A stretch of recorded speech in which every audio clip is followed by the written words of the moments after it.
Transformed into a character marked by a fertility value of 0 and minimal mental prowess, Shi Lan sought to alter her fate by venturing to a remote star as the warden of a prison.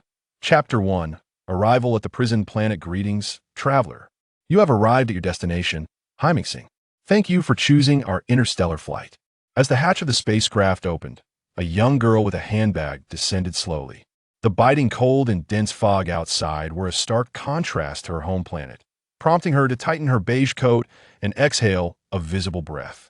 At that moment, a middle-aged man with a rugged beard approached, wearing a joyful expression. "Hello, you must be Miss Shi Lan."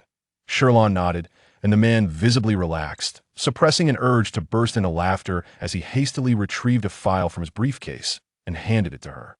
"I have highlighted the critical points regarding prison management in red. If you encounter any issues, you may contact the time-space warship, and they will do their best to come to your aid." The man spoke rapidly, and as he finished, he boarded the ship behind him. Just as the hatch was closing, he could no longer contain his laughter and called out to Shi Lan, "Remember, if they ask you to open the prison door, do not do it." With that, the hatch sealed, leaving Shi Lan momentarily stunned as the spacecraft departed. Shi Lan thought, why the rush? I still have many questions. Her mind was filled with confusion, primarily because the man had not informed her of the way to the prison. Gazing at the darkened sky and shivering in the cold breeze, she resolved to follow the path illuminated by the streetlights.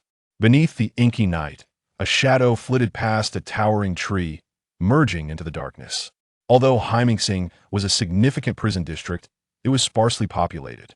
It was said to be the most formidable prison in the galaxy, requiring little human oversight.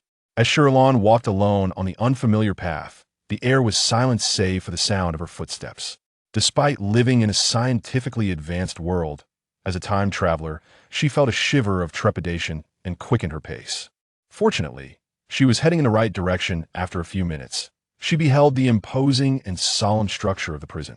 The prison was semicircular, encased in thick fencing, surrounded by high-voltage hazard signs and ever-watchful surveillance cameras, along with numerous patrolling robots, creating an atmosphere of stringent security. The night on Hymixing was somewhat foggy, and the prison's peak was shrouded, resembling a terrifying maw poised to consume those who dared approach. Shi Lan felt particularly small at the entrance, an inexplicable sense of dread washing over her, yet the thought of her identity as a time traveler reassured her that this place could serve as her sanctuary. She pressed her lips together and approached the scanning area of the prison, confirming her identity before entering. Upon entering, the temperature within the prison became surprisingly warm. She retrieved the file handed to her by the previous warden and opened the first page, instantly feeling a sharp pang in her eyes. If she recalled correctly, the middle-aged man had mentioned that the key points were in red. However, he failed to inform her that red markings covered over 90% of each page. Shi Lan felt a wave of despair, but in pursuit of excellence in her new role, she begrudgingly continued to read. Meanwhile, within the prison area, a translucent figure passed through the protective door of a cell, gradually revealing its form as the robotic butler, encased in a thin layer of frost. Resumed activity. Voices echoed within the prison. New warden? A stately white lion spoke with human-like articulation. Indeed, and for some reason, this time it's a female. A large bird, recently returned from flight, was preening its vibrant orange tail feathers, its voice laced with a hint of mockery. The snow leopard perched regally on its throne flicked its fluffy tail. A female? The previous worthless males couldn't endure, and now a female dares to come? Looks like we are in for some entertainment. The red fox's lips curled into a sly smile, its crimson eyes narrowing. At that moment, a pair of eerie green-slit pupils illuminated the darkness of the cell, accompanied by a chilling whisper. Let's see how long the new warden can last. I bet 3 days. I doubt this high and mighty female can last even half a day. I'll wager 1 hour. This time it's a female, you should temper your expectations. The white lion in the first cell opened its mouth, and the cacophony of voices gradually quieted. Shi Lan, you, a waste with a fertility value of 0, dare to covet the second prince? You should perish. A pair of hands shoved Shi Lan, and in an instant, she was engulfed by a mass of enormous insectoid creatures. Shi Lan awoke from the nightmare, sitting up in bed, gasping for breath as she anxiously touched her face and body. Since recalling that she had become a mere pawn, meeting her demise at the hands of the protagonist's followers due to her infatuation with a male lead, she had frequently experienced this nightmare. The original character, sharing her name, was an orphan, classified as a waste with a fertility value of 0 and a mental prowess of F. In this world, where males outnumbered females, those with high fertility values were highly sought after, as the ability to bear offspring was a significant asset, particularly for males facing challenges in procreation. Unfortunately, the original character possessed neither quality, yet as a female, she still enjoyed the Empire's generous benefits, receiving a free education at a prestigious institution, where she became classmates with the male and female leads. The original character was inherently insecure and had limited interaction with the male lead during their studies. However, after graduation, the Empire, in a bid to showcase democracy, organized a lottery for the male lead to select a consort, and by sheer chance, the original character won. Despite knowing that as the second prince, the male lead would never choose a worthless female like herself, the original character clung to hope and even developed an obsession to take the initiative. However, before she could act, she was delivered to the insectoid district by the female lead's followers and was found later with only her head remaining. The thought of such an ending filled Shi Lan with dread, and upon arriving, she was already aware of the lottery win. Fearful of repeating the original character's fate, she hastily abandoned any hope and sought employment on a remote star to distance herself from the male and female leads, hoping to avoid the wrath of the deranged followers. Regrettably, the original character's poor mental prowess and fertility left her with few options. Just as she was on the verge of giving up, she received a job offer that not only met her requirements, but also promised excellent benefits. After confirming its legitimacy, she joyfully followed the address to Hymingxing. Prior to this, Shi Lan only knew that Hymingxing was a prison, and she was to assume the position of the previous warden, remaining oblivious to the challenges that lay ahead. However, after perusing the file on the spacecraft, she realized that the role of warden was notoriously difficult, which likely deterred others from applying, leaving her with this unexpected opportunity. Especially after witnessing the overwhelming number of red marks last night, Shi Lan reaffirmed that this was not an enviable position. Yet, alas, here she was transformed into a mere pawn. For the sake of survival and her own well-being, she resolved to cherish this hard-earned job. Shi Lan shook off her melancholy, rubbed her face, and retrieved the file she had struggled to read the night before, preparing to embrace her first day as the prison warden. Chapter 2. All things furry, every morning at 9 o'clock. Meals must be delivered to the prison area punctually. Please strictly adhere to the dietary preferences of all adults. This is the first highlighted content in the document. Shi Lan glanced at the time and noted that there was still over an hour until 9 o'clock. She swiftly freshened up and hurried to the kitchen. Although Hymingxing was located in a remote area, its facilities were remarkably advanced. Robots were busily attending to their tasks in the kitchen. Shi Lan casually selected some breakfast and, before 9 o'clock, took a meal box and made her way to the prison. From the management manual left by the previous warden, Shi Lan learned that despite being referred to as a prison star, Hymingxing did not solely house the most heinous criminals, but rather formidable individuals on the brink of mental collapse, characterized by high levels of mental energy. Thus, these individuals were respectfully addressed as Darren. The rationale behind confining these Darren to a secluded star was due to the potential destructive power exhibited by high-level mental energy beings when their mental stability deteriorated, leading to a loss of reason.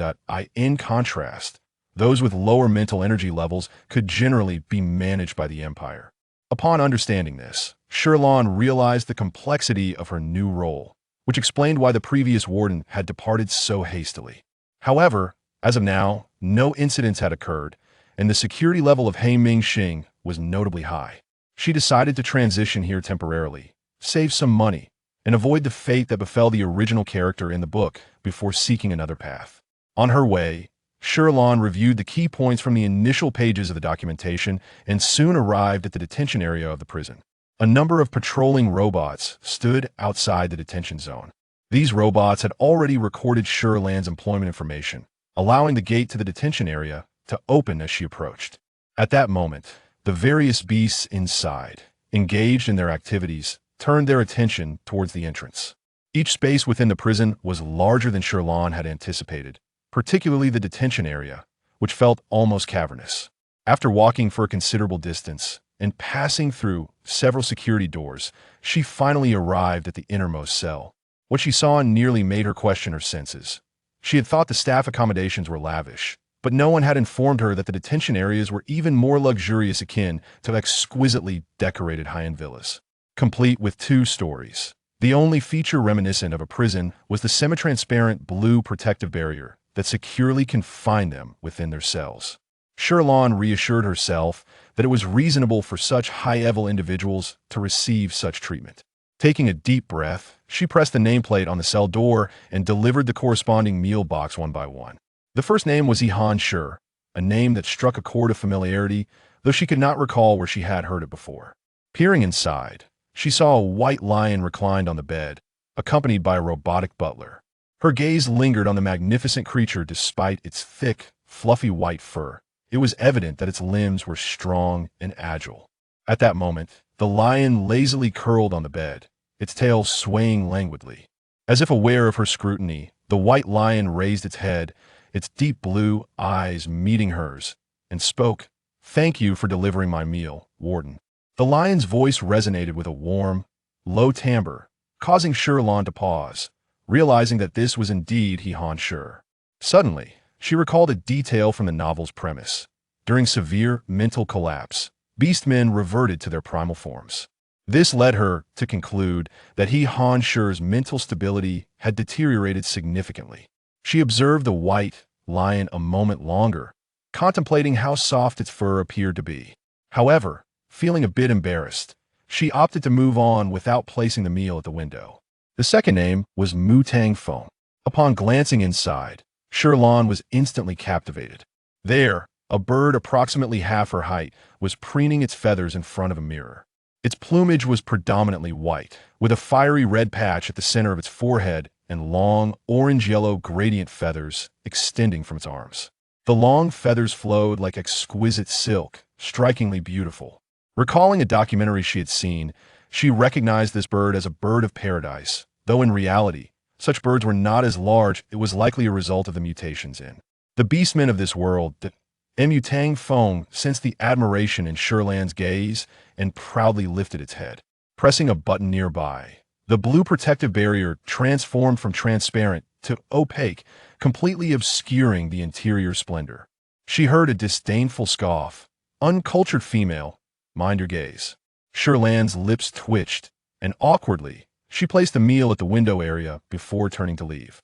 The door of the third cell bore the name Yi Ming, and the protective door was semi-transparent, revealing only darkness within, save for the blue eyes of a robot.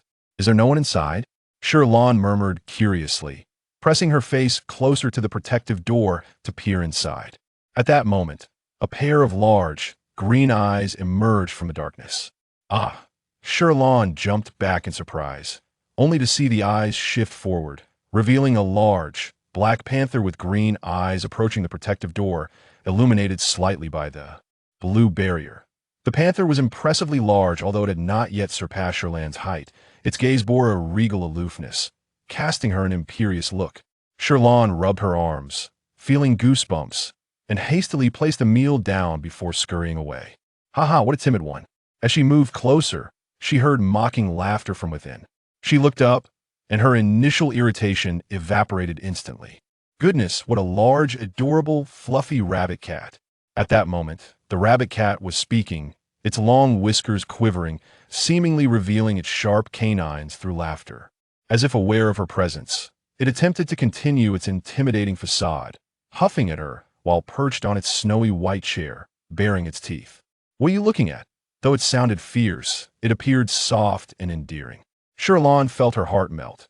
She glanced at the name, Jiang Xia, which exuded youthful vigor, matching his voice. She looked back at the large, fluffy creature, feeling an urge to pet it. However, noticing Jiang Xia still bared his teeth at her, she decided against leaving a poor impression on her first visit and reluctantly placed the meal down without lingering. While this prison was spacious, Only 5 Darren were currently residing there. She proceeded to the last cell, and her eyes brightened once more. Inside, a red nine-tailed fox was soaking in a hot spring. The room was enveloped in a thin mist, but Shi Lan could clearly see the 9 tails, some submerged in the water, while the tips glimmered with a radiant red hue, appearing luxurious and fluffy. Seemingly aware of her arrival, the red fox lazily rested its head on its paws, its elongated eyes glancing up with a smile. "Are you the new warden? What is your name?" The red fox's voice was akin to rich, fine wine, deep and elegant, as though a feather had brushed past her ear. Shi Lan suddenly experienced a delightful tingle in her ears, unable to resist rubbing them. Realizing that this red fox was, in fact, male, she felt it inappropriate to continue staring at him in the hot spring. She turned her gaze aside and softly replied, "I am Shi Lan." "Shi Lan."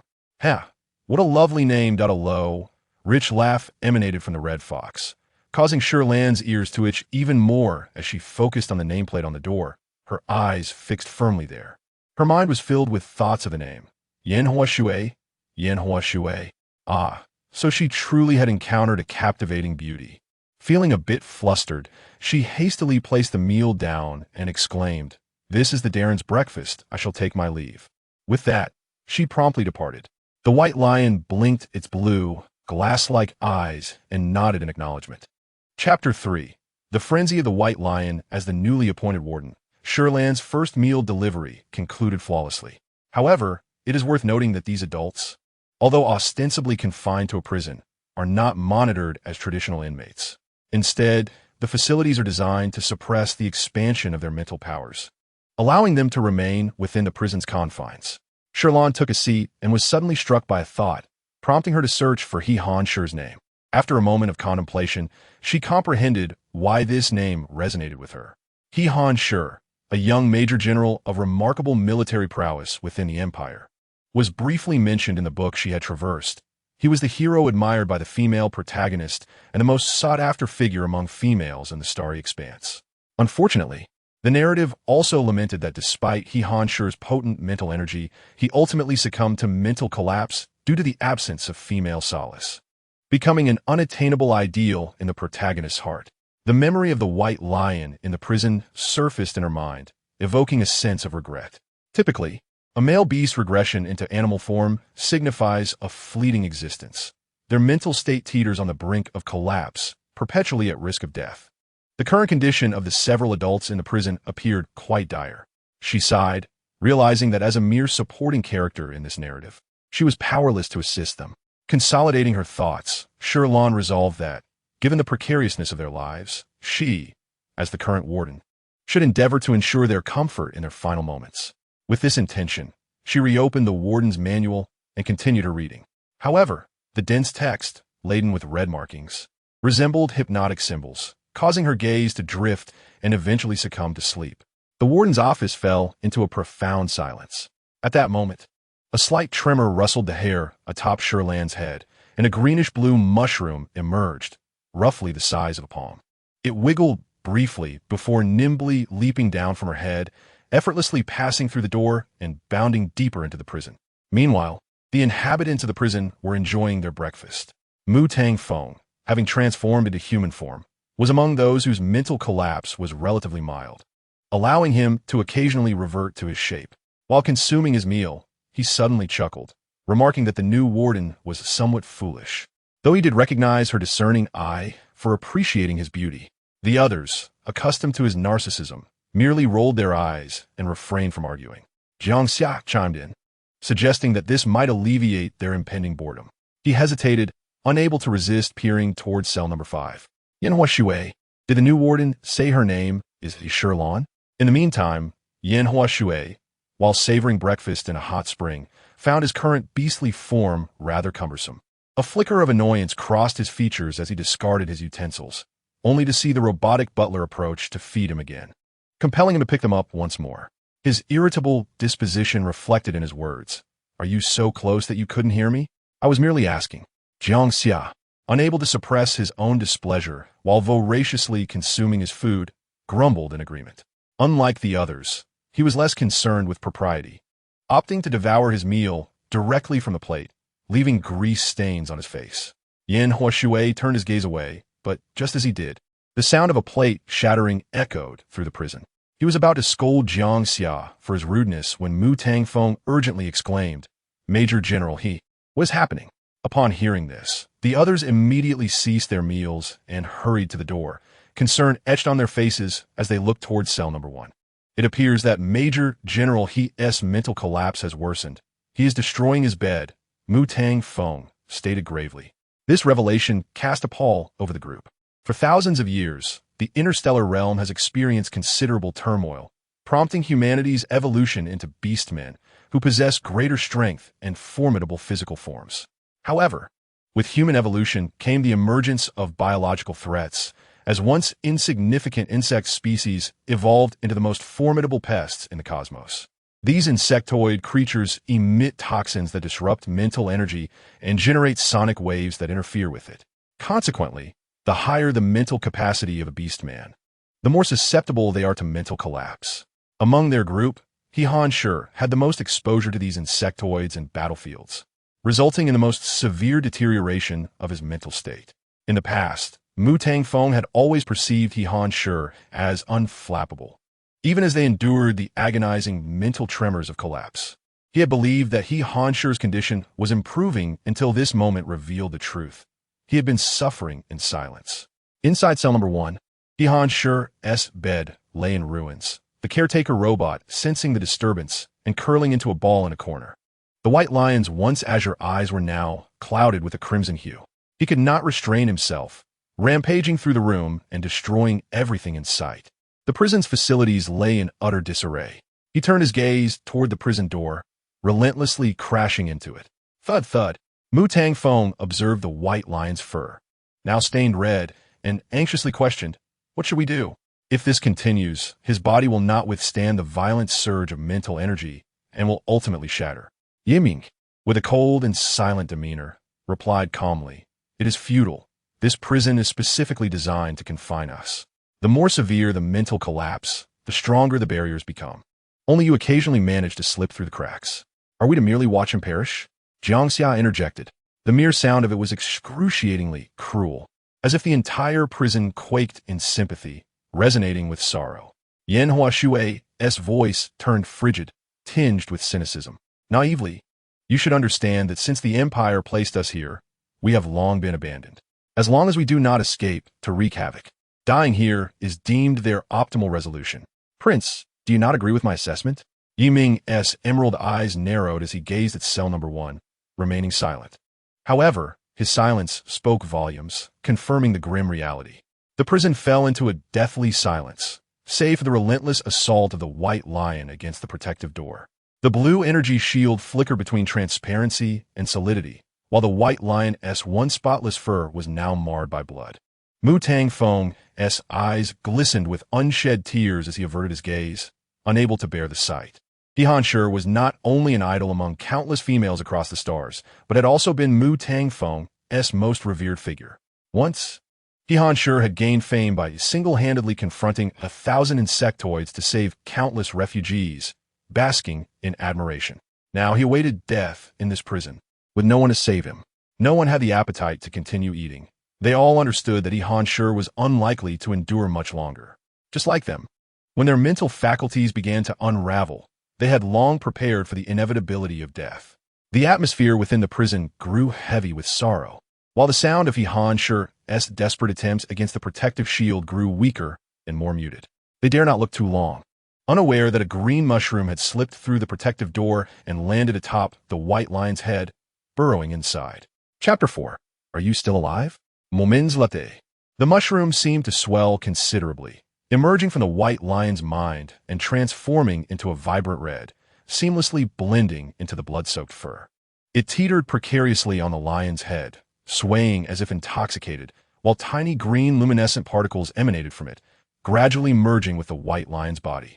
Simultaneously, the frenzied red in the lion's eyes began to fade, and clarity returned, as his gaze shifted gradually to a serene blue.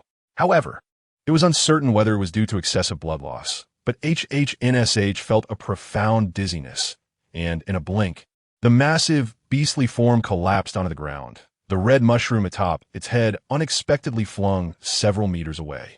It rolled on the ground, shook its mushroom head in a daze, and swiftly vanished through the wall, concealing its prowess and name. The sound of the white lion crashing to the ground resonated like muffled thunder within the vast confines of the prison, causing Shi to shiver. Her fur bristling in fear, unable to restrain herself from covering her eyes and shouting, "Effing! What has happened to HHNSH?" She dared not look, but given the intensity of HHNSH's mental breakdown, it was all too predictable that tragedy would ensue. YM and YN Hushu remained calm, but their visibility of cell number 1 was obscured, leaving only F, who resided directly opposite HHNSH, with a clearer understanding of the situation. Thus, although the two did not speak, they instinctively perked up their ears at Shi's words, silently focusing on HHNSH's condition. He blinked, his gaze fixated on the white lion, and nervously called out, "Major General H? Can you hear me?" F, born into an imperial family, was not easily impressed, yet HHNSH, hailing from the slums, was his first idol. Even in this moment of mental collapse, he still regarded him as the most revered war god. His eyes were glued to the white lion sprawled on the floor of the opposite cell, its originally pristine white fur now stained with mottled red, particularly the entire back, which was nearly soaked in crimson. The white lion had transformed into a red lion, underscoring the severity of HHNSH's injuries. The robotic butler here, designated with prison numbers, was multifunctional.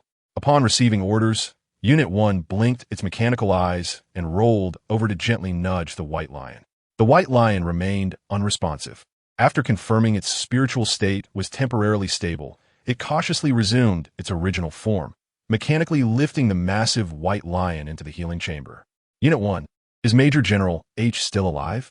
Effing croaked, his throat tight. Just moments ago, as the white lion was lifted, blood continued to flow and drip, leaving a winding trail on the ground. The video showcasing HHNSH single-handedly battling thousands of insectoids had been utilized by the Imperial military for training exercises and to inspire students. It was a clip that 80 of the Empire's populace had witnessed, and Effing had watched it hundreds of times. In that video, HHNSH donned a battle suit nearly 5 meters tall, yet was soon engulfed by the surrounding insectoids. He wielded the weapons on his armor to carve a path, exterminating numerous insectoids, yet many remained. The cumbersome armor struggled to navigate swiftly through the densely packed insectoids, ultimately forcing him to transform into his beast form and weave through the swarm. The aftermath was a tempest. Insectoids would fall or be dismembered in his wake, as he utilized his beastly strength to eradicate the remaining foes. On that occasion, HHNSH was splattered with the green blood of thousands of insectoids, yet it paled in comparison to the current crimson. This was F.'s first encounter with such a disheveled version of HHNSH. Unit 1's eyes flickered, and its cold, mechanical voice took on a hint of human-like reassurance, indicating that the Major General's primary injuries were superficial, and he was still alive. Upon hearing this, the atmosphere that had nearly frozen within the prison finally relaxed a bit. F.'s furrowed brow eased, and the tension in his heart became slightly more bearable. However, he understood that given the extent of HHNSH's mental breakdown, death was merely a matter of time.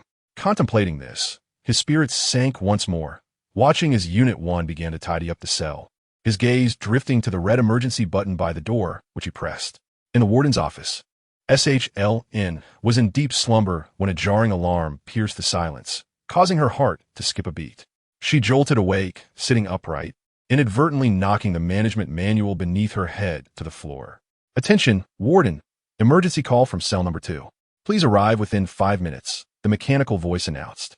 SHLN, clutching her still racing heart, gazed at the several red alarm buttons in her office, the second one flashing incessantly, instantly bringing clarity to her mind. Although she was unaware of the exact nature of the situation, she swiftly made her way towards the prison. The prison was expansive, but fortunately, the warden's office was not too far from the depths of confinement, and she arrived promptly. At that moment, cell number 1 was still in disarray with Unit 1. The robotic butler, engaged in repair work, restoring the area while bloodstains remained on the floor and furniture. Shi Lan was taken aback.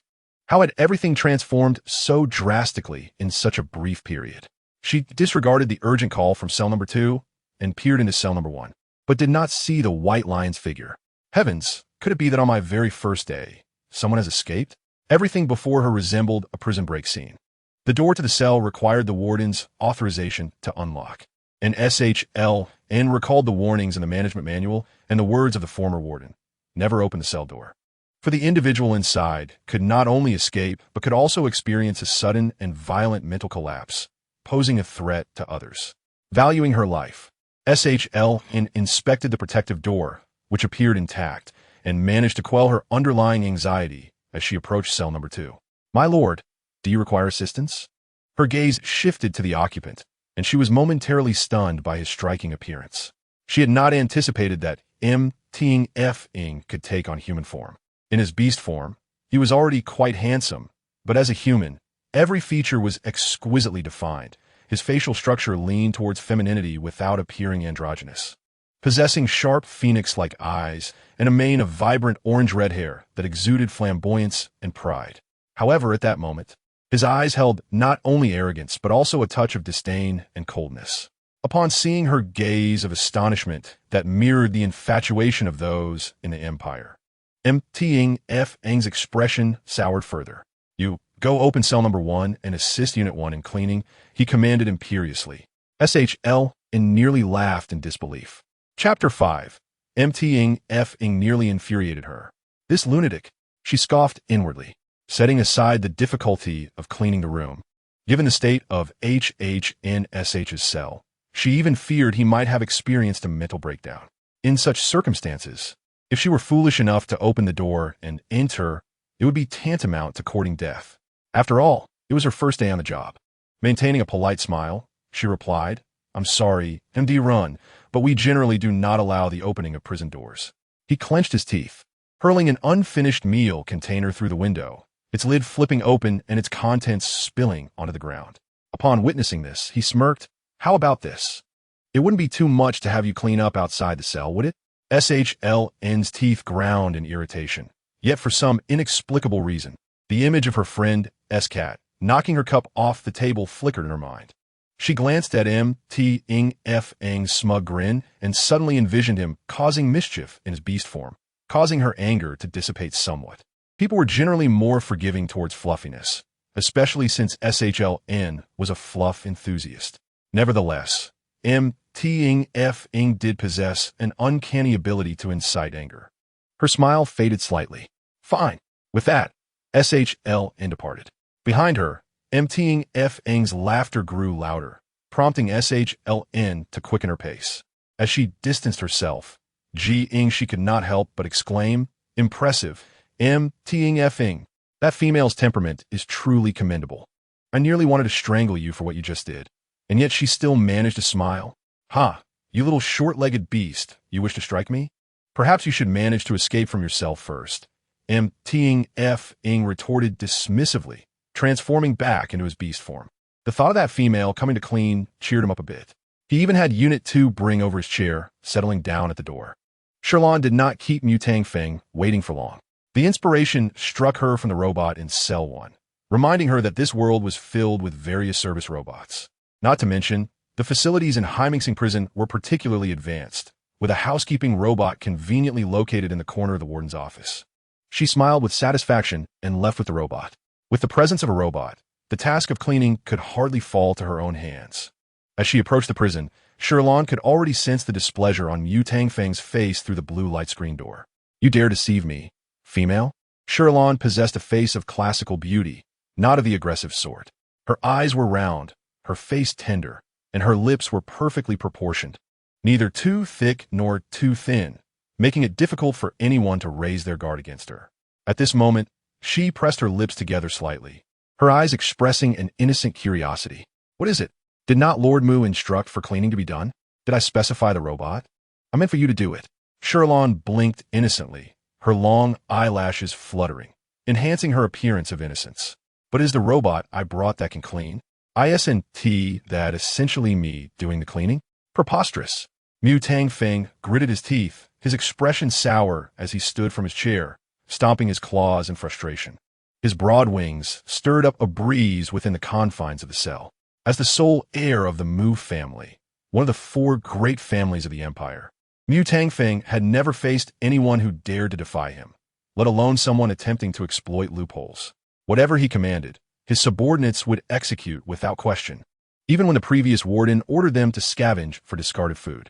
Yet this petite female before him seemed to possess an audacious spirit. Laughter from the adjacent Jiangxia echoed throughout the prison, further exacerbating Mu Tangfeng's frustration, causing his mental energy to falter and bringing forth a headache. Unable to counter Shi Lan's argument, he could only glare at the robot diligently cleaning the floor beside him, exasperated. "Get out!" Shi Lan did not expect Mu Tangfeng to become so infuriated. Noticing the mirror in his cell vibrating from the force of his wings, she decided it wise to refrain from further provoking him. With a sigh, she took the cloth from the robot's hand and wiped the floor a couple of times before departing with the robot. Witnessing this, Mu Tangfeng snorted, the pain in his head and chest alleviating slightly. Although the female had feigned cleaning, at least she had done something, preserving his dignity. The flurry of his agitated wings ceased, and the vibrations in the room gradually calmed. In the corner, the robot designated as number 2 cautiously reverted to its original form. Jiangxia called out, "Hit a wall, Mu Tangfeng? Did not expect you to be outsmarted." "Who said that? Did you not see? I ordered her to clean, and she did. Is that so?" Jiangxia, distracted by his own mockery, had not observed the situation clearly due to the limited visibility in the prison, only seeing the opposite side more distinctly. "Of course, does that female dare to disregard what I, Mu Tangfeng, say?" Jiangxia rolled his eyes, finishing the food in his bowl before using his claws to wash his face in the nearby snowmelt pool, ensuring he was clean before responding. "You had your fun. Now it's my turn." With that, he pressed the emergency bell in the room.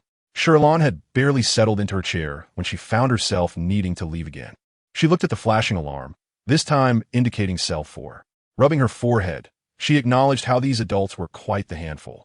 Nevertheless, she was not afraid, having brought the robot along as a precaution and headed to cell 4.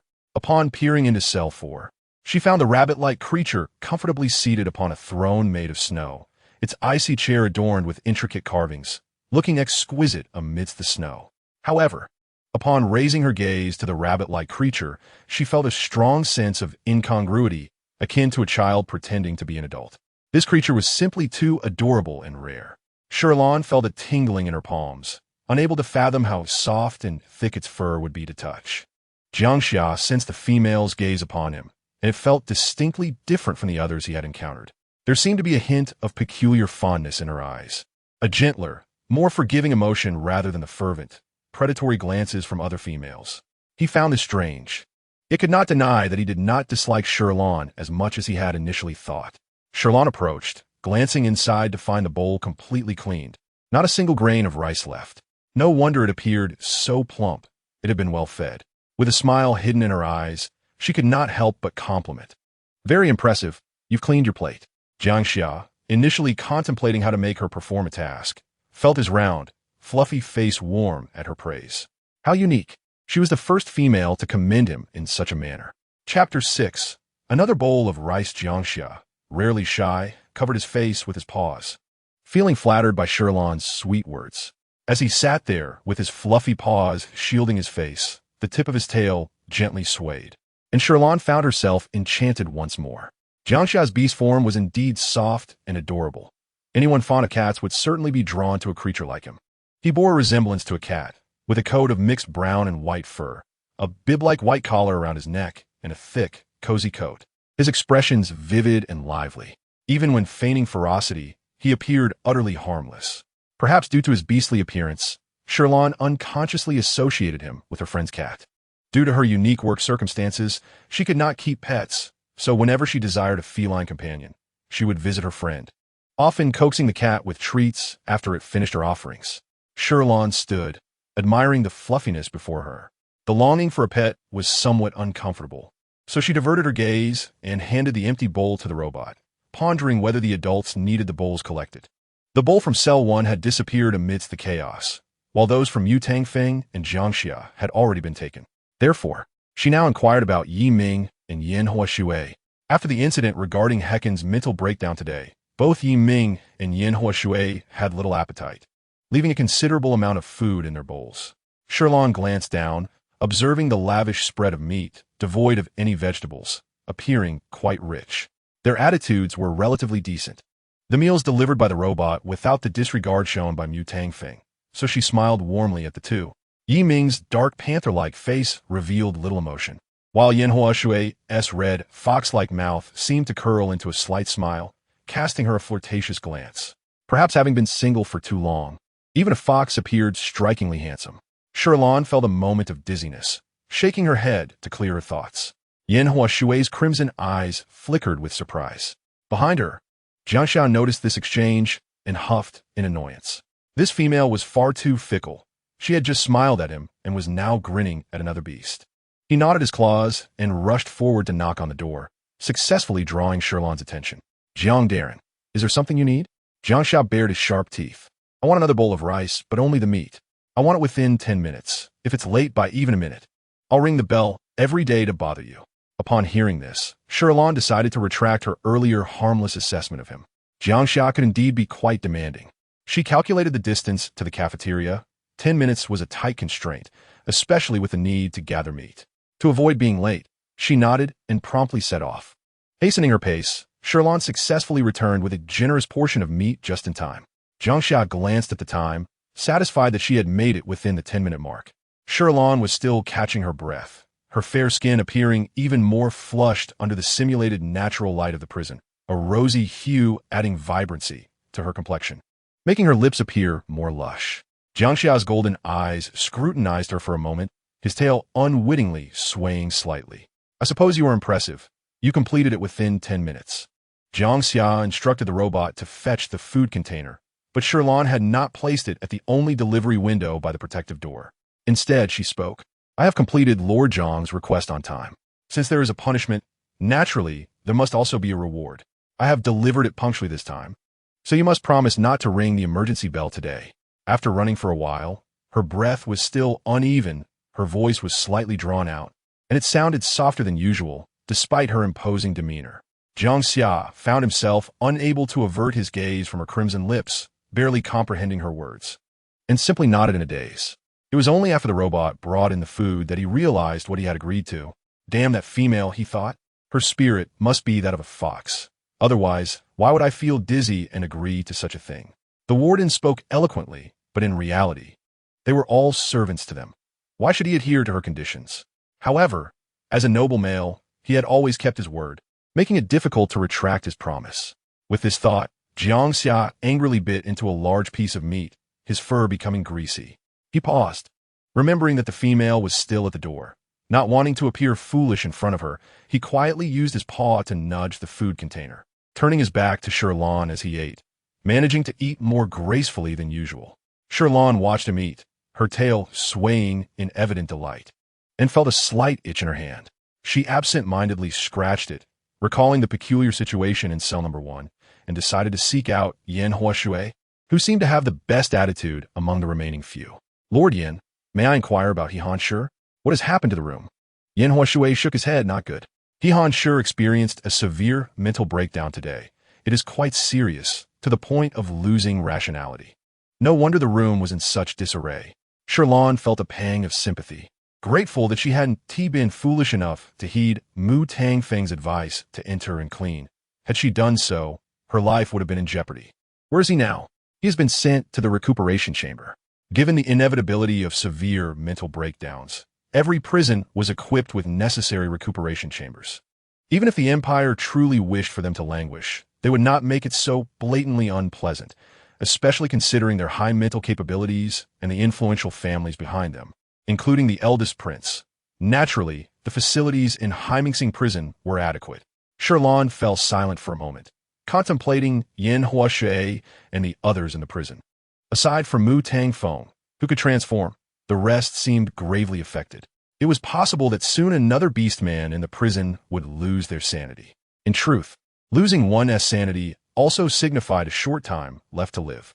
Reflecting on the incidents surrounding He-Han Shi that she had found online, Shi Lan felt a sense of regret. However, When mental breakdowns became severe, there was little that could be done. Yet, it seemed the female protagonist later found a mysterious seed on another planet that granted her the power to heal mental breakdowns. Unfortunately, she had read that part rather carelessly, engrossed in the romantic subplot and forgetting where it occurred. With a sigh, she recalled that in the book, He Han Shi indeed died. She was unsure precisely when, but perhaps it was not far off. Expressing her gratitude to Yin Hua Shui, she glanced at the orderly room being tidied by the robots in Cell No. 1 and the food containers they were holding, her eyes flickering with thought. Perhaps in these final moments, she could do something within her capacity to make his departure a little more comfortable. After all, the He Han Shi in the book was a gallant and benevolent general, devoted to the well-being of the people. Chapter 7.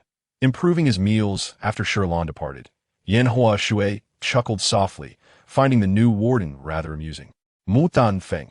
You and Jiang Xia should refrain from exhausting him too quickly.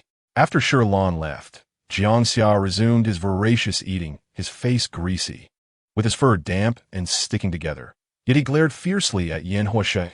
Mind your own business. Don't use your fox tricks on the female. Fox beastmen possessed innate charm skills that, when activated, could render others into a dazed state, completely subservient to their will. Yin Hua Shui had indeed employed such tactics on that female, but she regained her senses in mere seconds, which was quite unexpected. Even the formidable He Han Shi had taken several seconds to break free when subjected to it.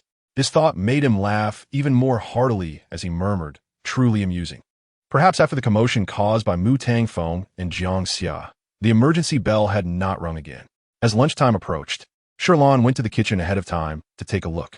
The kitchen robots were working methodically, with each step meticulously controlled, ensuring excellent hygiene of the meals. However, the flavors were rather monotonous, consisting solely of meat. After sampling a few types of meat, she soon felt overwhelmed. Having spent a few days in the capital star upon her arrival, she had a rough understanding of the prices. The flavor reminiscent of chicken from the Gugu beast was quite expensive. In this world, females received a monthly subsidy of approximately 2,000 star coins. If Shi Lan did not work, she could manage to survive on that amount, but merely surviving was a different matter from living well. Considering the prices of Gugu beasts, she felt unable to sustain herself. While vegetables were currently inexpensive, meat was costly, and much of it was tough and hard to chew. She found the Gugu beast most palatable. Unfortunately, Gugu beast meat cost 200 star coins per pound, which was beyond her means. Yet now, the cafeteria in Heimingsing prison was filled with Gugu beast meat. She found that the Gaga beast meat, slightly firmer than pork, was also quite decent. However, one could easily guess the prices were not low. These meats were uniformly prepared by the robots through stewing, and aside from salt, there were hardly any seasonings, making the dishes rather bland. She rummaged through the kitchen and discovered a preservation warehouse filled with various seasonings and vegetables. Her eyes lighting up with excitement as she took some items out.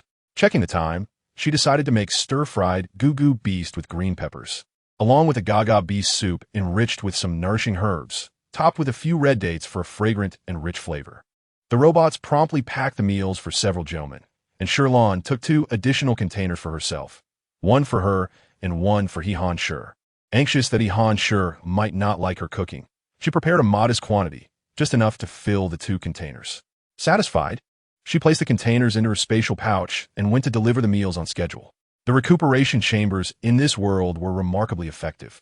In just 2 or 3 hours, He Han Shi appeared back in the prison, seemingly having just bathed.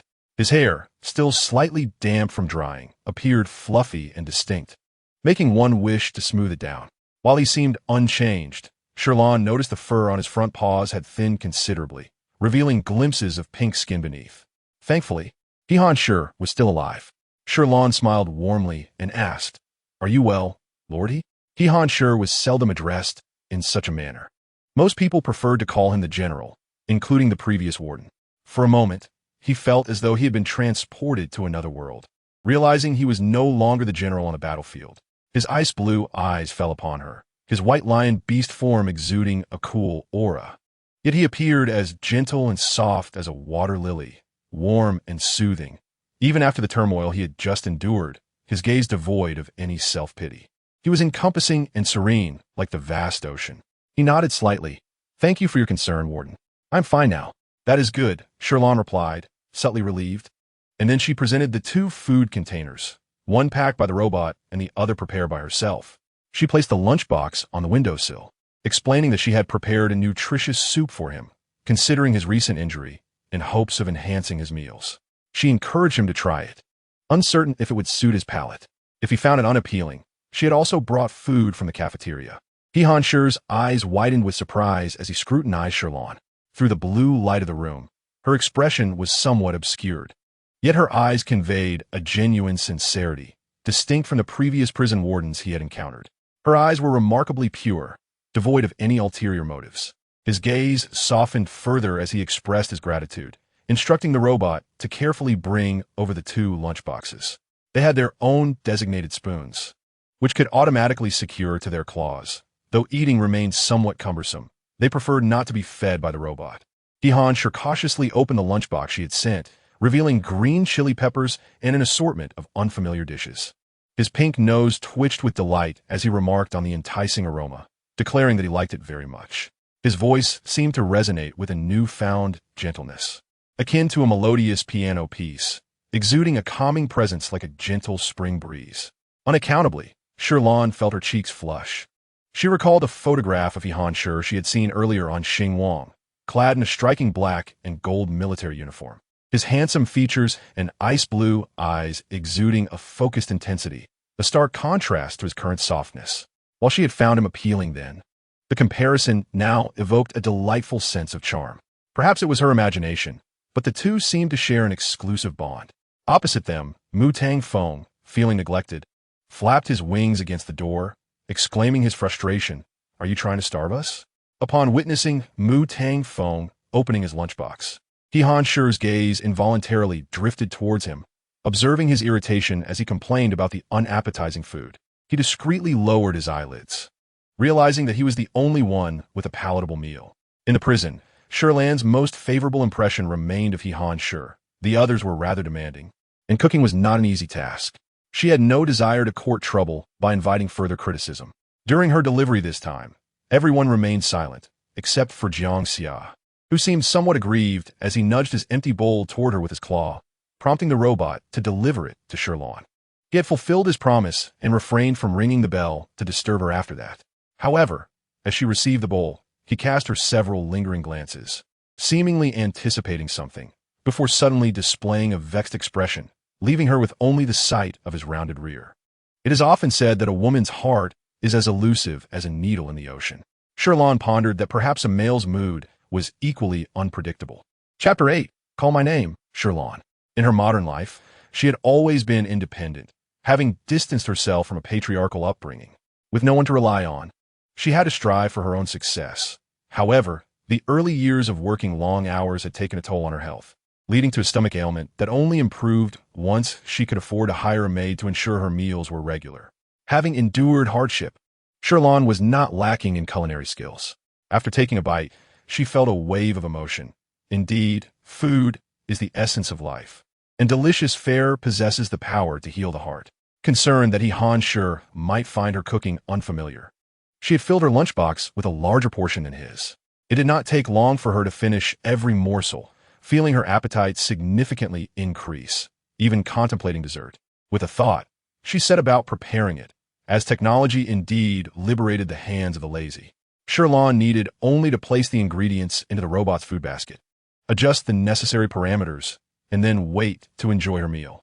In no more than 5 minutes, she had produced a batch of strawberry cream cupcakes, freshly baked and still hot. She savored a lick of the cream and was astonished by its delicate texture, surpassing that of human effort. She had prepared enough ingredients to yield 12 cupcakes, unreservedly keeping 7 for herself as afternoon tea, planning to offer the remaining ones to her fellow inmates at the prison. Observing He-Han-Shi finish his meal brought her a sense of joy, as it confirmed that he had not deceived her. He truly appreciated her cooking. Perhaps having eaten his fill, he lay sprawled on the bed, his long white tail lazily sweeping across the sheets, eyes closed. He only opened his glassy blue eyes upon hearing her approach. "Warden, you have arrived." Upon hearing the word "you," He-Han-Shi understood that this time, he was not the only one receiving her attention. Nonetheless, he felt no displeasure. Rather, he was grateful that Shi Lan cared for them. a sentiment that previous wardens had never contemplated. Curious, he peered out the window, perhaps concerned that they might harm the warden, noting that the food delivery slot was positioned higher than their beastly forms. In their transformed state, it posed no issue. Yet Shi Lan still had to look up to reach it. As a result, food within the prison was primarily retrieved by the robotic steward. Han sure caught sight of the pink strawberries atop the white cream and from a distance seemed to catch a whiff of the cake's fragrance. "Thank you, Warden. You are most considerate," he remarked as he instructed the robot to carefully bring him the cake. The cupcake was roughly the size of a standard muffin, appearing minuscule before the imposing figure of the white lion, as though a single bite would hardly suffice. Shi Lan watched him lower his head to inhale the aroma. The cupcake was scarcely larger than his pink nose, and inadvertently, he got a smudge of frosting on it, instinctively licking away the sweet residue. Realizing Shi Lan was nearby, he felt a sudden flush of embarrassment in his icy blue eyes. Fortunately, she had not noticed, merely feeling that the cake was too small to present properly. "Isn't it a bit diminutive?" she remarked, tucking a loose strand of hair behind her ear, hastily redirecting the conversation. "By the way, my name is Shi Lan. You need not address me as Warden, simply call me by my name." "All right," the white lion replied, lowering his head and slightly nodding. After delivering the cupcakes, Shi Lan tidied away the empty lunchboxes and proceeded to cell number 2. This time, Mu Tang Fong had not wasted his meal, having consumed everything with great care. Upon her arrival, he could not suppress a cold snort, evidently still miffed about the morning's events. Shi Lan, however, refused to indulge his unreasonable outbursts, nonchalantly placing the cake down and stating, "Dessert after your meal before leaving." Mu Tang Fong, who had evidently heard that she had prepared treats for everyone, felt a sense of dissatisfaction that she had only exchanged a brief word with him. Although he too had cleaned his plate, he wondered why she praised that short-legged beast while neglecting to commend him. His tone was tinged with discontent. "Just one?" Upon hearing this, she coolly responded, "If you don't wish to eat, then so be it." "Who said I don't want it?" Mu Tang Fong, fearing she might take away the cake, immediately shifted to human form and popped it into his mouth, looking at her with a smug expression. "Childish," Shi Lan muttered under her breath, while Mu Tang Fong chewed on the sweet treat, mentally tallying their previous exchanges, feeling somewhat mollified. It seemed that the primary instigators of turmoil were still Mu Tang Fong and Jiang Xia, while Yi Ming remained relatively quiet, merely offering thanks before allowing the robot to take the cake away into the darkness. Shi Lan cast a sidelong glance at cell number 3, growing increasingly dim as they ventured further in, with Yi Ming's presence only detectable by sound. Jiang Xia had almost forgotten the delight of dessert, having spent his time in the company of Mu Tang Fong, embroiled in antics against the former warden, living a seemingly mundane existence that felt like being caged day after day, nearly forgetting how peaceful and joyful his previous life had been. Having been born frail, Jiang Xia was raised as the pampered young master of the Jiang family. Nevertheless, he had achieved a level 2 mental power. The 4 prominent families of the empire shared the responsibility of maintaining national security alongside the military. Coincidentally, his brother had been injured and was in a state of heat, prompting Jiang Xia to join the recent campaign against the Zerg. During that time, Mu Tang Fong, Han Shi, Yi Ming, and Yan Huashui were all present, as the Zerg invasion had escalated, introducing a new mutated breed with formidable reproductive capabilities. The aftermath was catastrophic, and it was after this event that those with mental powers above level 2 began to experience mental breakdowns. The newly mutated strain is indeed the culprit that induces their mental collapse. Listening to Jiang Xia's voice, she reflected on the fact that he was merely a youth, yet trapped within a confined space, awaiting the inevitable arrival of death. Her heart inexplicably softened. Additionally, recalling that her spatial pouch contained 6 more items aside from the one she had tasted, she could not help but take one out, unwittingly revealing her joyful mood before Shi Lan. Upon witnessing this, Shi Lan felt no pang of regret for her diminished afternoon tea, knowing she could prepare whatever she desired outside at any moment. It was crucial not to show favoritism too overtly. Consequently, each person received 2. Yan Huashui, who was not particularly fond of sweets, found it somewhat amusing that Shi Lan appeared reluctant to part with her treat. "Just give me one. I rarely indulge in sweets," he remarked. "Oh, all right. Thank you, Shi Lan. May I call you by your name?" Yan Huashui gently inquired, his crimson eyes shimmering with a playful glimmer. his deep voice carrying her name with an alluring resonance that stirred something within her. Yanhua Shui's gaze flickered with interest, revealing a depth of intrigue behind his dark eyes. Chapter 9. The Nine-Tailed Fox. Upon overhearing the exchange between Yanhua Shui and Shi Lan, He Han Shi's gaze fell, leaving untouched the small cake before him. As Shi Lan passed by, he awkwardly called her name. Shi Lan, your lunch today was delicious. I'm full, and I cannot finish this small cake. Please take it away to avoid waste. Persuaded by his words, Shi Lan conceded, albeit feeling her cake was insufficient to satisfy him. Nevertheless, she believed He Han Shi had no need to lie about such matters.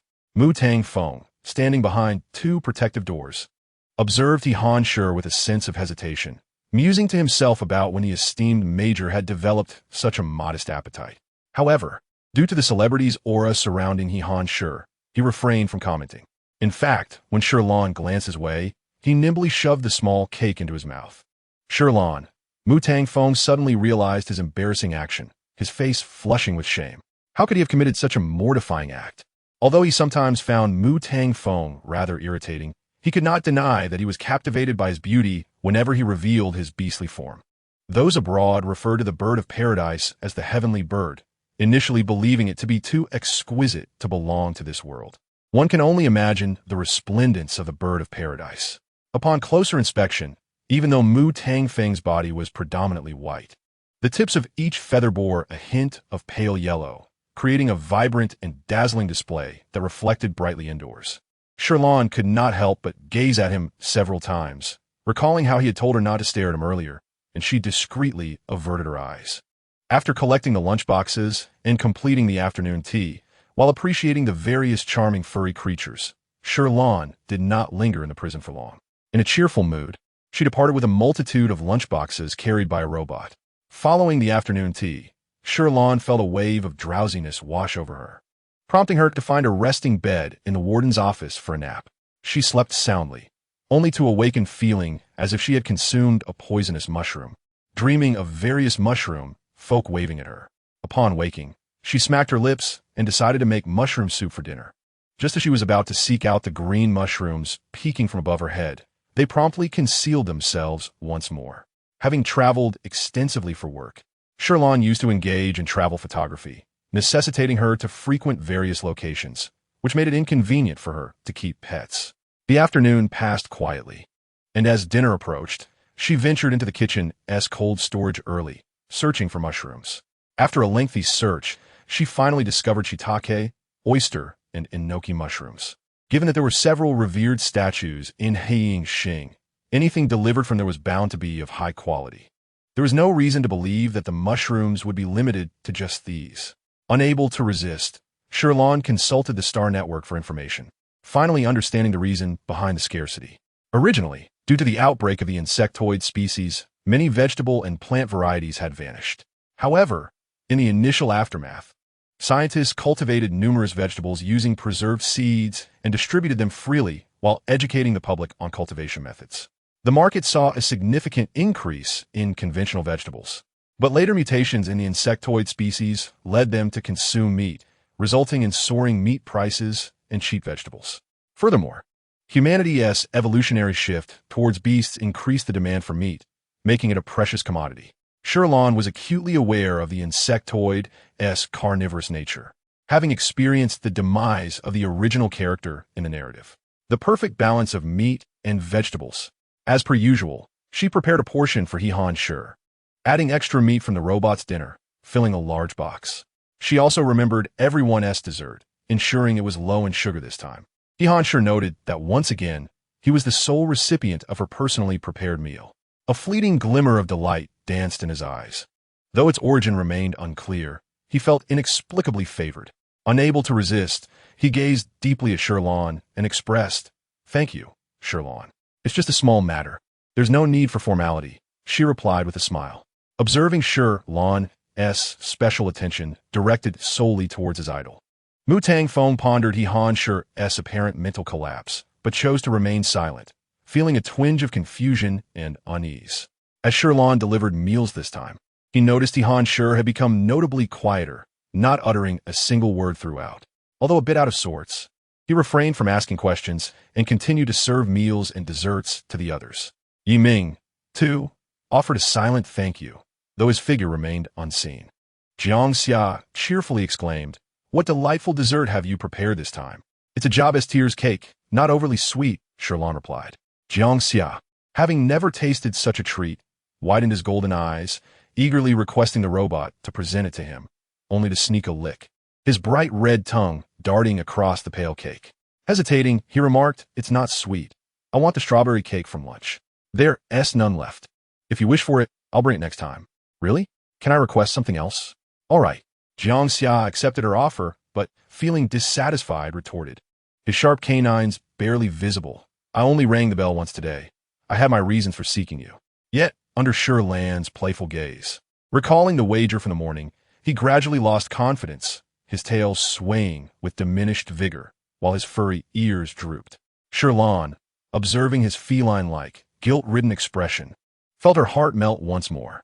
She longed to embrace him and ruffle his fur, knowing it would be a delightful experience.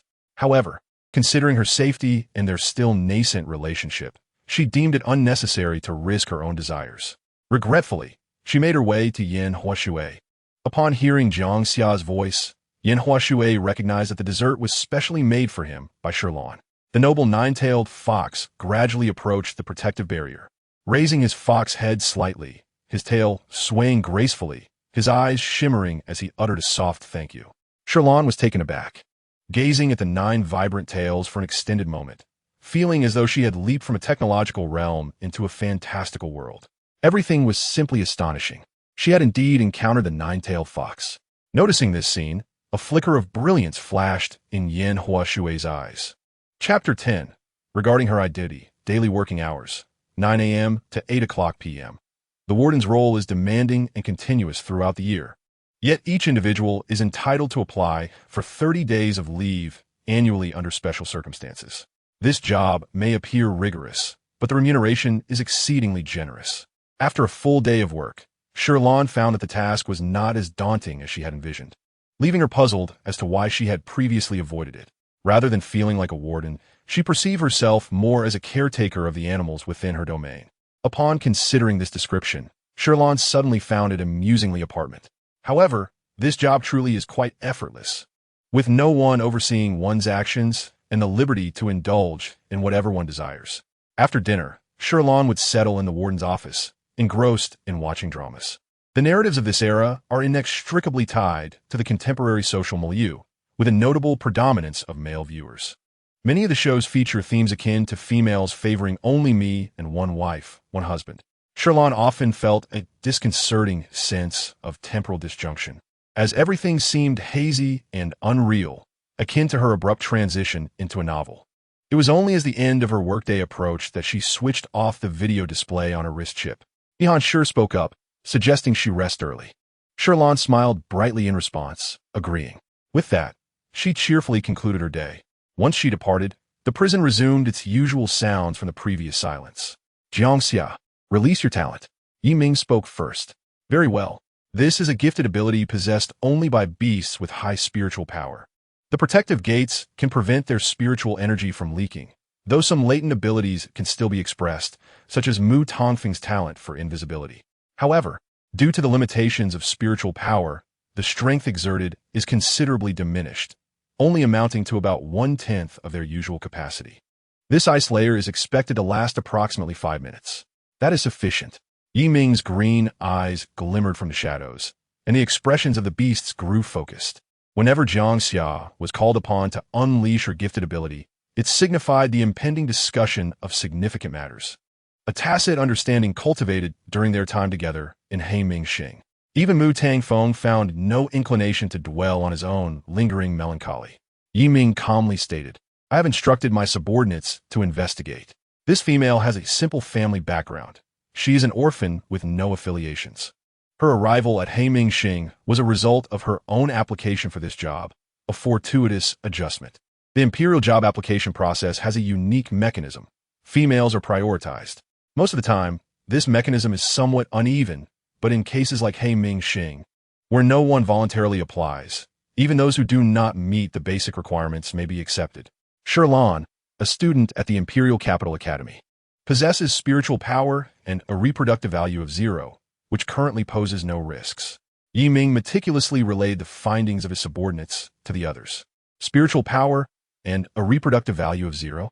Yanhua Shui murmured, a soft chuckle escaping his lips, discovering that she's indeed a useless female.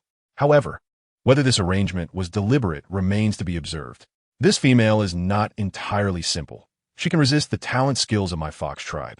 Perhaps, Your Highness, the information you received was fabricated by someone with ulterior motives. Upon hearing that Yin Huashui had indeed utilized the talent skill on Shi Lan, Jiang Xia could not contain his outburst. Yin Huashui, you shameless fox, how can you use such skills on a female? What? Do you wish for me to do the same to you? Yin Huashui's eyes sparkled mischievously, his striking red figure peering through the protective gates toward Jiang Xia, who hastily shielded his eyes with his paw, exclaiming shamelessly, It has only been a day. Jiang Xia, you cannot possibly be swayed by such trifling favors, can you? Who knows, she might be a spy sent by certain individuals within the Empire to monitor us and poison us. Jiang Xia, hearing this, became increasingly angry and embarrassed, retorting, Do you take me for a fool? I simply cannot stand your attempts to seduce females. Oh, she's not even your female. Why are you so anxious? You Jiang Xia found himself at a loss for words, his face concealed beneath thick fur, reacting to sensitive words with a mix of agitation and heat. As the two almost came to blows through the protective gates, Han Shi, who had been quietly meditating and receiving information, suddenly opened his eyes, his displeasure evident as he interjected, This is not the time for quarrels. However, once he assumed a serious demeanor, the commanding aura of a major general was unmistakable. Jiang Xia and Yin Huashui sensed the underlying chill in his tone and finally ceased their bickering. Previously, Han Shi would often turn a blind eye to their disputes, as the former wardens had, to varying degrees, connections within the Empire, serving as tools for surveillance. No one wished to be constantly monitored, so even when Mu Tangfeng and the others engaged in somewhat nefarious activities to intimidate those individuals, Han Shi had never uttered a word of protest. Yet this time was different. Shi Lan may be innocent, especially given her status as a noble female of the Empire, despite her inadequate spiritual power and reproductive value. Regarding this matter, the group had no further objections. Additionally, Jiang Xia's talent skill to manipulate time was about to activate, and the ice encasing the robot was melting. They tacitly agreed to refrain from discussing Shi Lan's identity any further. Unbeknownst to Shi Lan, the events unfolding within the prison were entirely outside her awareness. After overcoming the initial awkwardness of her first day on the job, she had gained a basic understanding of the individuals in the prison, allowing her subsequent tasks to flow more seamlessly. Most of the requests came from Mu Tangfeng and Jiang Xia, with occasional summons from Yin Huashui. Only Han Shi and Yi Ming had never called upon her. Yin Huashui's requests were relatively simple. He had a fondness for flowers and would often ask Shi Lan to gather fresh blooms from the prison's garden. He also enjoyed soaking in hot springs, frequently using the petals for his baths, truly savoring life. As for Mu Tangfeng and Jiang Xia, their requests were less certain, but still minor, not intended to harass her, and she managed to cope with them. Furthermore, it might be that her daily efforts to prepare desserts after meals had positively influenced their attitudes toward her, leading to a more amicable atmosphere, devoid of the hostility that had characterized her initial interactions with Mu Tangfeng. Thus, a month passed in relative tranquility. Han Shi continued to enjoy the meal she prepared, and there had been no further incidents of spiritual power collapse among the others. The atmosphere in the Heiming Xing prison remained calm, with only the 6 of them present, and Shi Lan felt as though she were living in seclusion, momentarily savoring the serenity of time, free from the anxiety that had plagued her with nightmares since her arrival in this world. However, 2 days later, a jump ship descended upon Heiming Xing, heralding the arrival of Shi Lan's first visitor since her appointment. Chapter 11. The Potion. The landing point for ships at the prison was situated some distance away.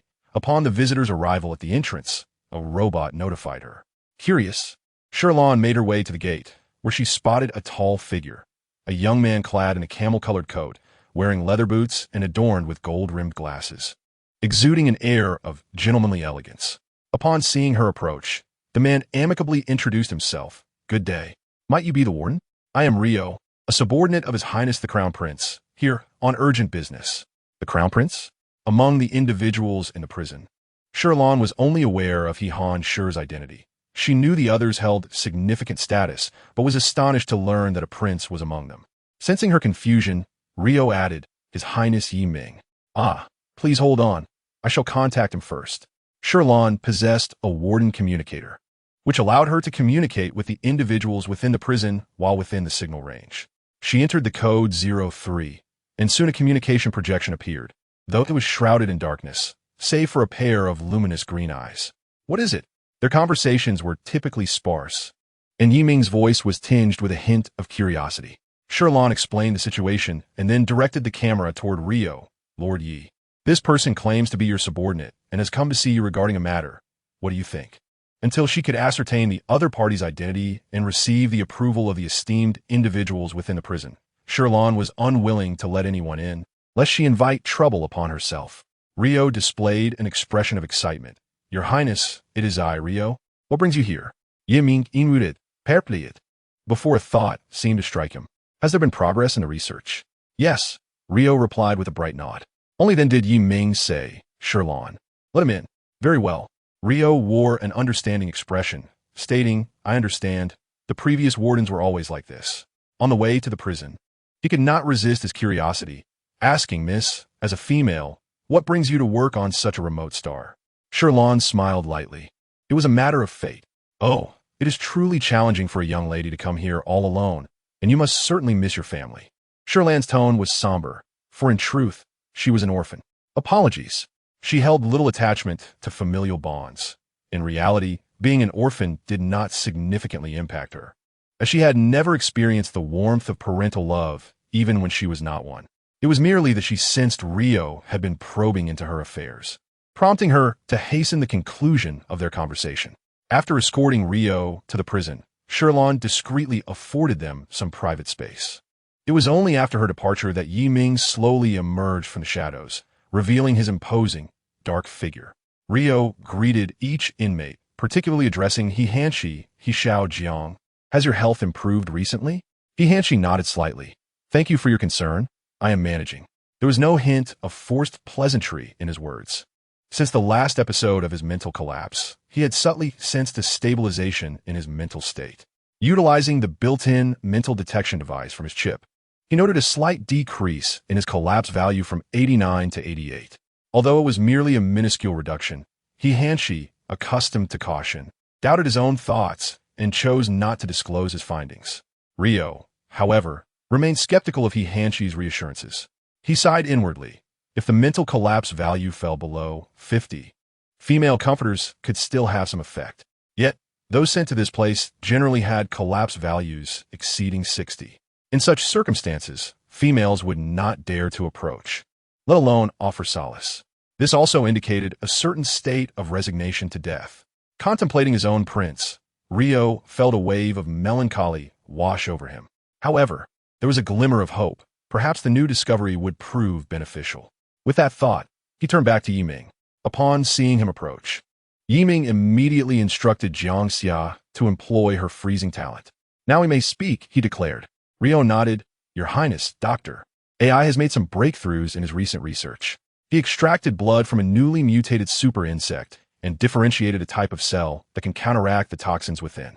Dr. AI theorized that life forms are complex, much like how a snake possesses venom while its gallbladder can partially decompose toxins.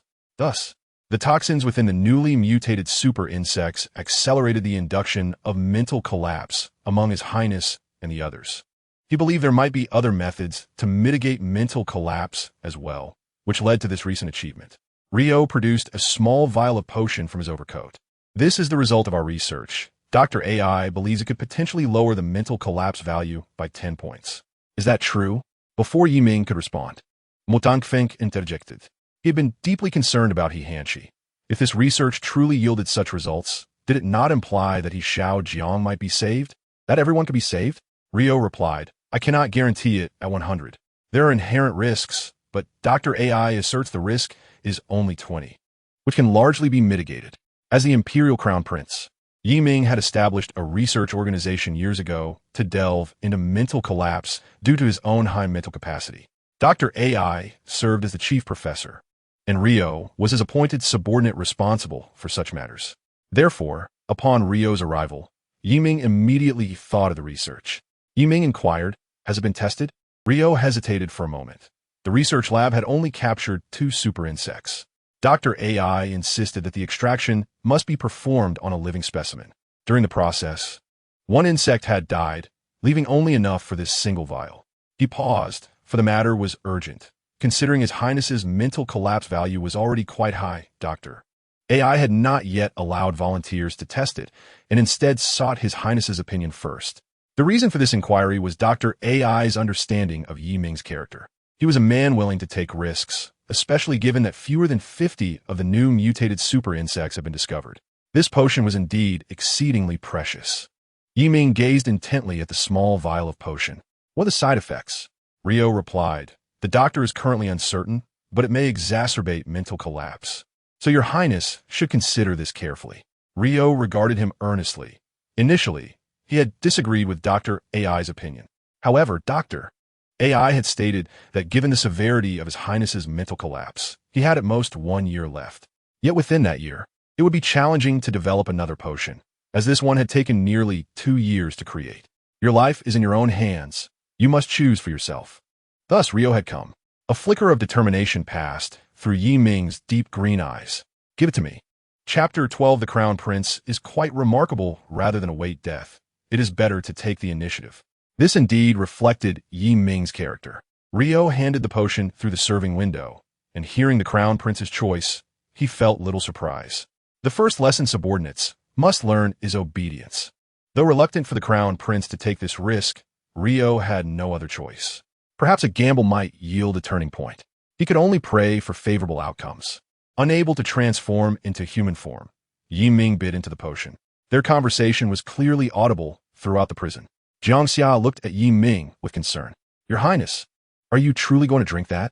Mu Tangfeng echoed the worry. "Your Highness, this potion has a 20 chance of triggering a mental collapse. Please be cautious." He Hanshi's massive white figure stood at the protective gate. "Your Highness, allow me to try. After all, my mental collapse level is already quite high. Even if I drink the potion and it triggers a relapse, it would merely hasten my demise." "No, I will drink it myself," Mu Tangfeng retorted loudly. Yan Huashui smirked at their bickering. "Instead of arguing, why not let me try?" He Hanshi, "Your mental collapse is the most severe, and Yi Ming's is slightly worse than mine. I fall in between Jiang Xia and Mu Tangfeng. Even if my collapse worsens, it should not lead to death. If I am fortunate, I might even lower the collapse value by 10 points. At the very least, I would not suffer losses." He smiled his low, magnetic voice exuding a certain indifference towards his own life. "Enough of this. I will drink it." Yi Ming felt a warm wave of gratitude. He understood they were trying to help him, but this was also the result of his careful consideration. He had a reasonable understanding of Dr. AI. Since he had sent Rio to deliver the potion, it signified that it was a rare and valuable concoction that might not be easily replicated in the near future. Thus, the person consuming the potion could not be He Hanshi. Should a mental collapse occur, it would only accelerate his demise. Given that he had at most a year left, it would be wiser for him to seize the opportunity. If it truly proved effective, there might be a way to delay He Hanshi's death. If it failed, the 3 with lower mental capacities would still have time to await Dr. AI's continued research. With that thought, Yi Ming uncapped the potion and swallowed it in one gulp. "Your Highness." Rio could not help but voice his concern as the potion entered Yi Ming's mouth. Initially, Yi Ming felt no immediate changes within his body. I think, Rio anxiously attempted to suggest waiting a moment longer, but Yi Ming interrupted him. "We leave now." "What? Do you not heed my words?" Rio noticed a hint of anger in Yi Ming's voice and dared not say more, only conceding, "Very well, I shall take my leave now. I will send someone to capture more super insects for Dr. AI. Yi Ming's body began to heat up. His blood felt as though it were boiling and accelerating through his veins. He suppressed the unusual sensation in his voice, and once Rio left, he could no longer contain a muffled groan that echoed in the otherwise quiet prison. "Your Highness?" Jiang Xia, facing him, was the first to hear, followed by the others who cast concerned glances toward cell number 3. Mu Tangfeng looked anxious. What is happening? Is it effective? He Hanshi's eyes revealed concern. That sound does not bode well. Yin Hua Shui whispered. It seems the mental collapse is triggered. They had not anticipated that even a 20 probability would result in Yi Ming's predicament. Or perhaps the untested potion posed greater risks than Dr. AI had predicted. Within the confines of cell number 3, the echoes of anguished groans transitioned from a muffled tone to excruciating cries, gradually becoming more distinct. The oppressive darkness was punctuated by a cacophony of collapses, shattering fragments, and resounding impacts. The scene bore an unsettling resemblance to the previous episode of HHNSH's breakdown. During such episodes of mental collapse, the beastmen lose all semblance of rationality, yet retain fragmented memories of the ordeal afterward. Typically, a mental breakdown manifests in mild discomfort, such as a slight headache, but during an episode, they're consumed by a loss of control. Their blood surges through their veins like scalding water, compelling them to run incessantly in a futile attempt to release their pent-up turmoil. Simultaneously, their minds are besieged by a relentless swarm of buzzing, akin to thousands of mosquitoes, inducing a splitting headache and causing their bodies to tense and swell. HHNSH understood that when the situation escalated, self-harm was the only means to attain a fleeting moment of solace. Indeed, it was not long before the Black Panther began to batter the protective door with great force, continuing despite the blood that flowed from its head. Your Highness, please awaken. Yet everyone recognized the difficulty of rousing a beast consumed by madness, unless it succumbed to exhaustion. Faced with such a predicament, even the formidable HHNSH was rendered helpless. The prison once again succumbed to a deathly silence, save for the reverberating strikes of the Black Panther. Meanwhile, SHLN was escorting LU away. The journey from HIM-ing-X-ing to DD-X-ing, even with space jumps, required 7 or 8 hours, so she thoughtfully prepared a meal for him at the cafeteria. LU expressed his gratitude, saying, "Thank you, dear lady, for choosing to work on such a remote planet. It is truly admirable." SHLN felt a tinge of embarrassment at his flattery, biting her lush lips, and replied, "You overpraise me. It is merely a necessity of life." Remembering her mention of being an orphan, LU refrained from probing further, but could not resist remarking before departing. Your Highness possesses a rather reserved demeanor and tends to keep his distance from strangers, so I kindly ask for your vigilance in his care.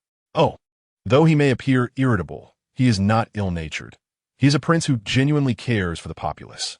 He had proposed numerous initiatives, such as the transformation of garbage planets and the resettlement of homeless beastmen, as well as the severe punishment of those involved in the illicit trade of females. SHLN's eyes displayed a glimmer of curiosity. While she was unfamiliar with much, she was aware of the latter issue regarding the clandestine trade of females. This trade referred to the abduction of females to nefarious locations, a consequence of the disproportionate numbers of males to females. In the narrative, the female protagonist was similarly victimized, leading to the male protagonist, the second prince, unleashing his wrath and annihilating the organization behind the scheme. How curious that LU attributed this credit to the first prince. This event was pivotal in the story, as the male lead not only nurtured a connection with the female lead, but also bolstered his public image. A detail that SHLN could not possibly misremember. Perhaps LU spoke of a different matter. What transpired regarding that clandestine trade? SHLN inquired. Her curiosity piqued. Well, LU began, though youthful in appearance. His face radiated a paternal pride. The first prince was merely 17 at the time. He uncovered the identity of the principal mastermind behind the trade and led a military assault on their stronghold, rescuing over 200 abducted females. Following this, the first prince's reputation soared. With the demise of the leader, subsequent operations faltered, and the military remains vigilant on this front. However, during the first prince's earlier tenure in DDXing, such occurrences were rare. Yet in the past 2 years, there have been signs of resurgence. The past 2 years coincided with the period of the first prince's mental collapse and his subsequent incarceration. Reflecting on this, LU sighed deeply before regaining his composure. "I shall take my leave now. Please attend to His Highness." SHLN paused at the doorway, nodding earnestly. "Understood. I shall do so." She pondered that not only HHNSH possessed remarkable capabilities, but perhaps others too had made significant contributions. Nonetheless, as she mulled over Lu's words, a chill coursed through her, realizing that both Ym and the male protagonist shared intertwined narratives, perhaps suggesting that Ym's demise had allowed the resurgence of the organization, which the male protagonist would ultimately dismantle anew. Chapter 13.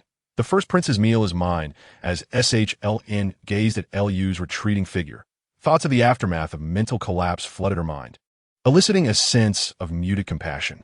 Mental breakdowns are typically classified into 3 tiers: low, medium, and high. The low tier indicates a breakdown level of 30 or below, a common occurrence among beastmen. Even those who do not engage in battle are susceptible to physical mutations from their beastly nature. In such cases, regular soothing from females can restore them to a normal level of 10 or below. The medium tier ranges from 30 to 50, during which beastmen remain treatable, though the female's mental strength must meet a higher standard. The original host lacked even the most basic healing level, hence Shln struggles in her job search. The high tier, exceeding 50, represents a dangerous demographic, particularly as stronger mental faculties increase peril. Failure to regain human form signifies an irretrievable state.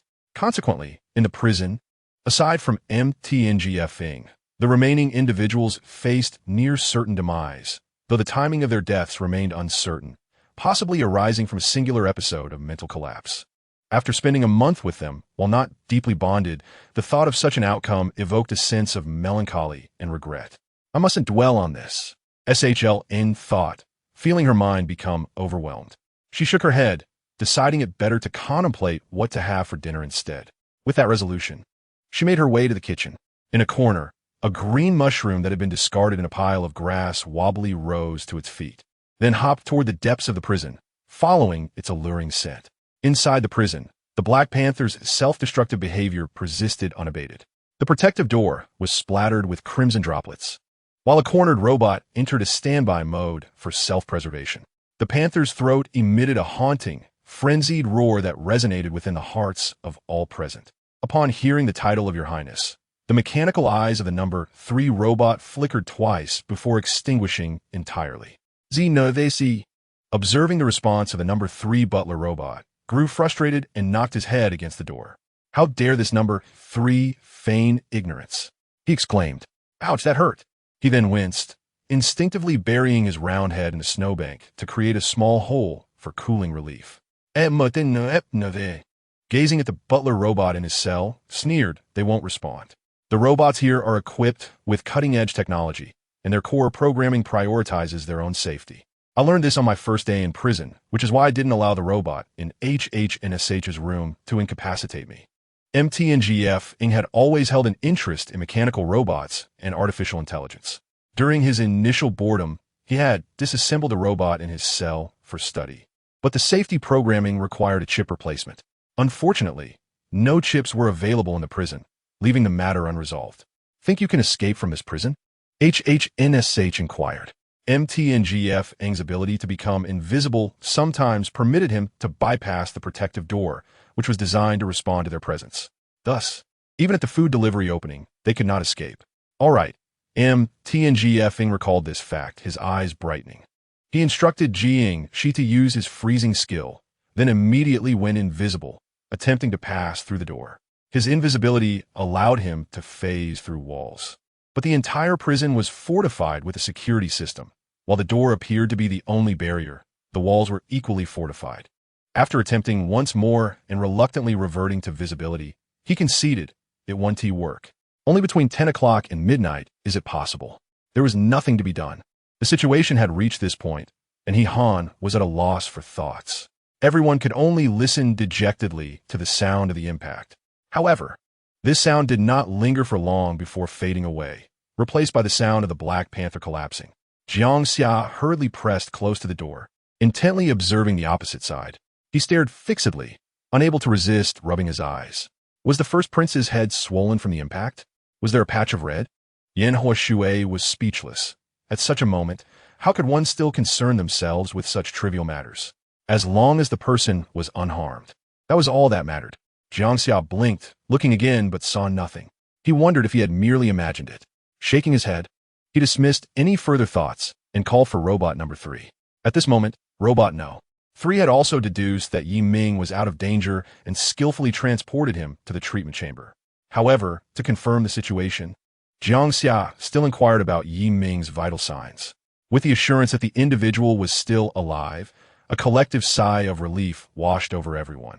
Shi Lan only learned of Yi Ming's mental breakdown while delivering dinner. This time, she decided to treat everyone equally, preparing meals for each person. Holding the food container, she looked into the disheveled room number 3, where the lights flickered but the chaos obscured the original state, feeling a pang of discomfort. Another mental breakdown had occurred. One instance often led to another, signaling that death was drawing nearer. Jiang Xia, in the adjacent room number 4, remained blissfully unaware of the sorrow, staring longingly at the food container in Shi Lan's hands, pleading, Shi Lan, I am hungry. After all, the first prince was absent, so his food could be shared with him. Jiang Xia was aware that today's meal had been prepared by Shi Lan, as he had just overheard her conversation with Mu Tang Feng. Initially, she had only cooked for Major General He, which had already ignited feelings of jealousy and envy within him. Now that Shi Lan had finally acknowledged them, one could only say that the first prince had lost his appetite. Jiang Xia was still so young, but could no longer transform into human form.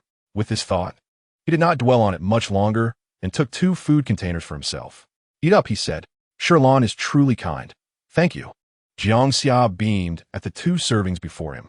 Although his beast form was relatively diminutive, his appetite was substantial, something Shi Lan had long recognized. However, the ability to eat was indeed a blessing. Watching him clumsily wielding a spoon, contentedly devouring his meal, Shi Lan felt a sense of fulfillment akin to that of a parent feeding a child.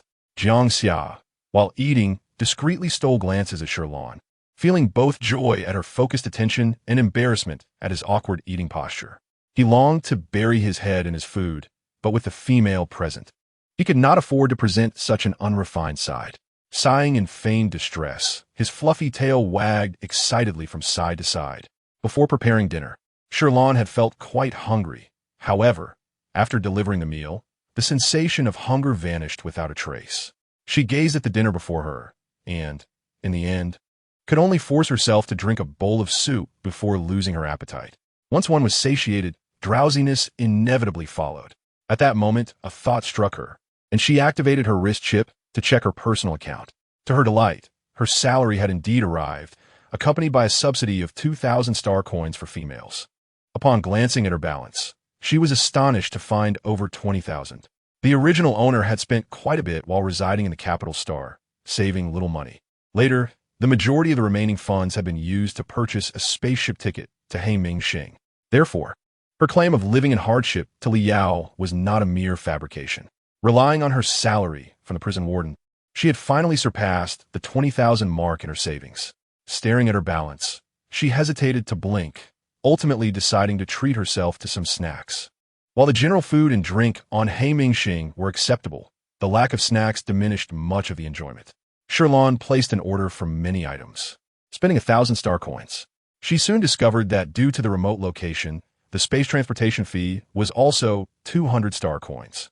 However, an exemption for shipping fees was available for orders exceeding 1,500, prompting her to sift through the categories for additional items. Spotting a yellow pet yarn ball, she whimsically decided to purchase it, adding some snacks to meet the shipping requirement. Spending money was indeed exhilarating. As Shi Lan viewed the abundance of snacks in the delivery section, she felt no regret. After all, given the great distance of Heimingxing, purchasing a larger quantity of snacks was wise, as it would alleviate the monotony of work. After completing her order, she realized that time had slipped away, and soon it was nearly time to clock out. Concerned about Yi Ming's condition, Shi Lan made another round through the prison. Nevertheless, the healing time in the treatment chamber varied with the severity of injuries. The last time Yi Han had been treated, it had taken approximately 2 to 3 hours, and now only a little over an hour had passed without Yi Ming emerging. Upon seeing her head toward Yi Ming's cell again, Yi Han's gaze darkened slightly, but he gently reassured her, "Do not worry. Robot number 3 confirmed that Yi Ming is still alive. Perhaps he will emerge in a little over an hour." Shi Lan nodded. One cannot be devoid of emotions. After a month of interaction, she did not wish for any of the adults in the prison to perish. even knowing the unfortunate ending depicted in the book. She gazed at the still disheveled room number 3, her glass-like, clear eyes flickering with a hint of compassion.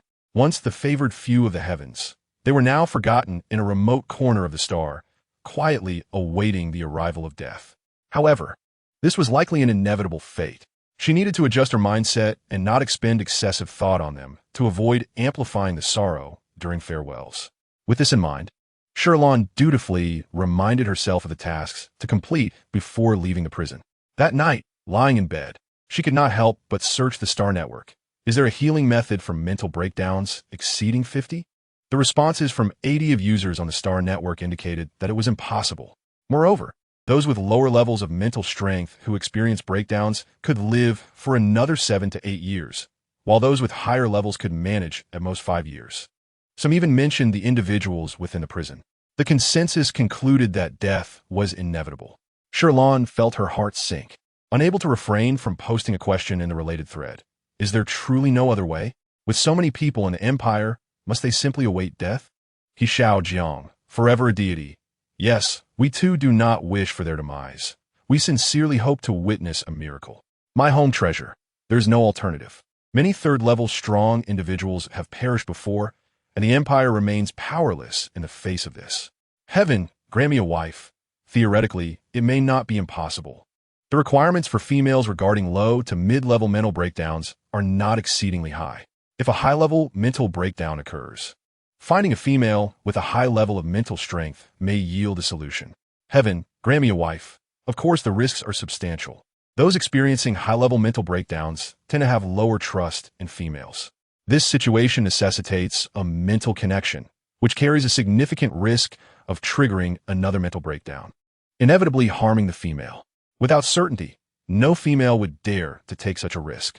In this world, a mental connection is akin to a soul bond, with a high threshold, meaning it must be a partner with sufficient trust and high mental strength to ensure safety during healing. And even then, there are no guarantees of effectiveness. Shi Lan pondered this notion. Indeed, it was quite difficult, as all these conditions must occur simultaneously, rather than merely satisfying one. She exhaled heavily, realizing that there truly was no solution, and they could only rely on the future capabilities of the female protagonist. With this thought, she exited the star network. History major. I once came across a case in the wild history where a female with a plant-based mental body healed a strong individual with a level 2 mental breakdown, and later they became partners, wandering the universe together. So perhaps a female with a plant-based mental body may hold the key. In the original book's setting, females awaken their mental strength without undergoing beastification, thus preventing mental breakdowns. However, they do possess corresponding mental bodies. Most mental bodies are various animals, while plant-based ones are seldom seen, let alone the fact that females generally do not rely on their mental bodies for comfort. Consequently, the focus on females has primarily been on mental strength and reproductive value. If Shi Lan were to see this statement, she would undoubtedly recall that the protagonist's mental body in the latter part of the book was plant-based, but alas, she remained unaware. In the dead of night, SHLN found herself once again dreaming of a multitude of diminutive green mushroom creatures. These little beings did not engage in any particular activity. They merely gazed at her while weeping, which thoroughly vexed her.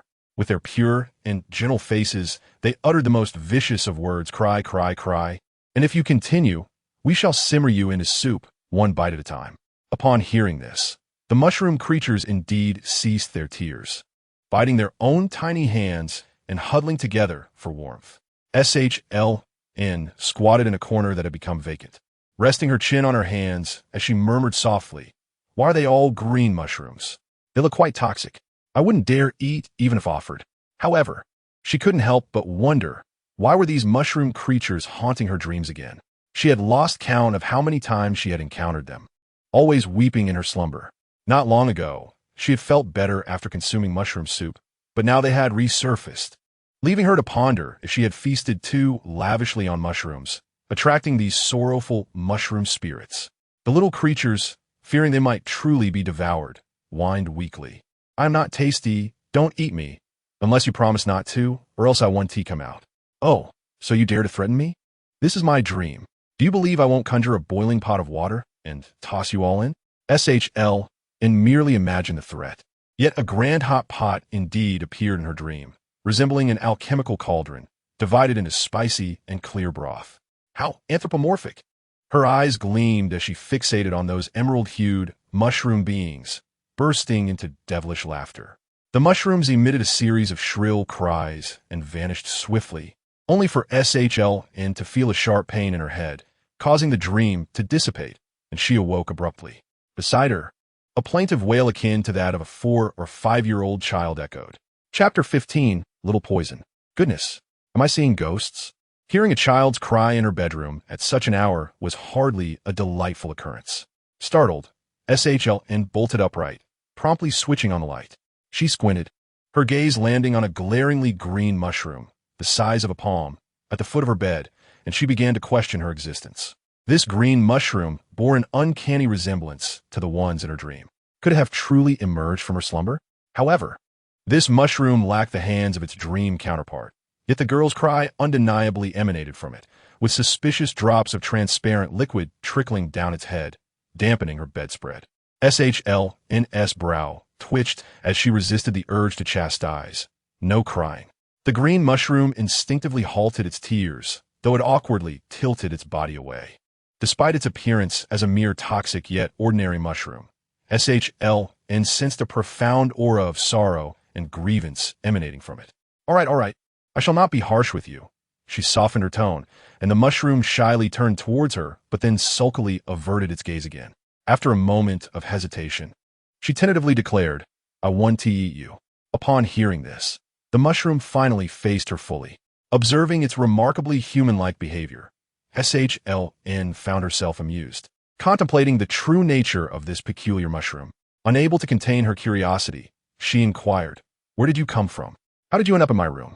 As soon as she finished speaking, a voice laden with grievance replied, Master, I am your spiritual entity. Of course, I must accompany you. The voice resonated within her mind, and she belatedly realized that the earlier cries had seemingly originated from within her consciousness. A spiritual entity? Do I possess a spiritual entity as well?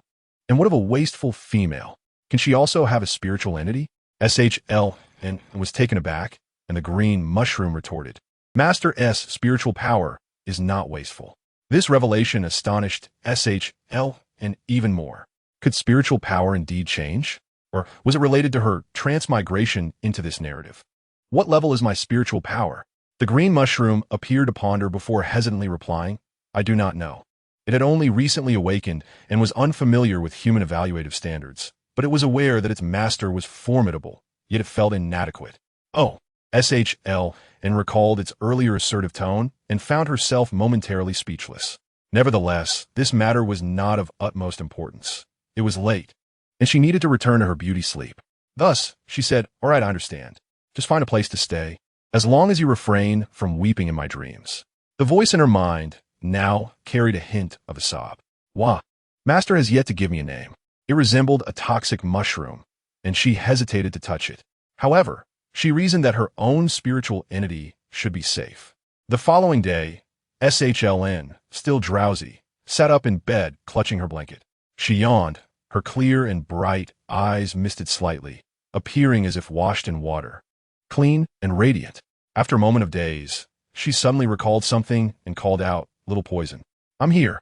The response in her mind was immediate, confirming that last night had not been a mere dream. She indeed possessed a spiritual entity, a green mushroom at that. Yet, she had heard that most beastmen had animal-like spiritual entities. Why was hers a mushroom? Nevertheless, SHLN did not find it particularly surprising or unique, for the original protagonist in the book had a spiritual entity resembling a snow lotus, which was also not an animal. Though her spiritual entity lacked the dazzling appearance of others, the plump green mushroom was undeniably endearing. With this thought, she summoned Little Poison and couldn't resist pinching its soft, squishy mushroom body before contentedly rising from bed. After a night of rejuvenation, when she went to deliver breakfast, YM had already returned to his usual self, and the room was once again enveloped in darkness. As she served the meal, he thanked her as usual, apart from his somewhat eerie green eyes. No other part of him was visible. The food prepared by robots in the prison was primarily meat, and SHLN and always added some vegetables to her own dishes. For breakfast, she opted for sandwiches, which included meat, eggs, and vegetables, naturally ensuring to include the meat that beastmen favored. This was also YMing's first time tasting her homemade food, yet I noticed he was quite picky. He left the vegetables untouched in the bowl. When she retrieved the food container, she couldn't help but remark, a balanced diet is beneficial for your health, especially since you've recently been injured. The silence in the dark prison seemed to protest silently. Behind her, Shi, who had been given 2 sandwiches due to his hearty appetite, let out a huff. SHLN, make sure to save some for me next time. I want 3 servings. I'm not picky. I enjoy everything you cook. SHLN replied. Aren't you afraid of overeating? The prison food containers were quite substantial, with deep compartments. Moreover, she was not only consuming sandwiches, but a considerable amount of meat as well. She dared not truly offer him 3 servings, as he typically could only manage 2, along with some dessert afterward, ensuring he was not left hungry. As she contemplated the dark confines of cell number 3, thinking that if he did not like her cooking, she would not need to bother in the future, YMing's voice emerged from the darkness. Cool as a mountain spring, it is very delicious. I will eat it next time. Oh good.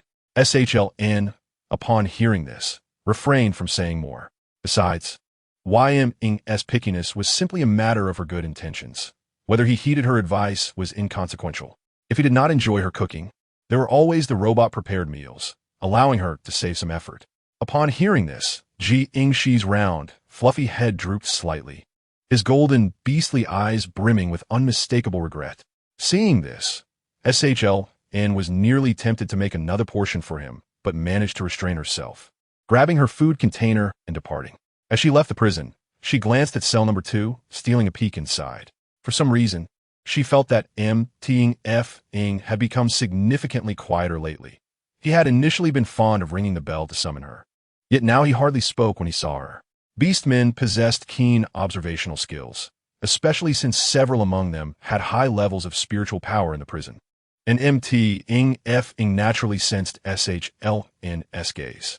He awkwardly averted his head, but could not help but straighten his posture, lifting his neck, revealing the elegant curve of his side, while his dark eyes captured SHLN's silhouette entirely. Upon noticing her slightly slowed pace and the evident astonishment in her eyes, she tilted her neck higher. It was not until Shi Lan exited the prison that she twisted her neck, stretching her wings to relax her body. Inside the prison, Shi gracefully leaped down from the climbing wall. In his peripheral vision, he inadvertently caught a glimpse of the opposite side, where a fleeting shadow of melancholy crossed his gaze. Chapter 16. A solitary toy in this high-tech era, express delivery is remarkably swift, transcending numerous planets. Thus, the package purchased yesterday by Shi Lan was already confirmed for receipt today. At that moment, she was in the prison garden picking flowers. Upon receiving the notification, she hurried outside and spotted a robot at the entrance holding a large box, awaiting her arrival. Following the standard procedure, Shi Lan signed for the package and, after bidding farewell to the robot, stowed the large box into her space pouch. The space pouch resembled a small purse, lightweight and convenient for her daily life, which she always carried with her. Once back in the warden's office, Shi Lan set down the flowers and eagerly began to organize her snacks, intending to share some with a few adults in the prison while keeping the remainder for herself. Despite her resolve to limit contact with them, the thought of their impending demise made it difficult for her to remain indifferent.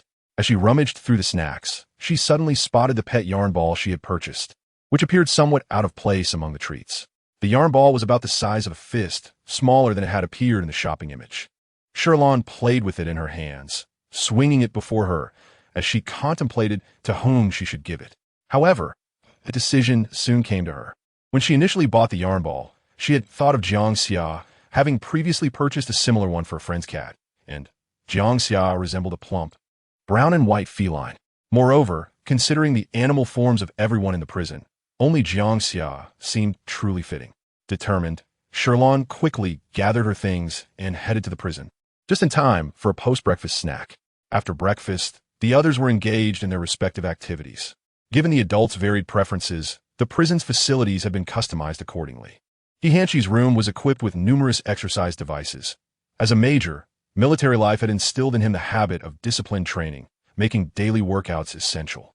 Mu Tangfeng, who had a penchant for aesthetics, had mirrors and combs in his room, allowing the robot to tend to his fur daily. Occasionally, he would delve into mechanical literature or entertain himself by disassembling the second robot. Yiming, who possessed night vision, preferred to dwell in darkness while reading, often keeping an eye on the Star Network updates. However, all of their accounts had been temporarily banned, preventing them from posting online, leaving them with only video calls to pass the time. Jiang Xia, previously a pampered rich young master, needed only to eat well, drink well, and enjoy himself, often relishing the snow piles within the prison. Yin Huoshui, once a space pirate, had endured many harrowing days, but now that he was relaxed, he favored comfort, bathing in hot springs, tending to flowers, and having the robot brew tea for him, indulging in whatever brought him joy. Despite the well-appointed amenities, the distinction between voluntary isolation and enforced seclusion remained significant, especially since they had been confined for over 2 years, leading to a monotonous routine. Jiang Xia rolled in the snow, sighing, yearning for freedom. Previously, he hadn't felt this way, but now, with Shi Lan outside the prison, he longed to play with her. At that moment, Mu Tangfeng was examining a few feathers that had fallen from his robot comb, vexed as he collected them. Hearing Jiang Xia's words, he couldn't resist a sarcastic remark, considering Jiang Xia's current mental state, suggesting that escape was out of the question. Feeling disgruntled, Jiang Xia couldn't help but test his chip, discovering his collapse value was 68, unchanged and slightly higher than 2 years prior. Given the status, leaving was indeed impossible. With that thought, he lost interest in arguing with Mu Tangfeng and buried himself once more in the snow, becoming a solitary snow leopard. Just then, footsteps echoed from outside the prison, and the golden eyes of the snow leopard brightened. He shook off the snow particles and took a seat on his icy throne. Mu Tangfeng quickly concealed his feathers and comb, knowing that a male shedding fur was less than appealing. Shi Lan entered with a smile, cheerfully announcing her intention to share new snacks with everyone. Snacks? Jiang Xia could hardly remain seated, unable to resist peering through the protective door. But Shi Lan was at a distance, leaving him unable to see anything, only hearing her voice. From her space pouch, Shi Lan distributed the snacks, and Hanshi descended from the climbing wall to the entrance, his ice-blue eyes reflecting her figure with a gentle gaze, thanking her for her thoughtfulness. Although he did not particularly enjoy snacks, having not tasted outside treats in over 2 years made him feel a tinge of nostalgia. The prison had seen several wardens come and go, yet only Shi Lan had thought of such details.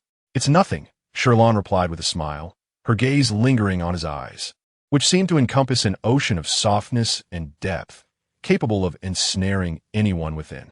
She blinked awkwardly, feeling shy under his gaze, and quickly turned to cell number 2. Mu Tangfeng, eyeing the snack bag, could not help but ask, "Did you buy this from the Star Network?" "Yes, why?"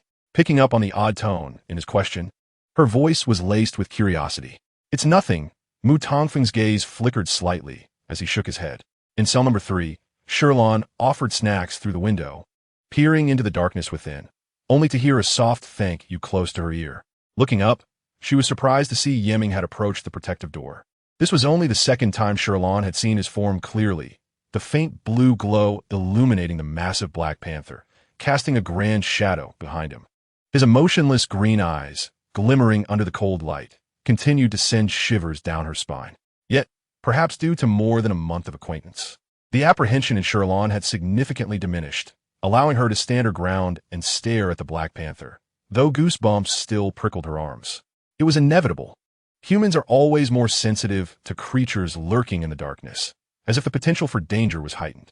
Yiming's long tail flicked a couple of times as he glanced at Shi Lan before retreating silently into the shadows. Shi Lan released a quiet sigh of relief, and then made her way to Jiang Xia. In stark contrast to the darkness of cell number 3, cell number 4 was brilliantly illuminated, featuring an automatic snow-falling mechanism, with a thick layer of snow accumulating atop the robot in the corner. In such an environment, Jiang Xia could easily blend in if one were not attentive, but fortunately, his path left a clear trail of footprints. Shi Lan gazed at the entrance, locking eyes with him through the protective door, and it felt akin to gazing upon a soft, adorable, plump cat, causing her heart to soften. The chubby cat's whiskers twitched as he grinned, emitting a crisp, melodious voice. "Shi Lan, you brought us snacks? It's been so long since we've had any. A little toy?" Upon hearing these words, all the creatures in the prison perked up their ears, including Yiming in the darkness. Yan Huashui observed with a look of amusement. Chapter 17. The Little Yarn Ball Toys? Jiang Xia's eyes widened in disbelief. I am not a pet. I do not need any toys. Though he found Shi Lan to be beautiful, kind-hearted, and good-natured, he could not tolerate being treated as a pet. He was a proud male beastman. Jiang Xia's anger flared, baring his teeth as his sharp canines grazed his lips, with his crimson tongue peeking out, breathing heavily in frustration. Shi Lan felt slightly guilty as he spoke. She had just taken out the yarn ball, holding it shyly in her palm. I apologize. I did not intend to imply that you are a pet. I will take it away now. Please do not be upset. Shi Lan attempted to tug at the string again, and Jiang Xia's golden eyes narrowed, his pupils instantly transforming into two focused black dots. This expression was unmistakably reminiscent of a friend's cat seeing something intriguing. To be honest, Shi Lan did not perceive Jiang Xia as a pet. After all, he was a beast man, no different from a human. It was merely his appearance as a hare that led her to unconsciously associate him with a cat, prompting her to purchase a toy favored by felines. As she shook the yarn ball again, Shi Lan finally confirmed that Jiang Xia was indeed reacting to it, much like a cat would enjoy playing with a ball. Perhaps, by nature, he too found it intriguing. However, if Jiang Xia did not like it, she could not force him. With this thought, Shi Lan reluctantly put the yarn ball away. Once the yellow ball vanished from sight, Jiang Xia's gaze returned to normal, only now realizing that he had been captivated by such a trivial object. This was inconceivable, clearly. This female must possess a fox spirit, and he had been seduced by her. Jiang Xia instinctively dug his claws into the snow, fuming. It's just a small yarn ball. I thought it was some sort of toy. Since you bought it, I suppose I will reluctantly accept it. He was curious to see what sort of magic this yarn ball possessed. Shi Lan, suddenly feeling a mischievous streak, feigned concern and said, It's all right, if you don't like it. I can take it away. There's no need for an adult to feel compelled. Jiang Xia's claws began digging faster into the snow, and what had started as a small footprint transformed into a circular pit, revealing the surface of the prison floor. Shi Lan continued to reflect, acknowledging that it was her oversight not to consider an adult's preferences. She resolved never to unilaterally purchase such items that might irritate him again. Jiang Xia's ears twitched, and his tail flicked anxiously as he raised his voice. I never said I didn't like it. Oh, so you do like it? Shi Lan smiled, noticing Jiang Xia's flustered state as he nearly tore up the ground in frustration. She finally ceased her teasing and tossed the yarn ball through the small window. The air carried it in a graceful arc, and Jiang Xia instinctively chased after it, only to feign calmness as he headed toward his icy chair. His peripheral vision fixated on the toy until it landed. Robot number 4, assuming the room had accumulated trash, scanned the item and confirmed it was not part of the owner's belongings. No matter how one looked at it, a pet toy was of no use to Jiang Xia. With this thought, the robot prepared to clean up. Jiang Xia's pupils constricted, and disregarding everything else, he dashed over and picked up the yarn ball in his mouth. Upon seeing Shi Lan at the door, he felt embarrassed and spat it out, directing his ire toward the oblivious robot. Get lost. Don't let me see you today. Robot no. For, puzzled, gazed at Jiang Xia's side where the yarn ball lay, still eager to move. Jiang Xia carelessly nudged the item closer to himself and growled. Aren't you leaving yet? Robot number 4 could only comply and retreat to a corner to remain on standby. You youngsters have quite the temper, Shi Lan sighed, shaking her head. However, seeing Jiang Xia secretly enjoy the yarn ball brought her joy, knowing her small gift was cherished. She did not linger, making her way to the entrance of the 5th prison where Yan Huashui resided. After handing over some snacks, she retrieved a flower she had just picked that morning. The pink roses in the courtyard had bloomed, so she chose a vibrant pink moon rose instead. The flowers radiated life and vitality, their brilliance captivating. Yan Huashui gazed intently, his graceful, languid movements approaching the window, his 9 tails a splendid display, his fur a glossy red. He lifted himself slightly, inhaling the fragrance, his crimson eyes glistening like clear springs. Thank you. It is both fragrant and beautiful. His deep, husky voice seemed to resonate in her ears, nearly causing Shi Lan to tremble and release the flower. She blinked, signaling the robot behind, Yan Huashui, to retrieve the flower. However, the robots in each prison operated solely on the commands of their masters, and robot number 5 remained still. Yan Huashui smirked beckoning robot number 5 to come over. No longer testing Shi Lan, though his initial wariness had eased somewhat. Yet, he still perceived this female as unusual. Having discreetly garnered the trust of several inmates without revealing her connections. Though her background remained undetermined, her presence under his nose would eventually unveil her true nature. This thought added a hint of intrigue to the otherwise mundane prison life. Shi Lan felt a wave of relief as the robot took the flower, and after ensuring the snacks were delivered, she headed toward the warden's office. However, on her way back, she sensed a lingering gaze around her that seemed tinged with resentment. Glancing to her sides, she noticed the white lion's head turned inward, unable to see Yiming's eyes in the darkness, while Mu Tangfeng shot her a glare, his lips moving silently as he pressed the reinforced button on the protective door. Shi Lan couldn't shake the feeling that his words hinted at favoritism. But how could that be? After all, she had no skill in reading lips. Perhaps she was mistaken. Why was Mu Tangfeng suddenly angry? Indeed, it seemed she was better suited to being single. Men were so fickle. After Shi Lan's departure, the prison fell into a prolonged silence, no one daring to speak. Only the suppressed breaths swirling in the air. Suddenly, Jiang Xia's jubilant exclamations shattered the stillness. "Little yarn ball, you shall not escape." At this moment, if one were to describe the situation simply, it would be, his happiness was disturbing to their ears. However, Jiang Xia, having just acquired a new toy from Shi Lan, was entirely absorbed, oblivious to the feelings of others. He was eager to discover how this yarn ball could further captivate him. Yet, as he inadvertently nudged the ball away with his paw, Jiang Xia's pupils suddenly dilated with excitement, reminiscent of his first kill against the insectoid. His tail wagged rapidly as he lunged forward, exclaiming, "Wow!" Unconsciously, a joyful sound escaped his throat as he pressed down on the ball with his paw, the trailing thread tantalizingly brushing against the ground, igniting a playful itch that compelled him to lower his head and gnaw. Although the hair was small, its teeth were sharp. Jiang Xia was cautious not to damage his new toy, carefully controlling his strength. However, this little yarn ball proved to be extraordinarily entertaining. As Jiang Xia reveled in his delight, the quiet prison resonated with his cheerful purring. Robot number 2 in Mu Tangfeng's room, having been disassembled beyond recognition, could no longer bear it, and finally shouted, "Enough! Jiang Xia, can you be quiet for a moment?" Upon hearing this, Jiang Xia realized, somewhat belatedly, how embarrassing his previous actions were, having been so utterly captivated by a mere yarn ball. He glanced across the way, noticing a pair of green eyes fixated on the ball beneath his paws in the dark confines of Yiming's cell. Instinctively, he shielded the ball beneath his belly, his thick, fluffy brown and white fur concealing it entirely.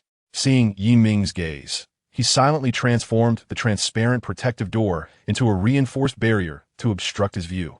Mu Tangfeng's shout did indeed quiet Jiang Xia for a while, as he understood that the females had only bought toys for him and none for the others, which was understandably unfair.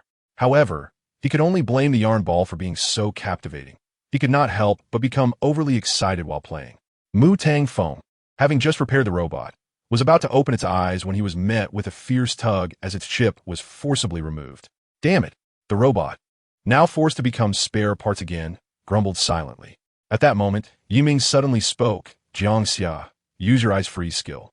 Upon hearing Yiming's command, Jiang Xia understood that something significant was about to be discussed and momentarily shelved his playful inclinations, replying, "Understood." After all, he is quite prudent in significant matters. Carefully concealing the yarn ball beneath the icy seat where he often resides, immediately employing his skills. Yiming gazed at the frozen robots within the prison and promptly communicated with Li Ruo. "Your Highness, how is it?" Yiming's eyes fixated on the chip detection data, his tone imbued with a hint of lightness, seemingly indicating some effect. Upon hearing this, Dr. AI exclaimed with excitement, "Has the collapse value truly decreased by 10 points?" Yiming shook his head. "No, but the collapse value has indeed diminished by 1 point. Initially, my mental collapse value was 73, and now it has become 72. Upon hearing this, Han Shi's gaze flickered. Meanwhile, on the other end of the communication, Dr. AI was puzzled. "That cannot be. My potion should not reduce the collapse value by such a small margin. Please recount the entire situation regarding your consumption of the potion." After listening, Yi Ming recounted all the details of his mental collapse incident. Li Ruo was taken aback to learn that His Highness had gone through such a perilous experience. His face reflecting concern, "Your Highness has suffered." Dr. AI was engrossed in the potion data, meticulously recording Yi Ming's words. Could it be that after consuming the potion, even if a mental collapse occurs, the collapse value can still decrease by 1 point? Though this process was fraught with danger, it appeared to present a potential solution. The more Dr. AI contemplated, the brighter his eyes became as he eagerly anticipated further research into a new potion. If this potion were to be successfully developed, he would become a celebrated genius apothecary in the annals of the stars. However, at that moment, He Han Shi suddenly spoke, "Your Highness, are you certain that the reduction of 1 point occurred after the mental collapse?" Yi Ming was quite confident in this, as he monitored his bodily data daily. Previously, his value would typically increase by 1 point each month, but after consuming the potion, it had not only failed to rise, but had actually decreased by 1 point. He merely acknowledged with a sound. He Han Shi also accessed his own mental power value and gravely proposed a new perspective. "I believe it may not be due to the potion. Recently, when I experienced a mental collapse, my collapse value also decreased from 89 to 88. The moment these words were spoken, the other beasts displayed expressions of disbelief. On one hand, the collapse value had diminished, and on the other, they were unaware that He Han Shi's collapse value had unconsciously surpassed 80. He Han Shi continued, "At that time, I thought it was merely a coincidence and did not make a fuss, but this time, Your Highness, your mental collapse resulting in a decrease seems too coincidental." Dr. AI rebutted in shock, "Impossible. Research clearly indicates that following a mental collapse, the collapse value can only increase, not decrease. If it could decrease, there wouldn't have been any fatalities among the beasts with a value of 2 or higher. Moreover, the higher the collapse value of a beast, the greater the risk of death from collapse. Based on the historical data that Dr. AI has investigated, it is a miracle that Major General he has survived after experiencing a mental collapse. In the past, any beast whose mental collapse value exceeded 85 would not survive once it occurred. Nonetheless, Dr. AI believed in Major General he's integrity. He would not deceive himself about such matters." The prison fell into silence for a moment as they all absorbed this shocking news. After a while, Dr. AI said, "Your Highness, I will continue my research on the potion, but I will have Li Ruo come over again. If possible, could you and Major General he provide a blood sample? Perhaps your bodies still harbor other latent potentials or mutations." There were too many uncertainties, and Dr. AI needed to investigate further to determine the root cause. Dr. AI was a trustworthy individual, and neither Yi Ming nor He Han Shi had any objections to his request. The communication came to an end. Afterwards, as everyone processed the information, Mu Tangfeng could not help but speak up. "Major General, your mental collapse value has actually become this severe." Concern and anxiety filled his eyes. If this collapse value were to trigger again, survival would be exceedingly difficult. The last occurrence was already miraculous. No one could guarantee the next. He Han Shi maintained a calm demeanor. "Do not worry. Life or death is left to fate."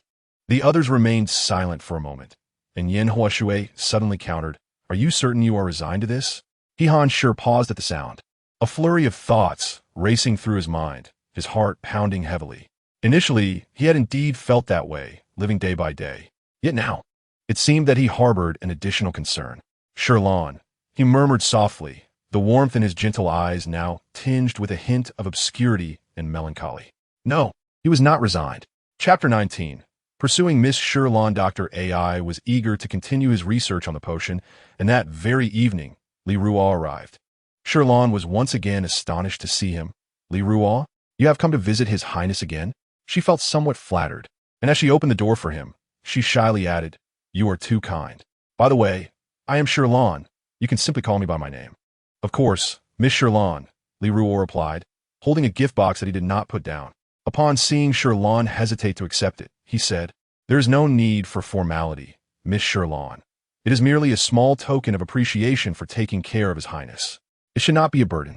Shi Lan still felt uneasy about receiving something without giving anything in return, as she was merely performing her duties in the prison and was compensated for it. However, she sensed Li Ruo's insistence and did not reject it any further, replying with a simple thank you. Li Ruo's smile deepened, and as they walked back towards the prison, he no longer inquired about her family background, but instead remarked, "Miss Shi Lan, you have such a wonderful temper. You must have many suitors." His words were sincere. In the Empire, there were many more males than females, and females were held in high regard, receiving preferential treatment everywhere, with suitors constantly pursuing them, most of whom were haughty and dismissive. If it were those females from the Empire, upon receiving a gift, they would first evaluate its worth before accepting it with a condescending gaze, unlike Shi Lan. Shi Lan paused for a moment before slowly explaining, "No, my mental power is... My reproductive value is 0. No male is interested in me." Upon hearing this, Li Ruo's cheeks flushed, and he felt somewhat embarrassed. Wishing he could slap himself for asking such an inappropriate question, he let out an awkward laugh, feeling a twinge of regret. It was unfortunate that not only did she lack the ability to soothe males with her mental power, but her reproductive value was also 0. Under such circumstances, it was indeed unlikely for any male to pursue her. Li Ruo sighed internally, but still offered consolation. "It's all right. If Miss Shi Lan ever needs anything in the future, you can come to me." In the Empire, females faced numerous compulsory requirements upon reaching marriageable age. He, with his mental power, did not need to go to war, did not have to worry about mental collapse, and did not require a partner for comfort. As for offspring, he was not particularly fond of children, which conveniently eliminated that concern. With this in mind, Shi Lan seemed quite suitable. "Ah," Shi Lan responded with confusion, and Li Ruo, assuming she was surprised by his words, said, "Miss Shi Lan, do not underestimate yourself. Setting aside the issues of mental power and reproductive value, you are an excellent female. It would indeed be a fortunate thing to have such a female as a partner." Thank you for the compliment." Shi Lan still did not quite grasp his meaning. She did not believe that Li Ruo had feelings for her, but faced with his earnest praise, she felt too shy to delve deeper into the topic and could only smile as she shifted the conversation, the gift box in her hands feeling somewhat like a hot potato. Fortunately, it was not long before they reached their destination at the prison. Shi Lan breathed a silent sigh of relief and quickly departed after escorting him inside. Yet, he was still focused on the matter at hand and promptly retrieved the blood sampling tools provided by Dr. AI from his spatial pouch. Neither He Han-Shi nor Yi Ming had anticipated Li Ruo's swiftness, but given their current mental collapse values, every second was precious. Thus, both of them unhesitatingly submitted to having their blood drawn. Li Ruo stood at the door of cell number 3, watching Yi Ming draw blood within the protective door, and suddenly asked, "Your Highness, has Miss Shi Lan reached marriageable age?"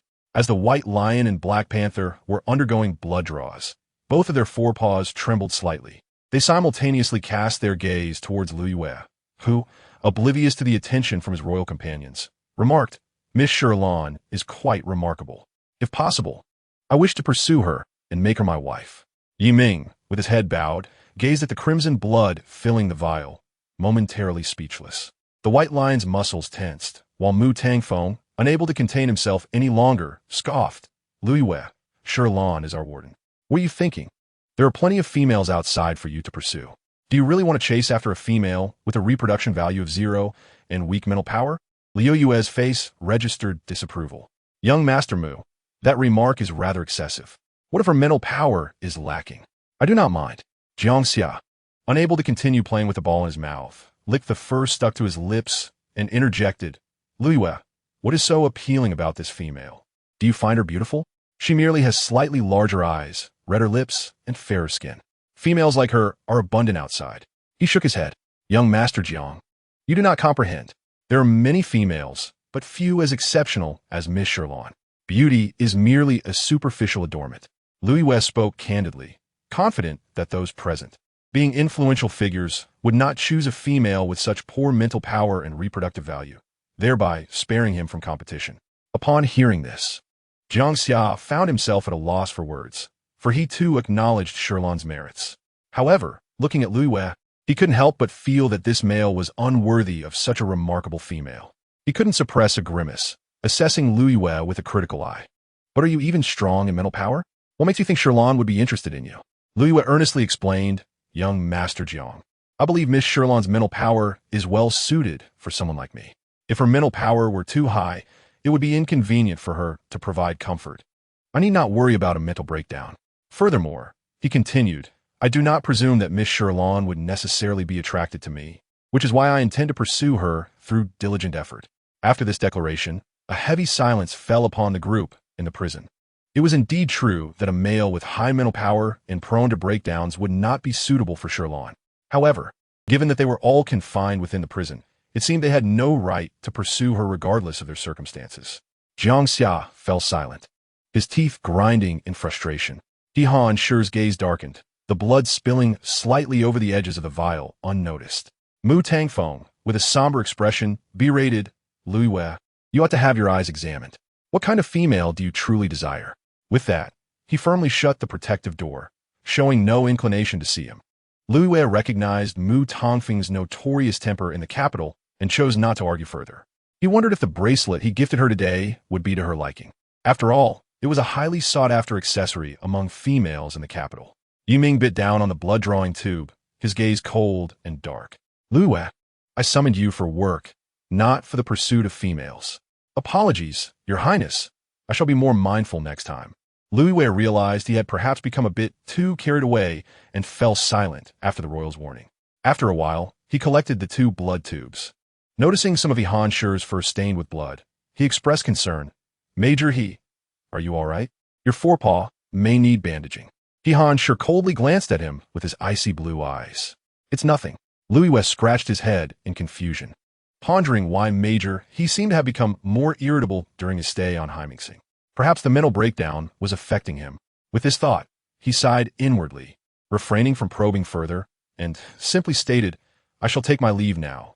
Yi Ming instructed, from Heimingsing to the capital, it should take no more than 9 hours. Deliver the blood to Dr. AI as soon as possible. Upon hearing this, Liu Yue's expression fell, realizing that he might not see Miss Shi Lan for a year and a half. He wanted to say more, but Yi Ming interrupted. Go. Understood. Liu Yue quietly closed his mouth. He meticulously stored the 2 vials of blood in the secure box of his spatial pouch, reflecting that he might not return to Heimingsing for quite some time. As he was leaving, he said to Shi Lan, Miss Shi Lan, may we exchange communication details? Adding a friend was not a significant matter, and Shi Lan did not refuse. Of course. Just as they added each other, Shi Lan handed him a meal, noting that he likely had not eaten dinner given the time he had arrived. Liu Yue felt a warm sense of being cared for. Miss Shi Lan, you are truly kind. Shi Lan smiled awkwardly. This is just common courtesy in Huajia, especially since you brought a gift. However, recalling the expensive pink diamond bracelet in the gift box, she felt it was too lavish and pondered how to return it to him. Suddenly, her wrist communicator vibrated urgently. It was the emergency alert for the warden, indicating that someone was requesting her presence, and she needed to arrive within 6 minutes.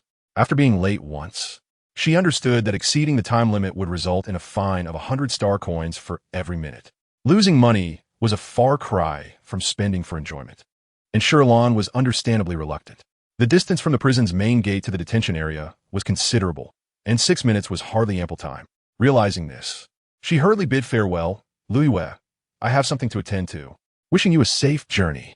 Thank you, Miss Shi Lan. Lui Wei, holding his meal, watched the door close as he once again saw Shi Lan's retreating figure. 6 minutes was indeed tight, but Shi Lan managed to arrive just in time, her breath heavy as she reached the designated area. Upon clicking her communicator, she was surprised to find that the one summoning her was none other than Yi Ming, who had never sought her out before. Curiously, she approached cell number 3, still slightly breathless, and asked, What is it, Lord Yi? Yi Ming, hidden in the shadows, casually glanced at her wrists before saying, Did Lui Wei leave? Shi Lan thought he might have further instructions for Lui Wei and felt a pang of anxiety. He just left. If you have something to discuss with him, I can still intercept him. Yi Ming's expression relaxed slightly. It doesn't matter. If he has left, then so be it. We can communicate through messages if necessary. Oh, well, that's fine.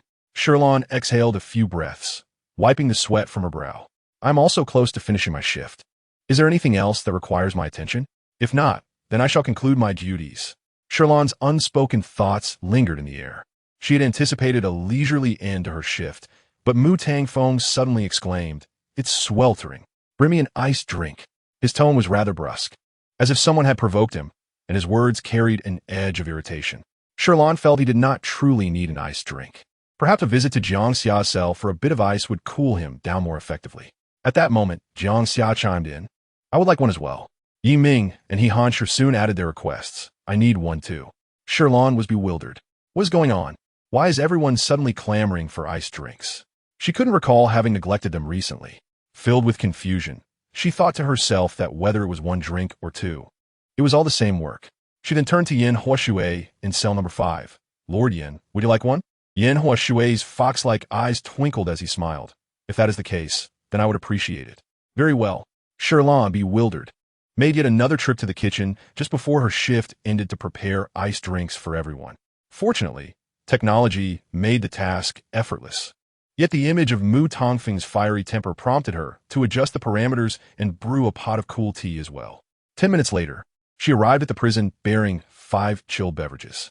After delivering one to each person, she inquired of Mu Tangfeng, "Would you care for a cup of cool tea?"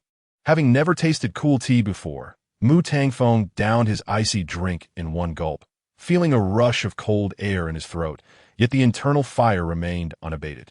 With a fierce demeanor, he asserted, "Yes." The others echoed his desire in turn. Shi Lan, recalling the taste of the cool tea, felt a shiver run down her spine, surprised to find that several individuals in the prison seemed quite keen on it. Fortunately, she had prepared a pot, ensuring no one was left out. 2 minutes later, Mu Tangfeng spat it out, exclaiming, "What is this? It's horrendous." Jiangxia added, "Ugh, it's so bitter."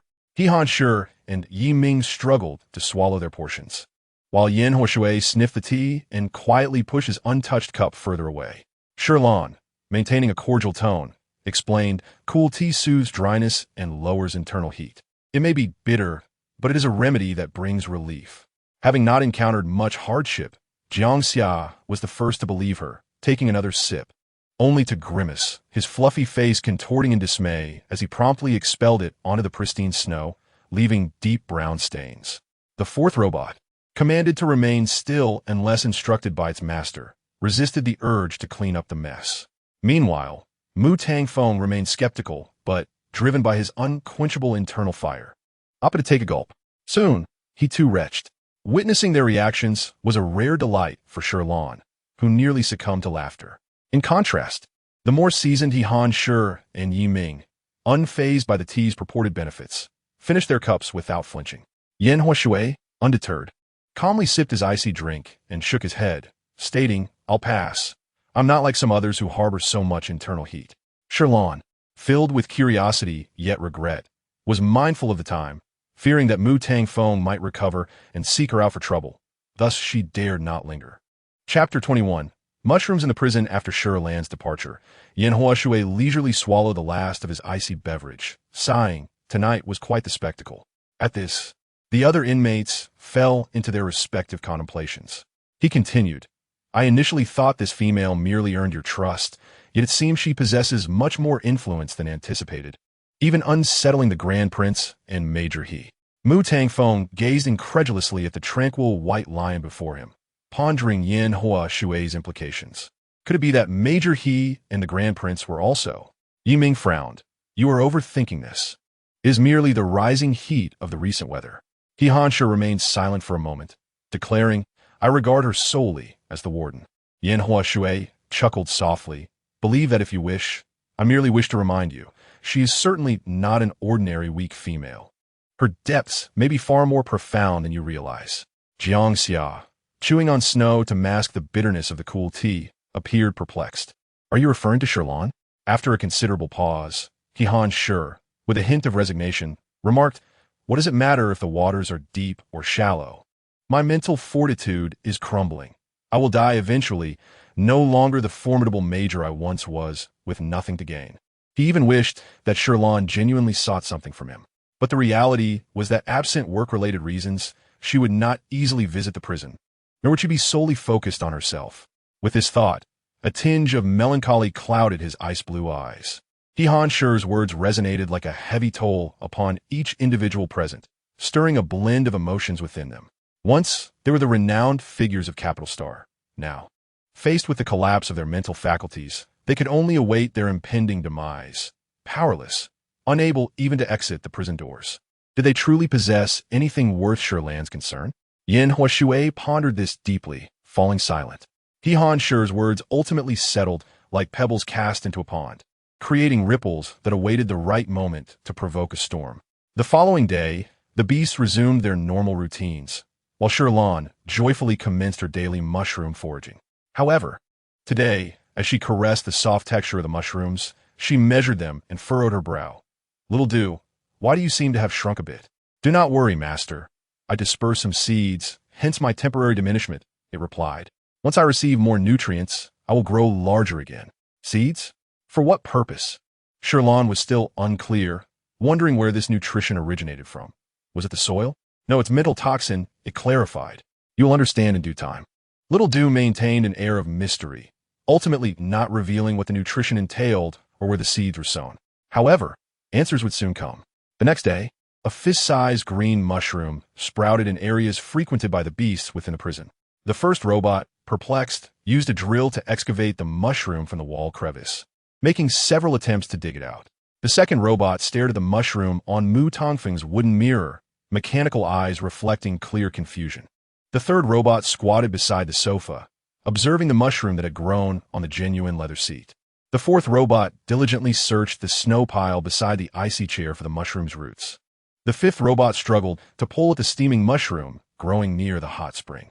All 5 robots shared the same bewilderment on that day. Why could this mushroom not be eliminated? The other beasts in the various rooms also sensed the anomaly, with Jiang Xia seeing how the fourth robot struggled to clear the mushroom, attempting to bite it himself. He discovered he seemed to be gnawing on air. Skeptical, he bit down several more times, each time to no avail, the mushroom showing no signs of being uprooted. Eventually, he grew weary and decided to abandon his efforts. After all, it was merely a mushroom, nothing particularly extraordinary. Given the consistently low temperature within the prison, how could mushrooms possibly thrive in such conditions? They shared observations about the mushrooms in their rooms, yet none could decipher the mystery behind them. They concluded only that the mushroom was indeed indelible and resigned themselves to the unusual sight of mushrooms taking root in the prison. Mu Tangfeng leaned in closer to sniff, faintly recognizing a familiar scent. This aroma bore a resemblance to Shi Lan's, which he had detected on 2 occasions during her meal deliveries. Yet he questioned his own sanity for seeking Shi Lan's presence in a mere mushroom. He self-deprecatingly smirked, dismissing the oddity from his mind.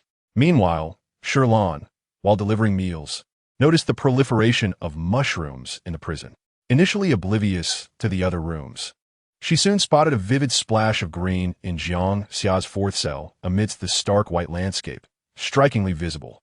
Her eyes widened in surprise as she urgently called out, Little Do, is that your mushroom?" Little Do nodded enthusiastically, yes. "So, the seeds you mentioned were sown in the prison?" she asked. Oh, master. I'm hungry. No, I cannot leave." Shi Lan remained baffled about the connection between its hunger and the sowing in the prison. Eventually, noticing that the others did not appear overly surprised, she set aside her concerns for the moment. She found the notion of mushrooms growing in a prison peculiar. Even in Jiang Xia's icy domain, a green mushroom had emerged, defying the natural order of mushroom growth. Little Do spoke earnestly. "It's quite simple, master. All I need is some mental toxin." Wait, could this mental toxin be the very substance causing the deterioration of mental faculties? Shi Lan seized upon this critical point, suddenly realizing that her mushroom spirit seemed far from ordinary. Little Do was unaware of what mental collapse entailed. It only knew the people in the prison possess fragrant things that are delicious. At this revelation, Shi Lan's heart raced. Chapter 22. Graduation Notification from School. Fragrant Things? Mental Toxin? Shi Lan immediately searched on Xinguang and discovered that the primary cause of mental power collapse was indeed the mental power toxin. According to Xiaodu, if all the mental power toxins could be consumed, could it potentially cure the collapse of mental power? The more she pondered, the more restless her heart became. If this were true, it would mean that a few people in the prison could be spared from death. And it would also imply that she possessed the same ability as the female protagonist to heal those suffering from mental power collapse. Could this be her golden finger? Shi Lan swallowed hard, her gaze fixed intently on her mental entity. After a while, she finally calmed down, her expression serious.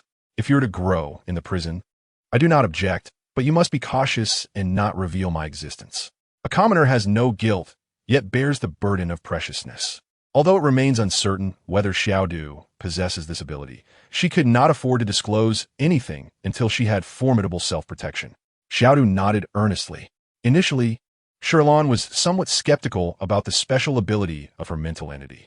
She found it hard to believe that such a golden finger would manifest for a character like her. A mere cannon fodder. However, she stumbled upon a post that mentioned a female plant-type mental entity might possess the ability to heal those with mental power collapse, which reminded her of the female protagonist's mental entity in the book. While there were still aspects of the original plot that she found perplexing, such as why the protagonist's healing ability emerged later in the story. The book did indeed mention the protagonist's Snow Lotus mental entity multiple times when discussing healing those with mental power collapse. However, Xiaodu resembled a mushroom, which, in her understanding, belonged to the fungal category. Could it be that non-plant entities were also viable? Or could it be that Xiaodu was not a mushroom, but rather some sort of plant? Xiaodu, are you a mushroom?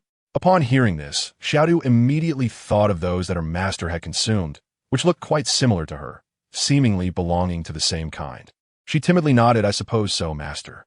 If you eat those mushrooms, you cannot eat me, as I am not tasty. Shi Lan nearly laughed aloud. Rest assured, I will not consume you. She stroked her chin, deep in thought. After that day, Shi Lan felt a slight unease regarding the few individuals in the prison, primarily out of fear of being associated with them. However, considering what she had recently learned from Xing Wang, she found some solace in the public perception that beast-type mental entities were predominantly animals and that females would not transform into beasts, while mental entities would not manifest externally. Thus, she felt somewhat reassured. A month passed without incident, and Shi Lan noticed that Xiaodu had indeed grown, now the size of 2 palms. During this month, no one in the prison had experienced a mental power collapse again. Although uncertain whether Xiaodu was the cause, she no longer felt as tense as at the beginning, nurturing the thought that perhaps she could heal them, and thus indulged in her thoughts. At the end of her 3rd month at Hymingxing, she received her graduation notice from the school. The original host had attended the Imperial Capital School, the foremost institution in the capital star. Given the original host's academic performance, it was implausible for her to have gained admission, yet the school offered free enrollment to any female willing to join. Shi Lan believed that there was no such thing as a free lunch, and there might be other conditions attached, although the book did not elaborate on this. And she lacked the complete memories of the original host, so she decided to set it aside for now. She repeatedly examined the notice, which stated that the school would hold a graduation ceremony, requiring all notified students to collect their diplomas. She had previously assumed that the original host had already graduated, unaware that she had yet to collect her certificate. While the consequences of not collecting the diploma remained unknown, it was evidently safer to attend. Fortunately, according to the timeline of the book, she had managed to evade the death conclusion by this point, and going to collect the diploma should not pose any major issues. With 5 days left until the graduation ceremony, she realized that the prison warden had 30 days of leave available each year, and since she had not used any, it was the perfect opportunity to apply. The day after the graduation notice was sent out, she received an invitation to the wedding of a university classmate from the original host. Therefore, she would have to attend this wedding as well. With this in mind, her initial plan to apply for 3 days of leave transformed into 5. 2 days before departing for the graduation ceremony, Chun Xiong, the temporary worker taking over Shi Lan's position, arrived. Chun Xiong was a burly man with a muscular build, yet his smile revealed a naive, honest demeanor. Shi Lan had not heard anyone address her in such a manner for quite some time, and she was momentarily unaccustomed, hastily waving her hands. No need for formality. By the way, let me inform you about the responsibilities you will be handling next. Pay close attention. Time was tight, so she refrained from excessive pleasantries. And Chun Xiong nodded earnestly. Shi Lan detailed all the work tasks to him, even entrusting him with the work manual for the time being. Upon witnessing Chun Xiong's astonished expression while flipping through the manual, she quickly explained, "You need not be overly anxious. The main focus is on remembering the meal delivery times for each shift. The other details are not particularly critical. The temperaments of the few adults in the prison are quite manageable. As long as you follow my instructions, they will not make things difficult for you." Chun Xiong finally breathed a sigh of relief, replying, "All right. Furthermore, regarding the adults' post-meal desserts and some habits like flower picking, you must pay attention to those as well." Understood. Chun Xiong nodded repeatedly. Compared to the wages for this temporary position, the workload was much lighter than he had anticipated, even giving him the illusion that earning money could be so effortless. Of course, a significant reason Qin Xiong came here was to see his idol, General He. Without a planetary entry permit, one could not freely enter Hyming. Being caught would lead to an imperial manhunt. Thus, receiving this temporary job was an excellent opportunity. With these thoughts in mind, he felt highly motivated to work. Noticing that he was diligently recording everything, Shi Lan felt reassured. Well then, I will leave the next few days to you. I will take great care of each adult, Qin Xiong replied confidently. Shi Lan smiled with satisfaction. The day before her departure, to help everyone become familiar with one another, she took Qin Xiong to the prison and specifically briefed He Hongxi and the others. By the way, I will be leaving Hyming for a while. This is Qin Xiong, who will be taking care of you.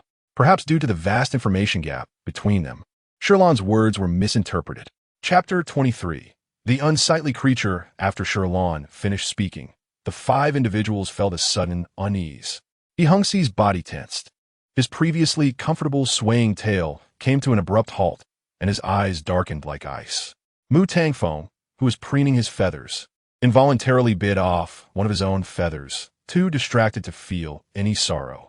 Yiming opened his eyes in the darkness and strode towards the protective gate.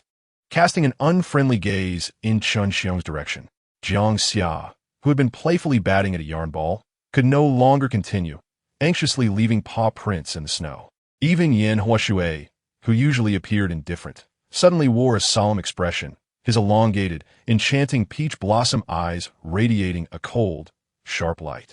At that moment, they all shared a common thought. Had Shi Lan begun to grow weary of their company? Did they somehow make her feel that working with them was a burden, prompting her desire to resign? An inexplicable silence enveloped the air, a tense undercurrent sweeping through, oblivious to the atmosphere. Qin Xiong gazed adoringly at the familiar white lion figure within prison number 1, his voice trembling with excitement as he greeted, "Hello, everyone.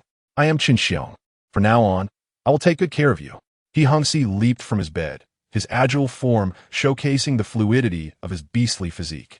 He shook off his disheveled fur, and the typically imposing yet gentle-eyed white lion revealed a sharp, hawk-like intensity for the first time.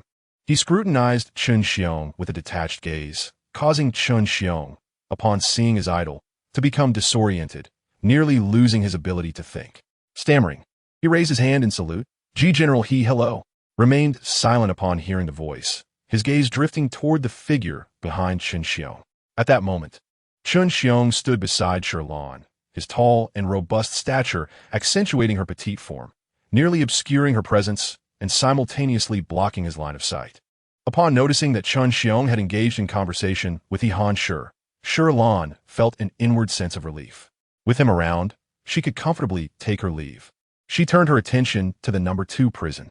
Previously, as Qin Xiong entered the prison, his mind was consumed by the name of Major He, to the extent that upon seeing the name on the number 1 prison, he failed to notice anyone else, even focusing solely on He Hongxi during his self-introduction.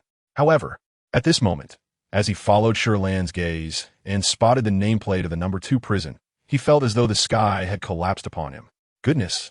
Why was the young Master Mu from the Empire's 4 great families here as well?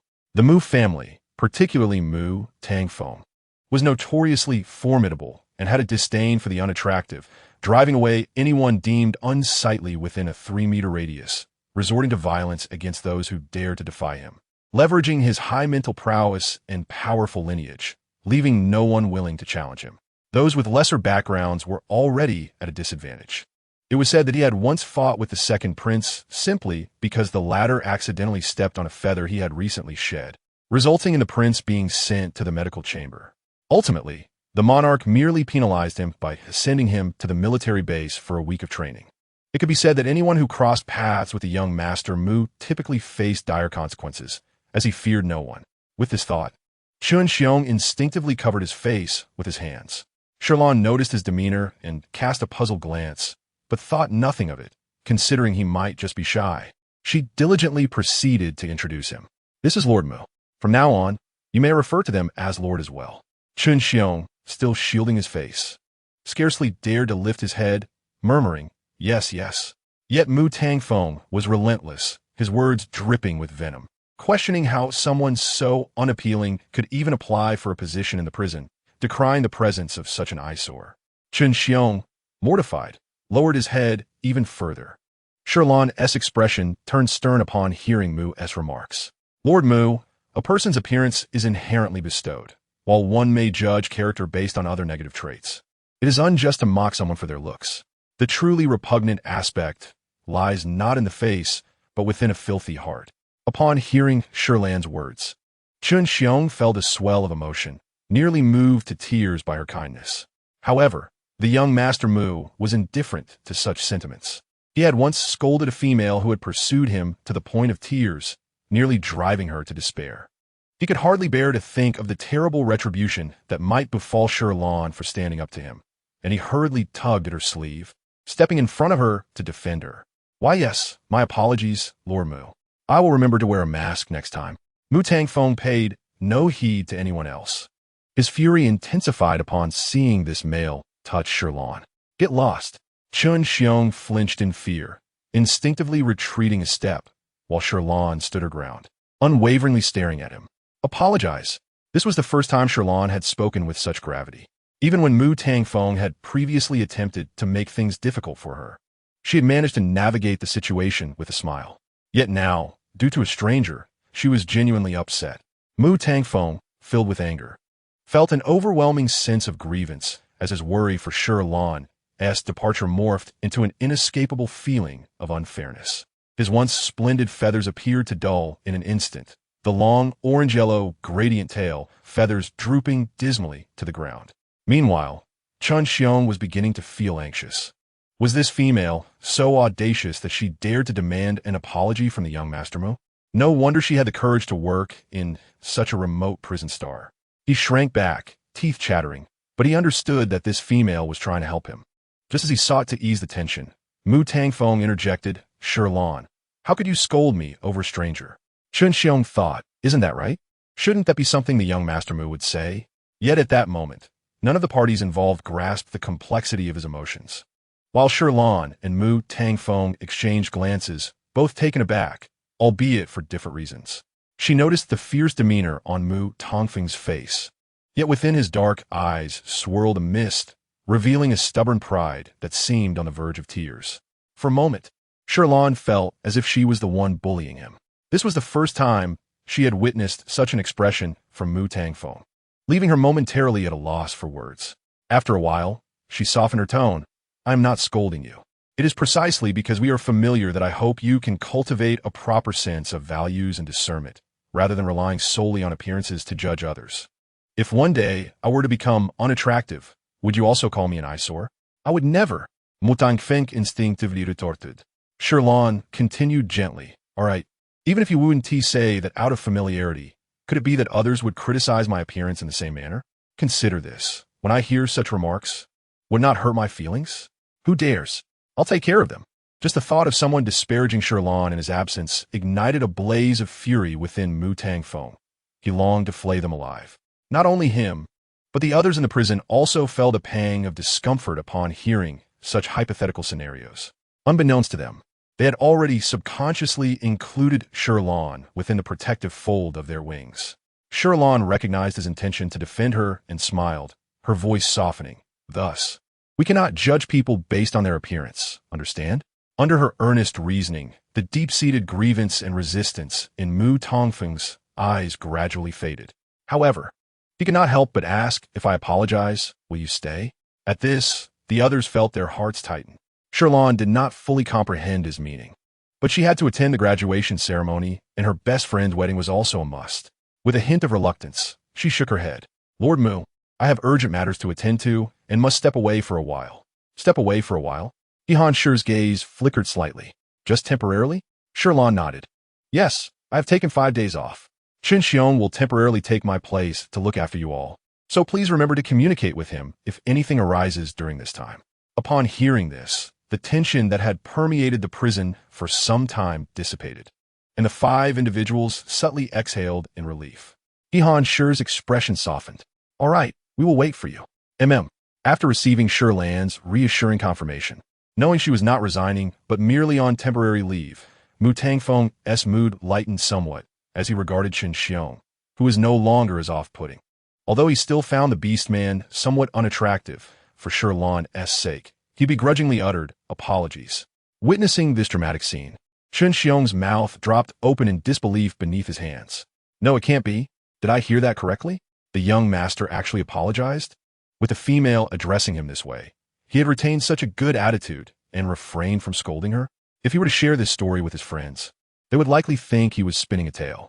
As the person directly involved, he felt as if he were in a dream, dazed for a while. After pinching himself and feeling the sharp pain, he finally stammered, "And no, it's fine." Following the incident with Mu Tangfeng, Shi Lan's subsequent introductions became significantly easier, primarily because they understood she was merely stepping away temporarily, before signing on as a temporary worker. Chen Xiong had only known that the crown prince and major he were at the Heiming prison, drawn by their celebrity status. Little did he know that not only were these two prominent figures present, but everyone in the prison was also extraordinary in their own right. In the empire, the formidable Mu Xiao Yi of the Mu family and the elusive Jiang heir Xiao Yi of the Jiang family gathered, alongside Yan Huashui, the esteemed military chief instructor of the Imperial Capital School, once the most notorious space pirate, on the vast and remote He Mingxing. An assembly of the empire's most renowned powerhouses convened, all sent here temporarily due to the collapse of their high spiritual energy. It is no wonder the empire established a prison on this desolate star. Each individual here possesses a spiritual energy level exceeding 2. Should their energy collapse and manifest externally, they could potentially annihilate half a planet, let alone 5. Just the thought of it sent chills down Chen Xiong's spine, and he gazed at Shi Lan with profound respect. One incredible female, seemingly unperturbed. Indeed, when Shi Lan first arrived, uncertainty gripped her heart. However, with the impending death from the plot looming over her, she felt that nothing could surpass the horror of being devoured by the Zerg, leaving only her head. At that time, she had endured countless nightmares due to this narrative. Her fears were rooted in the terrifying nature of death itself, rather than the presence of these illustrious figures, perhaps because she had traversed into this story, lacking the innate reverence that the locals held for them. As Chen Xiong hesitated, trembling at the thought of rejecting this temporary position, Shi Lan completed her introductions with a flourish. She turned to Chen Xiong, smiling. "I will now entrust you with the task ahead." Chen Xiong lowered his gaze to the delicate female before him. She appeared fragile, yet she boldly met the eyes of such powerful individuals. If she could do it, a proud and valiant male, could not show weakness. With this thought, he resolutely nodded. Seeing this, Shi Lan felt a wave of relief wash over her. After a shift, she promptly began preparing for her journey the following day. Shi Lan had booked an interstellar flight for 8 in the morning. The next day, she rose early, had breakfast in the kitchen, and packed her lunch before heading to the boarding point. The interstellar ship made several stops at different planets to accommodate various passengers. Unlike the private jump ships of Rio, Shi Lan endured over 10 hours of travel before finally arriving at the capital star. Though it had been months since her last visit, she had initially spent a few days here upon her arrival in this world, so she felt a familiar sense of homecoming. After filling her stomach at a restaurant, she took a public hover vehicle to the Imperial Capital School. In anticipation of the graduation ceremony, the school had arranged a week of accommodation for every returning student. Upon entering the institution, Shi Lan followed the communication instructions to her residence. The Imperial Capital School truly deserved its reputation as a prestigious institution, offering numerous privileges to females. Even the dormitory was a luxurious one-bedroom apartment, furnished comfortably and elegantly. She nodded in satisfaction and quickly began tidying up her living space. After a lengthy journey aboard the interstellar ship, she washed up and retired early, without giving it much thought. The graduation ceremony was set to take place in 2 days. The following day, feeling a bit bored, Shi Lan wandered around the school, when suddenly someone tapped her on the back. Jiang Yan, who had not seen Shi Lan for a while, noticed her staring blankly and waved her hand. Shi Lan, what are you daydreaming about? You haven't forgotten me already, have you? Chapter 25. In this era, females are not to be trifled with. Jiang Yan was the original owner's sole friend. Shi Lan did not possess many memories of the original owner. Her recollections primarily revolved around the time spent at the Imperial Capital School. In the original owner's memories, like in the book, Jiang Yan consistently defended her, fearing both the followers behind her and the potential for future grievances at the female medical station. Ultimately, it boiled down to a fear of the strong and a tendency to bully the weak. Jiang Yin assessed Shi Lan with a gleeful smile. "You seem to have gained a bit of weight, but you look healthier." Shi Lan acknowledged the observation. Then her eyes drifted behind Jiang Yin, realizing she had previously overlooked the presence of two males. Each possessed a distinct style, one muscular and imposing, the other a delicate young man, both standing protectively behind her, occasionally casting intimidating glances at any male attempting to approach. Noticing her gaze, Jiang Yin joyfully introduced them. "These are my two beast husbands." "Both?" Shi Lan's dark eyes widened slightly, taken aback by such a revelation. "Yes, our wedding is in 2 days, and we'll be celebrating together," Jiang Yin replied nonchalantly, playfully pinching the muscular man's arm while her other hand rested on the waist of the delicate young man, clearly enjoying the moment. As Shi Lan observed the trio, she recalled that she had traversed into this story and was no longer in a world of monogamous unions, rendering such matters unremarkable. She managed to smile, offering her blessings. "What matters most is that you three enjoy your life together." Jiang Yin beamed, releasing her companions and reassuringly patting them. "All right, I'm off to have fun with my girlfriend. You two don't linger here." With that, she enthusiastically linked arms with Shi Lan. In that instant, Shi Lan distinctly felt two piercing gazes fixated on her. But fortunately, the two beast husbands did not linger and simply reminded Jiang Yin to stay safe and to contact them if needed. Once the beast husbands departed, Shi Lan quietly exhaled in relief, though she felt a bit stiff due to Jiang Yan's proximity. However, inhaling the fragrance of Jiang Yan and witnessing her radiant smile, she was reminded of her friend. Jiang Yan's personality closely mirrored that of her friend, and coupled with the impressions from the book and the original owner, Shi Lan felt less resistant to the closeness, despite her usual discomfort. "By the way, it's almost lunchtime. Shall we head to the cafeteria?" Jiang Yin suggested. "I heard the school recently opened a new cafeteria that serves meals made by hand, not robots. It should be quite good." Shi Lan nodded in agreement as Jiang Yin led her toward the dining hall. The cafeteria of the Capital Star rivaled high-end restaurants, and students enjoyed special discounts, making it an excellent choice for dining. Since class was not yet dismissed, the cafeteria was relatively quiet, but a number of students had come to collect their diplomas. While placing their orders, Shi Lan recognized several familiar faces. Jiang Yan's fertility value was 20, and her spiritual energy level was notable. Females with a spiritual energy level of 15 or above were highly sought after, especially in an era where the highest fertility value was only 60. Jiang Yan's score was impressive. Among the familiar faces, a few males approached, attempting to curry favor with Jiang Yan. However, she dismissed them with a wave of her hand. "Go away, don't disturb us. I have enough money to treat my friend without needing your help."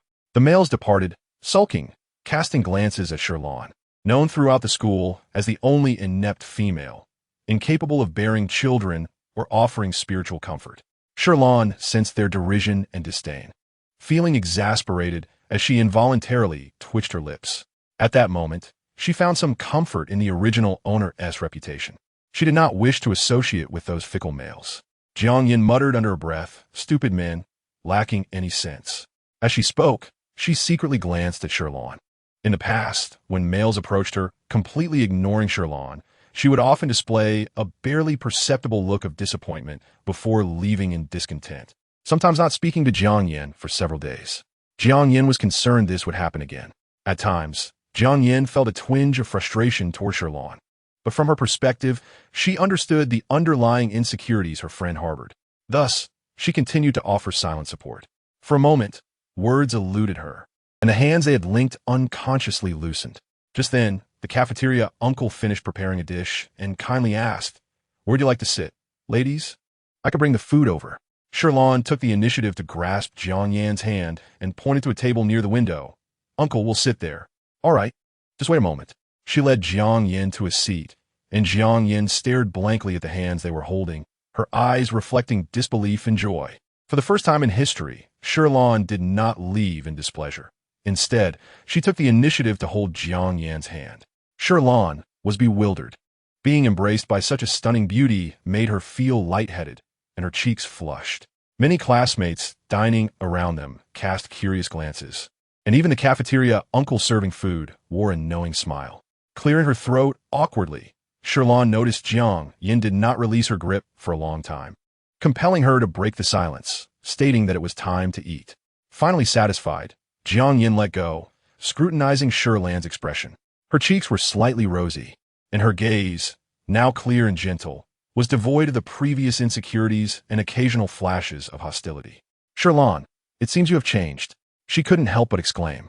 Shi Lan, puzzled, blinked as Jiang Yin picked up her chopsticks. Jiang Yin raised an eyebrow, declaring, I love you even more now.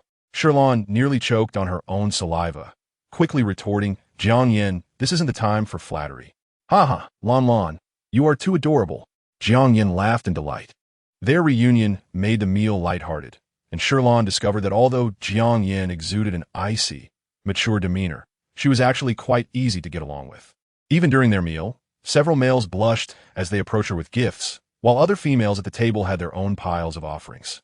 Shi Lan realized just how popular Jiang Yin was. It seemed that presenting gifts was a common practice.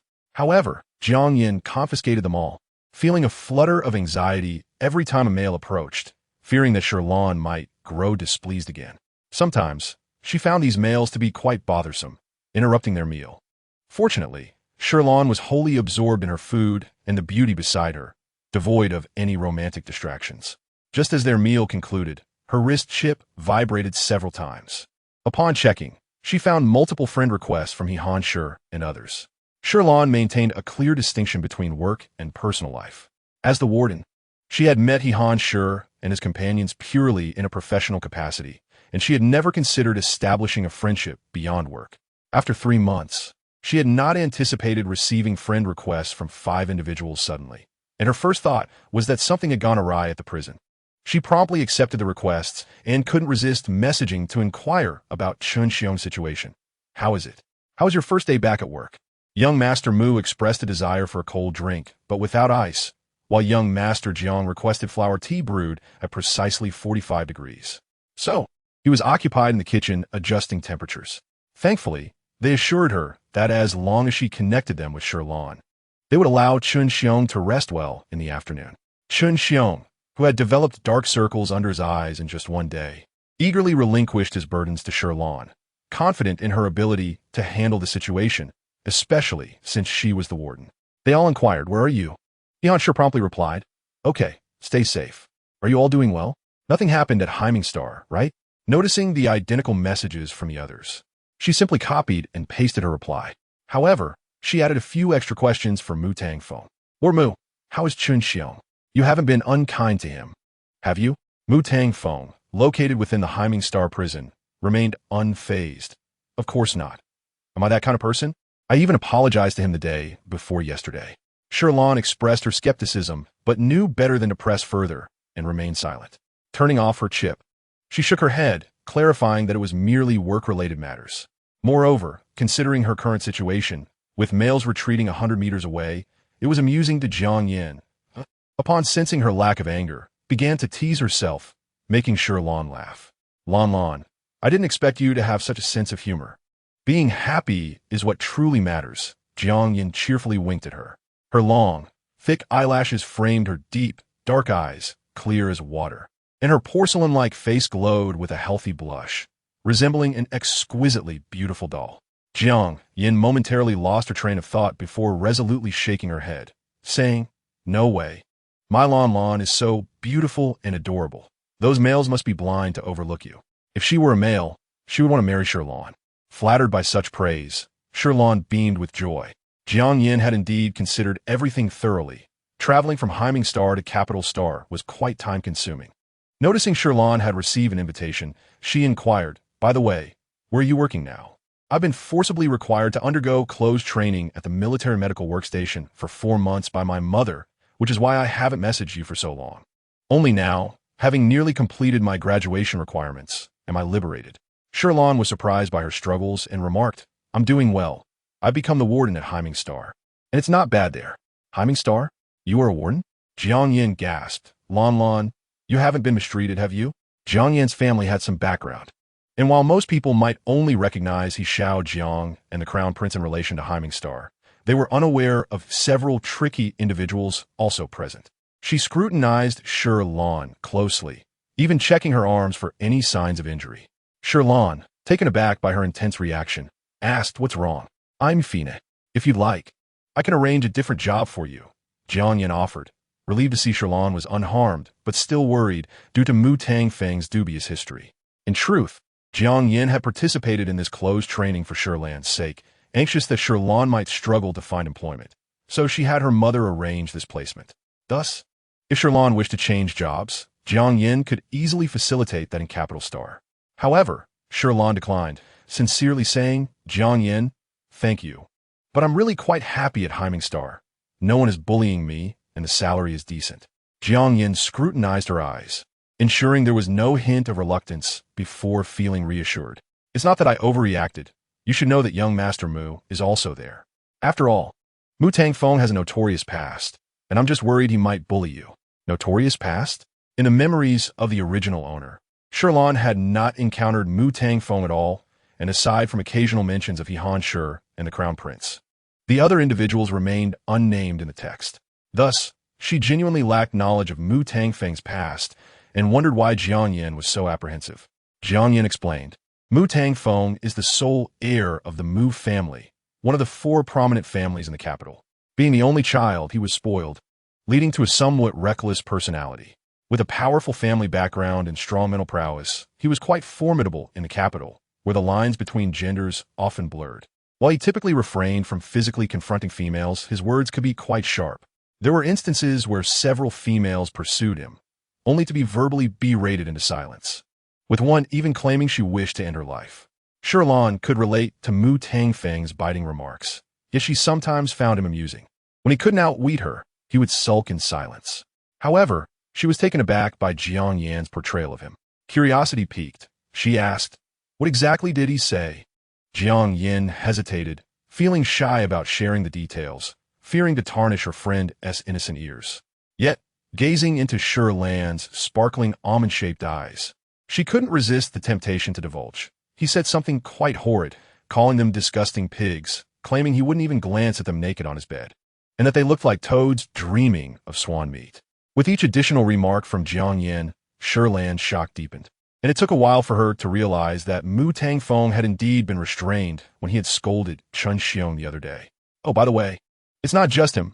You should also pay attention to Jiang Xia and Yin Shui to ensure that her dear friends are not sold out while counting their profits. Jiang Yin continues to spill the beans. Chapter 27.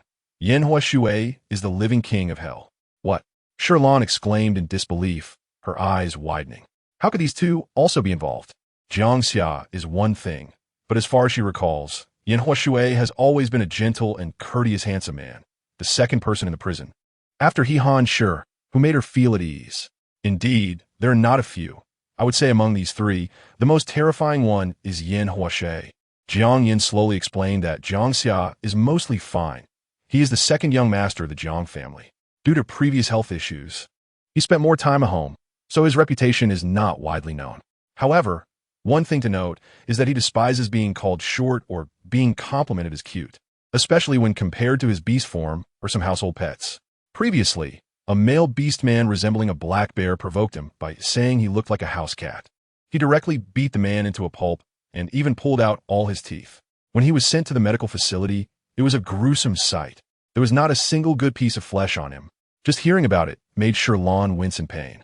She could not help but feel relieved that she only dared to think of him as resembling a cat in her heart. But then she recalled that she had sent him a pet yarn ball last time. Considering that, Jiang Xia was quite gentle in merely expressing his anger at her. Well, he is somewhat better. After all, it was someone else who provoked him, so he deserved it. However, Yin Shui is entirely different. He holds grudges with an intensity unmatched. You must have heard of the infamous Teacher Yin at school, right? Teacher Yin? The original host was female, and the courses for females differ from those for males. Although there are some elective courses that overlap, the military training courses are quite intense and exclusively available to males. Therefore, in her memories, she had only heard of Teacher Yan's ferocity without ever seeing him. This Teacher Yin wouldn't be Yin Shui, would it? Jiang Yin's words confirmed that they were indeed the same person. Indeed, the living king of hell is Yin Shui. His title does not only stem from his strictness in class. It originates from an incident where a male student, unwilling to submit, secretly wrote the character for death in his notebook.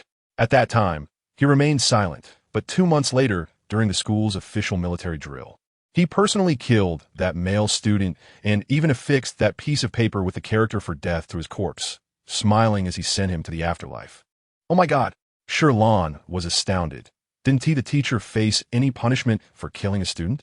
Jiang Yin shook her head, indicating that this was the most terrifying aspect of him. The military drill simulates a real battlefield, where life and death are disregarded once the drill begins.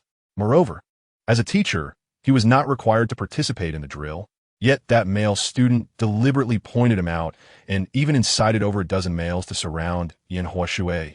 Little did they know that while Yan Huashui was usually restrained during class, in the actual drill, all of those dozen or so individuals fell.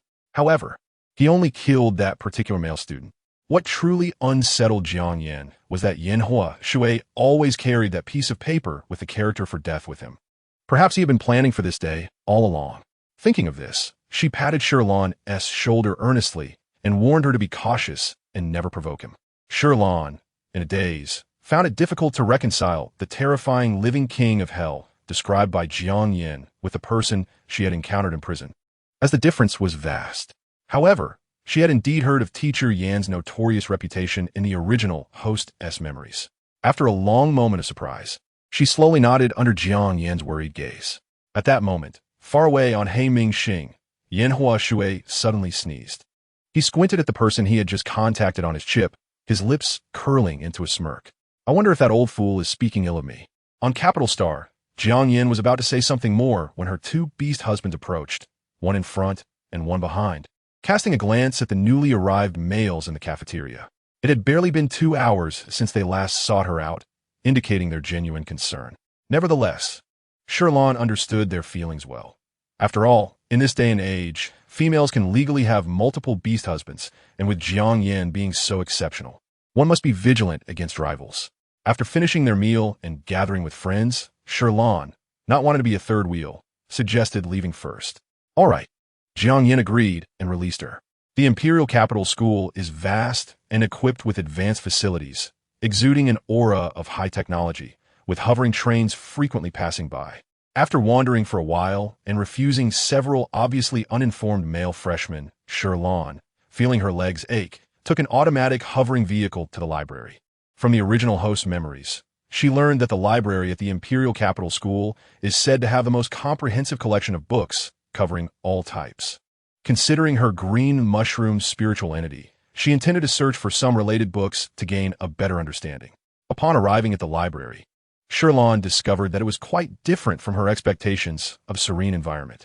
The library is divided into numerous independent soundproof reading areas, but the outer public areas still allow for some noise, with even some individuals snacking. After a brief survey, her gaze landed on the librarian, and she took out her student ID, saying, "Hello, I would like to borrow some books." The librarian, an elderly gentleman with graying hair but bright eyes, appeared quite spirited. He was leisurely brewing health tea while conversing on his chip. With a chuckle, he remarked, "That kid, it seems like a miracle has happened. He hasn't contacted me in 2 years, and now he asked me to look after a female. Oh, I have a student here. Let us talk later." Noticing Shi Lan, he promptly ended the call, donned his glasses, and greeted her with a warm smile. "What kind of book are you looking for, student?" As he scanned her student ID, a flicker of surprise crossed his light brown eyes upon seeing her personal information. Shi Lan did not notice his reaction and expressed a request. "I'm looking for books related to spiritual entities." "Ah, spiritual entities, is it?" The old man paused, tapping a couple of times on the library management screen before saying, "You can go into the reading room. The first few shelves on the orange bookshelf contain those books. If you have specific titles in mind, there's a search screen on the bookshelf that will automatically pop up." "Okay, thank you." Shi Lan smiled and followed the old man's directions into the reading room. Once she entered, the old man clicked his tongue and immediately made another call with his chip. "You kid, are you trying to pursue young tendergrass?" Chapter 28, A Different Him. What does pursuing young tendergrass mean? "Old man, can you speak more politely?" "Isn't that what it is? I just saw that little female. She's fresh and lovely, like a peach blossom in early spring. It's a pity she's caught your eye." The old man rambled on, But Yin Huashui only focused on the first part. You saw her? She came to the library? The old man was speechless. Did he just waste his breath? However, finding Yin Huashui so eager was amusing to him, and he decided to tease him. Guess. Yin Huashui's brow twitched. Old man, you better watch out and not scare her, she asked timid. You little rascal. Do you hear how you're speaking to your elder? Aren't you afraid I'll spill your secrets to her?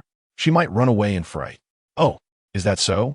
Hearing this threat, Yin Huashui felt oddly relaxed, casually fiddling with the petals in his hand. Well, just right. The general's wife asked me previously if I had been sneaking off to the battlefield. Let us see. You should have snuck out once last month, right? Twice the month before, and you even killed a few insectoids, but you got injured on your waist. All right, enough of that. You've been in the prison for so long, and you even arranged other undercover agents around me. The old man grew increasingly uneasy, gasping in realization, and began to suspect that the students snacking in the library were Yin Huashui's spies. Irritated, he took off his glasses. Fine, I'll keep a close eye on that little female for you. You focus on healing your injuries. Upon concluding the conversation, he abruptly terminated the communication. Even after ending it, an unsettling feeling lingered, prompting him to dismiss the male patrons from the public hall, citing their excessive noise as the reason. Some of these males had deliberately chosen such a venue to pursue the females, yet upon hearing the elder's remarks, they dared not utter a word. The current librarian was, in fact, the retired General Liu Dingfeng, who had previously commanded the troops, including the 80th Division and even Yihan. Should they provoke his displeasure, their chances of joining the military would be severely diminished. Once the males vacated the library, Liu Dingfeng glanced at the few remaining females, finally feeling a sense of relief. That young man was indifferent to women. There was no way he would have any interaction with them.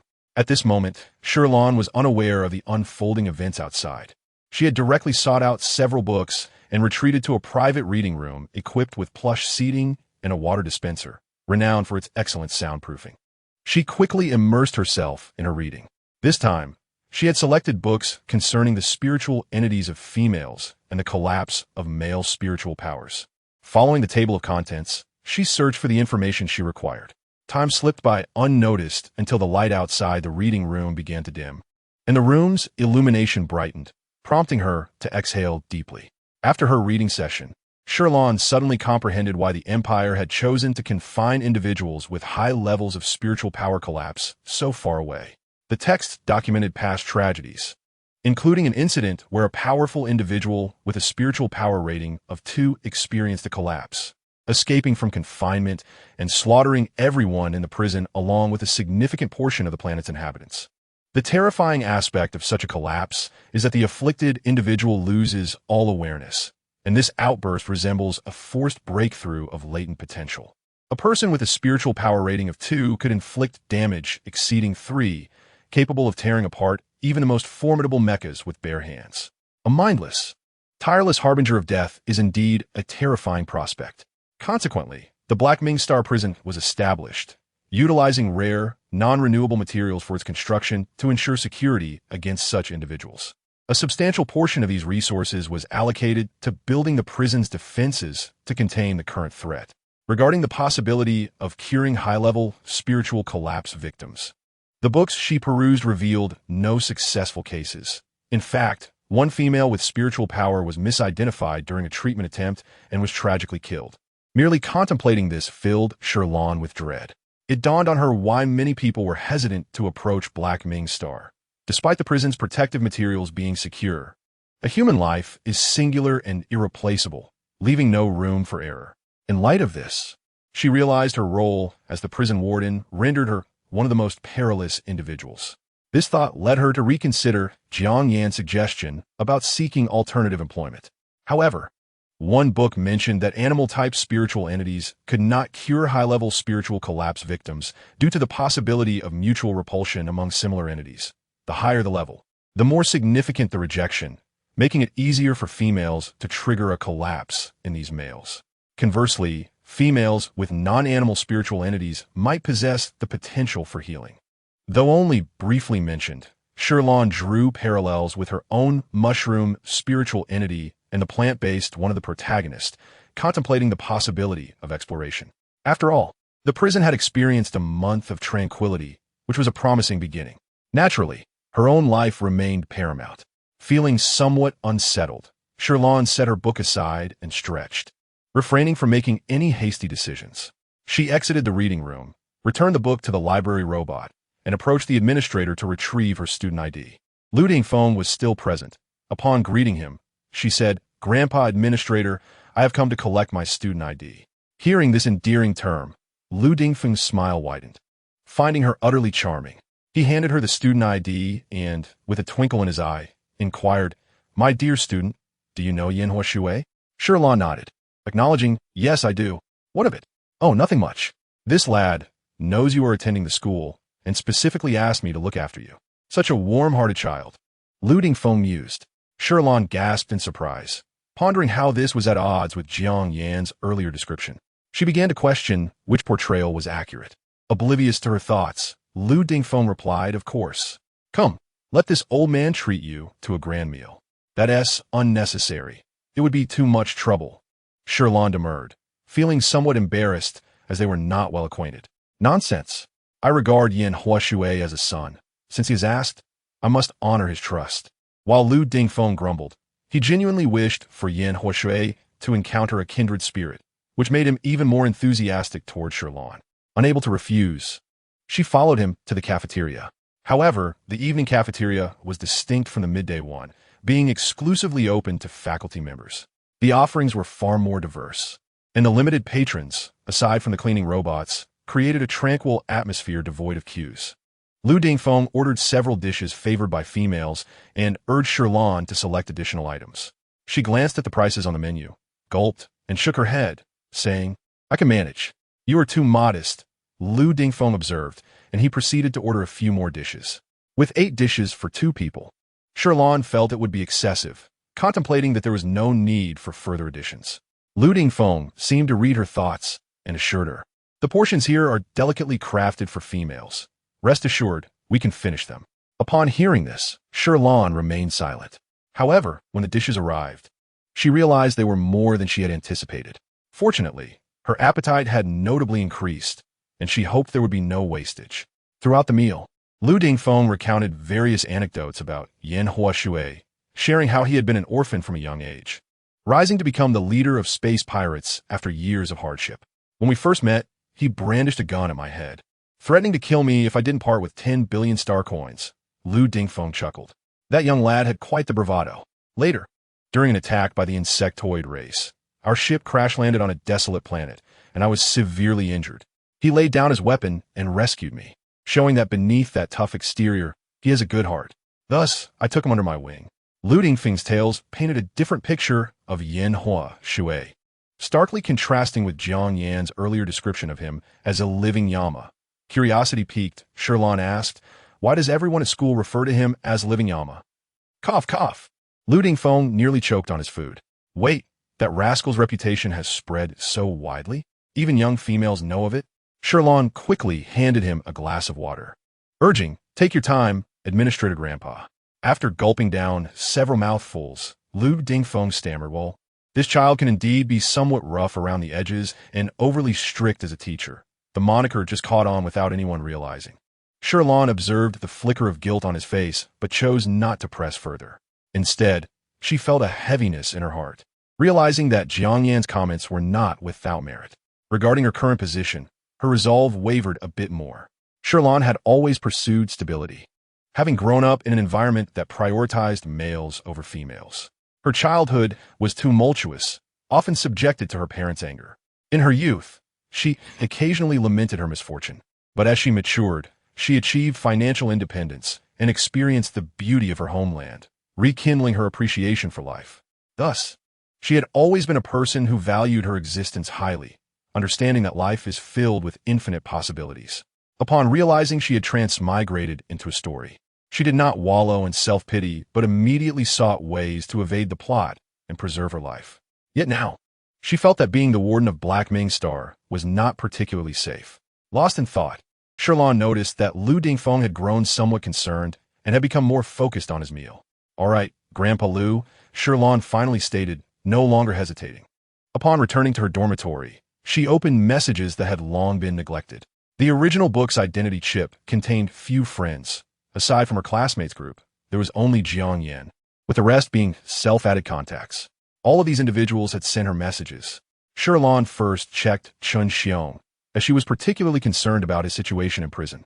With a hint of suspicion, she inquired, "No one is bullying you, are they?" Just that afternoon, Chun Xiong had been sternly warned by Jiang Xia and Mu Tangfeng, and he dared not reveal a hint of grievance. "All right, keep it up." Seeing this, Shi Lan encouraged him a bit more before turning her attention to others. At the top was Jiang Xia, who said, "Shi Lan, the last time you bought me a gift, I asked my mom to send you something." "Oh, don't worry. I spent my own money," Shi Lan replied. Jiang Xia was unable to shop for himself and could only rely on his family to send gifts to Shi Lan. Fortunately, he had previously invested in some energy companies while being bored at home due to poor health, earning quite a bit of star coins. Otherwise, he would feel embarrassed spending his family's money on gifts for a female. Jiang Xia frowned. "Why can you accept gift from Li Yu, but not from me? We've known each other longer." The gift from Li Yu was something she had intended to return, but he had not visited He Ming Xing since that occasion. However, Jiang Xia inspired her. She could repay him during her visit to the capital star. "All right," Shi Lan conceded. With no other choice, she accepted. As she was about to put her phone down, Jiang Xia, in the prison on He Ming Xing, blushed in embarrassment.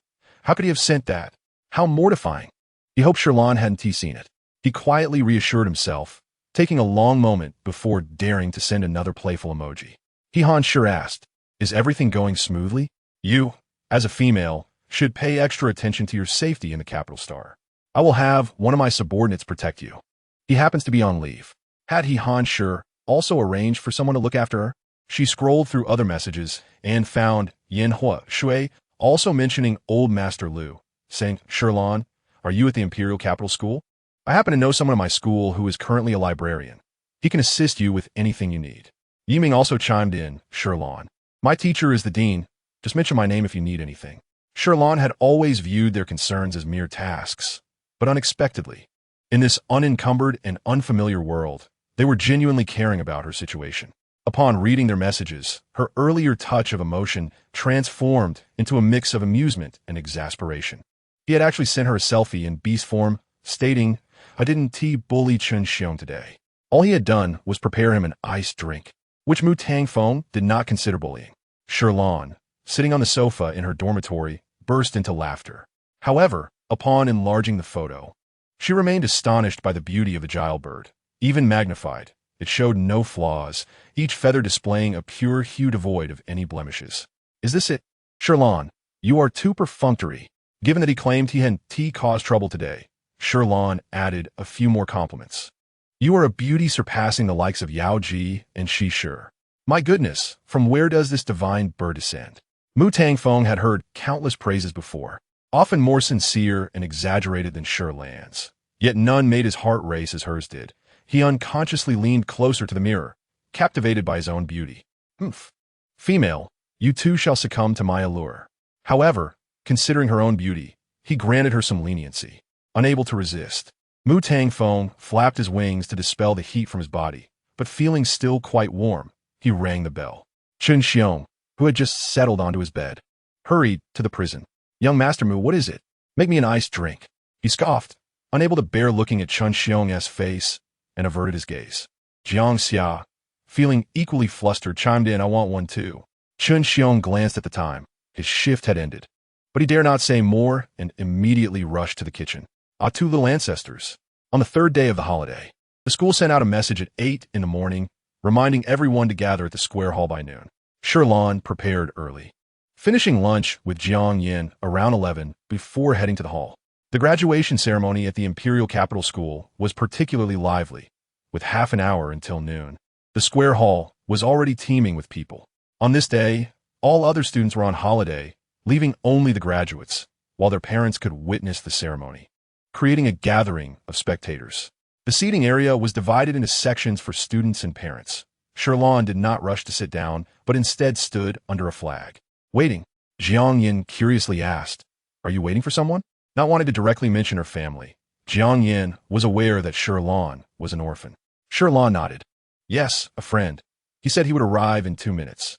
Just as she finished speaking, before Jiang Yin could inquire whether the friend was male or female, A handsome young man with short black hair, approximately 190 centimeters tall, approached in casual attire, silently signaling Shi Lan. She understood Jiang Yan's misinterpretation but didn't rush to clarify, instead waiting for the man to come closer. "Are you Li Weiduo?" she asked. Li Weiduo scratched his head, a smile revealing a small canine tooth. "Ah, yes, the Major General sent me to protect you." "Thank you, I won't be here for long. I'll be relying on you for these few days," Shi Lan replied. Initially intending to decline, he Han Shi's assistance. She reconsidered when he added, "I've heard that the capital star hasn't been very peaceful lately. It's unsafe for a female like you. This is more secure." After some thought, Shi Lan agreed. It was indeed safer, especially considering she might encounter the female protagonist from the book, and it was prudent to avoid any collateral damage from her followers. Li Weiduo, having spent many years in the military, had rarely interacted with females. Now, looking directly into Shi Lan's eyes, a light blush spread across his healthy, tan face. He quickly shook his head. "No trouble at all. It's an honor to protect a female." Oh, I want to protect her too." Jiang Yan, who had been enjoying the scene, chimed in, and at that moment, the two beastly husbands who had been silently accompanying her pulled her into their embrace, grumbling, "Jiang Yan, we can protect you too." Now it was Shi Lan's turn to smirk at the unfolding drama. Jiang Yan coughed, her face turning a rare shade of red. Once Li Weiduo arrived, Shi Lan directed him and Jiang Yan's husbands to sit in the family section while she and Jiang Yan took their seats in the student female area. At noon, the seats for students were filled. Shi Lan and Jiang Yan settled into the third row, neither too far nor too close to the front. As she glanced ahead, she spotted two familiar figures. These two individuals seemed deeply rooted in the original protagonist's heart, recognizable even from behind. It was the female protagonist by Ruo and the male protagonist Yan. Throughout the 4 years of university, the original protagonist had harbored a crush on Yan, while the female protagonist was admired solely for being the most outstanding female in the school, boasting a mental strength of 52 and a fertility value of 52, nearly reaching the highest known fertility value of 60. She had become the dream partner for all males, often regarded as the only female qualified to marry a royal prince, certain to bear an exceptional heir, and Yan was the second prince. Thus, in the original protagonist's mind, the female protagonist and the second prince were destined to be a couple, amplifying her feelings of inferiority each time she encountered the female protagonist. Even now, a considerable time later, upon seeing these two, a trace of the original protagonist's subtle sadness lingered in Shi Lan's heart, evoking an inexplicable pang of bitterness. She blinked and tried her best to ignore that discomfort. Fortunately, it was only a brief moment before she regained her composure. At this moment, the graduation ceremony commenced formally, following a rather conventional sequence, first showcasing the exceptional works of some outstanding students, followed by student speeches, and concluding with the dean's address and the awarding of diplomas. Shi Lan was taken aback. Even in this high-tech era, a diploma was still necessary. Was it not sufficient to simply rely on one's mental prowess to secure employment? She expressed her considerable confusion, yet the ceremony was indeed anything but ordinary. As each speaker delivered their remarks, Bai Ruo and Yan joined hands to announce joyous news. "Dear fellow students, parents, and teachers, it brings me immense joy to stand upon this vibrant stage and share a piece of good news. I, along with the second prince, officially declare our engagement, and we shall soon discuss the wedding arrangements." Upon hearing this, the audience erupted in applause, while media personnel in hovering vehicles recorded this surprising moment. Earlier, the royal family had mentioned seeking a suitable partner for the second prince, and no one anticipated such a swift conclusion. All eyes turned to Bai Ruo, who stood beside Yan. Although the rapid progression of events was startling, it was also somewhat expected. After all, Bai Ruo possessed both high mental power and fertility value, while the second prince boasted a superior mental capacity and a fertility value of 45. The union of these two formidable individuals was indeed a match made in heaven. However, some harbored regrets. Had the first prince not suffered a collapse of his mental power, this exceptional female would surely have been a more fitting match for him. A pity indeed. Nonetheless, the parents of the students eagerly extended their congratulations to the Bai family. The Bai family, now positioned just outside the four great clans, seemed poised to ascend into the ranks of the imperial four families through this alliance with royalty. This realization ignited even more enthusiasm among the attendees. Bai Mu subtly raised her chin, maintaining an air of modesty, while Bai Fu's eyes crinkled with delight, casting a silent glance at his wife and leaning closer to her. Witnessing their daughter bring such honor to their family, Bai Mu allowed him to inch closer without objection. Bai Fu scanned the other beastly husbands with a sense of pride, successfully garnering a multitude of envious gazes. As Bai Ruo and Yi Yin descended the stage hand in hand, Shi Lan understood that this event was essentially a royal announcement cleverly disguised as a graduation ceremony. Nearby, Jiang Yin noticed Shi Lan's unwavering gaze fixed on the stage and, with concern, softly inquired, "Are you all right? If you're feeling down, lean on my shoulder." Shi Lan shook her head, assuring her that she was fine. Jiang Yin, however, remained skeptical, for it had become an unspoken truth among their female peers that she harbored a crush on Yi Yin. Her previous looks had been too evident. Whenever Yi Yin appeared, her gaze was invariably drawn to him. Shi Lan smiled reassuringly. "Don't worry, it's true. I no longer harbor feelings for him." "Really?" Jiang Yin scrutinized her eyes for sincerity, but after a moment, she concluded that Shi Lan's gaze was so pure that it indeed lacked any romantic entanglement, resembling a tranquil lake undisturbed by ripples. That's a relief. Despite her lingering doubts, she nodded in agreement, eventually offering comfort. Lan, this is wonderful. I think the second prince pales in comparison to that tall, handsome Levito from today. He has both fierce and tender, and those canine teeth, with Jiang Yan's discerning eye. Such a male would certainly suffice in the bedroom. Shi Lan, however, dared not entertain such thoughts, especially in such a public setting. She noticed several females stealing glances in their direction. "All right then," Jiang Yin continued, still unsated, while Shi Lan kept her hand firmly over her mouth. Fortunately, the dean's speech was concise, swiftly leading to the moment they would receive their diplomas. Females would be called first, followed by males, 10 at a time. With Shi Lan and Jiang Yin positioned in the leading group, Bai Ruo's gaze swept over the two of them, her eyes lingering on Shi Lan's face for a brief moment before casually shifting away. Shi Lan remained oblivious to Bai Ruo's glance. She obediently took her place in the center of the stage, awaiting the dean to present the diplomas. The dean of the Imperial Capital School was a female, showing signs of age. Her black hair was elegantly styled, interspersed with strands of white, and she donned an opulent emerald silk chipao, her countenance exuding warmth and kindness. Bai Ruo was the first in line, and the dean gently patted her shoulder, praising her, "Good child." Bai Ruo smiled sweetly, responding, "Thank you, dean." Though not conventionally beautiful, her smile radiated approachability. As the protagonist of the narrative, her image resembled that of a charming neighbor girl, with a slightly round face, light-colored eyes, and long, straight black hair, perfectly embodying the pure first love ideal in the hearts of many males. At this moment, her smile elicited cheers from the audience, revealing the adoration in their gazes. The dean gestured for silence from the crowd as she handed Bai Ruo her diploma. Shi Lan and Jiang Yin stood 5th and 6th, with Shi Lan positioned behind Jiang Yin. The dean offered kind words to each recipient, swiftly making her way past Jiang Yin to Shi Lan's position. "Shi Lan, is it?" Shi Lan involuntarily responded with a loud yes, and blushed under the dean's gentle, benevolent gaze. It seemed her military training had instilled in her a reflexive response. The dean also patted her shoulder, encouraging her, "Keep going. I've heard commendations about you from Ming and my husband. They speak highly of you." Shi Lan blinked in confusion. She knew that Ming referred to Yi Ming, given he had mentioned yesterday that the dean was his teacher, but who was her husband? Surely it couldn't be one of those in prison? The dean, noticing her bewilderment, clarified, "Oh, it's the elderly gentleman you encountered yesterday." Realizing it was Grandpa Liu, Shi Lan felt a wave of understanding wash over her. The dean, seeing that she comprehended, added, "Mental power is merely an enhancement. One must truly cultivate their character, for one will inevitably encounter a compatible male."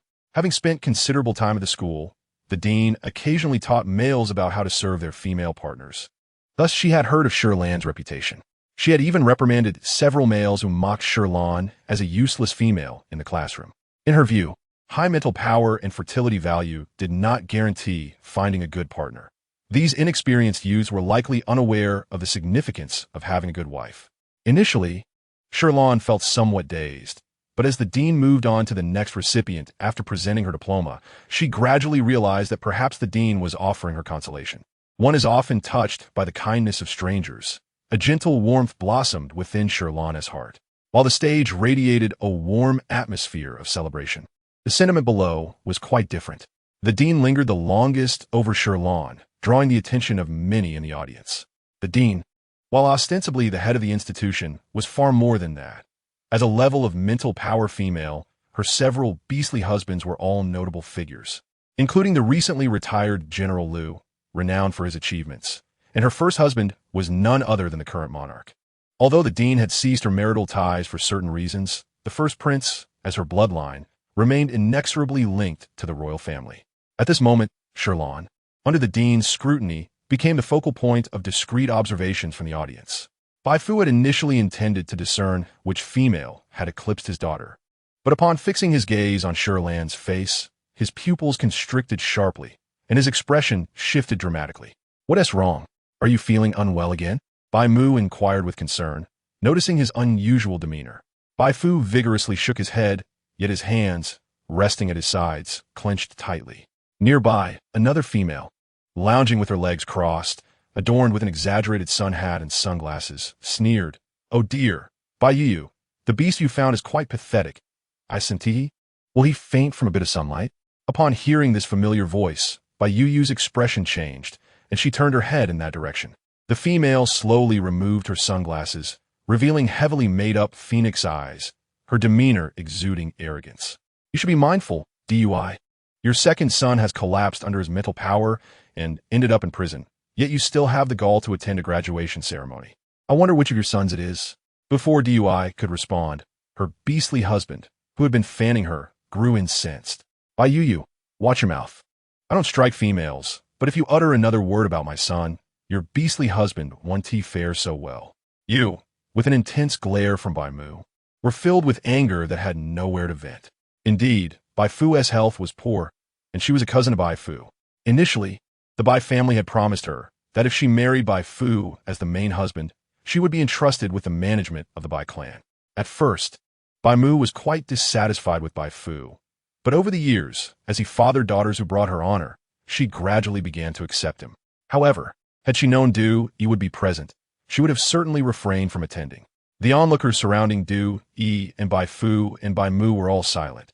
For who in the imperial capital was unaware of the rivalry between the two females who once competed for the same beast husband and had often quarreled over the years, becoming sworn enemies? Previously, as Du Yi had been well hidden, everyone's attention was on the Bai family, and they had not noticed. Now, seeing Du Yi and the main husband Jiang Hua present, many recalled that the Jiang family was expected to yield to the Bai family, and a hush fell over the crowd, with many wishing to find a hole to hide in. Bai Mu, already seething with anger, realized that venting in front of Du Yi would only serve to make her a laughingstock, so she hastily followed Bai Fu's lead and left with several other beast husbands.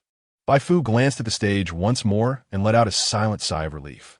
Du Yi scoffed again, muttering that it was truly dull to leave after saying just one sentence. Jiang Hua promptly stuffed a grape in her mouth, reassuring her that if she sought diversion, she could always turn to him. Content, Du Yi swallowed and leaned against her husband, watching Shi Lan on stage, whispering, "Isn't this the female Xia spoke of? This child, who once adamantly rejected the females we introduced, seems to be awakening now, even requesting me to help him deliver gifts." Jiang Hua embraced her. How wonderful. It signifies his growth. As he spoke, he thought of their child still languishing in prison, facing the brink of a mental breakdown, uncertain of when he might emerge again, or if he would ever return, and he could not help but feel a pang of sorrow, his eyes reddening with emotion. Hope, he thought. Meanwhile, Bai Fu, watching the intimate and blissful display between the two, felt his vision blur with rage, nearly breaking the armrest of his chair. Chapter 32. Jiang Xia. As parents, the undercurrents beneath the surface did not affect Shi Lan. After receiving her certificate, she posed for a group photo with the dean before departing. Back at her seat, gazing at the graduation certificate in her hands, she finally exhaled in relief. Jiang Yin eagerly proposed taking a photo together. Lan, hold your graduation certificate well. I'll snap a picture to post. All right, Shi Lan nodded, happily leaning in beside her, and used her chip to capture a photo of the two, sharing it online. Within mere seconds of posting, she received a flurry of likes. Surprised at how swiftly the 5 individuals from the prison reacted, no one could provide a definitive answer to her unspoken thoughts, and after a while, Mu Tang Feng timidly voiced, "I suppose so," as she mentioned herself. If only her mental strength had not collapsed. At this moment, Jiang Xia rarely expressed such sentiments. Feeling a newfound disdain for the days spent imprisoned, silently, he observed Shi Lan's updates, contemplating how, if he were on Capital Star, he might have been the one in the photo alongside her. The crowd remained silent, yet shared a similar sentiment of frustration and yearning. Unbeknownst to Shi Lan, her casual photo with Jiang Yin inadvertently stirred ripples in the tranquil pool of their lives.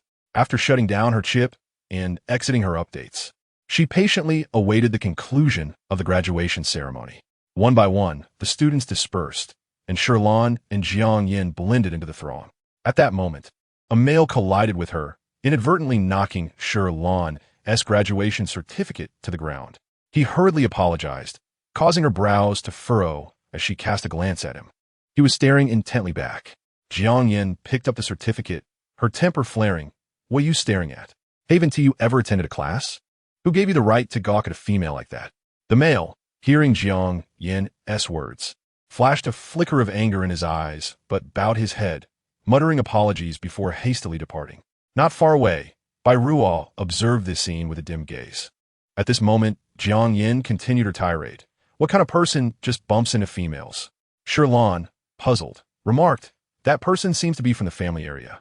She recalled glimpsing him a few times while seated, primarily because after receiving her certificate, she had felt someone's gaze upon her, and every time she turned her head, it felt as though it was directed toward him.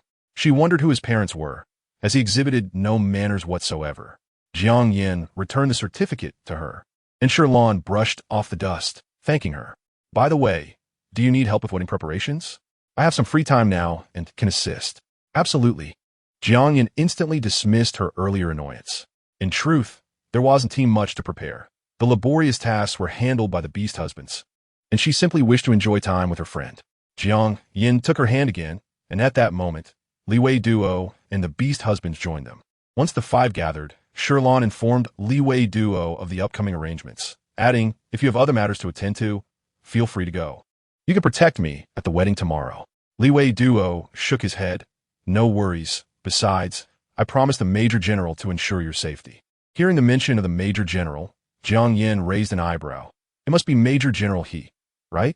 She looked at Shi Lan, her eyes filled with teasing. Under her scrutinizing gaze, Shi Lan felt an inexplicable blush rise to her cheeks, softly defending. "Major General, he is genuinely considerate and gentle. Knowing I'm on Capital Star, he was merely concerned for my safety as a female." "Oh, I understand." Jiang Yin, aware of the situation, did not press further.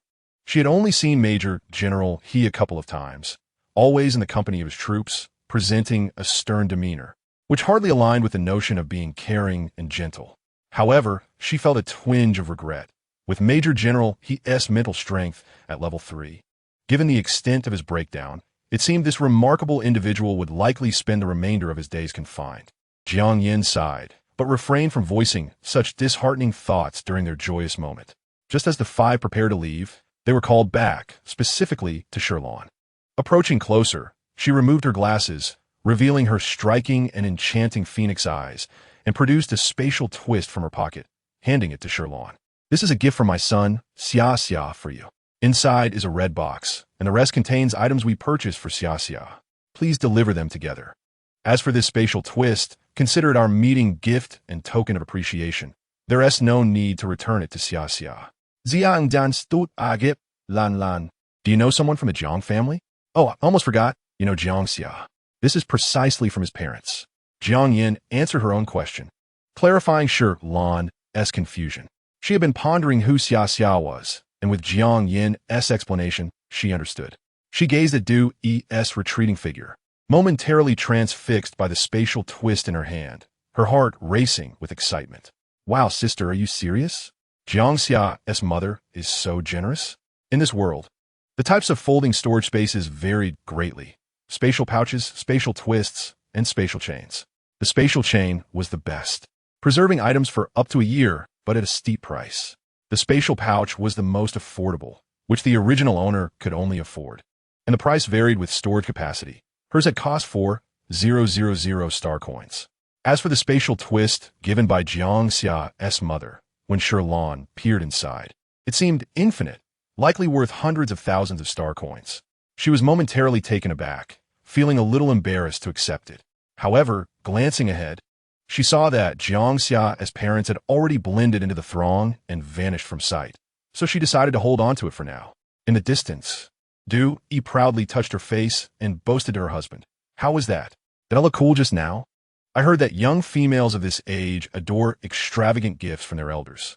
Jiang Hua hesitated, wondering if the little female might be frightened by her demeanor. Du Yi clenched his teeth, his anger swiftly redirected, all due to Bai Yuyu. After years of bickering with her, his expression was somewhat uncontrollable. It was all right, he thought. The little female that Xia had taken a liking to certainly wouldn't be timid, as he himself was quite mischievous. Indeed, reflecting on his son, Du Yi felt a semblance of balance return, and he couldn't help but exclaim, "Did you see the male behind that little girl? Li Baidu, a formidable figure within the military. It seems Xia has encountered a worthy opponent." Fortunately, it was Li Weiduo and not Major General He. Jiang Hua maintained a positive outlook, believing that their child was far superior to Li Weiduo. Du Yi shared this sentiment. At least their child had advantages compared to Li Weiduo. When compared to Major General He, well, one must concede defeat. Chapter 33. A familiar countenance, Shi Lan brought Li Weiduo to Jiang Yan's residence. Jiang Yan owned a magnificent 3-story villa on Capital Star, complete with robotic security and an expansive garden.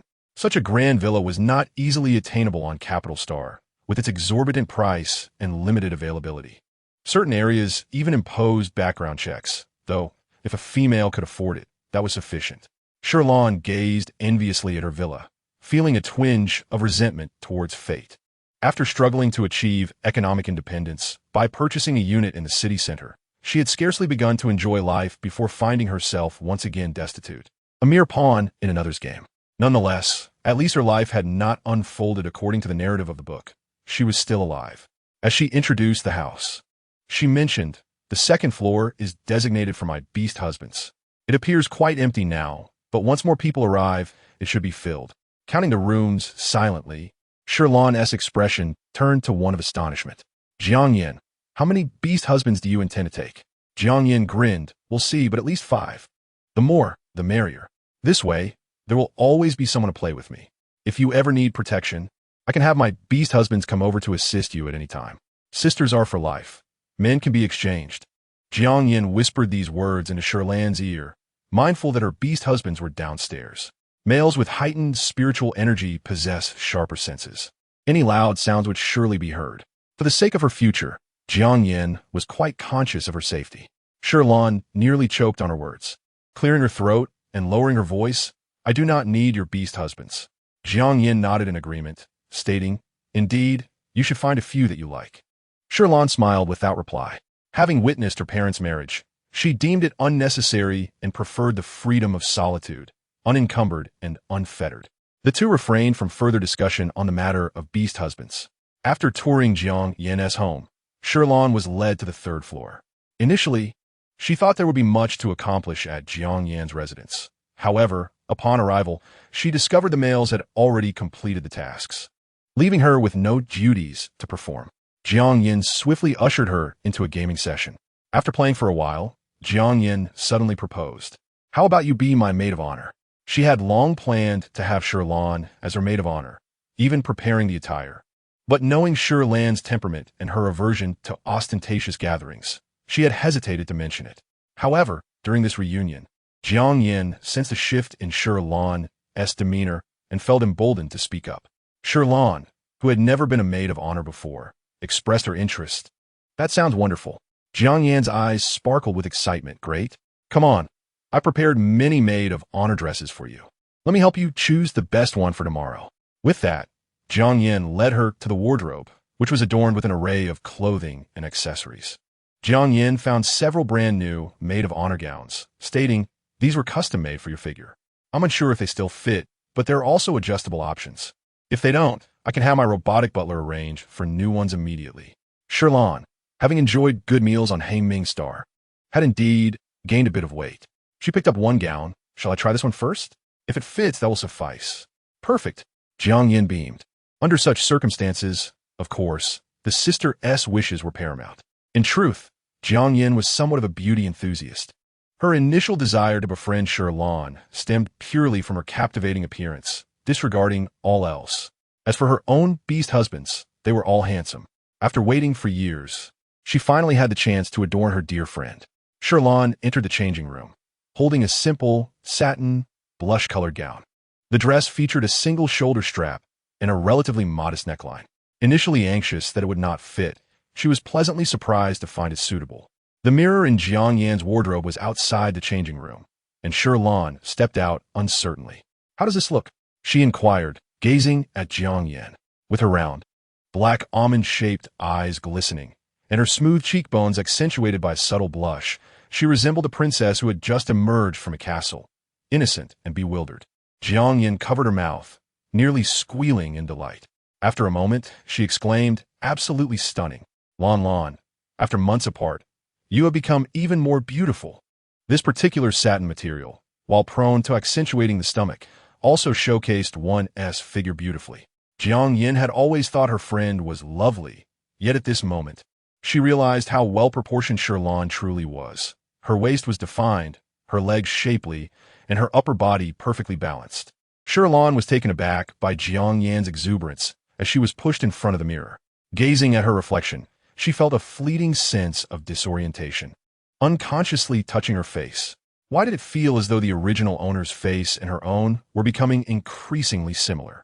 When Shi Lan first arrived, she had merely perceived a resemblance to the original owner, which, coupled with their shared name, led her to speculate that this might be the reason for her transmigration.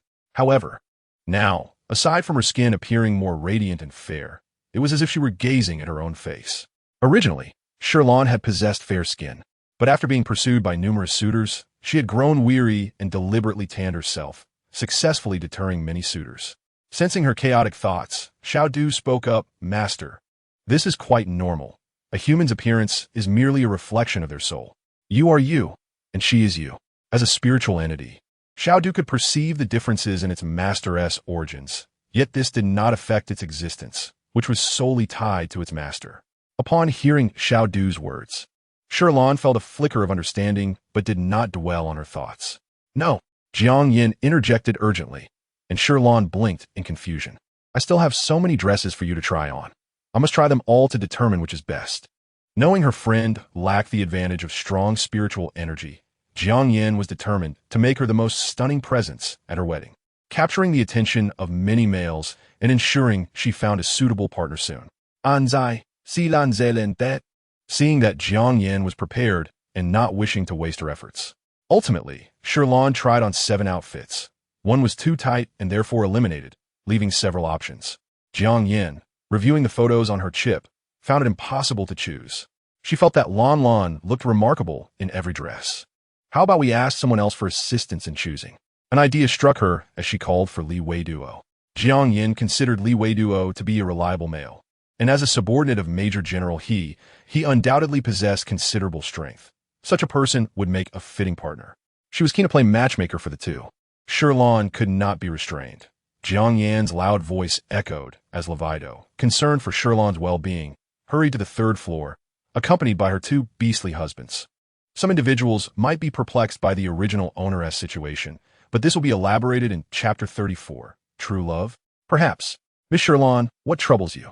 Upon arriving, Levido's gaze immediately fell upon Shi Lan, his eagerness evident as he inquired with genuine concern. Jiang Yin observed this interaction and felt a sense of intrigue. She presented him with photos from her chip, saying, Levido, please take a look. Which of these dresses would suit Lan Lan best? Levido instinctively followed her finger, gazing at the stunning images of Shi Lan, trying on various dresses, each making her appear as enchanting as a doll, evoking an irresistible desire to safeguard her. Noticing his wandering thoughts, a blush crept onto his cheeks, and he instinctively licked his canine tooth, stealing a furtive glance at Shi Lan before straightening himself. I believe they all look splendid. It depends on which one Miss Shi Lan prefers. Jiang Yin cast a sidelong glance at him, calculating his reaction to this subtle test. Realizing that Levido was not entirely indifferent toward Lan Lan, she feigned a casual tone. I didn't intend for you to help choose, but since my Lan Lan lacks a beastly advisor, I suppose I must rely on you. Levido, noticing the implication of lacking a beastly husband, couldn't help but glance at Shi Lan again, feeling a warmth rise in his cheeks. He awkwardly shifted away, murmuring, Miss Shi Lan is beautiful. She would look good in anything. All right, you may leave now. There's nothing more to discuss, Jiang Yin said contentedly, ushering them away, then leaned closer to Shi Lan to inquire, what do you think of Levido? Understanding her intentions, Shi Lan shook her head helplessly. He is quite nice. But I am not in that mindset at present. Moreover, he is unaware of my reputation. If he knew my mental strength and reproductive value were both quite low, he would likely shy away. I see, Jiang Yin replied, refraining from pressing further, but felt the need to console her sister. Actually, this has its advantages. Any male who likes you in the future will surely be true love, rather than attracted by superficial qualities. True love? Shi Lan smiled faintly, perhaps. She did not argue, even though she harbored doubts about the existence of true love.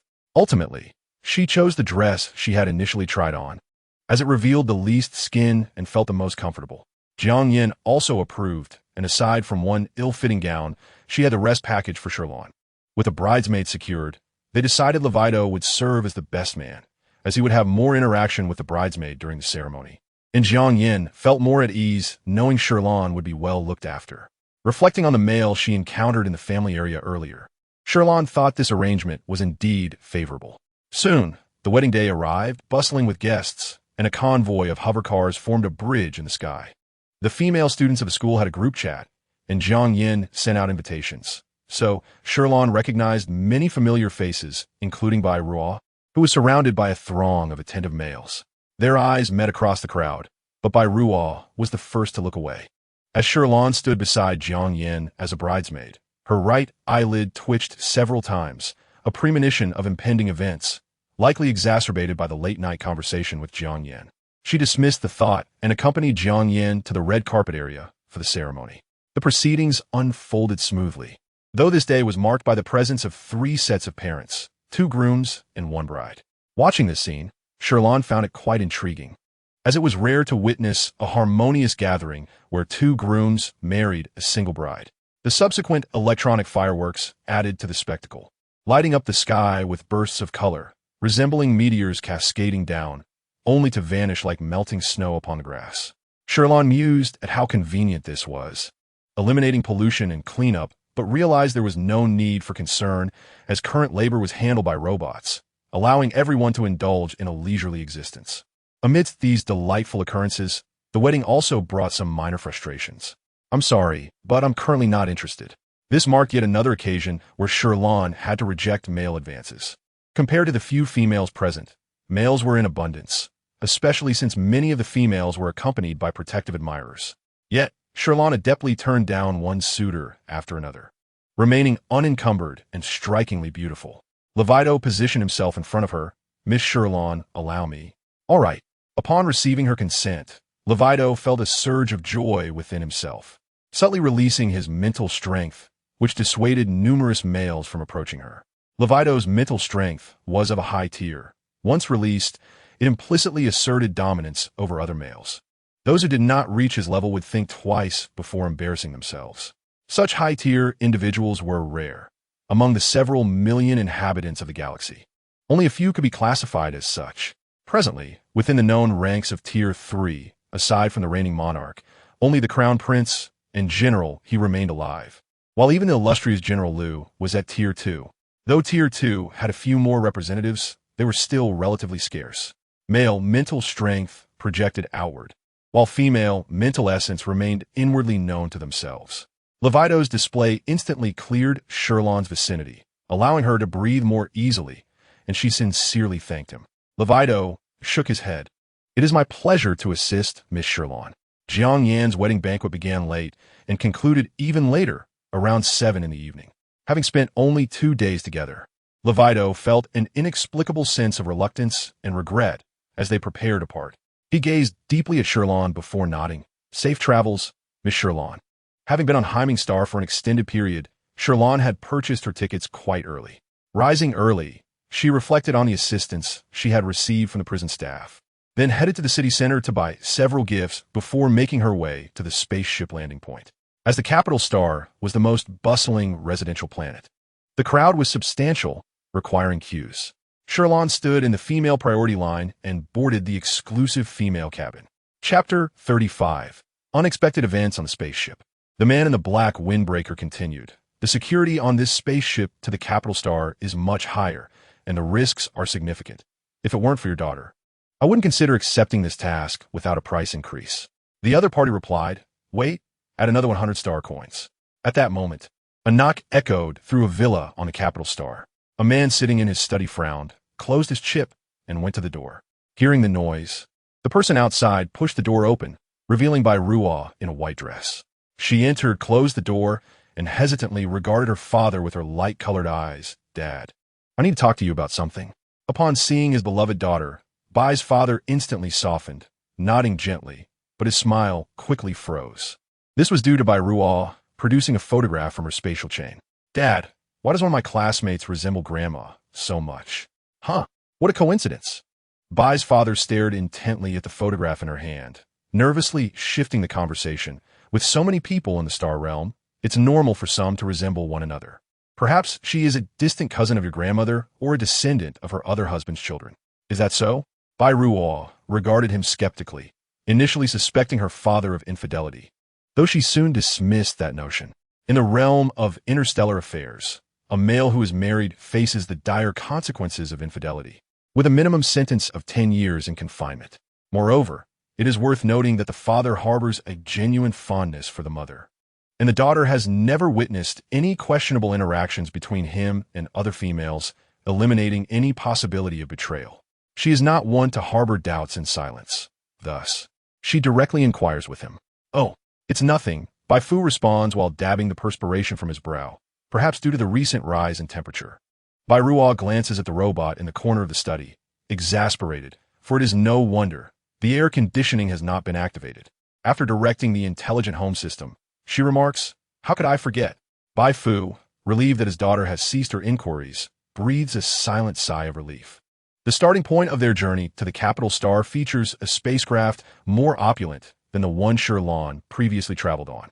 Despite the same fare, the female exclusive cabins afford each female passenger a private compartment, complete with windows that offer breathtaking views of the profound and enigmatic cosmos.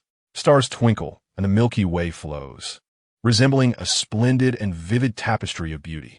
At this moment, they are still relatively close to the capital star, and numerous patrol stations exist between stars.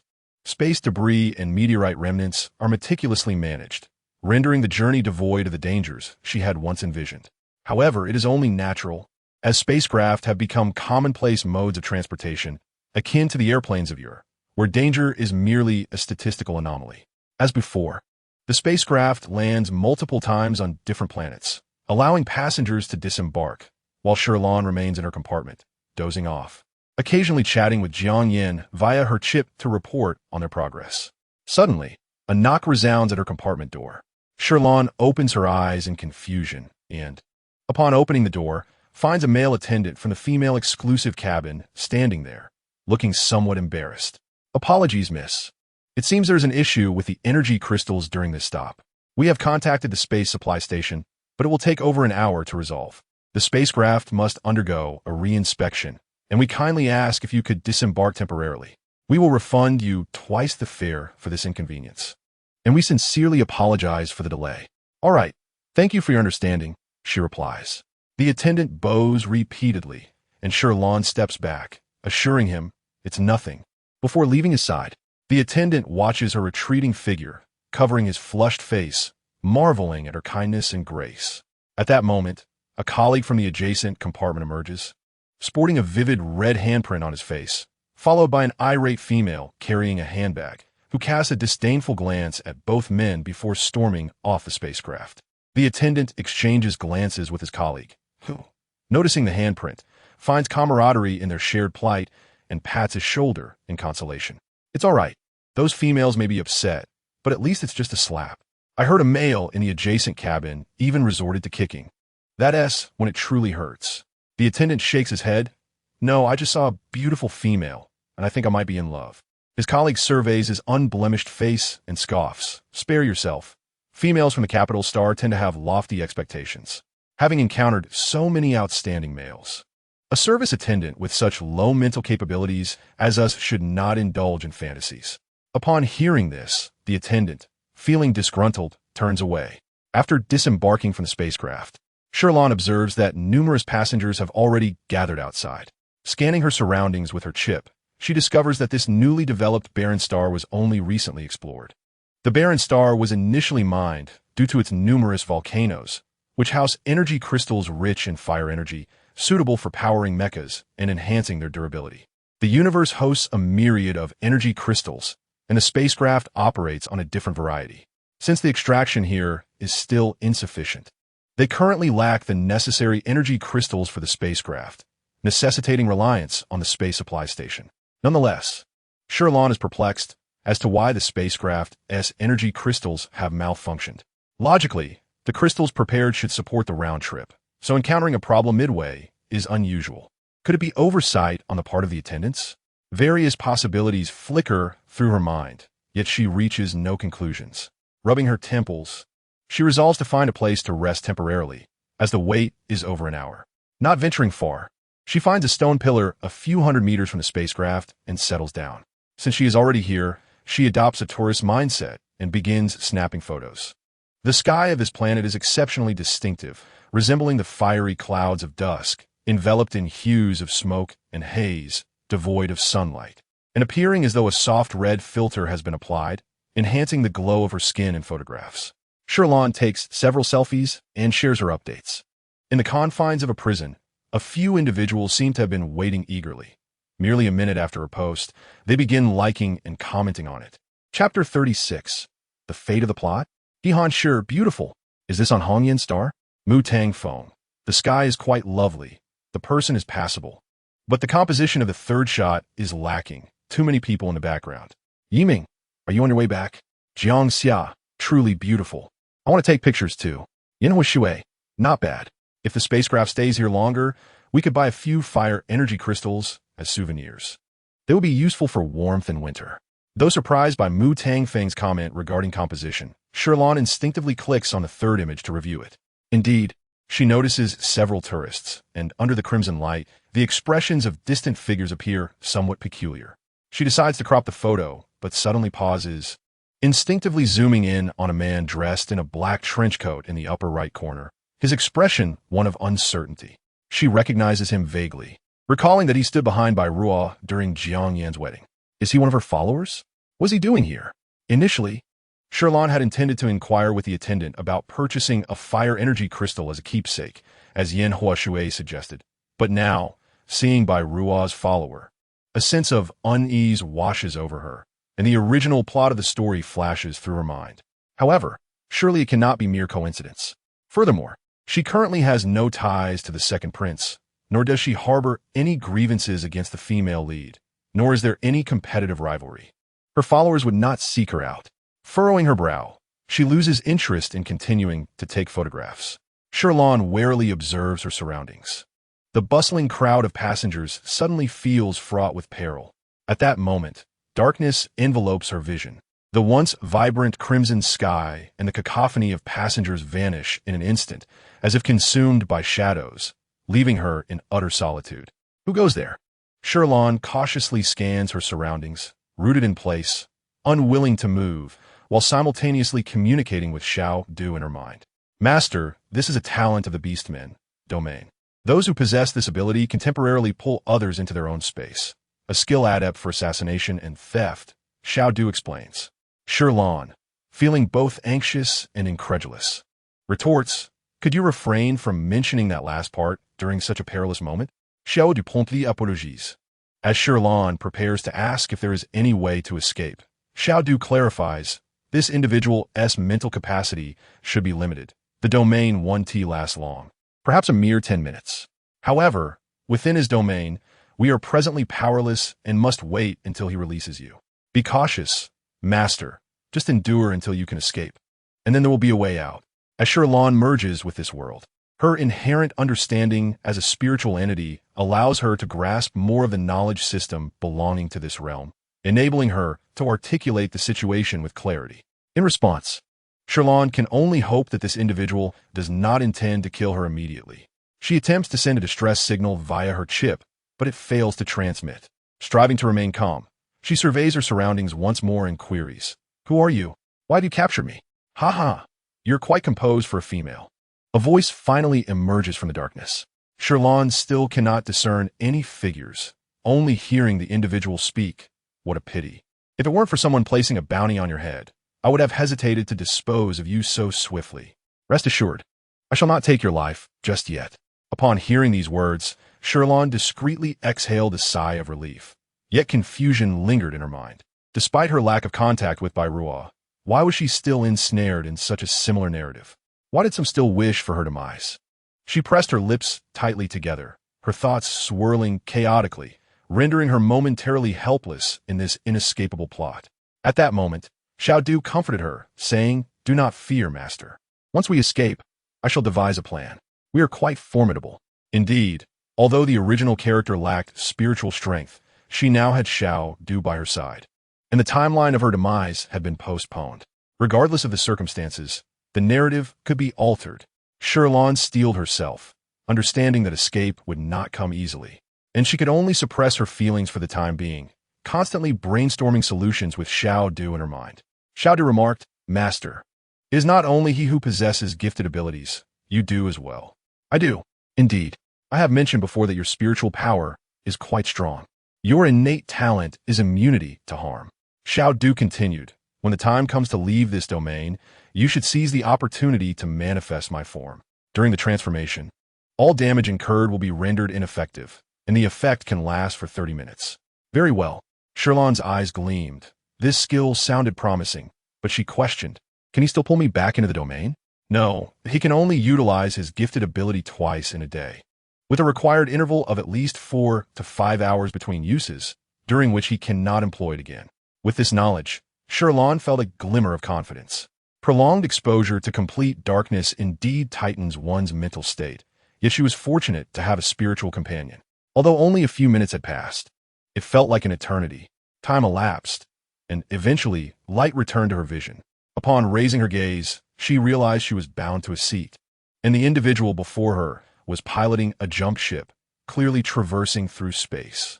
Shi Lan fixated on the figure clad in a black trench coat, her eyelids fluttering with an unsettling sensation. It seemed all too predictable.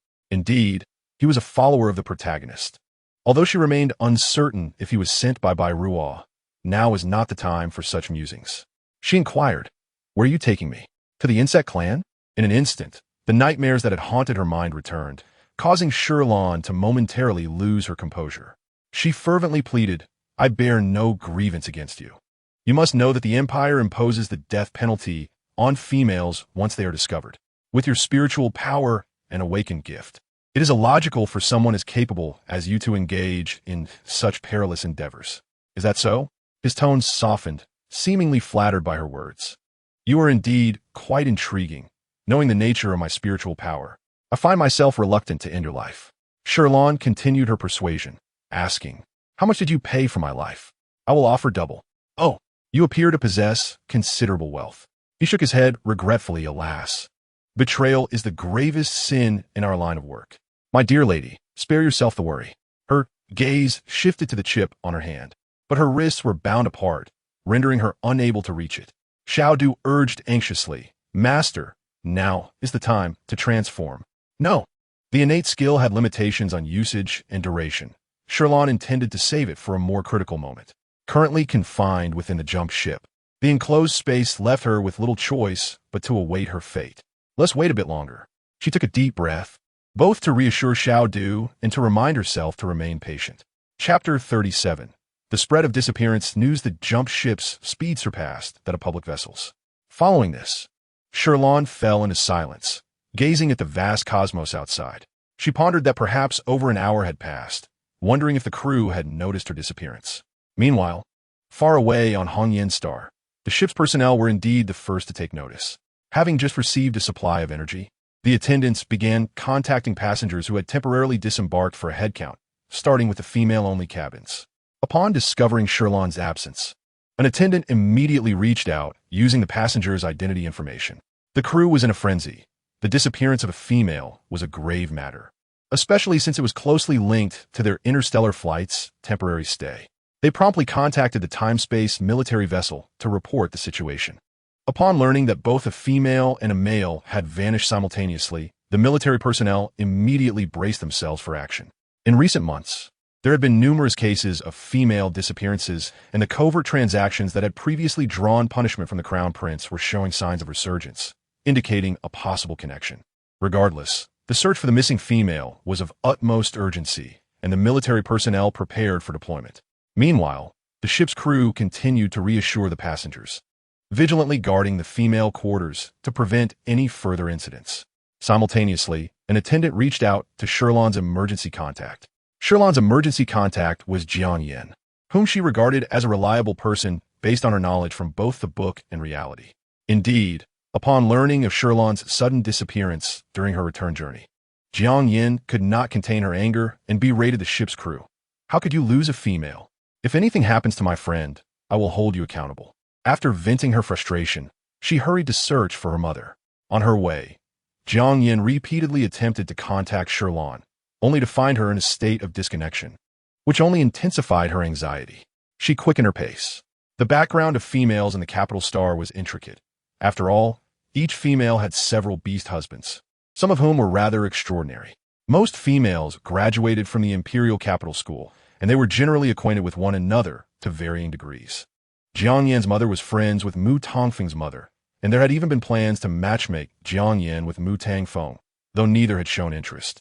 The Mu family, being one of the four prominent families of the empire, could be considered the foremost among them, primarily engaged in weaponry and mecha manufacturing, closely allied with the military. Jiang Yin had hoped her mother would seek assistance from Mu Tongfeng's mother due to this connection. Although Jiang's mother had always disapproved of her friendship with a discarded female, she did not refuse upon learning of the situation and promptly contacted Mu Tongfeng's mother. Upon hearing the news, Mu's mother nodded, saying, "All right, I will have my husband look for her in the military. By the way, what is the name of the missing female?" "Shi Lan?" Upon hearing this name, Mu's mother felt a flicker of recognition. It sounded somewhat familiar. It seemed her son had mentioned the new prison warden was named Shi Lan. Mu's mother had a vague recollection of this name, as she had never heard her son praise anyone other than Ihan. She had always assumed it was a male. How surprising to learn it was a female. Of course, there was a possibility of another person bearing the same name, but the immediate priority was to locate this female. Mu's mother summoned her husband and instructed him to arrange for more people to assist in the search for the female. After finishing her conversation with her mother, Jiang Yin still felt uneasy. Suddenly, she remembered that Li Weiduo was under Major General He's command. Her eyes lit up as she informed him of Shi Lan's disappearance. However, Li Weiduo had not anticipated that Shi Lan would truly encounter trouble. He immediately responded, "I will go find her now. Can you pilot a jump ship?" Jump ships differed from hover cars. Only those with the right connections could access them, and even with wealth, Jiang Yin could not procure one. Li Weiduo nodded, and Jiang Yin decisively stated, "Then take me with you." "No, it's unsafe." Before Li Weiduo could agree, one of Jiang Yin's beast husbands intervened, volunteering, "I'll go. I will inform you promptly of any developments." Jiang Yin retorted, "Of course, I must go for my sister." Li Weiduo interrupted the two, stating, "For safety, a jump ship is best suited for two. If I find Miss Shi Lan, I will need to bring her along. Neither of you should come. I will certainly find her." After saying this, Li Weiduo ended the communication and promptly activated the jump ship. On the road, he simultaneously reported this matter to HH and SH. "Who are you referring to? SHLN is missing?" The usually composed and authoritative HH and SH's expression changed drastically. A shadow of anxiety flickering in his eyes as he sternly demanded, "Did I not instruct you to ensure her safety?" "I apologize, Major General. I did not anticipate Miss SHLN encountering issues on the return spaceship. I have already contacted the military. It seems the M family has also dispatched personnel to assist in the search, along with the time-space naval patrols. We will surely locate Miss SHLN." LWID felt an overwhelming sense of guilt. He had betrayed the Major General's trust. HHNSH struggled to suppress his anger, promptly instructing, "You must first gather information from the spaceship and report back to me in a timely manner." Understood. LWID complied and immediately contacted the spaceship. After acquiring considerable information, he swiftly conveyed it to HHNSH. Upon receiving the communication, HHNSH finally grasped why SHLN had lingered on HNYNXing. He endeavored to maintain his composure and calmly commanded, "First, ascertain the cause of the energy stone malfunction. Second, investigate whether there are other jump spaceships on HNYNXing and confirm if they have departed. Third, look into the other missing male." Even while confined in the distant HIMXing, his mental fortitude unbroken and temporarily imprisoned. HHNSH remained the formidable Major General of the battlefield, his every word and action instinctively commanding respect. LWID, now with a clear direction for the search, felt his initial panic subside, resolutely declaring, "I will certainly find Miss SHLN." "Thank you," HHNSH replied, a rare note of supplication in his voice. A man known for his strict discipline and unwavering authority. Their communication concluded, and the news of SHLN's disappearance spread among the prisoners, each one anxious yet helpless, confined within the prison walls, resorting to leveraging their connections. MTNGF urgently relayed the situation to his parents. Upon hearing, finally realized that the SHLN her son had mentioned was indeed the missing female, and it was clear her son held a special regard for her. "Mother, we must find her." Since HHNSH's previous remarks, MTNGF had pondered his feelings for SHLN. He had never been fond of any female before, yet he recognized that SHLN was different, and his concern for her grew. In Chapter 38, The Insectoid Base, MM's eyes reflected a rare sense of solace.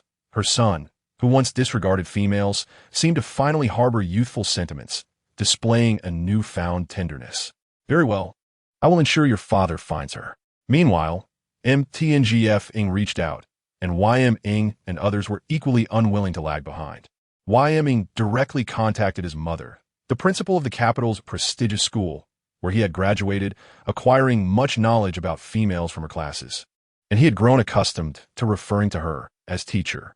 She also informed her parents, as one of the 4 prominent families in the empire. The Jing family was renowned for their mercenaries, and their group could be dispatched to assist in the search for SHLN. Yan Hushu notified the elder LDNGF who, upon learning from his wife about the situation, eagerly sought to escape his mundane retired life. He couldn't wait to lead some guards from his household alongside the Jing family's mercenaries. The principal, who usually forbade him from leading troops, surprisingly allowed it, recognizing the significance of her son's request. Thus, the task of searching for the missing female in space, initially assigned to the time-space naval patrols, unwittingly expanded to incorporate the capital's most influential factions.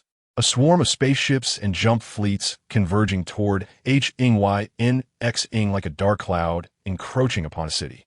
Unbeknownst to SHLN, her disappearance had sparked such a commotion in just over an hour. She had only speculated about YN and the time-space naval forces, but was astonished to discover that even those in prison were aware of the situation, prompting various factions to converge.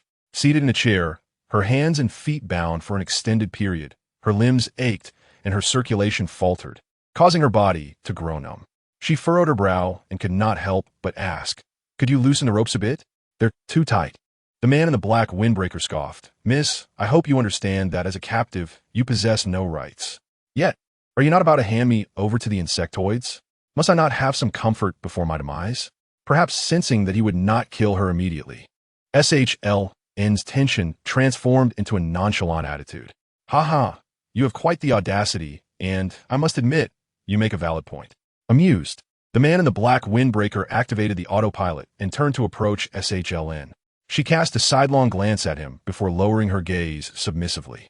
Perhaps contemplating the pitiful fate of the soon-to-die female, he neglected her scrutiny, a smile lingering on his lips as he benevolently loosened her restraints slightly. "Considering your interesting nature, I shall allow you a more comfortable demise." Moments swiftly passed as the jump spaceship descended slowly toward the planet. When it was merely a dozen meters from the ground, he He squinted at the towering insectoids in the distance, mercilessly yanking SHL in and pushing her toward the jump spaceship's exit. "Goodbye, little female," he said, his smile failing to reach his eyes, waving at her before promptly sealing the jump spaceship and departing. Finally liberated from her restraints, SHL scarcely had time to rejoice, feeling the icy wind slice across her cheeks as she squinted at the rapidly approaching ground and the insectoids racing toward her. She thought to herself that the man was indeed ruthless. Even if she were not devoured by the insectoids, this fall would surely leave her shattered. Fortunately, she had her little poison. She immediately attempted to channel her mental energy, and at the perilous moment, just 1 meter from the ground, she transformed into a green mushroom and fell. The impact caused the mushroom to bounce twice before rolling onto a nearby pile of decaying refuse and eventually coming to a halt. At that moment, a dozen insectoids descended from afar. It could be said that SHLN had never experienced such a thrilling and perilous situation. Even her previous car accident paled in comparison to the terror of this scene. Towering insectoids, comparable to several-story buildings, surrounded her like small mountains, grotesque in their appearance. Some with countless legs, others resembling mutated spiders with dense compound eyes, and still others bearing sacks filled with basketball-sized translucent eggs. SHLN had never encountered such repulsive creatures. Paralyzed in fear, she dared not even breathe, remaining rigid in her mushroom form. Thankfully, her diminutive size allowed her to roll into a crevice among the garbage, rendering her position relatively concealed.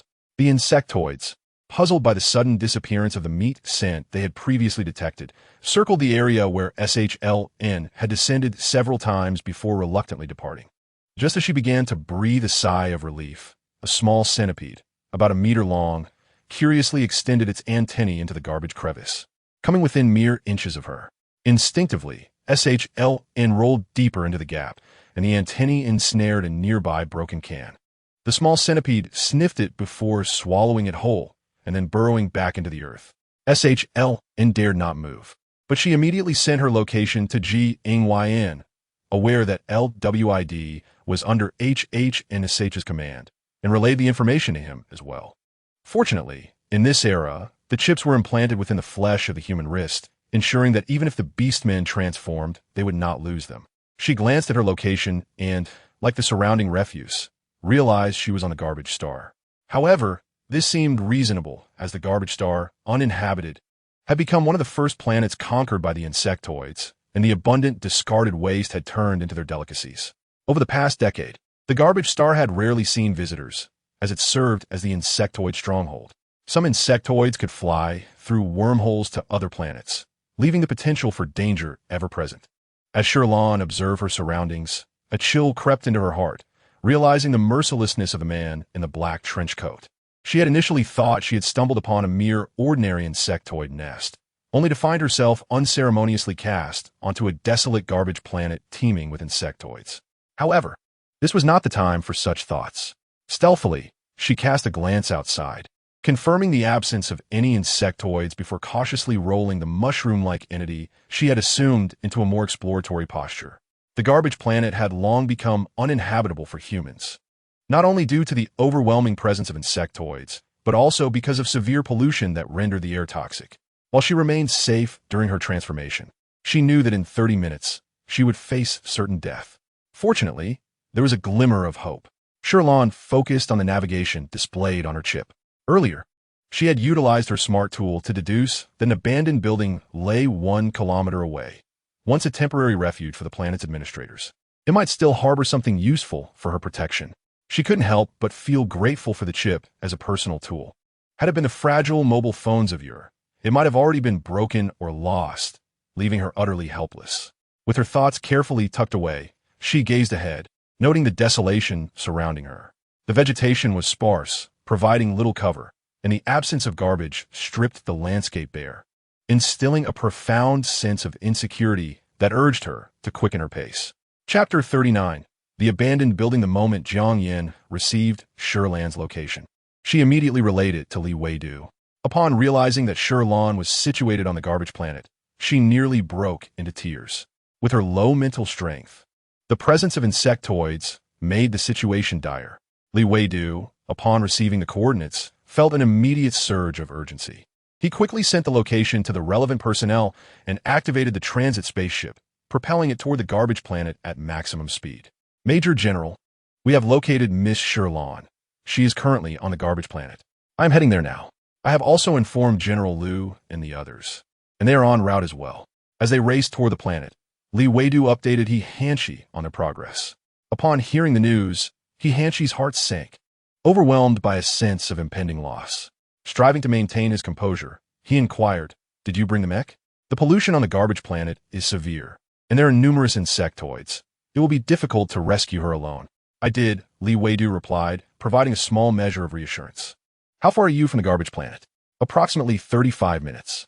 He Hanshi frowned, his ice blue eyes reflecting his anxiety. Time was of the essence. Shi Lan's mental strength was already feeble, and with the multitude of insectoids present, every passing minute increased her peril. He could scarcely fathom how a female would survive in the midst of such dangers. Ending the communication, he reached out to another contact. By phone, you are in command. Take 2 teams to the garbage planet to rescue 1 person. By phone, stationed at the border star, was pleasantly surprised to receive He Hanshi's call after a long absence. He had intended to check on him, but was quickly drawn into the urgency of the situation. Someone is going to the garbage planet. There is no time for lengthy explanations. Take 2 teams there immediately and ensure the rescue of Miss Shi Lan. This is an order. The border star was approximately 178.9 billion kilometers from the garbage planet, the closest celestial body for monitoring the insectoids' movements. Understood. Please ensure safety, He Hanshi added after a brief pause, emphasizing the importance of bringing Shi Lan back alive. Yes. Although by phone was unaware of the significance of this female to the Major General, he accepted the directive earnestly. However, a sense of difficulty loomed in his mind, and he silently hoped for the female's good fortune in evading the insectoid's notice. Without further contemplation, Bai Feng swiftly organized his equipment and set off toward the garbage planet. The journey would take approximately 12 minutes, and every second was critical in enhancing the chances of survival. Meanwhile, He Hanshi informed others of Shi Lan's situation, and upon hearing that she was on the garbage planet, a wave of dread washed over them, plunging them into a state of anxiety. At that moment, Yanhua Shui spoke up, "I visited the garbage planet 10 years ago. There's an underground base where one could hide." 10 years prior, Yanhua Shui had not yet been recruited by the Empire.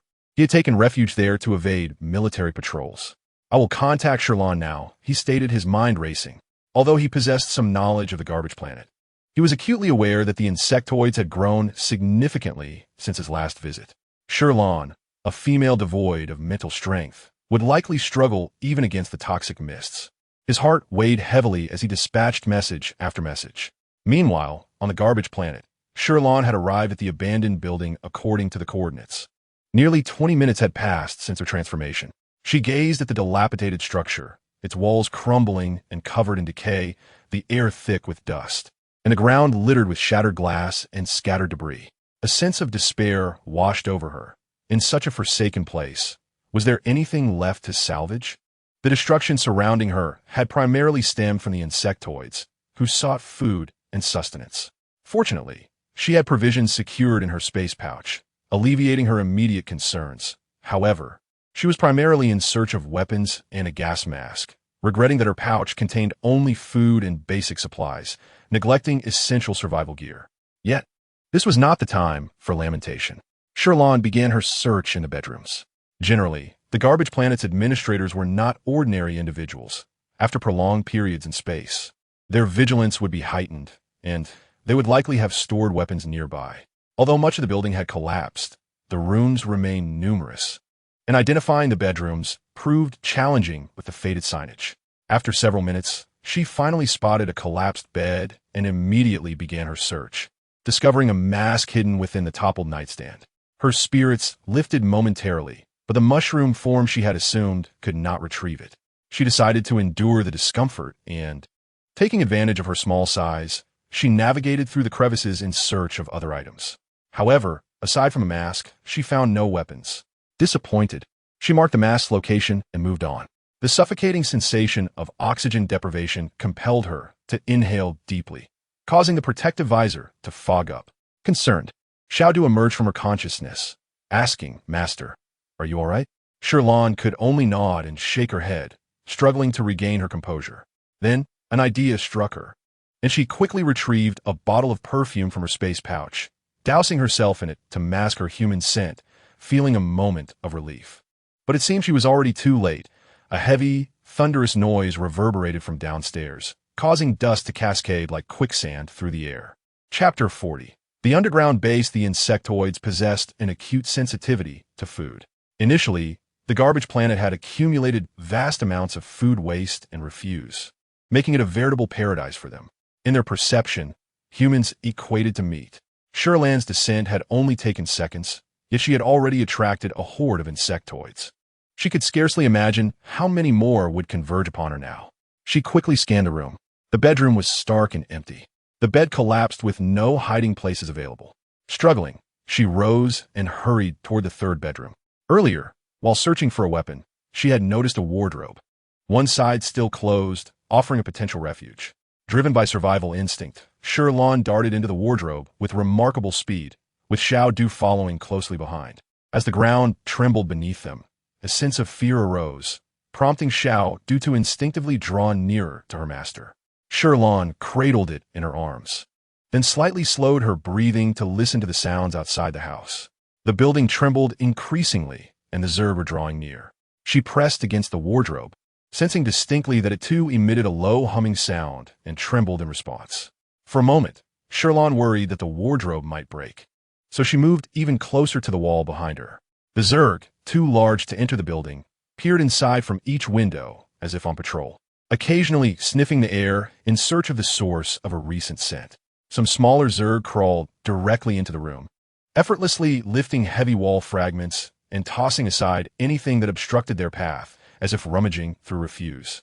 One by one, the Zerg arrived in the room where Shi Lan had initially transformed, leaving no suspicious crevice unchecked. After sniffing for a while, they detected nothing but a strange fragrance, devoid of any scent of flesh.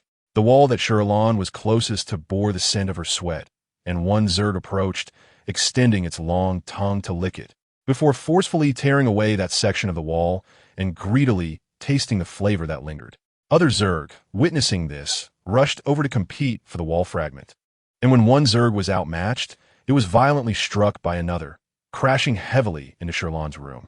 Hiding in the corner of the wardrobe, Shi Lan unconsciously held her breath, while Xiao Du nervously interjected, "Master, if they come, I can distract them. They won't be able to catch me anyway." "Okay." Shi Lan nodded lightly and peered through a narrow gap in the wardrobe, spotting a Zerg sprawled on the floor. After a moment of dazed confusion, it began to rise, preparing to rush over and continue its pursuit of the wall fragment. Suddenly, it seemed to catch a whiff of a peculiar scent. It jumped onto the bed, sniffing around. Its long tail inadvertently swiped against the wardrobe, producing a fragile sound. Something heavy struck Shi Lan on the head, causing her to wince in pain and hurriedly cover her mouth, fearful of a startled gasp escaping her lips. The Zerg looked curiously towards the wardrobe, sniffing the air a few times. Shi Lan dared not approach the gap, and just as Xiao Du was anxiously preparing to venture out to lure it away, the Zerg turned and departed. Fortunately, Shi Lan's perfume proved effective, as it failed to detect her human scent. When it noticed the other Zerg retreating, it hastily pursued them. The Zerg, left with only the wall fragment that bore the scent of flesh, were consumed by primal hunger, arriving swiftly and departing just as quickly. Shi Lan did not dare to leave, and after what felt like an eternity, she finally heard silence outside and let out a quiet sigh of relief. With a rare moment to breathe, she activated her chip to report her safety to everyone concerned for her well-being. As she scanned the messages, she was surprised to find that even the 5 individuals in prison were aware of her disappearance and had rallied many others to assist her. Shi Lan silently committed their kindness to memory and navigated to Yan Hua Shui's message, reading it carefully. He provided extensive advice, instructing her to first seek a gas mask and conceal her scent, and also mentioned that the map navigation to the Research Institute could lead her to the underground base on the Garbage Star, a former research facility that was relatively secure against Zerg intrusion. Upon searching, she discovered that the location coincided with the abandoned building she was in. It seemed she was indeed fortunate. Shi Lan resolved to locate the underground base first. She switched off her chip, gingerly touched her aching head and glanced at the object beside her, which turned out to be a mechanical gun. It was truly a stroke of luck, as the weapon she had long sought had appeared right beside her. Looking up, she realized it had been hidden in a secret compartment of the wardrobe, which explained why she had not found it earlier. Grasping the weapon, she felt its weight and familiarized herself with its operation before ensuring she could use it against the Zerg, then proceeded to descend the stairs. Cautious of the Zerg's possible return, she descended the stairs with utmost care, making sure to avoid any loud noises.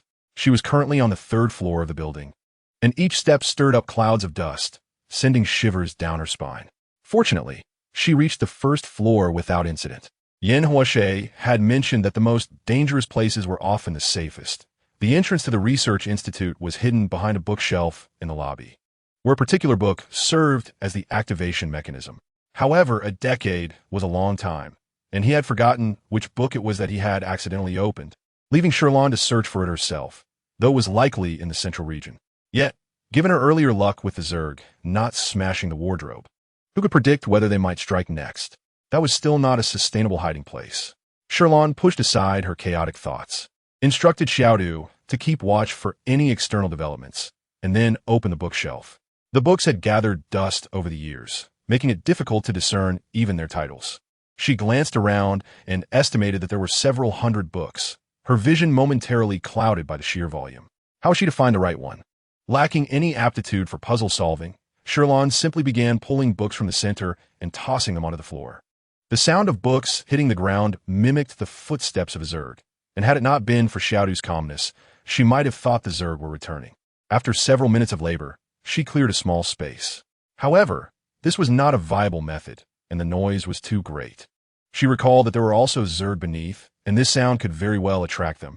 With a furrowed brow, Shi Lan pondered for a moment before a thought struck her. Xiaodu, can you phase through walls? She remembered how Xiaodu had entered while she was hiding in the wardrobe. Xiaodu nodded. Yes, master, what's on your mind? Shi Lan's eyes brightened. I have an important task for you. Go through the wall and find a way to open the door from the inside. Xiaodu, realizing this was a feasible plan, immediately phased through the wall. Once inside, it searched around and soon spotted what appeared to be a button to open the door, jumping over to press it. The wardrobe in the lobby began to shift, revealing an entrance. Shi Lan rushed over, embraced Xiaodu, and kissed it, exclaiming, "You're amazing." After the kiss, she surveyed the entrance and discovered it was an elevator with only 2 floors. She chose the 1st floor. Meanwhile, Bai Feng had also led 2 teams to the garbage star. A multitude of jumped ships gradually landed, and the Zerg, alerted by the commotion, swarmed out. The Zerg Queen, taking precautions, emerged from the wormhole accompanied by a host of Zerg guards, while the remaining Zergs surged towards the jumped ships. A confrontation between the Zerg of the garbage star and the orcs was about to commence. Bai Feng, leading the 2 teams, donned masks and disembarked from the ship, quickly organizing them into distinct groups, one to draw the Zerg's fire and the other to search for survivors. As long as they could locate anyone, they would seize the opportunity to escape from the garbage star. No sooner had the 2 teams separated than a dense throng of Zerg troops surged forward. Ugh, what a repulsive bunch. Bai Feng nearly retched. The Zerg that had lingered on the garbage star for years were even more revolting than those wandering outside, their bodies oozing a sickly green pus as if they had been soaked in acid, leaving corrosive marks in their wake. Suppressing his discomfort, he issued a stern command. Activate the mechs. Upon receiving the order, the team members swiftly donned their exosuits to confront the overwhelming mass of Zerg. The squads trained under Hihanshur were already seasoned veterans against the Zerg, and each team had formed a cohesive unit on the battlefield. The members spontaneously arranged themselves in a circular formation, with Bai Feng at the center in a command observation mech, surrounded by assault mechs responsible for the central offensive. While the assault mechs positioned themselves at the 4 cardinal points, responding to Zerg attacks and providing protection according to the directives of the observation mech. The garbage star had long been neglected, and the Zerg had already consumed most of the edible refuse. Not long ago, a faction of the Zerg had even engaged in a skirmish over a piece of wall plaster. Now, upon sensing the aroma of fresh flesh, they drooled profusely, their thick, elongated black tongues hanging out as they fixated greedily on the group of mechas, seemingly envisioning the taste of their impending meal. One Zerg could no longer resist the temptation of the meat and leapt forward, prompting a rush from the others, eager to seize the prize before it vanished. The sound of gunfire erupted, signaling the commencement of battle. Meanwhile, on another front, the team was also in search of their comrades. At this moment, Shi Lan gazed at the red light illuminating the elevator, an unsettling sense of trepidation swelling within her. Unaware of the circumstances in the underground base, she sat in the elevator, gripping her gun tightly as it descended, ever vigilant for any signs of movement. The elevator reached the first basement level, where an eerie silence enveloped her, interrupted only by her own breath. Suddenly, a loud chime resonated within the empty elevator, echoing ominously in her ears. Shi Lan felt a chill run down her spine, as if she had stepped into a horror film. Unable to resist, she gently squeezed the small creature perched on her shoulder, seeking some comfort. As the elevator doors opened slowly, she tightened her grip on her gun, poised for any potential threat. Fortunately, after a few tense seconds, nothing stirred outside, only the faint sound of a mournful wind. Cautiously, she stepped out into a long, narrow corridor devoid of life. The underground base, having endured years of wear, was dimly lit, yet the lights valiantly held their glow, revealing a scene less horrific than she had anticipated. In truth, standing at the elevator entrance would have been a viable option. However, curiosity nagged at her. With the mindset of having come this far, Shi Lan ventured down the corridor. She paused momentarily, contemplating the possibility of Zerg emerging, despite assurances that they would remain contained. The years had passed, and who could say whether any mutations had occurred?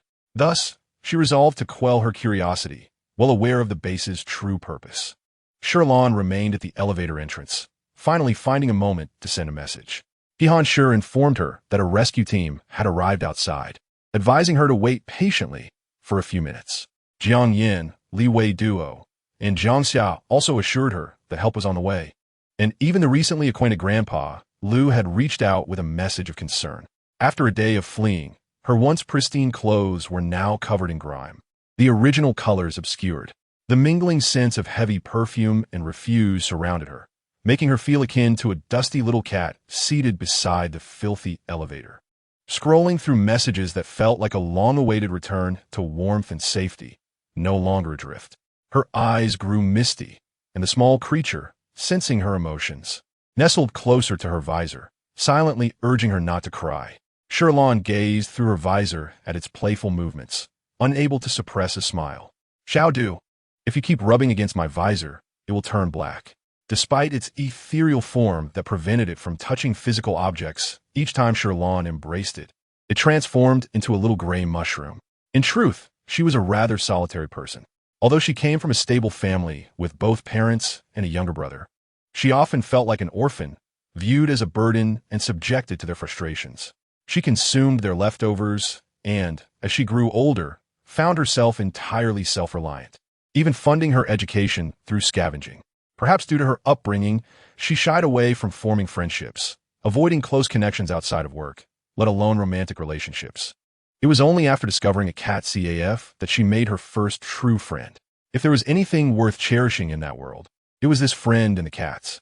After transmigrating into a story, she found herself in the role of an orphan once again, resigned to her fate, focused on making a living. Yet, to her astonishment, she had unwittingly garnered the affection of many sincere individuals. Her fingers lingered over the names of a few inmates in the prison, and her earlier indecision about changing jobs solidified into determination. No matter the circumstances, she would save them.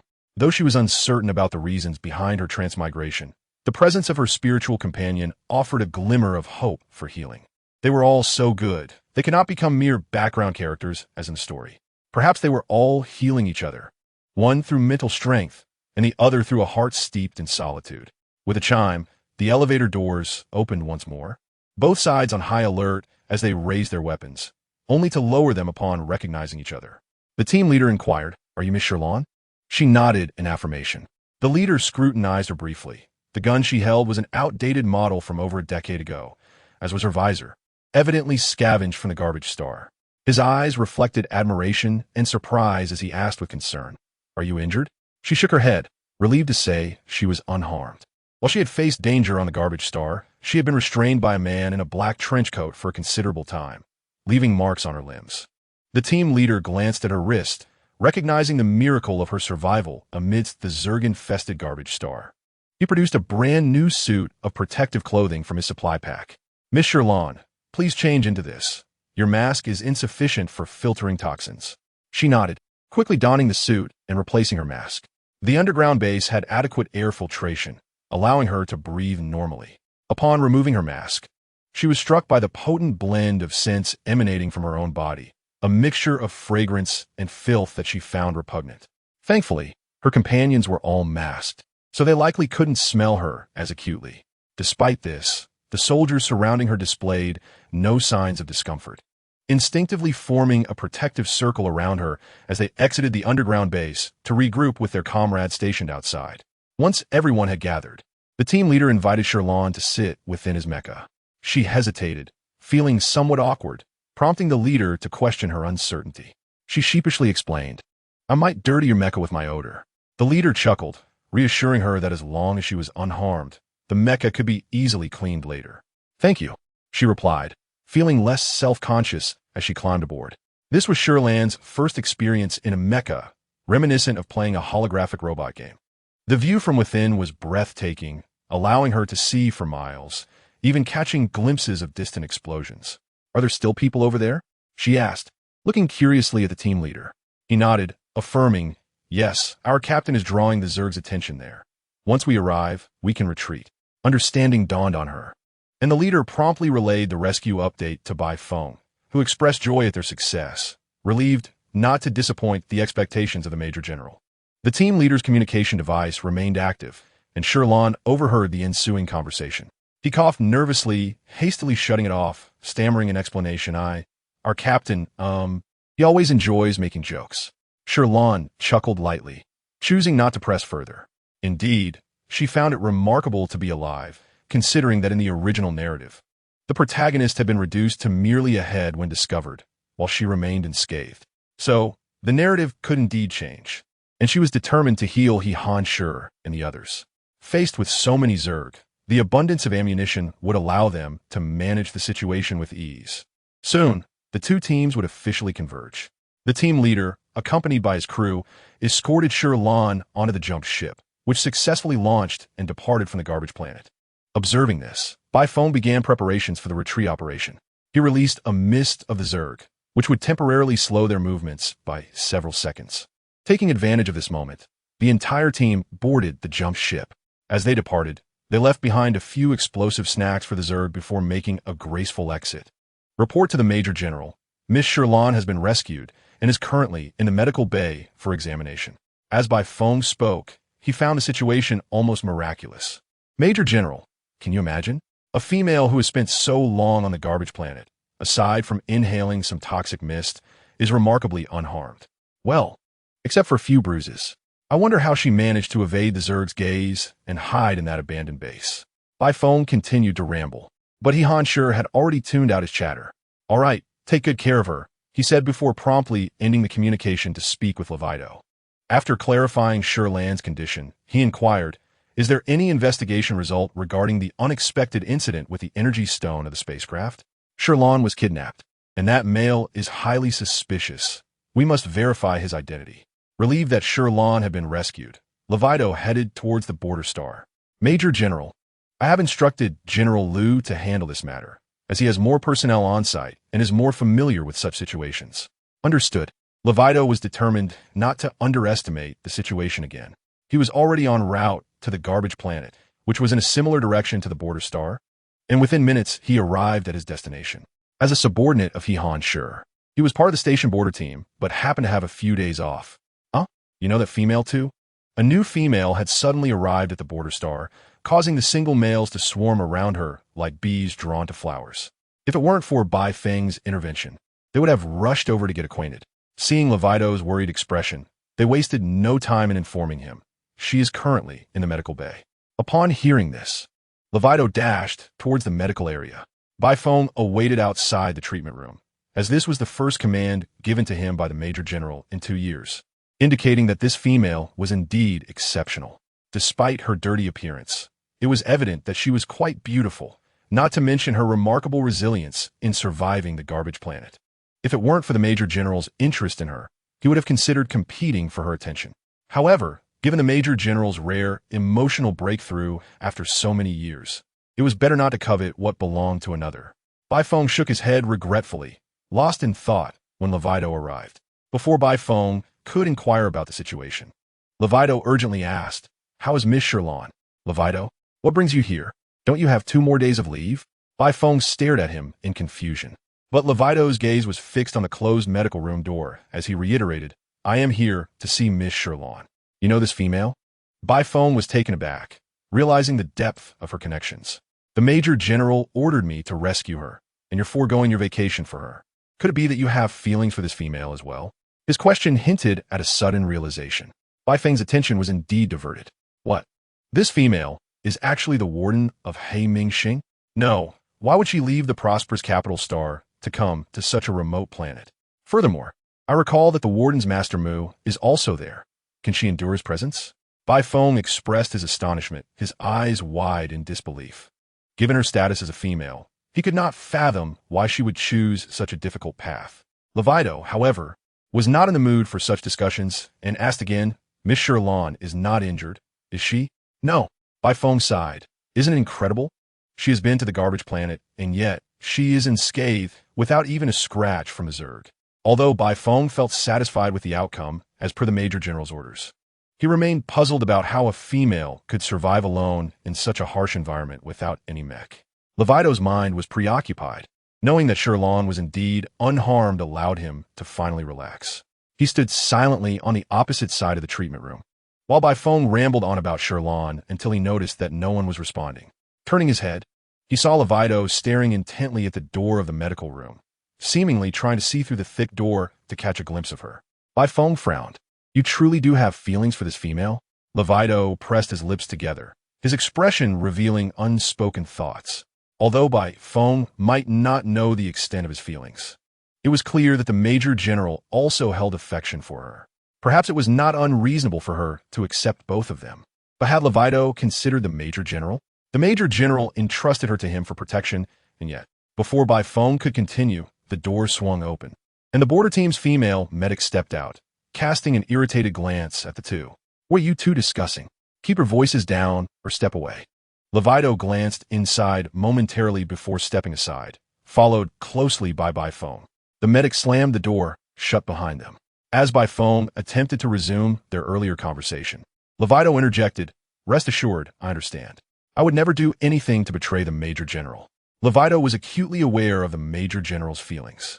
Perhaps, as fellow males who both had feelings for Shi Lan, he had already comprehended this during their communication. He set aside any inappropriate fantasies, determined to protect Shi Lan during their remaining time together and prevent any recurrence of today's events. Bai Feng comfortingly patted his shoulder, and they exchanged a silent understanding. Inside the medical room, due to Shi Lan's minor injuries, the treatment process was swift, requiring only the removal of the toxic mist and wrist bruises. However, as the toxic mist had entered her lungs, she would need an additional injection. After emerging from a treatment chamber, she shyly kept her distance from the masked doctor. "May I take a shower first?" The medic, seeing through her thoughts, softened her tone compared to her earlier demeanor with the males. "It's all right. I can't smell anything with my mask on. Let's just proceed with the injection." "Thank you." Shi Lan understood it was a gesture to comfort her. But she knew a mask could not filter all scents, especially with the strong odor clinging to her. The temperature on Capital Star was quite high, and dressed in a short-sleeved shirt and long pants. Her once light blue clothing had turned a dull gray, her fair arms marred with dark stains. Embarrassed, she wiped her arms and extended her hands, which the doctor accepted without hesitation, administering the injection. "All done. Apply pressure for 2 minutes before you take a shower. The bathroom is right there." She pointed to the door beside them, and Shi Lan nodded gratefully.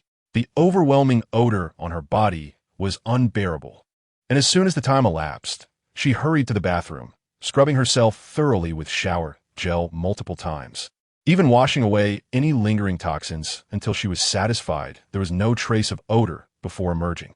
In this world, there existed disposable hair-drying caps that could dry hair in just a few minutes. Once the medic saw she had finished bathing, she helped her put on the cap, and soon Shi Lan appeared refreshed, transformed back into a fragrant and beautiful young woman. As the medic opened the door to lead her out, Both Levido and Byphone were momentarily taken aback. Byphone touched his nose, realizing why Levido, typically so dedicated to work, seemed somewhat affected. S gaze first fell upon B.I.F.ing, understanding that he was the one who led the rescue, and she expressed her gratitude. Subsequently, she turned her attention to L.W.I.Do., her clear, dark eyes radiating a gentle reassurance. Thank you for your efforts. I'm perfectly fine. Though somewhat emotionally obtuse, S.H.L.N. was attuned to the sentiments of others. She sensed L.W.I.Do.'s hesitation and the weight of his guilt as he looked at her. She chose not to elaborate, wishing instead to ease his troubled heart, for the events that transpired were not his fault. The simple acknowledgement of his hard work nearly brought L.W.I.Do., the masculine figure, to tears. His eyes shimmered with unshed emotion. Though his darker complexion masked it somewhat, he discreetly bit his lower lip, murmuring, "As long as you are well." "All right, the young lady must be tired. I shall escort her to the lounge. We can discuss matters later." To prevent the male members of the team from becoming overly sentimental, most of the military doctors stationed at by N.F.ing were females who had been happily married for many years. This particular doctor, perceptive enough to discern the feelings between L.W.I.Do. and B.I.F.ing, cast a knowing glance at the two before leading S.H.L.N. away. Sharing a photo she had inadvertently captured of the man, she added, "I encountered this male during my visit to the Capital Star for my friend Jiang Yn's wedding, although I did not know him then." After conducting her investigation on the spacecraft from H.ing Ynxing, she redirected her focus towards the Capital Star. The crew from H.ing Ynxing trembled as they observed L.D.ing departing with a substantial entourage. It was evident that the females from the Capital Star were extraordinary, gathering numerous prominent families, even drawing the attention of the illustrious General L. The server, suppressing a frown, retorted, "I have no ulterior motives." "Oh, I certainly hope so." The fellow crewmate chuckled nonchalantly. It was not uncommon for those in their profession to harbor dreams of rising to greatness by associating with a powerful female. In Chapter 44, the one chosen by the Major General, L.W.I.Do., finally able to breathe a sigh of relief upon confirming that S.H.L.N. was uninjured and unaffected by the insectoid menace, felt a weight lift from his shoulders. B.I.F.ing sighed with a hint of melancholy. "I feel as though I might be falling in love." He had never encountered a female like her, possessing both beauty and intellect, remaining composed even after her harrowing experience on the Waste Star, an exceedingly rare trait. L.W.I.Do. shot him a disapproving look. "You must be delirious from the insect toxin. Perhaps you should consult a physician." "Hey, is it forbidden for others to have feelings just because you do?"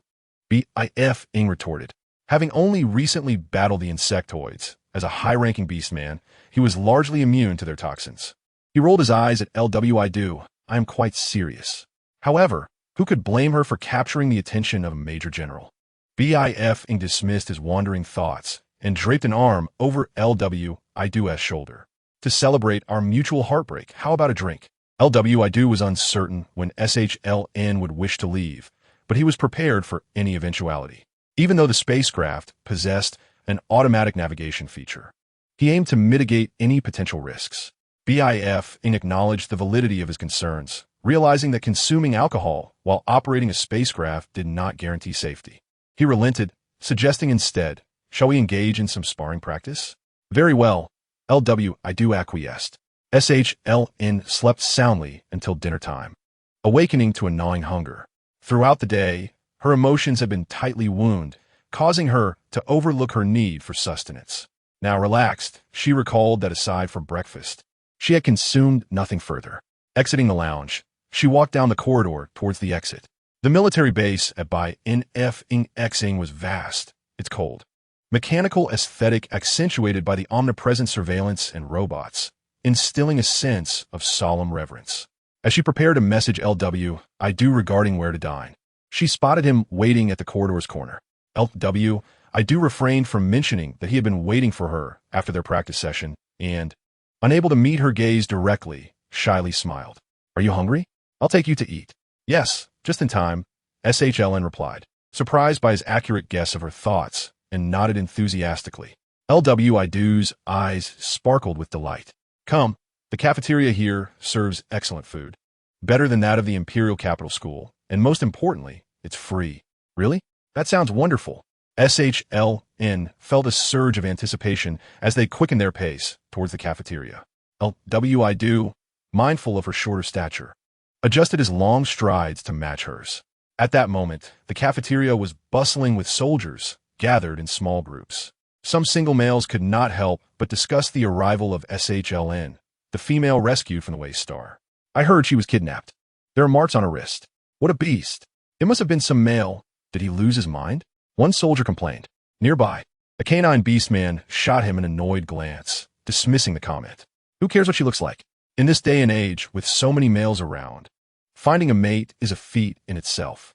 I wonder if she is married or how many beastmen she has. As the conversation among the males intensified, someone suddenly announced, "The female is here."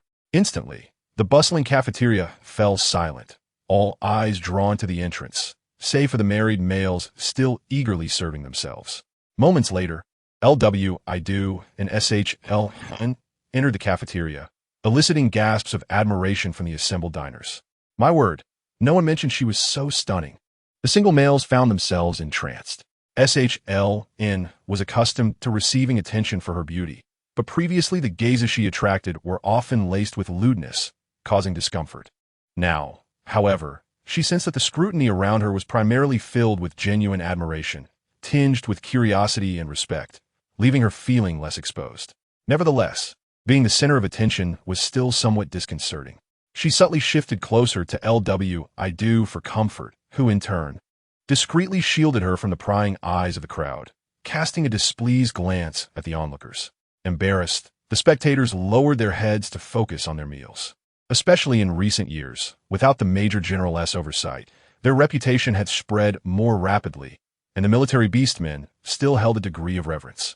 SHLN sighed in relief, while LW, I do, mentally berated himself for not directly asking SHLN what she wished to eat and packaging it for her.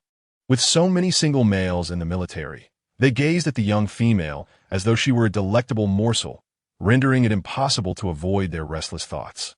My apologies, I forgot how crowded the cafeteria would be. LW, I do, murmured to SHLN. She shook her head. It's all right. Since we're here, let us just eat. Having already felt hunger pangs, she did not wish to go through the trouble of relocating her meal, and besides, the soldiers were not particularly unpleasant, making their presence tolerable. With SHLN's assurance, LW, I do, suppressed his initial inclination to leave.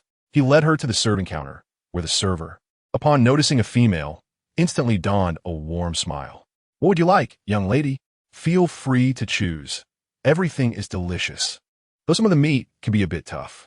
You might prefer the tender GG meat and GG meat. The server pointed out several dishes, and SHLN recognized many of them as items she had sampled on HIMing, some of which were indeed unpalatable. However, all the options were meat-based. While they smelled enticing, they appeared somewhat greasy. She could not help but inquire if there were any vegetables available. The elder nodded affirmatively, stating that he would instruct the chef to stir-fry some immediately. Upon finishing his words, he promptly called out to the kitchen, turning to face Shi Lan with a gentle demeanor, assuring her that it would only take a few moments. The elder's swift and fluid actions left Shi Lan no opportunity to decline, as she assumed that a dish had already been prepared. However, did these males truly not consume any greens? Stealthily, she glanced into the bowls of several individuals, discovering that they were indeed filled entirely with meat, reminiscent of the few at the prison initially. Those males under Shi Lan's gaze noticed her attention, their faces flushing, and they straightened their spines, even altering their eating pace to a more deliberate manner. Luejuo followed her gaze and silently repositioned himself. He was determined to safeguard Shi Lan from any scheming males who might attempt to woo her. Confused, Shi Lan cast a glance at him before refocusing on the cafeteria window, awaiting her meal. The males murmured amongst themselves, pleading for a modicum of Shi Lan's favor. Shi Lan, however, urged them to eat. Luejuo resolutely declared that what he could not possess, neither would they. In Chapter 45, titled Why Not Exterminate the Insectoid Race, Luejuo guided Shi Lan to a corner of the cafeteria, positioning himself in such a way as to shield her from the gazes of most of the beastmen. After receiving a warning from Luejuo, The males in the cafeteria refrained from being overtly brazen, yet their eyes could not resist darting furtively toward Shi Lan. Within the military base, the beastmen savored the slowest meal, and despite the dinner rush having passed, the number of diners continued to swell. Only after Shi Lan finished her meal and departed with Luojuo did they feel a sense of lingering desire. One beastman voiced his uncertainty regarding his potential to pursue this female, expressing his aspirations, only to be met with swift rebuttals from others. You, although your mental acuity is decent, your beast form is that of a snake. The current females prefer fluffier companions. I, on the other hand, am a canine beast. Well, I am a bear beast. Females will undoubtedly favor my imposing stature, as it provides them with a sense of security. You should first shave the curls from your chest before making such claims. With your unkempt appearance, a female would be grateful not to retch at the sight of you. You understand nothing. This is called masculine charm, virility, far superior to your feeble rabbit form. Fine. You resort to personal attacks. Let us settle this in the arena and see who emerges victorious. Who fears whom, you weak rabbit? As the two debated the qualities that females might prefer in males, their argument escalated into a quarrel, culminating in a decision to settle their differences in the competition arena. Other beastmen, eager for entertainment, quickly finished their meals and rushed over to witness the spectacle. Unbeknownst to Shi Lan and Luojuo, who had already left, this commotion had arisen in the cafeteria. After all, it was post-meal time, and Luojuo had intentionally taken her for a stroll to aid digestion while also allowing her to explore the military base, a rare opportunity. As they walked side by side, they unwittingly exited the base. Although it was technically night, the exterior of the border planet remained as bright as day, with temperatures seemingly higher than those on the capital planet. Stepping out from the air-conditioned confines of the base, Shi Lan felt enveloped by a wave of warmth, as if wrapped in a cloak of heat that distorted the air. She wiped the fine sweat from her brow, squinting up at the sky. Sensing her thoughts, Luojuo explained that the border planet experienced long days and short nights, unlike the capital planet, with daytime lasting up to 20 hours. Here, there were only 2 seasons, summer and winter, with sweltering heat in summer and biting cold in winter. In 2 months, while the capital planet remained in summer, the border planet would transition into winter. Furthermore, the capital planet was the most rapidly developing and prosperous, boasting the highest prices. Luojuo retrieved a blue energy stone from his pocket and handed it to her. This is a blue crystal, similar in function to the red energy stone from Red Flame Star. The former provides warmth, while this one offers cooling. Shi Lan accepted it, feeling a rush of coolness emanate from the stone, refreshing her and alleviating the heat. How marvelous! She exclaimed, her eyes widening in disbelief at the stone's size. Luojuo found her reaction endearing, a smile gracing his lips as his canine teeth left a small indentation on his lower lip. A blue crystal can last approximately a week. It automatically dissipates heat upon contact with skin and does not require storage in a spatial pocket to conserve energy. Generally, energy stones possess this characteristic, which is why many materials and machinery are designed to mimic human anatomy.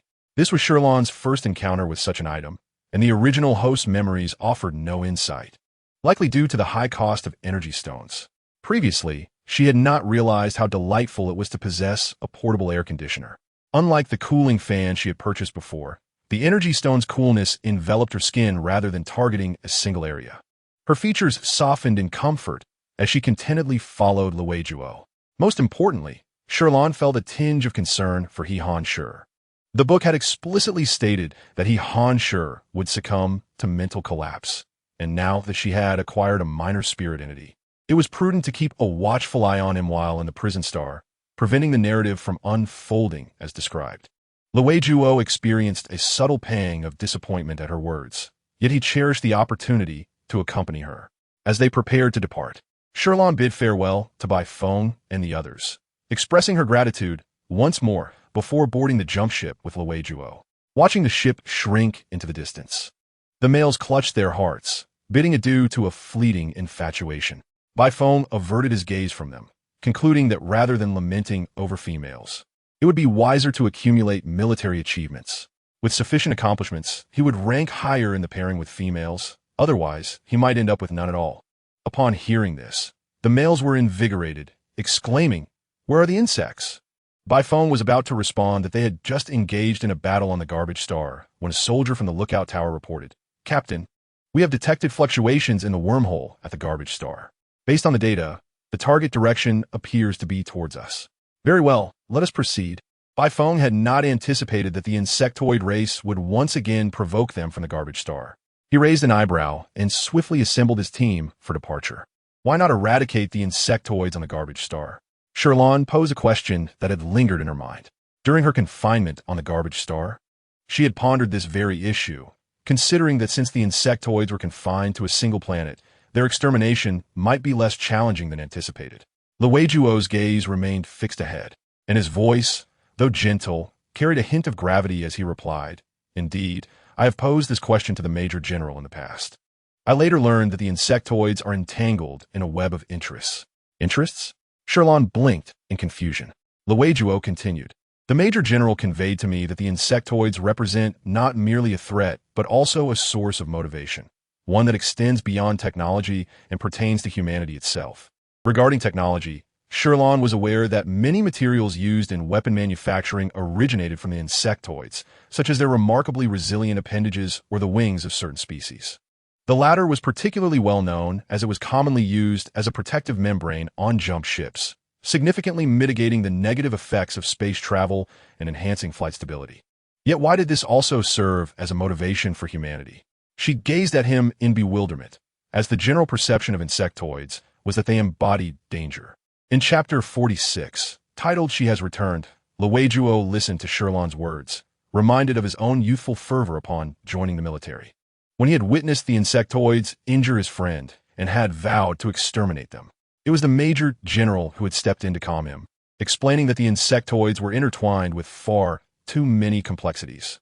Reflecting on the support and guidance the Major General had offered him in the past, Luijuo felt his tumultuous emotions settle in the presence of Shi Lan.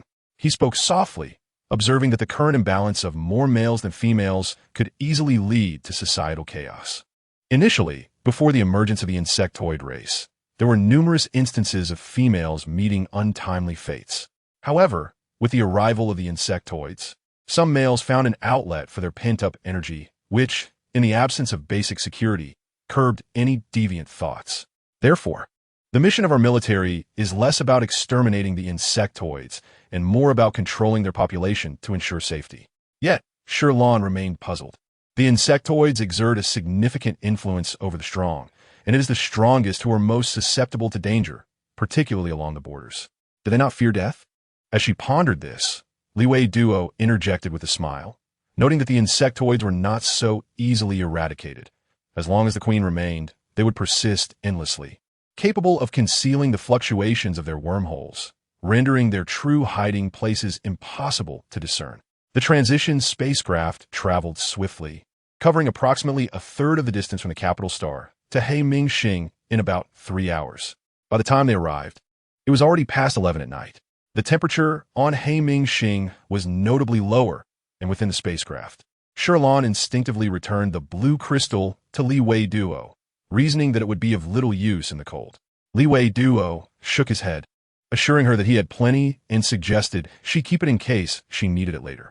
Over the past few days, they had developed a camaraderie, and upon hearing his words, Shi Lan accepted it without further hesitation.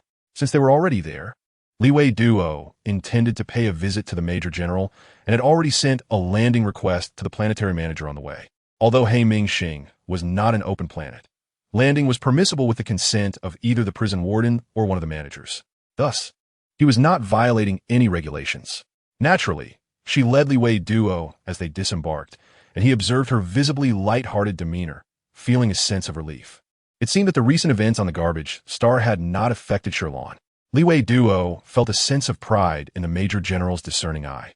It was no wonder that the Major General had not approached any female for years, for it appeared that his favored female was indeed extraordinary. Together, they arrived at the prison, where even at this late hour, the staff were still active. They soon heard familiar, light footsteps, their gazes instinctively drawn toward the entrance, eyes sparkling with faint anticipation and longing. Shortly thereafter, Shi Lan appeared within the prison. The first prison block was closest to the entrance, and Han Shi immediately took note of her. Her lips curled into a smile, her complexion a delicate pink, exuding vitality. After a thorough inspection, Shi Lan finally relaxed, realizing that Shi Lan was no ordinary female. She was not easily intimidated by the situation. The five of them were so engrossed in their concern for Shi Lan that they momentarily forgot about Li Wei Duo's presence. It was only when Li Wei Duo cleared his throat that the familial atmosphere was disrupted, as if he were an outsider seeking to assert his existence. Shi Lan then remembered him, observing that Li Wei Duo had seemingly grown taller over the past 2 years, and earnestly expressed his gratitude, saying, "Thank you." From behind the transparent blue energy screen, Li Wei Duo placed his hand against it, gazing at the white lion trapped within, feeling a pang of sorrow. He blinked and shook his head, replying, "I have failed to live up to the Major General's trust. No, anzi counterdiently. I have always believed in you. You have never let me down." Shi Lan did not truly blame Li Wei Duo for failing to protect Shi Lan.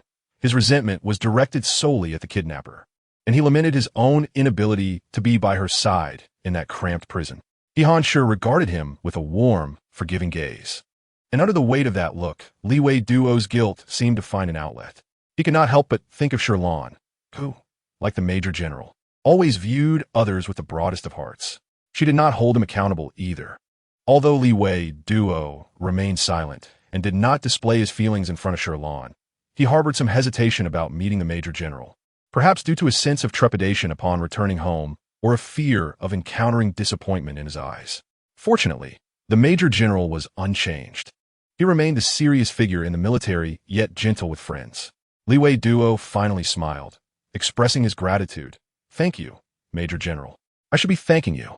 You handled the situation with Shi Lan exceptionally well and communicated with us promptly," Shi Lan replied, feeling immensely relieved. Had Li Wei Duo concealed the matter out of fear of reprimand, he shuddered to think of the suffering Shi Lan might have endured on the garbage star. Li Wei Duo did not apply for an overnight stay, as landings on Heimingxing were prohibited for more than 3 hours. He only wished to see the Major General once, and now that he had, and observed that the Major General seemed to be in good spirits, he felt somewhat reassured. Shi Lan had been waiting nearby for him, and once it was clear their conversation was concluded, she escorted him out. Li Wei Duo paused at the door, mustering the courage to meet her gaze directly, and earnestly requested, "I leave the Major General in your capable hands." "Very well," Shi Lan replied, and upon hearing this, Li Wei Duo smiled and bid her farewell. This parting from Heimingxing signified not only a physical separation, but also the complete relinquishment of fleeting, misguided thoughts. Chapter 47.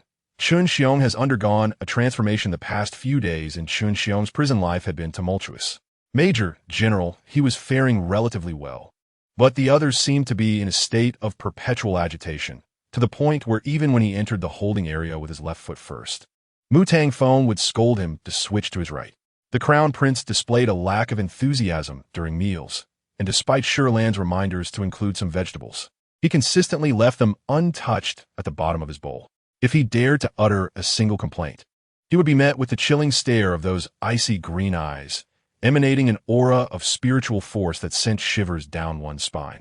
In contrast, young Master Jiang was the most voracious eater among them. Occasionally, if he felt his meat portion was insufficient, he would erupt in outrage, demanding the exact amount he desired before he would cease his torment. Teacher Yin, appearing gentle, insisted on receiving the freshest flowers each day. If any showed signs of wilting or if he spotted a bug, he would require a fresh bouquet. Each time Teacher Yin fixed him with that enigmatic smile, Chun Xiong felt an overwhelming sense of dread, as if he had just run several kilometers, drenched in sweat, while clutching a new bouquet of flowers. He finally understood why. Despite being a non-lucky individual, he had managed to secure a temporary position. It seemed everyone was aware of how challenging life on the prison star could be. Chun Xiong felt despondent, yearning for an escape, yet he dutifully prepared breakfast. As he pondered what dishes might improve the mood of the esteemed individuals, he unexpectedly spotted Shi Lan bustling about in the kitchen. "Is she still here?" He wondered, incredulous. Was it truly her? Upon hearing his voice, Shi Lan set down the freshly prepared corn juice and turned to look at him, momentarily losing her confidence. "Chun Xiong?" she asked. Instinctively, he pinched himself, gasping in pain. So it was not an illusion. Hearing that familiar voice again, Shi Lan confirmed that this was indeed Chen Xiong. However, in just 5 short days, he had lost so much weight. She recalled the first day when Chen Xiong had appeared as a robust figure, his face round and rugged. Now his jawline was defined, and his arms appeared less bulky, his muscles more toned. Though his expression bore the weight of experience, he looked remarkably more handsome, to the point where Shi Lan almost failed to recognize him, nearly mistaking him for a new arrival in the prison. "Are you crying?" Shi Lan asked tentatively, noticing him wipe his tears. "What happened? Did someone bully you? Were you scolded by Lord Mu again?" Chen Xiong dared not admit the truth, as the esteemed individuals had valid reasons for their treatment, and they always warned him not to divulge anything to Shi Lan. Most importantly, he felt embarrassed. He had fought to secure this job, and now, as a male, he was outdone by a female and found himself crying in front of her. He could only imagine the ridicule from other males if word got out. "Just be happy," he replied with a forced smile. Shi Lan was somewhat skeptical, offering an awkward smile and refraining from further inquiries about what had transpired. After all, the previous signs had been subtle. Now, upon realizing how many individuals in the prison were willing to assist her, her inclination shifted towards them in contrast to Chen Xiong. Rather than engaging in fruitless debates, it was wiser to let matters rest. "Really? All right, Chen Xiong replied, wiping away his tears and stowing his handkerchief away, his smile returning instantly. Shi Lan nodded and offered him a portion of the breakfast she had prepared, suggesting they eat first before departing. "Thank you," he said, having not encountered a female willing to cook in quite some time. Nowadays, cooking was typically a task for the males. However, Chen Xiong's culinary skills were not particularly impressive. Although he had attended a male etiquette training class in school, years of living alone had rendered his cooking rather rudimentary. He felt on the verge of tears again, prompting Shi Lan to tidy up the breakfast and change the subject, commenting on how much more handsome he had become since their last meeting. "Really?" Chen Xiong touched his face, breaking into a broad smile. Shi Lan nodded affirmatively, causing his grin to widen even further. In his moment of distraction, he inadvertently took a sip of the hot corn juice, grimacing as he quickly swallowed, rushing to drink several mouthfuls of cool water to ease the burn. Shi Lan cast a glance at him, suppressing a laugh, and hurriedly exited the kitchen. Observing this, Chen Xiong seemed to recall something, following her with the corn juice in hand as he sipped. She looked at him quizzically, and he sheepishly explained, I was just about to leave, thinking I might say goodbye to them." Shi Lan nodded in understanding. The two made their way to the detention area, and at the entrance, Chen Xiong instinctively glanced at his feet, casting a furtive look towards prison number 2, decisively choosing to step with his left foot. "Good. No scolding today. It truly isn't about the left foot." Mu Tangfeng paid him no heed, merely standing by the mirror to arrange his feathers. His peripheral vision focused on Shi Lan. The moment the corn juice was presented, its rich aroma wafted through the air. She distributed it according to their numbers, and He Han's eyes lit up as he took a sip, praising, "Delicious, the flavor is exquisite." Shi Lan smiled, while Chen Xiong silently gasped, questioning, "Doesn't the Major General find it hot? Has it cooled so quickly?" Having just found the drink scalding on the way, he hastily stored the corn juice in his spatial pouch. Curious, he took a sip and winced. It was still quite hot. He Han lazily lifted his eyelids, casting a discreet glance at the corn juice in Chen Xiong's hand before lowering his gaze once more. A twinge of disappointment welled within him. What was once his exclusive meal was now shared with an increasing number of individuals. The affection of the females seemed to disperse so swiftly. He suppressed his frustration, watching as Shi Lan moved toward the opposite side. Chapter 48. Preparing for the courtship period, Mu Tangfeng feigned nonchalance, lifting his head from amidst the feathers as if stretching his wings lazily. During Shi Lan's absence, he had diligently cared for his plumage, having Chen Xiong procure plenty of feather-enhancing balm, successfully navigating the molting phase. After several days apart, Shi Lan noted that Mu Tangfeng's beast form had become even more striking. His tail feathers had gradually transformed from a bright orange-yellow to a hue tinged with red, achieving a more harmonious appearance. The crimson flame mark on his brow complemented the gradient of red and orange at the tail, paired with his contrasting pitch-black eyes, evoking a profound allure that seemed capable of drawing one in. Mysterious yet imbued with an ineffable sanctity, Shi Lan found herself once again captivated. He Han's gaze momentarily fell upon Mu Tangfeng's tail feathers, causing his ears to droop despondently. Indeed, Mu Tangfeng had developed feelings for Shi Lan. The male of the Mu family, known for their exquisite plumage, exhibited a peculiar trait. Upon encountering a favored female, they began to molt, ultimately changing the color of their tails in preparation for courtship. It was no wonder that on the day Shi Lan departed, he had instructed Chun Xiong to purchase feather-enhancing balm.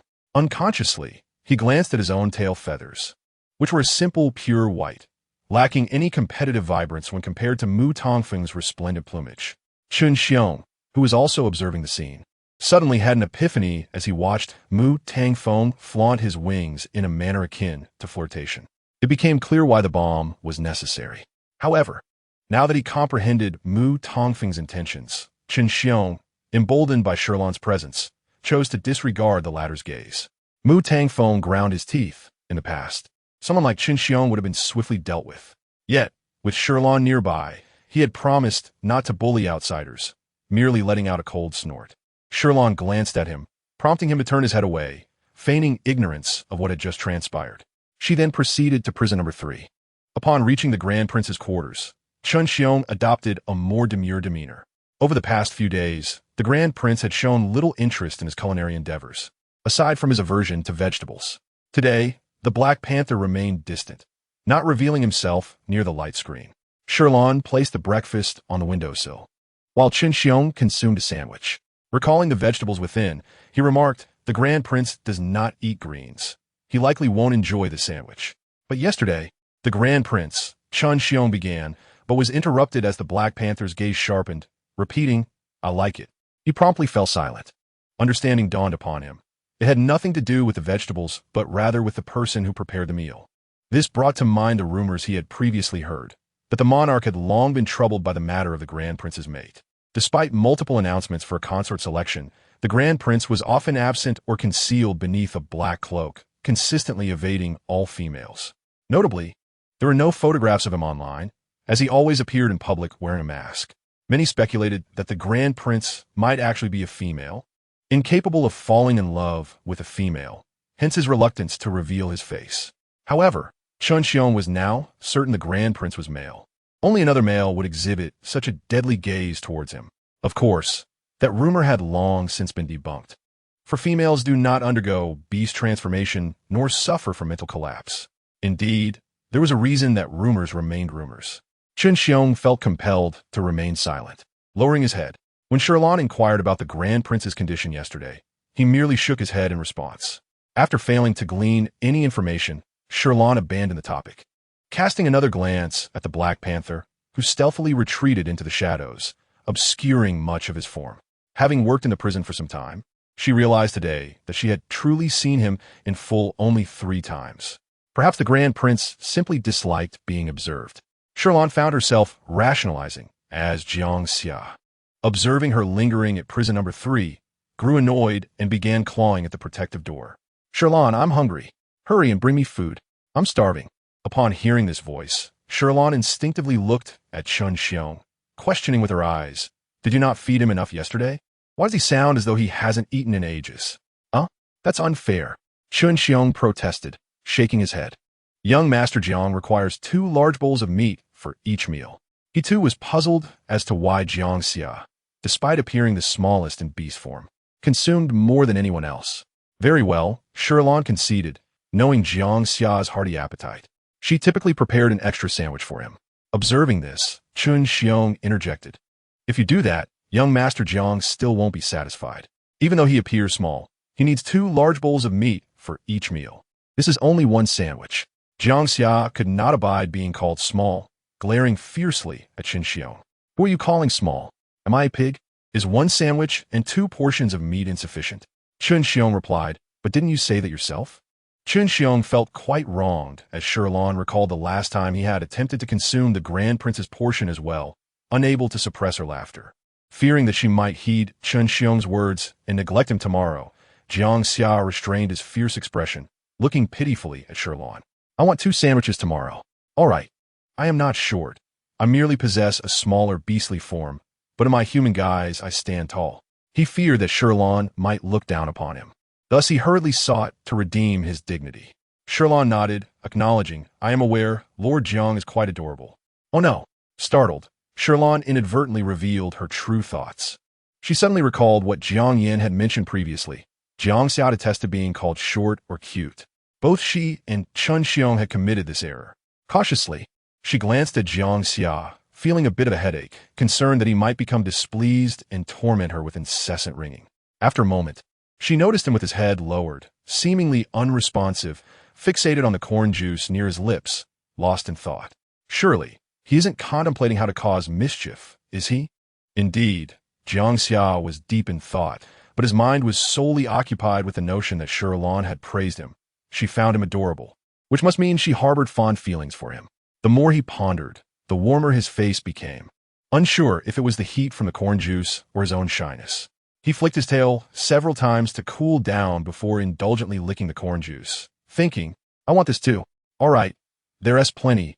You can have whatever you desire. Shi Lan was taken aback by his response, relieved that he wasn't upset. When it came to food, she was quite indulgent with them, especially since they were unable to leave the prison. This was her way of providing the best she could. As a chef, witnessing others relish her creations brought her immense satisfaction.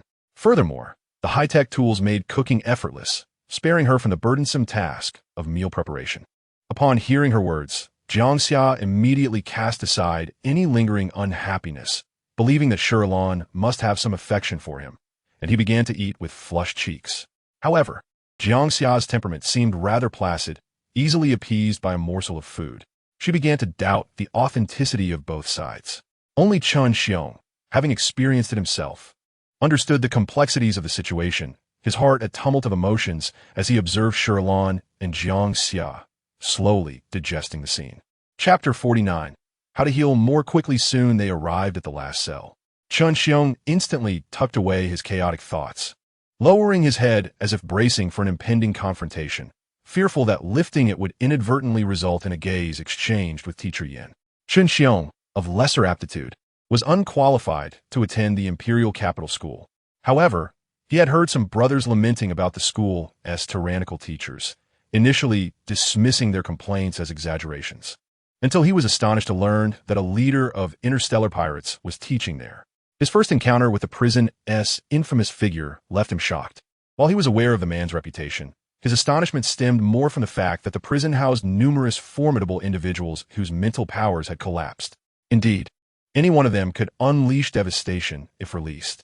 Yet, after a few days of interaction, Chun Xiong realized he had gravely misjudged the situation.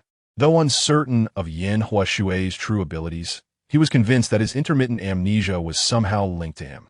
Fear of the unknown gnawed at him, causing him to shrink his neck and avert his gaze from Yan Huashui. Yan Huashui glanced at him with a calm demeanor, a gentle smile gracing his lips. Chun Xiong, what troubles you? Chun Xiong's heart raced, and he mumbled, nothing. Oh, very well. You have been quite diligent in taking care of us these past few days. I notice you've been twisting your neck and keeping your head down. I thought perhaps you hadn't slept well last night. Just showing concern. Ha.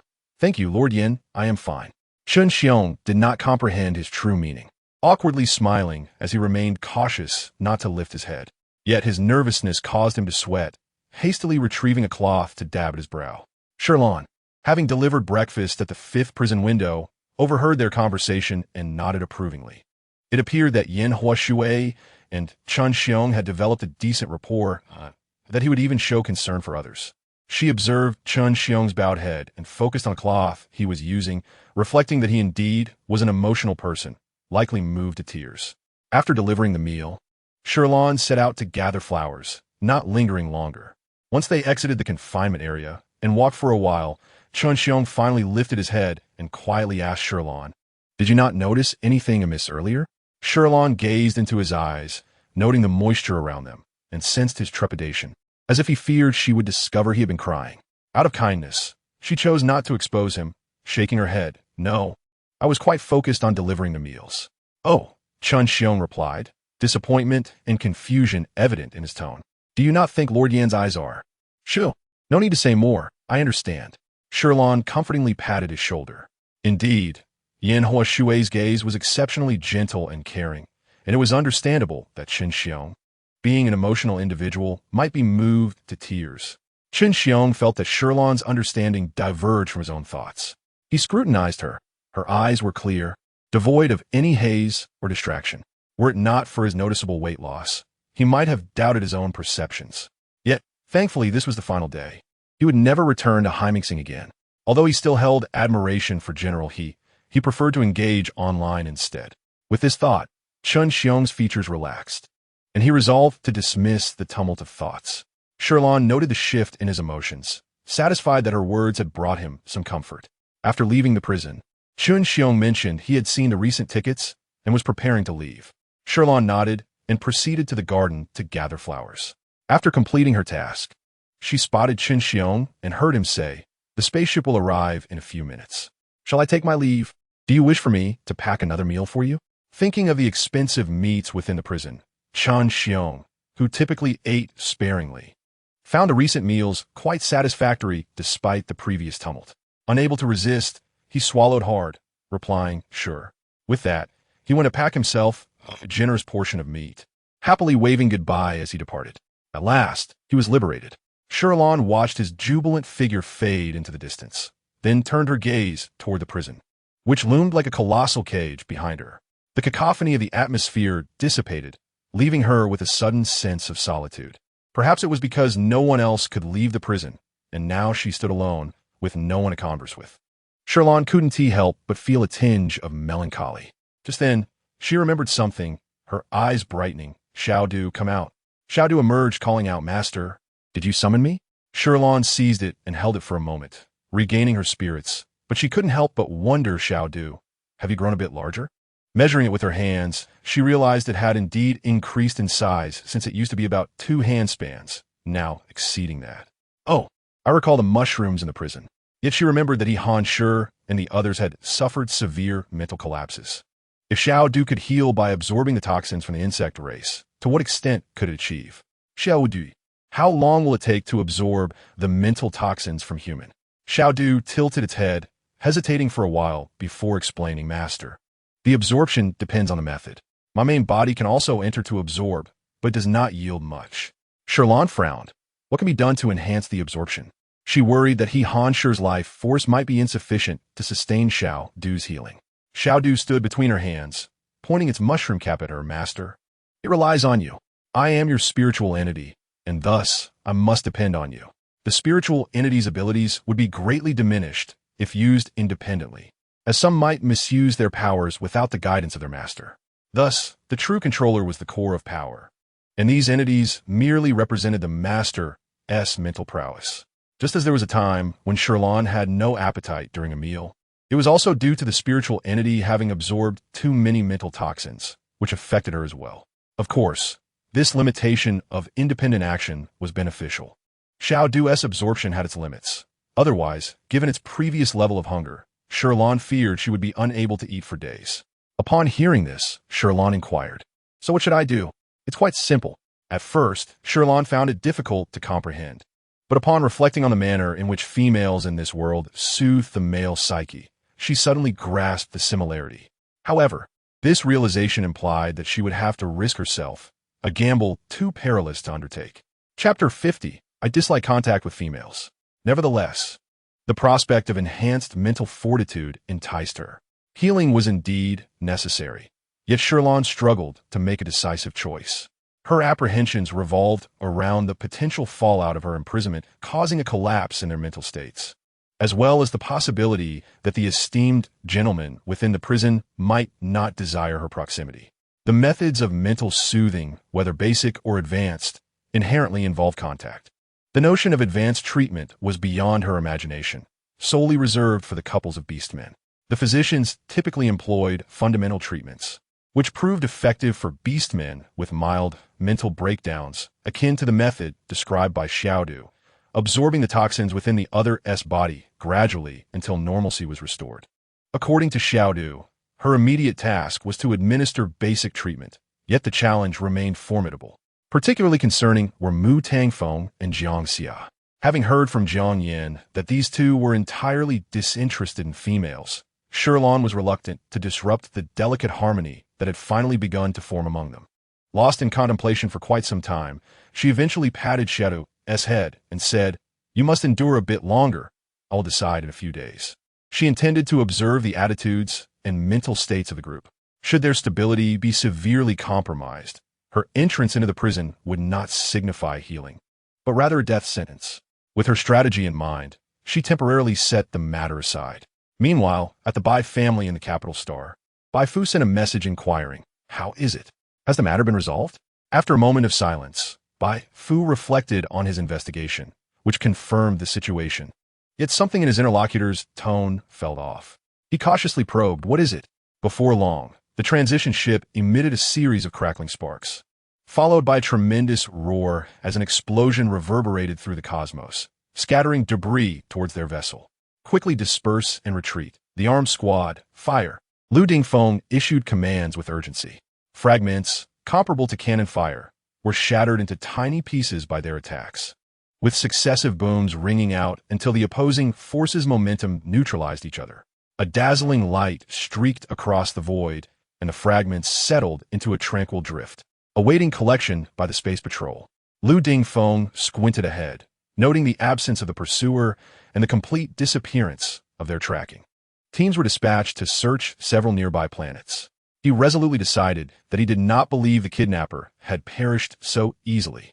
That evening, during dinner, Shi Lan received a message from Lu Dingfeng regarding the incident. She was taken aback by the cunning of the individual, who had managed to escape despite being pursued by so many. However, she understood that Lu's grandfather and the others had undoubtedly exerted their utmost effort. Thus she replied, "Thank you for your troubles. This individual possesses a unique awakened talent skill, making him quite formidable." Lu Dingfeng and his team were well aware of this, particularly after tracking him for the past 2 days, during which his location occasionally vanished and unexpectedly shifted. Otherwise, with their capabilities, they would not have taken so long to apprehend him. Lu Dingfeng sighed, "You have suffered, child. We will certainly capture this individual soon. For now, it is best for you to stay on Hyming Star, as the safety of the prison there is significantly higher." Shi Lan replied, "Understood." As their conversation concluded, Shi Lan found herself pondering the enigmatic man in the black coat who had attempted to capture her, still perplexed by his motives. Was he truly sent by the protagonist? Strangely, her mind drifted back to the man she had collided with during the graduation ceremony at Capital Star, a stranger with no known connection, leaving her baffled about his intentions, especially since the original memories held no impression of him. With a sigh, she decided to set this matter aside for the time being. However, the escape of the man in black served as a stark reminder that she must enhance her mental prowess to ensure her safety. Shi Lan resumed, contemplating Xiaodu's earlier suggestion.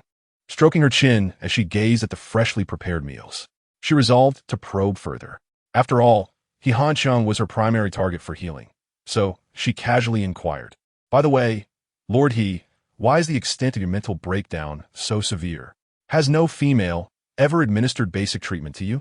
He Hancheng glanced at her, quickly shaking his head as if to affirm something. He promptly explained, "I prefer not to engage with other females. Not even the medical personnel at the base have touched me." "What? Not a single female?" Shi Lan exclaimed, astonished, for she had learned from the Star Network that He Hancheng was already 37 years old, while the average lifespan in the galaxy was 200 years. Given the difficulty of reproduction in this world, especially the scarcity of females and the prevalence of beast husbands, males typically married around the age of 25 to secure offspring. In comparison, He Hancheng was akin to an older, single man, not only single, but also entirely untouched by females. He Hancheng shook his head again, his gaze fixed on Shi Lan. Noticing her peculiar expression, he elaborated, "My mental strength is exceedingly high, making me sensitive to treatments from other females. Consequently, the toxins within him had accumulated until they erupted." "Oh, I see." Shi Lan forced a smile, now understanding his point. Not only did he dislike contact with females, but he was also sensitive to their treatments, making him prone to reject such approaches. This left her at a loss for how to proceed. Finding the problem quite daunting, she furrowed her brow in thought until her head began to ache. He Hancheng regarded her with concern, asking, "What troubles you?" Having never been in a romantic relationship, Shi Lan was uncertain about what gifts to present to a male. Previously, during her visit to a specialized store for male items on Capital Star, the proprietor had recommended a particular product.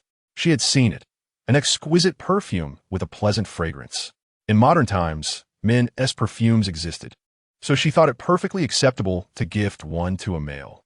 However, She was unaware that the perfume she had chosen carried a different connotation altogether, and she had given a bottle to each individual in the prison. Chapter 51. A Grave Misunderstanding. Shi Lan's initial attempt at probing ended in failure. After distributing her gifts, she departed, oblivious to the tumult her actions had incited within the prison. What does Shi Lan mean? Does she intend for me to become her beast husband? Jiang Xia was the first to unwrap his gift. Upon seeing the English label on the perfume bottle, his face flushed crimson, his ears perked up with excitement, and his pupils narrowed to dots. He was certain that Shi Lan harbored feelings for him. After all, she had praised his cuteness previously. In a moment of boastful exuberance, Jiang Xia couldn't help but utter the initial words. Hearing this, everyone turned to look. Mu Tangfeng stared at the contents of his gift box, scoffing in rebuttal. Oh? On what basis do you claim that Shi Lan wants you to be her beast husband? What did she give you? She gifted me this. Is it not obvious? He replied. The translation of Jasmine means you belong to me. In this era of one female to multiple males, due to the unique language of this flower, many stores in the galaxy heavily promote the value associated with this perfume, especially for marking a beast husband by a female.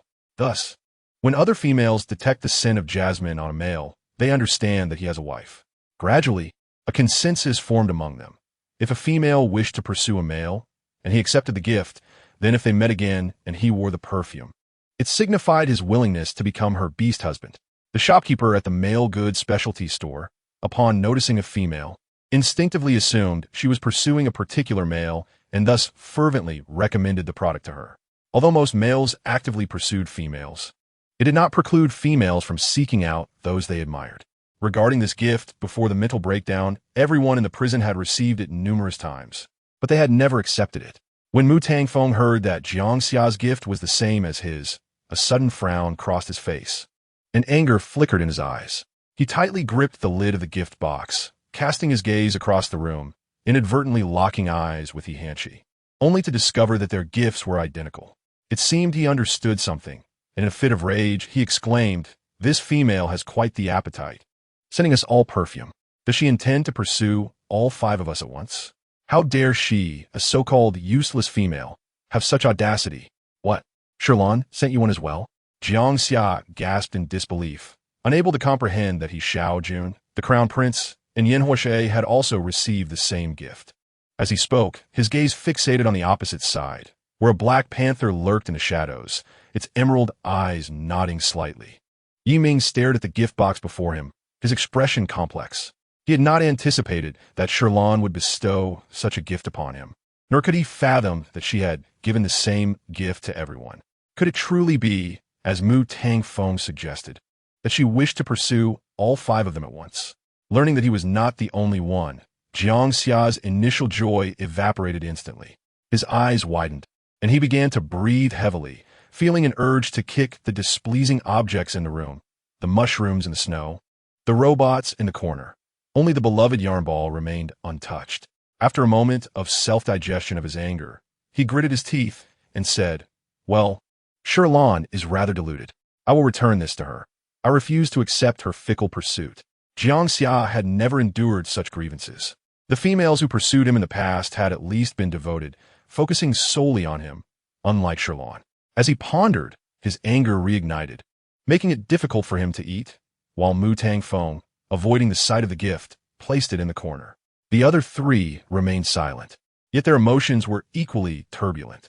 He Hanshi believed that Shi Lan's inquiries about past females and this gift implied her affection for him, and he had openly declared his loyalty. However, his initial joy was short-lived upon realizing that Jiang Xia and the others had received the same perfume. His pride would not allow him to be a mere backup in a female's pursuit. Yiming felt similarly. Despite understanding that he cared for Shi Lan more than he had imagined, as the exalted crown prince and former heir to the throne, he could not allow himself to bow easily. As for Yan Huoxue, instead of joy, he felt more surprised. He could tell that when Shi Lan looked at him, there was no affection in her eyes, only pure admiration. He wondered if her feelings had been stirred by the recent rescue from the insectoids. But he did not believe such affection could last. He had initially intended to return the gift, only to realize it was not exclusive to him. As a female of the Empire, especially one from the capital star, Shi Lan could not possibly be ignorant of the implications of this gift. Thus, She was no different from those fickle females who crave attention from multiple suitors. In this instance, the group had indeed misjudged Shi Lan. The original owner had been labeled a useless female. After studying for 4 years in the capital star, males familiar with her reputation would not approach her. Yet, she harbored insecurities, stubbornly harboring a crush on the male protagonist throughout her university years, too timid to confess or get close, and with a solitary personality. She was only familiar with Jiang Yan, completely unaware of the implications of gifting such perfume to males. The Star Network stated that He was often stationed at the border star, with the only potential contact being the medical personnel there. However, during her last visit, the females at the border star were older and already had several beast husbands, making it impossible for He to intrude upon their affections. She then considered Yiming. As the crown prince, he had many connections, yet for some reason, the Star Network was rife with doubts about his gender, claiming he repeatedly refused to choose a mate, rendering it impossible for him to fancy females. Shi Lan was greatly astonished. She had not expected Yiming to be so isolated that his gender was questioned. She then turned her attention to the others. Unlike the two public figures, the rest had fewer rumors surrounding them. But several posts lamented their coldness and lack of tenderness towards females. She bitterly smiled as she closed her chip, holding her little poison close, sighing deeply, heavens. Every one of them in this prison is a recluse. How can this be healed? Chapter 52. The Gift Incident. Shi Lan sighed deeply, troubled beyond measure. Finally stroking her little poison's head, encouraging, "Little poison, I can only rely on you." Little poison nestled comfortably in her embrace, stretching contentedly, and upon hearing this, nudged her hand. "All right, master, I will do my best." Shi Lan managed a wry smile. This attempt at connection had effectively ended her thoughts of providing preliminary therapy to the others. After all, how could one find peace in treating those who could not tolerate the presence of females? She feared that upon entering the cell, they would suffer a mental breakdown, let alone more than once or twice. Transforming her frustration into appetite, she consumed a large quantity of snacks before finally making her way to the prison. In the prison, Jiang Xia, still furious, slammed the bowl down, exclaiming that females no longer cherished what they received, believing they had all accepted her pursuit, and now even dessert was gone. He declared that he could not bear to look at the gift for even a moment. The others remained silent, yet shared the same doubts, especially given Shi Lan's history of sending perfume to all 5 at once. As Jiang Xia prepared to press the bell, he heard footsteps and immediately concealed his anger, tossing the gift box aside and taking a seat on the icy chair, pretending to be indifferent. Shi Lan entered slowly, as usual, announcing it was time to finish work, encouraging anyone with matters to speak up promptly while also collecting the meal boxes. To her surprise, she noticed that apart from her own cooking, the meat prepared by the robot had barely been touched. The others were not as concerning, but the fact that Jiang Xia, who usually ate the most, had left an entire bowl full was telling. She stood at cell number 4, puzzled. "Jiang Darren, was the meat not to your liking today?" Jiang Xia, with a long face, replied that he was too filled with anger to eat anything. Shi Lan, confused, gently asked what happened. Her complexion, as fair as jade, appeared innocent and considerate, completely devoid of the shameless demeanor she had displayed when giving the same gift to 5 individuals. How could she still inquire what was wrong? Jiang Xia, filled with rage, inexplicably felt a bitter sense of grievance well up within him, his golden eyes instinctively darting toward the gift box not far away. Shi Lan followed his gaze. Despite his apparent anger, she sensed his unease and concern that he might be upset with how he treated her gift. He opened his mouth to explain, but Shi Lan, unable to grasp the complexity of his emotions, simply felt he seemed displeased. Considering the discarded gift, she hastily said, "I'm sorry, this is my first time giving a gift, so I wasn't sure what would be suitable. This was recommended by the shopkeeper. If you don't like it, just tell me what you want, and I will buy it for you."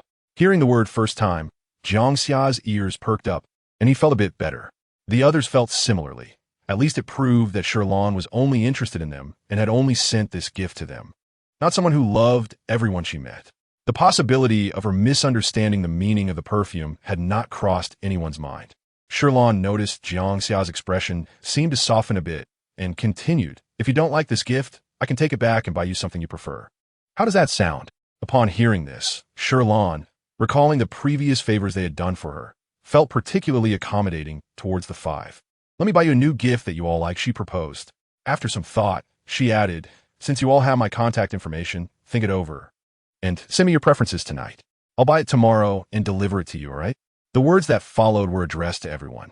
This time, everyone responded with a murmured agreement. As for the gifts they initially intended to return, they were tacitly overlooked under the pretext of it being the first time Shi Lan presented gifts. After all, it was Shi Lan's inaugural attempt, and it was likely unintentional. As males, they naturally could not be overly meticulous with a female. This understanding passed silently among them. When Shi Lan was about to leave, Yin Huashui added, Shi Lan, we all understand your intentions, and we are familiar with each other. However, in the future, it's advisable not to give such perfume gifts to other males, as many may not appreciate them. For instance, we previously declined gifts from other females. Shi Lan was momentarily taken aback, but the shopkeeper at the specialty store had said so. Indeed, some might dislike it, just as he had previously refused gifts from other females. Realizing this, Shi Lan finally acquiesced. All right, I understand. No wonder Jiang Xia was in a bad mood. It seemed she had indeed given him something he disliked. Although Shi Lan did not comprehend why he would keep something he disliked, she resolved to choose more carefully next time. As for Grandpa Lu and the others, Shi Lan found the task of selecting gifts quite daunting.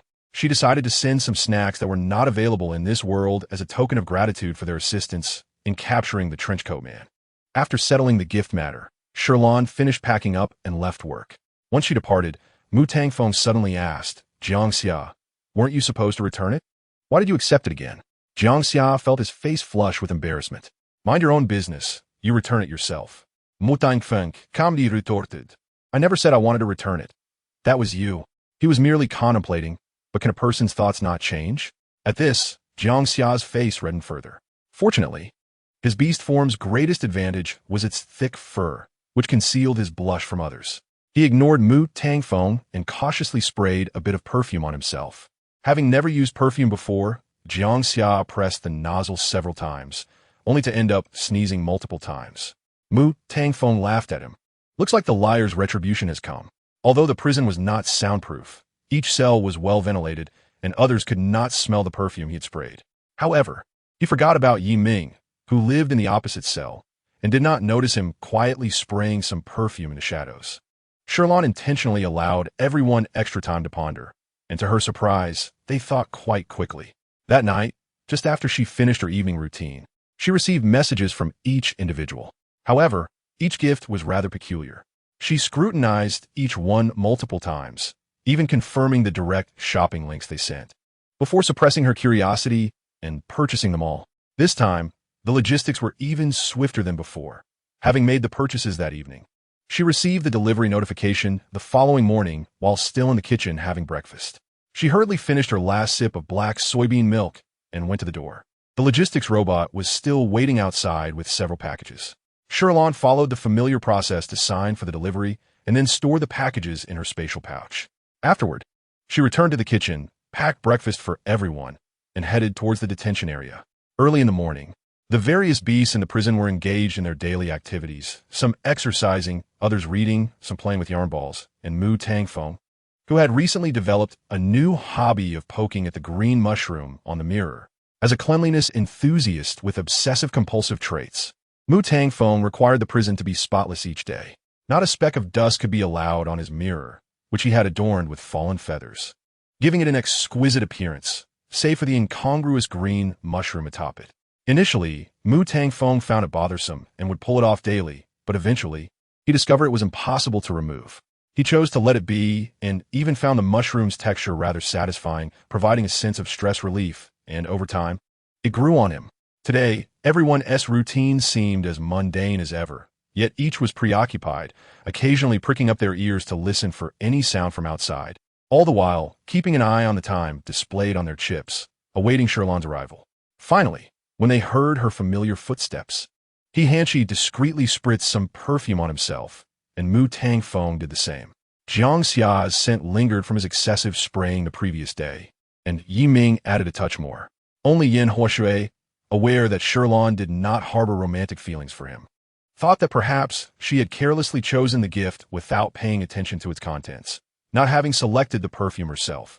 He did not favor unreciprocated feelings. Mutual affection was essential for lasting connections.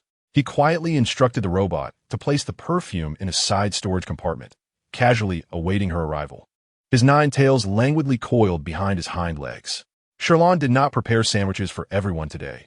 Instead, she made meat buns and black soybean milk. Given the plentiful meat filling in the buns, she did not provide an extra bowl of meat.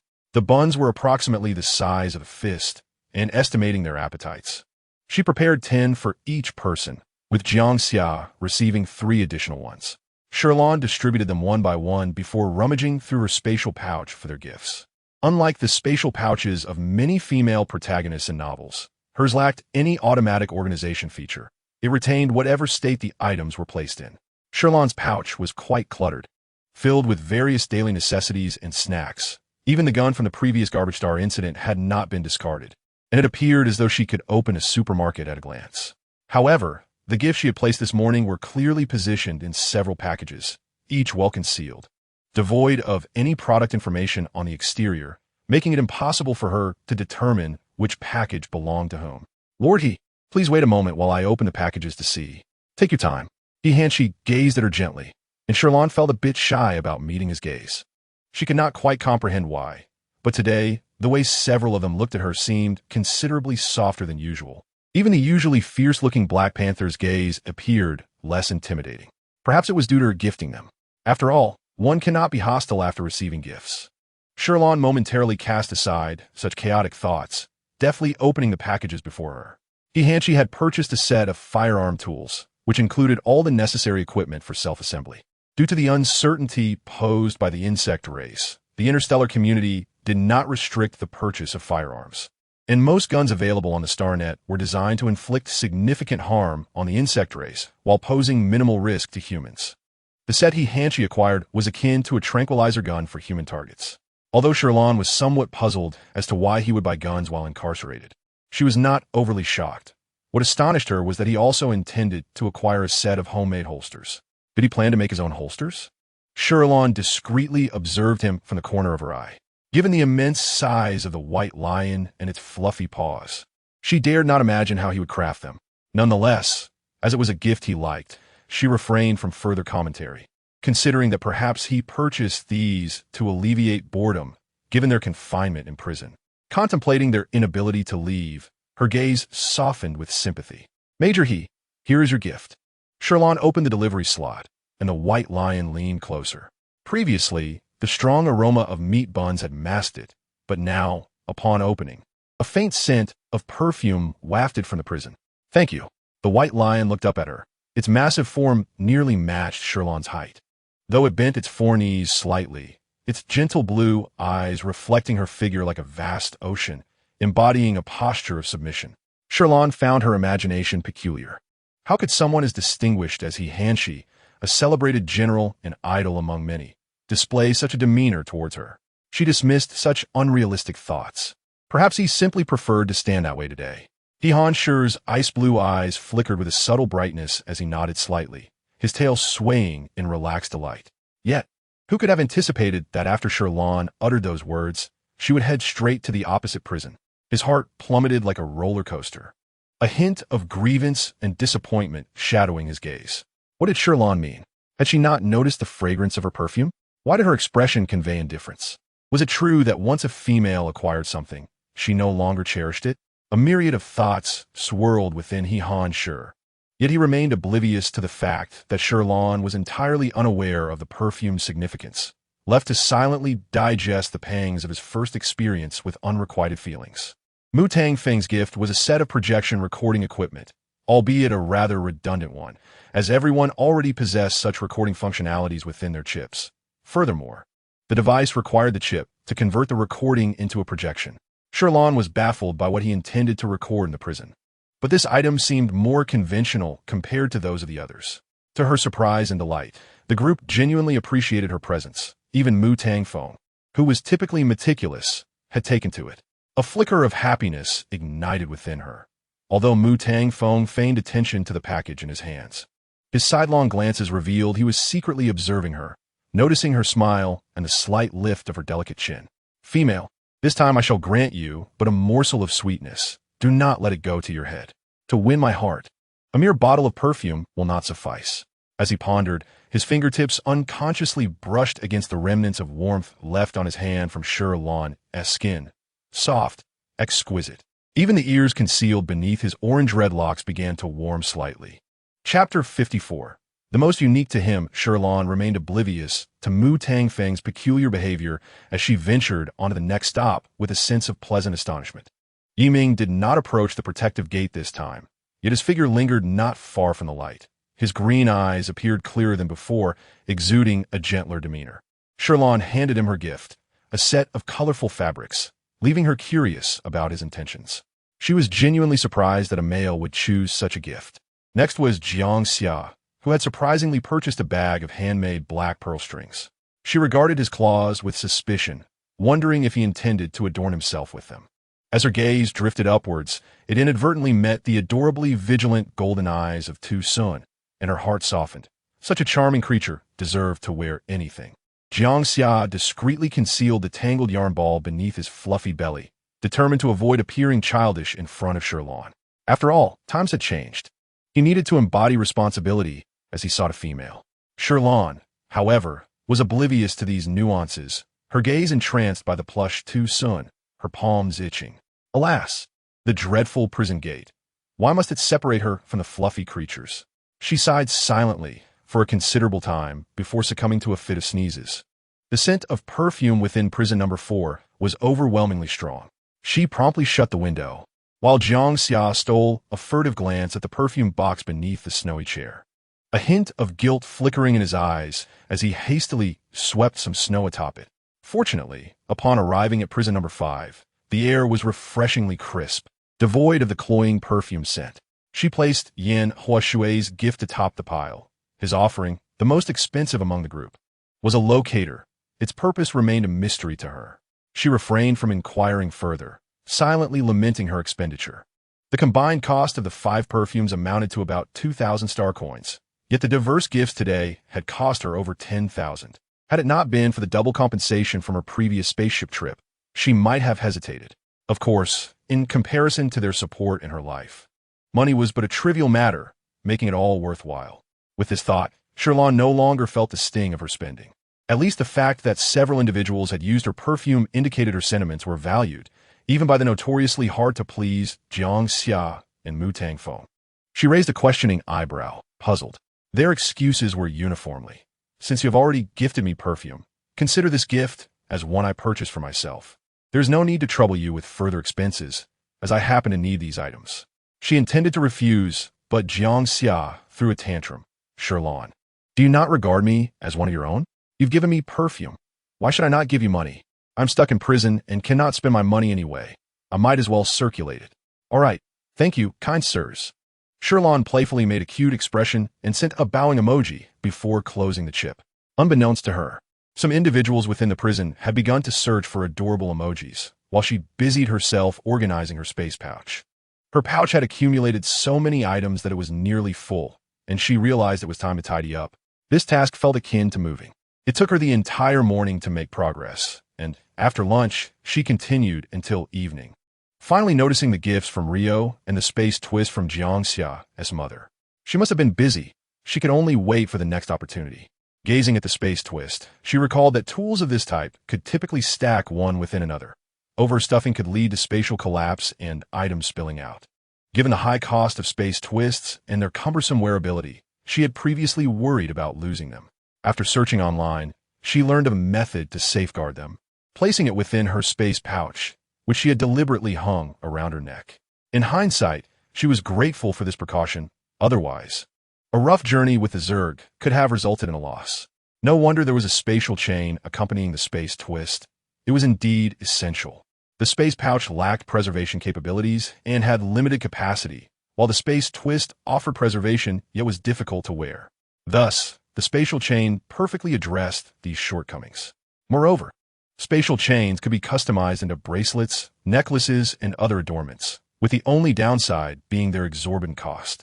Shi Lan stroked her chin, contemplating that if she ever had the means, she would definitely purchase one. However, upon checking the prices, even the cheapest option exceeded 10 million star coins. Shi Lan thought to herself, well, At her current salary, such a purchase was utterly impossible. She shook her head, patting her belly, deciding to focus on the present. After indulging in a splendid dinner as a reward to herself, she set out to deliver prison meals. To simplify matters, she now delivered both the main course and dessert simultaneously, avoiding the need for multiple trips. With no time to deliver in the afternoon due to her organizing, she prepared several desserts for the evening. Peanut cake, chocolate pudding, and strawberry tiramisu, paired with watermelon juice. Perfect. Shi Lan couldn't help but marvel at the convenience of machines. There were plenty of kitchen robots here, allowing her to manage these tasks all at once, taking no more than 8 minutes in total. Jiang Xia was genuinely concerned that Shi Lan would become indifferent after winning them over, regretting his hasty decision to spray perfume.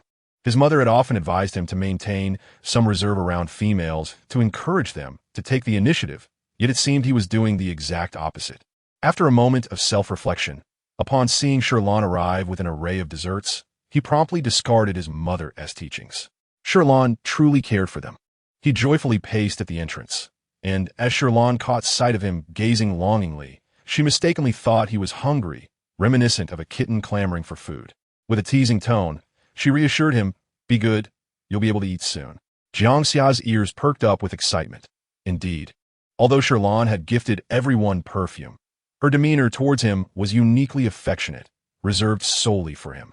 He straightened his posture, and even with 2 prison gates between them, Yiming could see the triumphant gleam in his eyes. His gaze dimmed slightly as he swept over Shi Lan, raising a paw to examine his own inky fur, and quietly concealed his figure deeper into the shadows. Once he had taken pride in his lightning-fast speed and robust physique, but for the first time, Yiming despised his beast form. Chapter 55. Is this what it feels like to have a mate? Opposite him in the prison, Jiang Xia was still internally counting Shi Lan's affections towards her, unaware that her unconsciousness was piercing the hearts of the other beasts in the prison. Han Shi had always known that in Shi Lan's heart, he could not compare to Mu Tang Feng. But now he also realized that he was even less favored than Jiang Xia. Every time she faced Jiang Xia, her tone seemed the gentlest. For the first time, he experienced the taste of jealousy. The once invincible warrior had now become a reluctant loser, silently listening to the happiness of others from the shadows. Mu Tang Feng was similarly afflicted. He could not help but recall the female beast from Capital Star, who often compared him to Jiang Xia, claiming that while he was beautiful, his beast form was not as popular as Jiang Xia's. In the past, he had scoffed at such remarks, questioning how a lowly creature like Jiang Xia could be compared to his noble divine bird form. But now, the female he was enamored with lingered longest in Jiang Xia's presence, and she favored his beast form the most. Mu Tang Feng felt a sense of imbalance. Why should Shi Lan pursue them, yet treat him this way after promising? Thus, he knocked on the door with his wings, masking his inner jealousy with sharp words. "Shi Lan, how could you do this? This watermelon juice is dreadful. I want grape juice." As Shi Lan had just retrieved a spatial twist from her space pouch to give to Jiang Xia, she could only soften her tone and reassure him. "Just a moment. Eat your meal first. I will prepare it for you shortly." Having grown accustomed to Mu Tang Feng's occasional antics, she did not find them particularly bothersome and would not easily become angry. As she had previously considered, people tended to be more forgiving towards fluffy creatures. Not to mention that Shi Lan could sense that Mu Tang Feng was, in fact, a tough exterior with a soft heart. The last time something happened to her, Jiang Yin had informed her that he had specifically instructed his mother to ensure her rescue. She felt grateful to him. Mu Tang Feng wished to say more, but upon hearing her words, he found himself at a loss. Despite his harsh tone, Shi Lan remained calm and composed in their conversation. If it had been the other females he encountered before, once he rejected them, they would either cry or lash out in anger. Not to mention that Shi Lan, being of a high status, was willing to cook and serve for them. For once, Mu Tang Feng felt a twinge of guilt. Punishing himself, he pecked at the protective door with his sharp beak, feeling the pain before letting out a soft sound and falling silent. Seeing him quiet down, Shi Lan finally felt relieved and handed the spatial twist inside. "Jiang Xia, this is something your mother asked me to bring to you." Jiang Xia's mother had informed him about this long ago, and he nodded, then wait a moment. He instructed the robot to bring over the spatial twist and then dumped its contents onto the snow. A red box fell out, causing him to freeze momentarily. "Shi Lan, isn't this the gift I sent you? Why didn't you take it?" Shi Lan peered inside and apologized. I'm sorry, I forgot. As their relationship had grown closer, she did not reject his gifts, unlike Rio, who felt more like a stranger. How careless of me. He gazed at the spatial twist, stealing a glance at Shi Lan, and muttered, how could someone as beautiful as Shi Lan be paired with such an ugly thing? I must buy her a beautiful spatial chain in the future.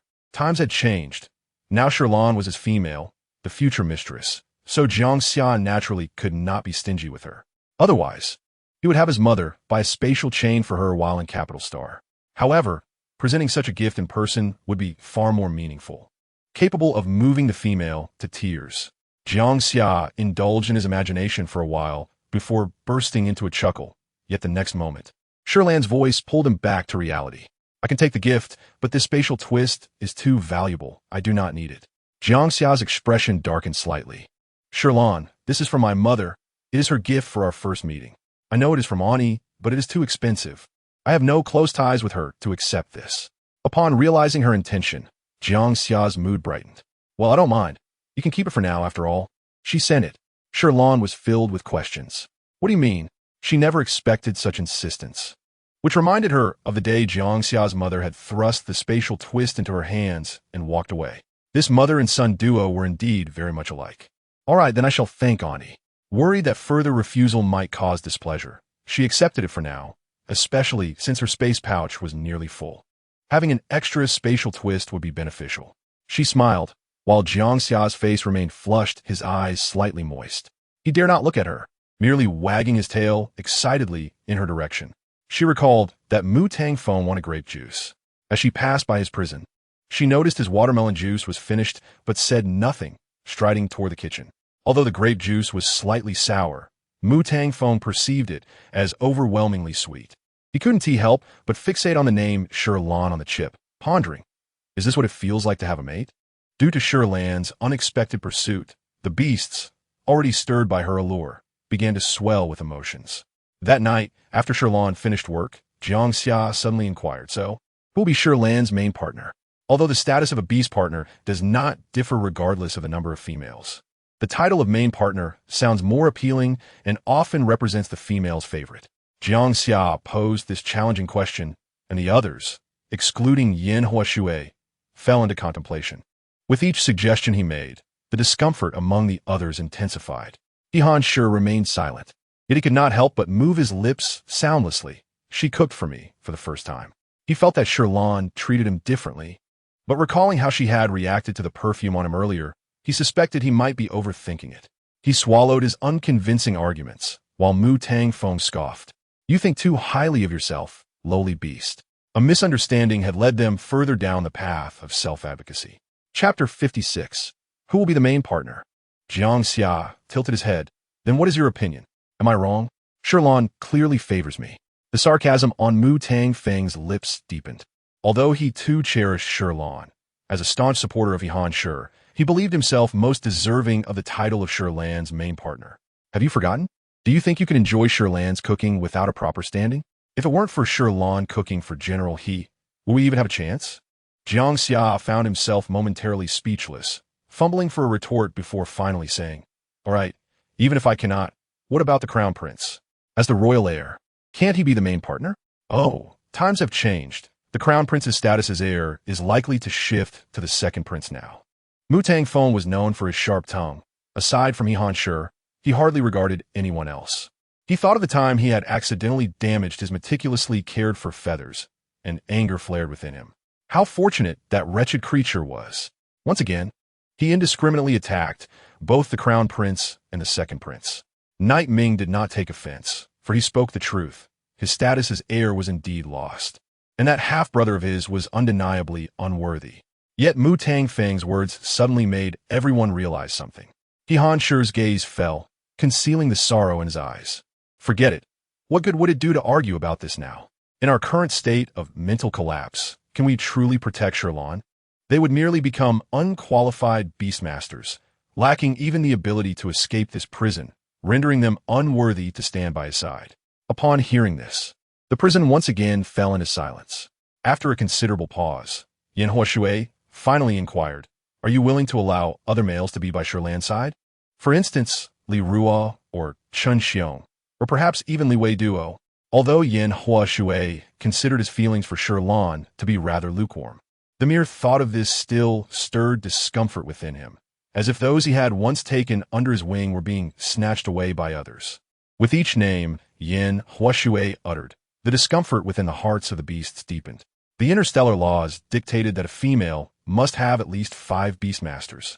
Even among the few present, despite the bonds formed in prison, the jealousy of losing her attention to others was palpable. Moreover, it was Shi Lan who had chosen this prison. She had stirred their hearts. How could they willingly step back? This time, everyone pondered for a longer duration. Until Han Shi finally spoke, if we can endure the psychic rejection, perhaps we could allow other females to provide treatment. He could not perish. He still wished to stand by Shi Lan's side openly. Han Shi thought to himself that he could make another effort, although the Interstellar Empire had confined them here. Prohibiting their departure, a specialized medical team visited every 6 months for treatment, which they had always refused in the past. Rather than accepting their fate, they had known that the outcome of mental collapse was death, and thus had lost the will to survive. Yet, Shi Lan's presence ignited a desire for life within them. Once Han Shi's words were spoken, the beasts contemplated for a while before nodding in agreement. They could give a try. They must strive to do something to make them willing to step back. Thus, the Central Hospital of the Empire unexpectedly received a medical request from the prison. This application sent the hospital into a frenzy. Why had the previously unyielding individuals suddenly agreed to treatment? Could it be that they were beyond saving? The entire hospital staff envisioned a dire situation, and they promptly contacted the families of several dignitaries to communicate the circumstances in advance. To avoid being held accountable should an unfortunate event occur. The families were alarmed and nearly rushed to He Ming Star overnight, frantically making calls. Once it was confirmed that everyone was still well and merely wished to attempt treatment, the families felt a slight sense of relief. Regardless, they were reminded to take care of themselves and to think of those who cared for them. In the prison, the words exchanged were filled with concern from family members, while Han Shi's room remained eerily empty. He hailed from the slums, having lost his parents at an early age, and thus had no family left. Listening to the conversations around him, he felt a tinge of envy, curled up alone on his bed. Mu Tangfeng noticed something and, somewhat impatiently, said, All right, enough of that. I know. With that, he hastily ended the call, lying back on his bed and grumbling. It's so late, and you all keep chattering. It's infuriating. I want to sleep. Hearing this, the others gradually concluded their calls as well. She searched for a moment and discovered that the outer layer of this dress was made from a thin veil interwoven with materials from the Zerg's wings, rendering it both cold-resistant and heat-resistant, hence its high price. Shi Lan took it out to compare in the mirror. The dress was indeed beautiful, and she adored it. Unable to resist, she struck a pose in front of the mirror before putting it away. Shi Lan organized the original owner's clothes and placed them in one corner, while her own clothing was arranged in another. Among them were items she had purchased herself, as well as gifts from Jiang Yin and Jiang Xia, totaling over a dozen outfits. The few sets gifted by Jiang Yin were a bit too revealing for everyday wear, so they were not suitable, but the remaining ones, along with the outfit from Jiang Xia, were quite appropriate, especially with their temperature-regulating properties, which fascinated Shi Lan. She planned to wear it the next day. Early the next morning, in order to complement her new dress, Shi Lan rarely took the time to apply makeup. Looking in the mirror, she felt her lipstick was a bit too bold, so she toned it down, but then realized her eyeshadow was slightly off as well. It had been so long since she had taken the time to dress up properly. No matter how she looked at it, it felt awkward. Even at Jiang Yan's wedding, she had merely applied a simple coat of lipstick to avoid overshadowing others. Shi Lan stared at her reflection for quite some time, initially contemplating removing her makeup. But realizing it was already 840, with only 20 minutes left, she needed to prepare breakfast for everyone, leaving no time for further fussing. She hastily made her way to the kitchen and successfully prepared breakfast for everyone before 9 o'clock. However, today, everyone's attention was not on the breakfast, but rather on her face. You look beautiful today. Han Shi approached the protective door and gazed at her intently. Through the barrier, the blue glimmer in his eyes resembled a refreshing spring, sparkling with tenderness and depth. Shi Lan met his gaze. Unsure whether to feel flattered or shy under his scrutiny, her cheeks flushed a noticeable shade, perfectly complementing the pink eyeshadow, rendering her even more enchanting. For a moment, Han Shi felt his throat dry up considerably. He restrained himself and stepped away. Chapter 57. Performing acrobatics for her? Shi Lan touched her warm face and took a moment to compose herself before moving on. Mu Tang Feng glanced at her, his somewhat proud and critical gaze assessing her from head to toe before he commented, "The dress is nice. You look good too, just barely matching with me." However, he couldn't quite express such sentiments, awkwardly concealing the admiration in his eyes. Shi Lan agreed that the dress was indeed beautiful. She nodded, affirming, "It really is lovely. I adore this dress." Mu Tang Feng, displeased, pinched the mushroom on the mirror, feeling inexplicably annoyed. Who wanted to compliment the dress anyway? Shi Lan was unaware that Mu Tang Feng's nice actually meant very good, and receiving such praise was solely due to her connection with the owner. He was simply the type of person who, as his parents would occasionally describe in exasperation, spoke words that could infuriate others, yet in reality, he had a soft heart. Shi Lan's gaze inadvertently fell on the mushroom, causing her to feel a bit alarmed. She had observed that the others mostly ignored the mushroom, while only Mu Tang Feng seemed to have taken a liking to squeezing it these past few days. She hoped he hadn't discovered anything unusual. However, she felt that even if he had, it wouldn't matter much. She had never intended to keep it hidden forever. Shi Lan avoir communicated, oui, xiaodu. Xiaodu. Will their contact with your branch affect you in any way? Not at all, master. Have you forgotten what our innate skill is? Immunity. In fact, my mushroom body is impervious to harm. Thus, they could not eliminate it. That's good to hear. With Xiao Du's reassurance, Shi Lan felt a sense of relief. She arrived at Yiming's room. It remained shrouded in darkness, but she could sense a pair of eyes watching her intently from the shadows. She glanced over, and the green eyes of the Black Panther were fixed on her, exuding a chilling aura as if lurking in the dark, poised to pounce on its prey. However, today felt different. Whenever she thought of the gift he had given her being a pile of fabric, she couldn't help but imagine the scene of him struggling to sew with his claws. As she continued to watch, a smile began to form on her lips. Perhaps she was growing more comfortable. She no longer felt fear. She genuinely laughed, noticing a hint of confusion and mild trepidation in Yiming's gaze, and she felt a bit shy, tempering her expression before heading to cell number 4. This seemed to be the first time she had smiled so joyfully at her reflection. Could it be the result of wearing such a lovely dress? If so, he should buy her many more, as long as she was not afraid of herself. With this thought, Yiming felt a tinge of melancholy, lowering his gaze to his dark fur, retreating further into the shadowy corner. At the entrance of cell number 4, Jiangxia's eyes lit up upon seeing Shi Lan. He instinctively moved closer to the protective door, his tail wagging joyfully like a cat that had spotted an intriguing toy. Had the barrier not been there, he might have impulsively approached her. His wife is truly beautiful, he thought to himself, unable to resist exclaiming, "Lan Lan, you look stunning today." Jiangxia believed that their relationship had evolved significantly, so he naturally opted for a more affectionate term. Since Shi Lan was now his wife, what was wrong with that? The more he pondered, the more justified he felt, yet his golden round eyes discreetly scrutinized Shi Lan's expression. She appeared unfazed, not angry, and seemed to have no aversion to his address. In fact, Shi Lan thought the matter of appellation was trivial. Her former colleagues and close friends had addressed her similarly, and she had grown accustomed to it over time. Compared to her full name, this was far more comfortable for her. After confirming her reaction, Jiangxia secretly rejoiced, convinced that Lan Lan favored him the most. In his delight, he momentarily disregarded his image and joyfully rolled on the ground, transforming himself into a fluffy white ball adorned with snow. Shi Lan's gaze instantly sharpened. Wow, how adorable. Oh dear, my illustrious reputation. Jiangxia felt utterly humiliated. He must have looked ridiculous sneezing moments ago and rolling on the ground. Surely, she would find him childish now. The more he thought, the more anxious he became, cursing his inability to control his body. He could only strive to leap gracefully in the air, trying to present his masculine image. Though he appeared plump, in truth, Jiangxia moved with remarkable lightness, the wind rushing past him as he cut through the air with an elegant silhouette. It was evident that apart from his thick fur, Jiangxia was not overweight. Shi Lan watched it in Thailand. How delightful was to have a rabbit perform acrobatics for her so early in the morning. She felt her day was already somewhat complete. Having applied her makeup and donned a beautiful dress, encountering such adorable fluff balls was simply perfect. Aside from the fact that she couldn't touch them, As Jiangxia leaped, he observed Shi Lan's expression, seeing that she bore no disdain.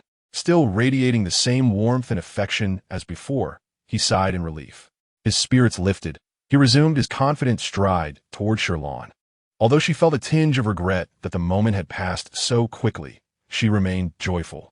Who else in this prison would be willing to put on such a charming display for her, aside from Jiangxia? With a smile gracing her eyes, she set down her breakfast and cheerfully remarked, "Jiangxia, thank you for the dress. It's lovely." Jiangxia's ears perked up. What? This dress was from him? He felt a bit dazed, but recalled telling his mother to purchase something that the female would like, suspecting that the red gift box from yesterday contained this very dress. With this realization, his confidence soared. If Lan Lan praised him, she would surely not abandon him. Leaning closer to the protective gate to get a better look at her, he grinned widely, as long as Lan Lan likes it. Shi Lan crouched down to meet his gaze. Yes, I really like it. This dress is not only beautiful, but also very light. Because Jiangxia had leaned in so closely, he could see her features more clearly than ever before. His gaze fell upon Shi Lan's face, and unable to resist, he remarked, "Lan Lan, your lips are so red. Did you have red bean milk for breakfast?" He couldn't help but recall the watermelon juice he drank yesterday. It seemed that Lan Lan's lips also had a sweet allure. Shi Lan's lips twitched in surprise. She hadn't expected Jiangxia to be oblivious to her lipstick. With a resigned shake of her head, she replied, "I applied a bit of lipstick today." Oh, Chapter 58. A new entanglement. Jiangxia was not the only one distracted. The others felt a twinge of discomfort, especially Mu Tangfeng, who nearly crushed a mushroom in frustration. Had he known the dress was from Jiangxia, he would have refrained from praising it. The more he thought, the more vexed he became. While others were equally taken aback by Jiangxia's speed in preparing a gift for Shi Lan so early on, the beasts, while internally chastising themselves, silently envied Shi Lan's affection for Jiangxia, even tolerating his endearing nickname for her. Compared to the others, it appeared that Shi Lan genuinely preferred to linger by the entrance of cell number 4. This sentiment was most acutely felt by Yi Ming, who observed from across the way like a voyeur, silently watching their interactions and reflecting deeply, documenting everything in his chip. His mother had once said that the male who could bring joy to his wife was a worthy beast husband. He had much to learn. Indeed, the pursuit of knowledge was limitless. After appreciating the delightful antics of the rabbit, Shi Lan made her way towards cell number 5, where Yanhua Shui's gaze fell upon her, his elongated fox-like eyes shimmering with warmth, reminiscent of a tranquil hot spring. He complimented, "Your makeup today is truly a splendid enhancement." Initially, Shi Lan was oblivious to his words, captivated instead by his enchanting eyes. It took her a moment to realize he was praising her beauty, with the makeup merely serving as an embellishment. She hadn't anticipated his generosity in compliments. Receiving praise was always a joyful affair, and her eyes curved into crescent moons as she replied, "Thank you." She deliberately avoided mentioning the dress. Even though it suited her well, the thought of it being a gift from Jiangxia made her hesitant to bring it up. His gaze lingered on her eyes for a moment before he instructed the robot to deliver an item. This is a positioning device. As long as you are on Heiming Xing, it will track your exact location. If you find yourself in danger, just press the middle button, and my mother device will receive a notification, even if there is no signal. The positioning device is a dual system. The mother device resides with Yanhua Shui. He knew that the individual who had previously kidnapped Shi Lan had escaped, and to prevent any potential retaliation, he deemed it necessary. Ideally, he wished to acquire a comprehensive positioning system, but such devices were reserved for couples, and he and Shi Lan did not share that kind of relationship, thus lacking the requisite permissions. Shi Lan glanced at him, recognizing it as the gift she had helped them purchase previously. It was no wonder he sought a positioning device. It was intended for her. She felt a wave of emotion and did not refuse his kindness. Although she planned to remain on Heiming Xing for the time being, she was concerned about the man in the black windbreaker seeking revenge. Thus she said, "Thank you. I'll transfer the money to you." For the first time, Shi Lan distinctly noticed Yanhua Shui's expression darkening. His usually smiling lips transformed into a straight line. "No need. I am merely concerned for your safety. We are about to face a troublesome new warden." He coldly articulated this statement, and Shi Lan sensed his mood deteriorating, feeling a bit flustered. "I apologize.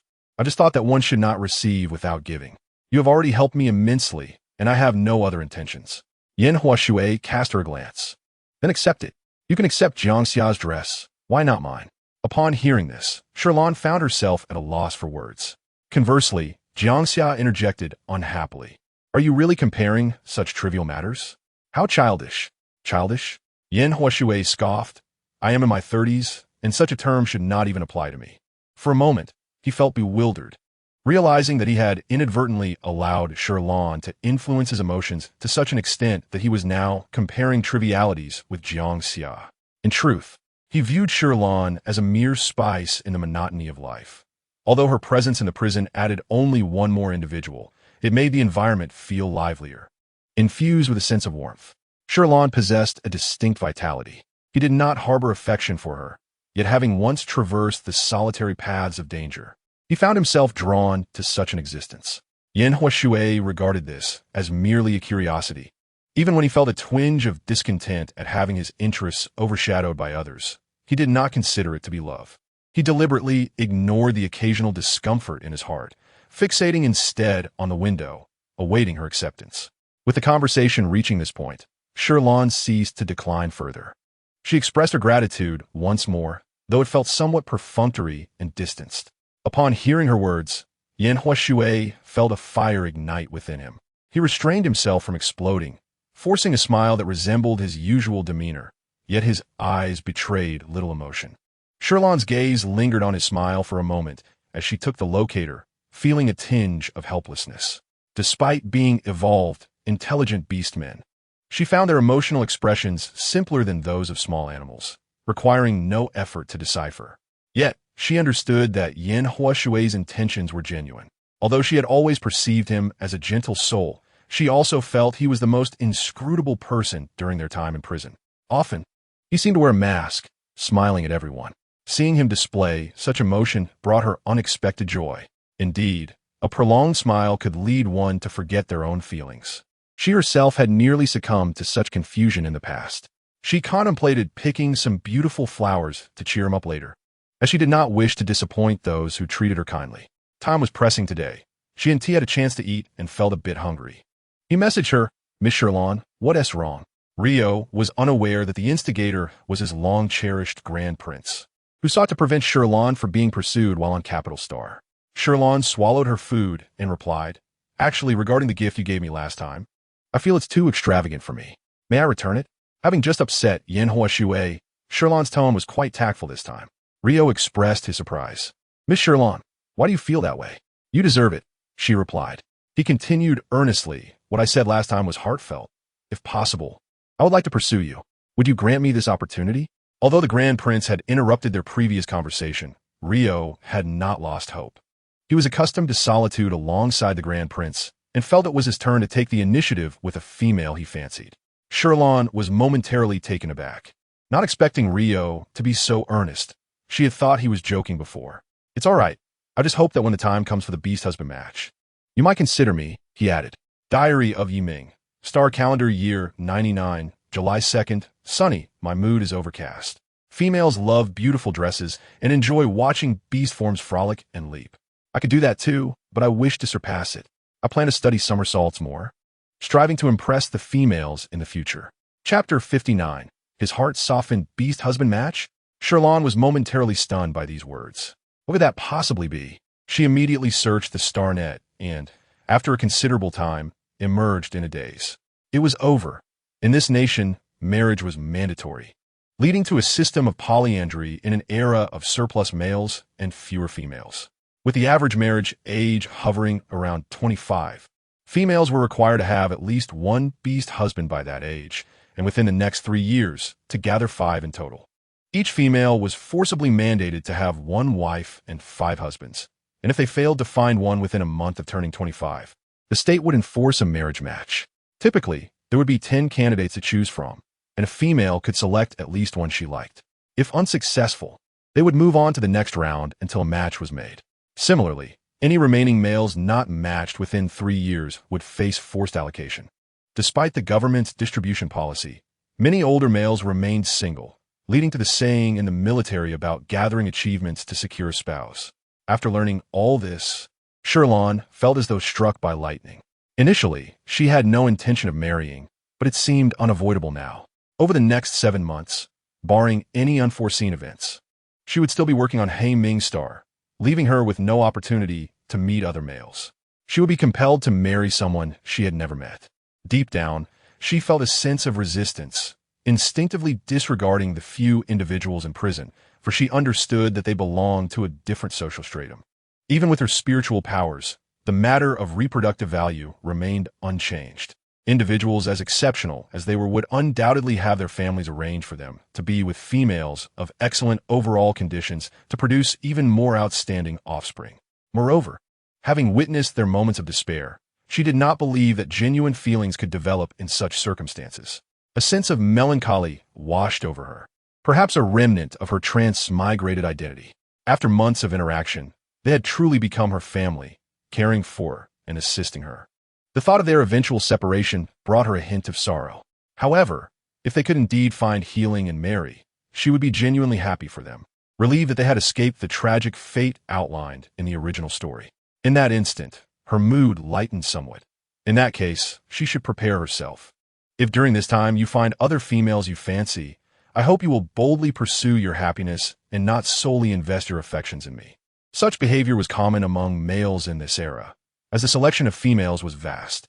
To broaden their chances of being chosen, males would often cast a wide net, pursuing multiple females simultaneously.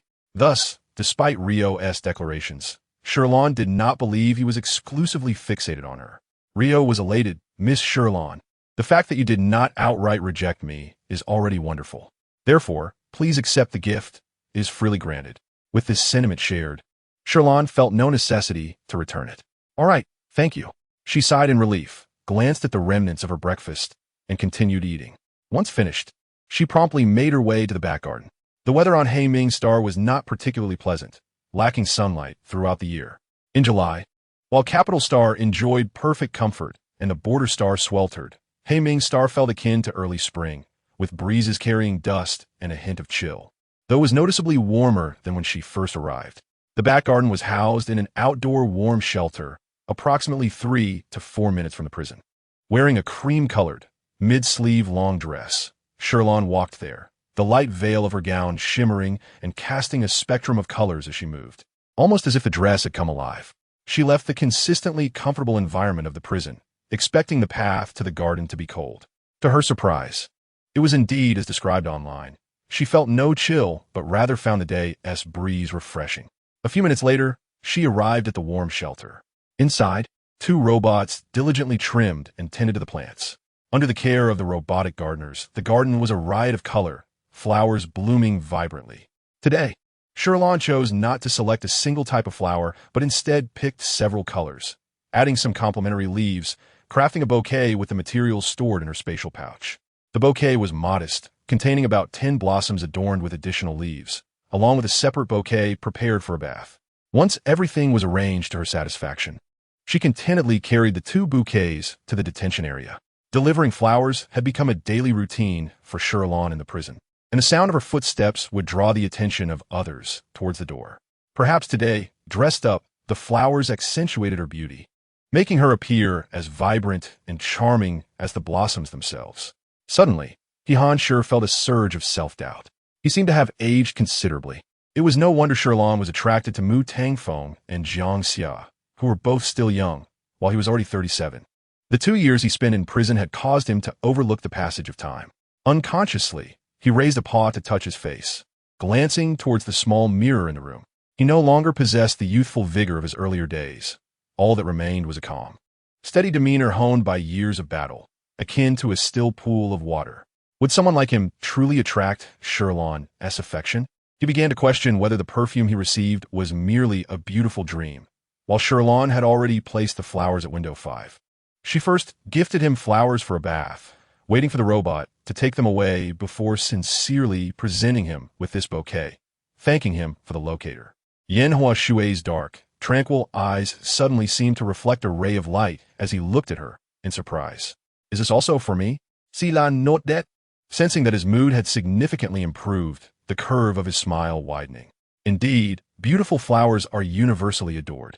Yanhua Shui averted his gaze from her bright, warm apricot eyes, momentarily lingering on her rosy lips before shifting his focus to the meticulously wrapped bouquet. He could sense that this bouquet was different from the earlier disheveled arrangement. He had not anticipated that Shi Lan would present him with 2 bouquets today. Is she this kind to everyone? Clearly, a female like her should merely wait for males to offer their loyalty and lives. Yet she never takes their assistance for granted.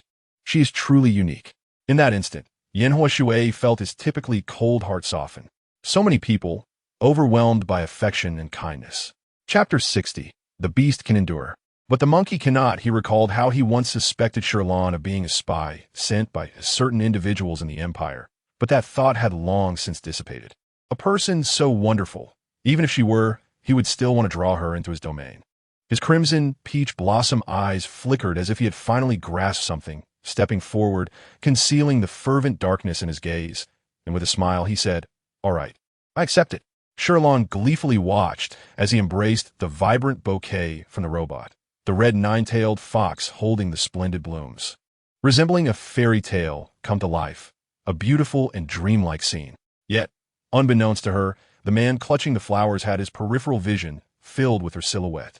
Whether he was inhaling the fragrance of the flowers or admiring her was uncertain. However, the peaceful atmosphere was short-lived as Mu Tang Fong could no longer contain his feelings of imbalance. Shi Lan had also given them perfume. So why was it that she was lavishing flowers on Jiang Xia and Yanhua Shui? What about them? This pursuit had barely begun, and she was already showing favoritism. If they truly married in the future, would he be left with no standing at all? Mu Tang Fong could hardly imagine himself begging for his wife's favor every day. He pounded on the door with his wings, exclaiming, "Shi Lan, how can you do this?" He spoke with an accusatory tone, and Shi Lan, thinking something was wrong, hurried over only to find his deep, dark eyes glistening with tears, revealing his grievance. In that brief moment, Shi Lan pondered many things, but could not comprehend what had upset him. They hadn't argued today. Why did he appear as though he were about to cry? She stammered in her nervousness. What's wrong? You know very well, Mu Tang Fong replied, his tone resembling that of a resentful husband glaring at his wife who is seldom home. Shi Lan reflected for a few seconds, but could not discern what she should be aware of. Tentatively, she suggested, "How about you give me a specific hint? You're clearly the one pursuing me." Mu Tang Fong felt too embarrassed to admit that if the Empire's suitors found out he was a male pursued by a female, only to turn around and desperately seek her affection, he would be ridiculed for eternity. The females who once courted him had done so eagerly, unlike Shi Lan, who seemed to take it all for granted. He was so enraged that he forgot his usual fastidiousness, turning his back to Shi Lan and sitting on the ground, wings tucked in, leaving her with a sorrowful and forlorn fluffy backside. Shi Lan thought, "This is a disaster. One is already sulking, and now another is joined." The key is, she still had no idea what he was upset about. She rubbed her forehead, and just then, Jiang Xia secretly fanned the flames, saying, "LN, there is no need to bother with a male like him who has such a bad temper. We, the males, should face our tempers head-on and reserve our anger for ourselves, treating females with kindness." Shi Lan cast a suspicious glance at him, thinking how his words were more pleasing than his actions. If one were to scrutinize, Jiang Xia's temper wasn't exactly mild either, but he was indeed easier to placate than Mu Tang Fong. A few treats would soothe him. Mu Tang Fong, already envious of Shi Lan's better treatment of Jiang Xia, felt his anger flare even more upon hearing those words. "You wait, I'll come over tonight and deal with you. Come on, I'm not afraid." Jiang Xia had long wished to fight Mu Tang Fong. He detested being called short, especially when Mu Tang Fong incessantly referred to him as a lowly creature. The beast can endure, but the monkey cannot. "All right, just you wait. I'll make sure you can only crawl on the ground." "Oh, look at you acting tough. Do you think our rabbit family feasts on grass? Eating meat, so what? Just a short, plump pig. Mu Tang Fong, I'm going to battle you to the death. It's either you or me." No wonder he could be the shining star in the female lead's eyes. Shi Lan glanced over at Prison 1, where a sleek white lion sat gracefully on the bed, resembling a pure white lotus from a cold, snowy mountain, tranquil and elegant, casting a gentle, caring gaze in her direction. She felt as if she were enveloped in a warm spring breeze, and then turned her attention to Prison 2, where the raucous noise of horns blared. As she witnessed the two nearly smashing the prison door in their eagerness to brawl, Shi Lan shouted, "Enough! If you continue to argue, There will be no dessert for either of you after meals. The moment those words were spoken, the prison fell silent as a chicken. The two beasts, realizing Shi Lan was still present, refrained from expressing their tempers. Mu Tangfeng dared not sulk, and Jiang Xia ceased his provocations, each obediently retreating to their respective positions to demonstrate their compliance to Shi Lan. Seeing this, Shi Lan sighed in relief. As long as they were willing to listen to her, it was sufficient. She looked at the two beasts, gently advising, being able to gather together is a form of fate. There's no need to get worked up. Then she pointed out, Mu Tangfeng. You shouldn't constantly attack Jiang Xia's beast form. Beast forms are innate. Regardless, each has its own unique advantages. Just as you can fly, you can run on land. And you, Jiang Xia. Shi Lan understood the importance of delivering criticism with care, turning to him, don't stoke the flames. While educating one, it's also essential to reflect on oneself. Of course, she refrained from voicing that particular sentiment, fearing it would disrupt the hard-won tranquility. Jiang Xia's eyes darted around, feeling guilty, realizing Shi Lan was aware of his provocations.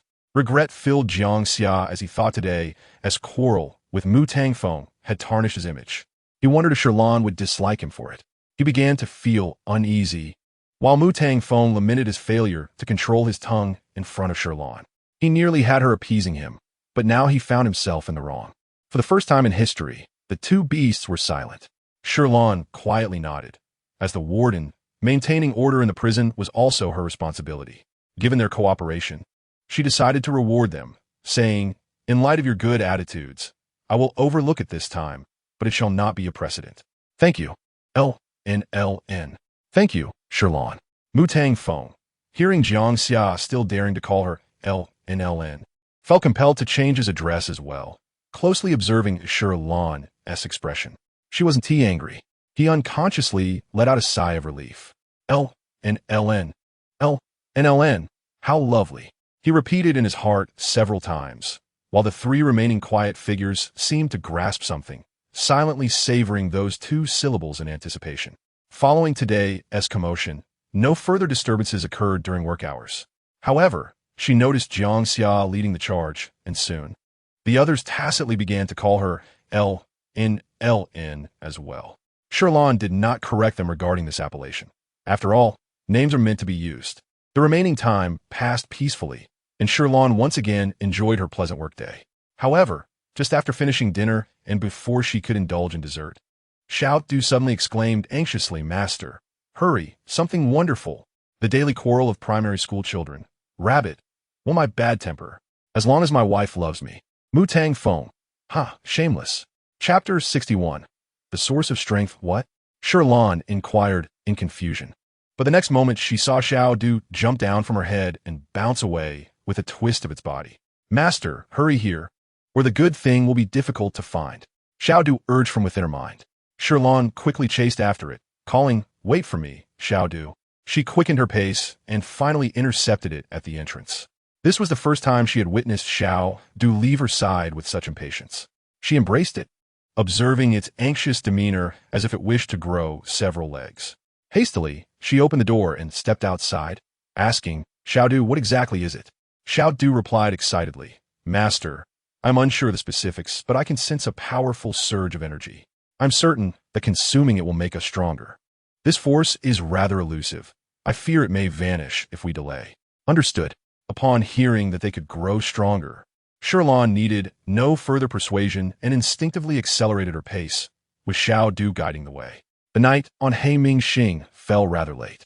Today was a splendid day, and it was around 7 in the evening. The sky was clear, adorned with pink clouds that painted half the heavens, creating a magnificent and resplendent spectacle of blue and crimson. The prison streetlights automatically adjusted to the visibility conditions. At this hour, the sky was still bright. Shi Lan, cradling Xiao Du, walked past a row of tranquil streetlights. After several minutes of walking, she left the area illuminated by streetlights and arrived at a place that felt entirely foreign, far more so than when she first arrived at Heiming Xing. Here, the shadow of the prison was utterly absent. She paused her steps and asked, Xiao Du, are we there yet? Xiao Du shook its head, Master. We still have quite a distance to go. Due to the simplicity of its purpose, Heiming Xing had only developed a portion of its territory for the construction of a prison, leaving the rest devoid of human presence, which could harbor unforeseen dangers. Shi Lan hesitated for a moment, yet her yearning for greater power overwhelmed her. With such strength, she could protect herself even from the enigmatic man in the black coat, not to mention the uncertain intentions of the female protagonist. Furthermore, if she grew stronger, perhaps she could heal several individuals more swiftly. With this thought, her resolve solidified, and she resolved to continue onward. Xiao Dunoded Alhait. After applying insect repellent, Shi Lan ventured into the dense forest. Although it was still relatively bright outside, it soon grew dark as she delved deeper, her vision becoming obscured. She looked up at the sky, through the gaps in the branches. She could faintly perceive the brightness outside, but the dense growth of trees rendered the area dim. Shi Lan rummaged through her spatial pouch for a lighting device, which functioned similarly to a flashlight but was a floating sphere capable of illuminating 360 degrees without dead angles, automatically following her side. This device was inexpensive and had been discovered among the original owner's belongings, which she had found useful and decided to keep. With the light, she felt a semblance of reassurance and continued forward according to Xiao Du's guidance. Just as Shi Lan felt a bit more at ease and was prepared to turn off the chip, a new message popped up. She clicked to view it, surprised to find a small white lion in a military hat saluting, accompanied by a sticker. Shi Lan. Uncertain, she looked again. After confirming the name and the sticker repeatedly, she finally verified that it was indeed He Han Shi. She had not expected the usually composed and gentle individual to send such an adorable sticker, which bore a slight resemblance to him. How delightful! It seemed that Lan truly liked it. With this thought, he informed a few people that Shi Lan had matters to attend to and had left work early, then reopened the chip to take a few photos of himself. In this era, stickers had become capable of creating images independently. After enabling the chat response feature, all one needed to do was take a photo and store it in an album, and during a chat, entering the corresponding text would automatically match the relevant images for sticker creation. Thus, Shi Lan was assured that the white lion in the sticker indeed originated from He Han Shi himself, and the message had been typed by him personally. Meanwhile, upon learning that Shi Lan would not be coming tonight, Mu Tangfeng and Jiang Xia reacted most strongly, both beginning to suspect that their earlier quarrel had displeased her. With Shi Lan absent, they could not help but blame each other. It's all your fault for wanting to fight. Lan must still be angry, Mu Tangfeng muttered. And you dare blame me? If you hadn't mentioned my bad temper first, would I have wanted to hit you? Jiang Xia retorted. Oh, did I say something wrong? Do you think you were so much better? Just wait. When I can go out of 10, I will definitely come to give you a beating. Mu Tangfeng grumbled. I was just trying to scare him. Huati really acts so recklessly. Even if Jiang Xia truly wanted to die, I still want to live. Times have changed. He was now a man with a wife, and he could no longer joke with his mental strength. Mu Tangfeng fell silent, and Jiang Xia, realizing his own folly, ceased his antics.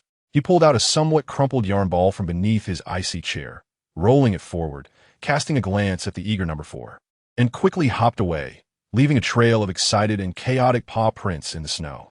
On the other side, Shi Lan continued to traverse the dark forest. The temperature had dropped slightly at night, and the humidity in the woods was heavy, prompting her to don a jacket. He Mingxing's nights were often foggy. By now, the sky was completely dark, and the mist in the forest thickened.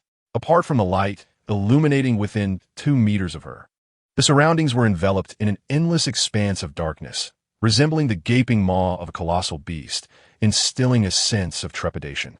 Aside from the sound of the wind, the only noise was the crunch of her footsteps on fallen leaves, the profound silence making even her breathing sound distinct. Fortunately, with Xiao Du accompanying her, Shi Lan gathered the courage to press on. Xiao Du, sensing her mood, quickly reassured her, Master, we are close. I can sense that the energy is beginning to resonate in our direction. It should be relatively near now. All right. Shi Lan, no wet. Stroking Xiao Du and then feeling the gun she had picked up on the last garbage star expedition within her jacket, continuing her journey. This time, Xiao Du was indeed truthful. 10 minutes later, Shi Lan spotted a faint green glow emanating from beneath a large tree. Xiao Du exclaimed joyfully, Master, we found it. This is it. With that, it eagerly wriggled free from Shi Lan's embrace and dashed toward the glowing mass at the tree's roots. Chapter 62. The Emergence of the Insectoid Species on He Mingxing He Xiao Du. Shi Lan barely had time to react before she saw Xiao Du dive into the glowing mass at the tree roots. After a few seconds, It emerged, having burped contentedly, transformed into a red mushroom that swayed toward her. Seeing Xiao Du in its red mushroom form for the first time, Shi Lan was initially concerned and hurriedly cradled it. Asking Xiao Du, "Are you all right?" Xiao Du nodded, appearing somewhat tipsy, its voice muffled. "Master, that energy was quite potent. I ate too much and may need to rest for a while." "All right, you rest up." Shi Lan felt relieved knowing it was fine, but also somewhat exasperated. This child raced faster than anyone when it came to food, consuming everything in sight, without certainty of whether it was beneficial. She held it close, and Xiao Du immediately burrowed into her spiritual sea. "Master, this way I can absorb it more quickly." Upon hearing this, Shi Lan nodded. Fortunately, she had marked her path to prevent getting lost, which was timely since she didn't require Xiao Du's guidance. Of course, navigating the prison was also an option here. Just to be safe, Shi Lan activated the navigation feature as well. She gradually quickened her pace. Fortunately, Heimingxing seemed devoid of dangerous animals. At night, only small reptiles or insects roamed, and thanks to the repellent, they kept their distance. However, danger often arrived unexpectedly. Just as she thought this, she heard a sound akin to wind rushing past her in the darkness. It was as if something flew over her head, bringing a gust that tousled her hair. Shi Lan immediately froze in place as a strange buzzing sound filled the air, akin to an amplified version of mosquito and fly noises, yet more subdued and somber, sending chills down one's spine. She quickly realized what was approaching and alertly transformed into a mushroom form, rolling into a nearby pile of grass, the verdant hue effectively concealing her figure. In the next moment, for sharp claws whizzed past the spot where she had just stood, the sound of rushing wind echoing ominously. Shi Lan's pupils dilated in shock. What was happening? Why were the insectoids here? As someone who had spent time on a garbage planet, she had deduced the source of that sound was the insectoids the moment she heard it. Yet witnessing their form was still astonishing. How could they appear so suddenly when there were none on Heimingxing during her arrival? How many of them were there? Shi Lan was engulfed in astonishment, while the insectoids continued to flit about in the air. Perhaps the sudden disappearance of their prey incited their wrath, as one of the insectoids crushed a hovering orb that lacked a master. Darkness enveloped her instantly, yet Shi Lan discovered that her transformation into a mushroom form granted her night vision. However, she dared not move, for the once flying insectoids began to descend gradually, sniffing around for any trace of her presence. Shi Lan remained silent, her anxiety escalating as, moments later, 2 more insectoids landed. One bore a striking resemblance to the current one, resembling a mutated dragonfly, adorned with dark brown spots and delicate translucent wings, yet equipped with 4 peculiar claws. The other was most distinctive. At first glance, it appeared to be a large toad with wings, but upon closer inspection, she observed that its abdomen clung to another pure black insectoid. This smaller insectoid, seemingly human-sized in comparison to its towering counterparts, had a conical head, red compound eyes, and countless legs affixed to the larger creature, its swollen belly revealing a multitude of tiny eyes beneath its thin skin. Shi Lan shuddered in terror.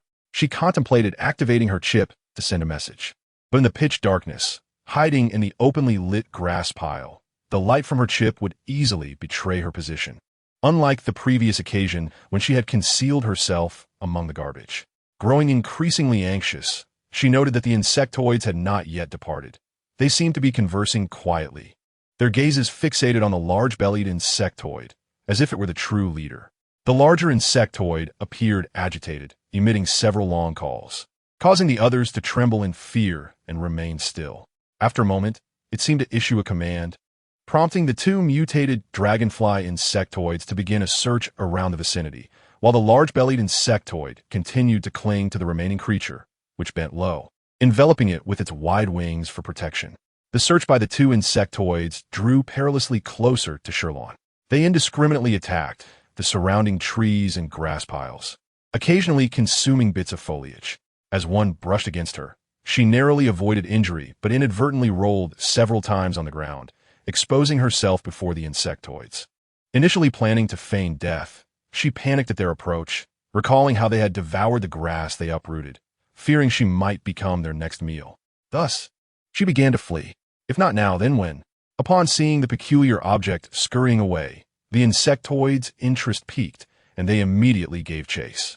Shi Lan felt this encounter was even more exhilarating than her time on the garbage planet, unable to stifle a scream in her mind. Meanwhile, the small toxin within her, preoccupied with absorbing energy, was awakened by the commotion, sensing the dire situation outside, and immediately inquired, "Master, are you all right?" Shi Lan, hopping and sprinting, replied, "Shao Du, your master is in a bit of trouble. These insectoids consume anything. If I don't run, I'll end up in their mouths." In this moment of tension, she found the humor to self-deprecate, knowing that lamenting would be futile. Shao Du asked, "Master, how long have you been transformed?" "Perhaps 5 or 6 minutes," Shi Lan estimated. Though she was uncertain, but at least a few minutes had passed. Shao Du felt somewhat reassured. "All right, master. I will contact the others to see if one can come to your aid." It sensed that the individuals in the prison were quite capable, and in this situation, it could only rely on their assistance. Shi Lan was also heading toward the prison, where numerous defensive robots were stationed. It was certainly preferable to facing the threat alone. However, the insectoids were remarkably swift. Several times she narrowly escaped their grasp. Her heart raced with anxiety, and in this moment of peril, she had no time even to send a message, but remembered the locator device Yan Huashui had given her, conveniently positioned in her spatial pouch. With her mushroom's short hand, she pressed it. Though she knew they could not come out, at least it could alert them to her dangerous predicament. They would certainly devise a way to assist her. In such a situation, Shi Lan was surprised by her own trust in them. As soon as Shi Lan pressed the locator, Yan Huashui noticed the main locator in the room light up. Simultaneously, Mu Tangfeng's green mushroom sprouted from the mirror and landed on his head. Chapter 63. The mushrooms in the prison, what is this? Mu Tangfeng exclaimed, reaching up to grasp at his head, squinting at the wriggling green mushroom in his hand. What on earth was it actually moving? The sight of the green mushroom instantly reminded him of the one in his mirror. He glanced over and found the annoying green mushroom had vanished. Could this be the same one? The green mushroom could not speak, but it sensed the urgency emanating from its main mushroom. As a sprout, it was not as sensitive as the main mushroom, yet it possessed a degree of intelligence. Growing anxious, it wriggled free from Mu Tangfeng's grasp and easily escaped the prison, bouncing anxiously outside the protective door. He commanded it, but the little mushroom, realizing he could not comprehend its intent, was nearly brought to tears. Across the prison, He Han-Shur observed the mushroom climbing the wall had also descended. Shortly thereafter, 5 mushrooms gathered in various prisons, all jumping around at Mu Tangfeng's door, seemingly at a loss for what to do. Why did this mushroom escape? Jiang Xia asked in surprise, witnessing the mushroom he had struggled to uproot from the snowy ground leap away effortlessly. Yi Ming approached the protective door, his green eyes filled with confusion, stating, "The mushroom in my room has also come out." Only Yan Huashui, noticing the anomaly with the locator, was too preoccupied to pay attention to these happenings. He Han-Shur had always believed the mushroom was some peculiar creature native to Hymixing, yet he never anticipated it could move. Observing the unusual behavior before him, he pondered aloud, "It seems they want to lead you somewhere." Meanwhile, having just checked the main locator, Yan Huashui suddenly exclaimed, "Lian Lian is in danger." "What?" The others gasped in shock. "The locator I gave her has lit up. She is still on Hymixing, but the direction shown is erratic, constantly in motion. It doesn't seem good." Upon hearing this, the creatures in the prison were instantly alarmed. He Han-Shur's gaze fixated on the green mushroom at the opposite prison entrance, his expression stealing as he repeated the name Lian Lian.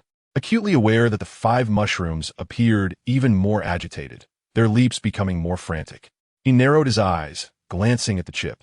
There were 5 minutes until 10 o'clock, and Mu Tangfeng would soon be released. He promptly instructed, "Mu Tangfeng, it's almost 10. I am entrusting Lian Lian to you." Understood. After all, their innate abilities could not be used continuously. Following these mushrooms might yield knowledge of Lian Lian's precise location. Hearing He Han-Shur's words, Mu Tangfeng paused in his anxious demeanor, inquiring, "What do you mean? Are you saying these mushrooms are connected to Lian Lian?" He Han-Shur replied, "I cannot say for certain, but they certainly recognize her." At that moment, as if to signify their acknowledgement, the mushrooms began to play a game of stacking, forming a bold and vibrant green one. Observing this, He Han, who had previously harbored some uncertainty, quickly affirmed his thoughts. It was indeed so. Mu Tangfeng gazed at the mushrooms and, with a spark of realization, inquired, "So, do you wish for me to rescue Lan Lan?" The mushrooms once again assembled into the shape of one. Within the prison were 5 individuals, each possessing formidable mental prowess. However, the mushroom's choice of Mu Tangfeng was not without justification. They had witnessed him leaving the prison cell, while others remained trapped. Thus they unanimously selected him. Though mushrooms are divided entities, they are not devoid of intelligence. Yan Huashui had no objections to Mu Tangfeng's mission of rescue and was simultaneously reaching out to others. Since he dared to provide Shi Lan with a locator, he undoubtedly had his own channels for rescue. As a former leader of interstellar pirates, he had established connections with numerous space rogues. Many of those, originally recruited due to his influence, were now serving aboard the time-space warships, while others, possessing strength but unwilling to submit, continued to roam the void of space.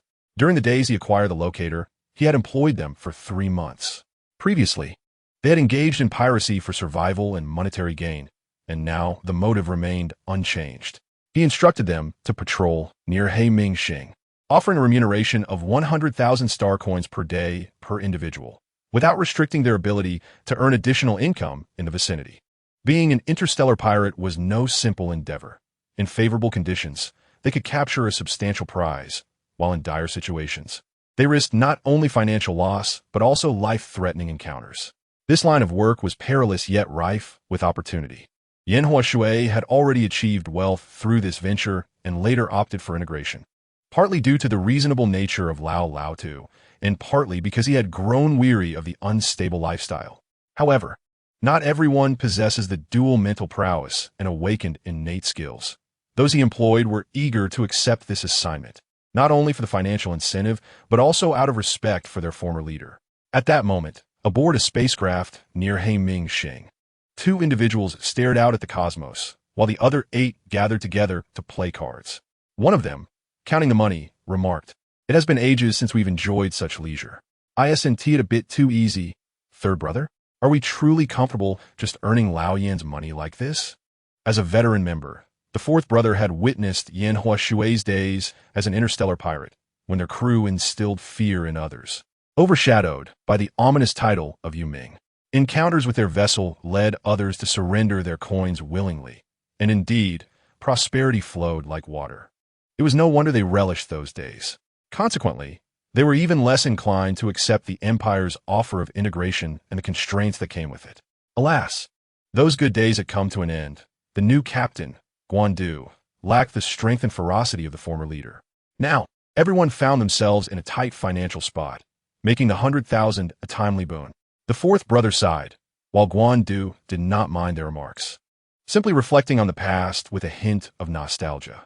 "I once told him not to join the Empire, and now he is sold to the Empire, imprisoned, with nowhere to spend his earnings." The 3rd and 4th brothers sighed in unison, lamenting their shared fate. Thus, they were even less inclined to accept integration, preferring the freedom of piracy. As they discussed this topic, Guandu received a notification from Yan Huashui, jolting him to attention. He tossed the cards aside and declared, "Work has arrived." They promptly descended towards Heiming Xing. As pirates, they were indifferent to landing permits. When encountering the space warships, they either faced fines or detention, which had become a norm. As long as they avoided confrontations with noble females, they were unlikely to face fatal consequences. The Yuming vessel eagerly descended towards Heiming Xing, while Yan Huashui uploaded the locator information to a chip, transmitting real-time coordinates to Mu Tangfeng and Guandu. After completing this task, he sent a rescue message to Shi Lan, praying for her safety in silence.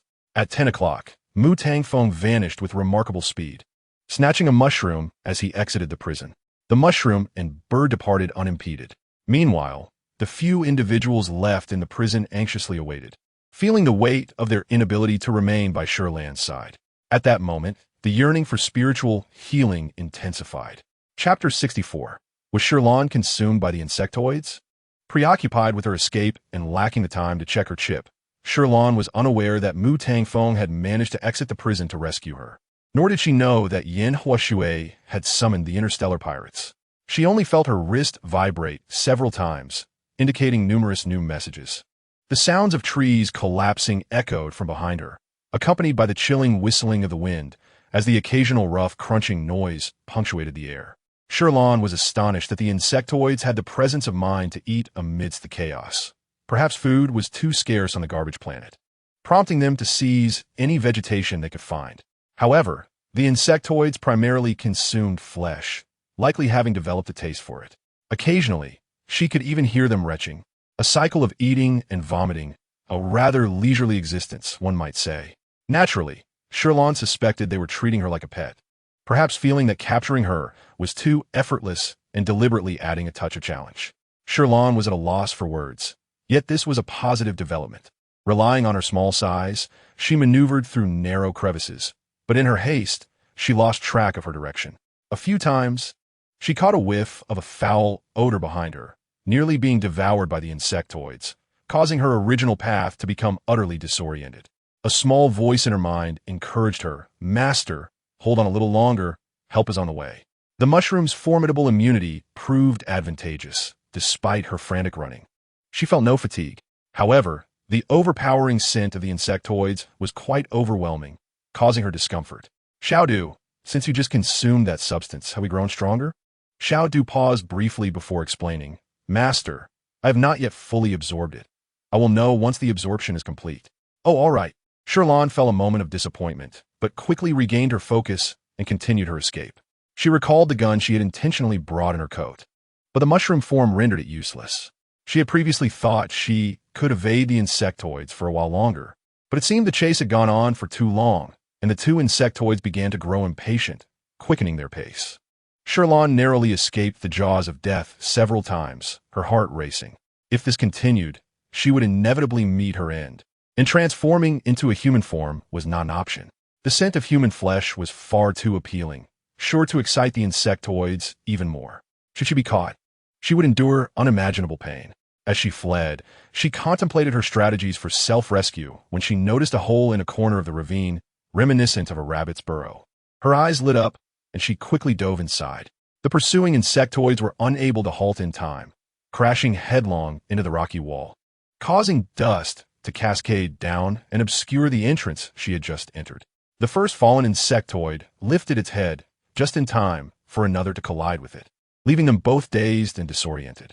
Before the insectoids could pursue Shi Lan, they turned on each other, each tearing away sizable chunks of flesh from the other, their green blood spilling onto the ground and creating deep craters. Shi Lan casually selected a passage, having recently absorbed the spiritual toxins from them through Xiaodu, successfully increasing her transformation duration from 30 minutes to 32 minutes. Though it was merely a 2-minute extension, it provided her with tangible evidence of growth, affirming the possibility of her strengthening mental prowess. Now, she estimated she had about 7 or 8 minutes left in her transformed state. She needed to exit the cave, or she would suffocate before the insectoids could consume her. 3 minutes later, Shi Lan discovered a nest within the cave, home to creatures resembling chickens but twice their size.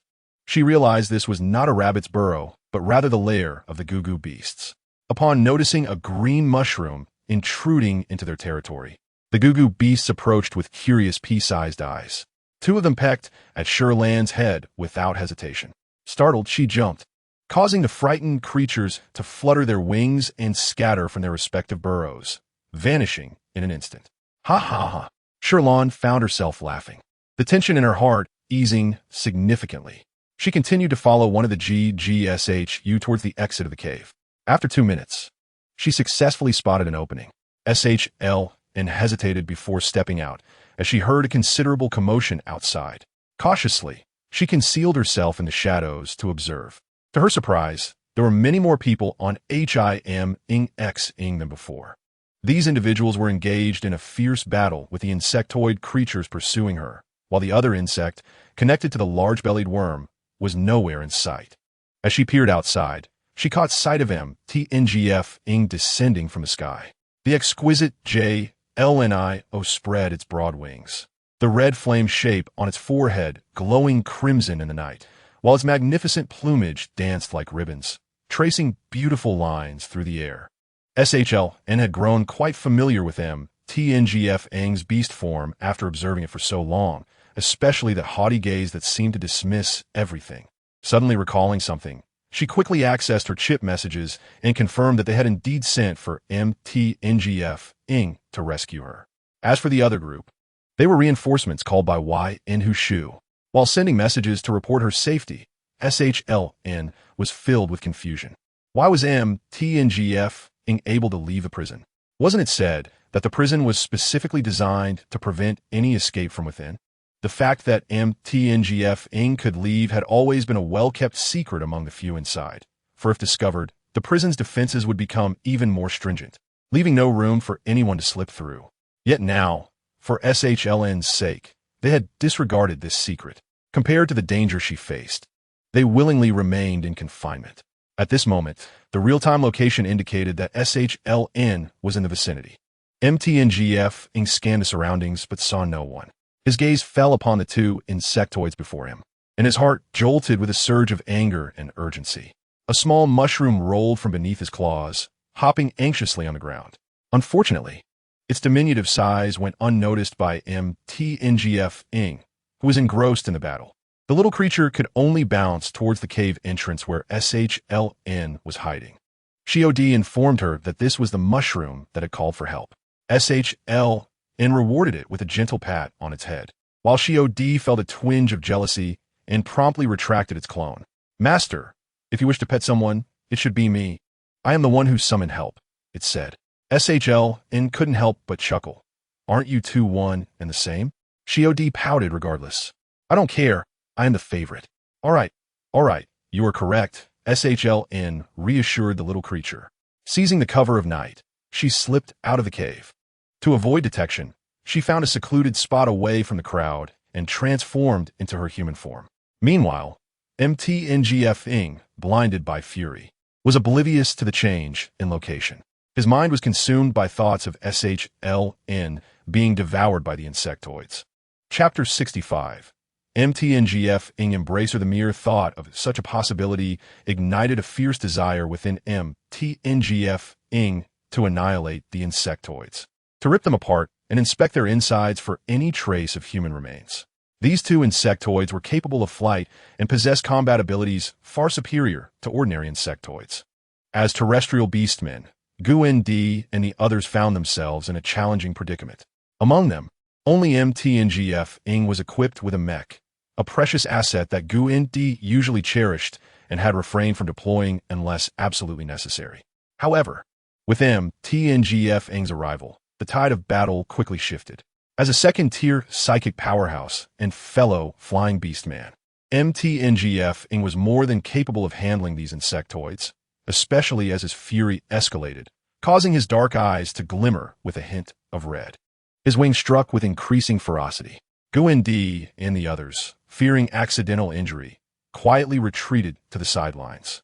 While the two insectoids recognized MTNGF-ing as their most formidable threat and began to focus their efforts on him, they gazed up at the sky, where tonight the heavens bore no stars, only a full moon hanging high, shrouded by a veil of mist in the forest.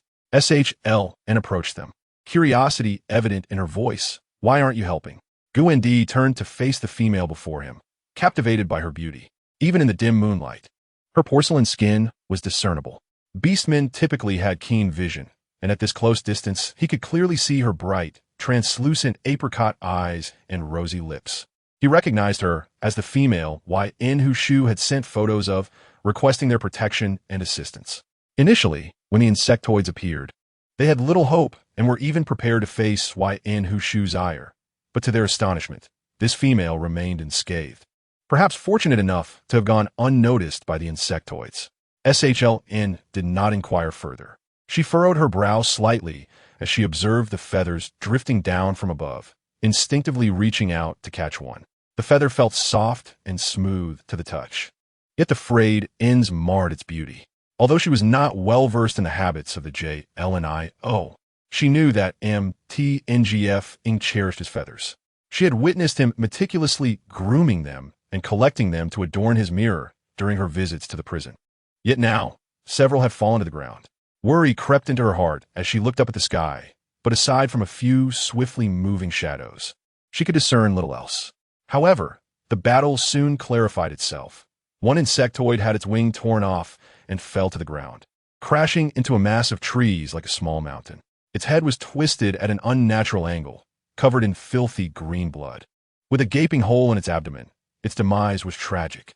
MTNGF-ing was consumed by rage, completely oblivious to SHLN's presence below. He had just emptied the contents of that insectoid, confirming the absence of any human remains, and his gaze shifted to the other one. This insectoid, which had long been drooling over the scent of human flesh, especially the delectable aroma emanating from a high-tier beast-man, had been coveting MTNGF-ing's flesh for some time. Yet, upon witnessing its companion's gruesome fate, fear began to creep in, prompting it to activate its skill and open a wormhole to escape. Cowardly insect, if you have the ability, don't flee. MTNGF-ing roared in fury, rushing towards it, but the insectoid was too swift. He managed to bite off a portion of its tail before it vanished from sight. He had arrived too late. With a fierce expression, MTNGF-ing continued to soar through the sky until SHLN called out, MTNGF-ing. He thought he was imagining things, still engulfed in guilt and regret, as a headache began to cloud his mind, causing the once dark hue of his eyes to spread red. Once more, SHLN raised her voice, MTNGF-ing, come down. She stepped out of GUND and the other's protective circle, using a handkerchief to pick up the fallen feathers from the ground, waving at the figures still flying above. This time, her voice was clear, and MTNGF-ing slowly realized it was not a figment of his imagination. The despairing red in his eyes gradually faded as clarity returned. He looked down, and his gaze sharpened, swiftly diving toward the ground. In that instant, several more feathers drifted down. SHLN helplessly gathered them, but just as she stood upright, MTNGF-ing, now in human form, enveloped her in a tight embrace. "Thank goodness you're alive," he exclaimed, his grip instinctively tightening as if to reassure himself that the person before him was indeed warm and vibrant. He had not lost her.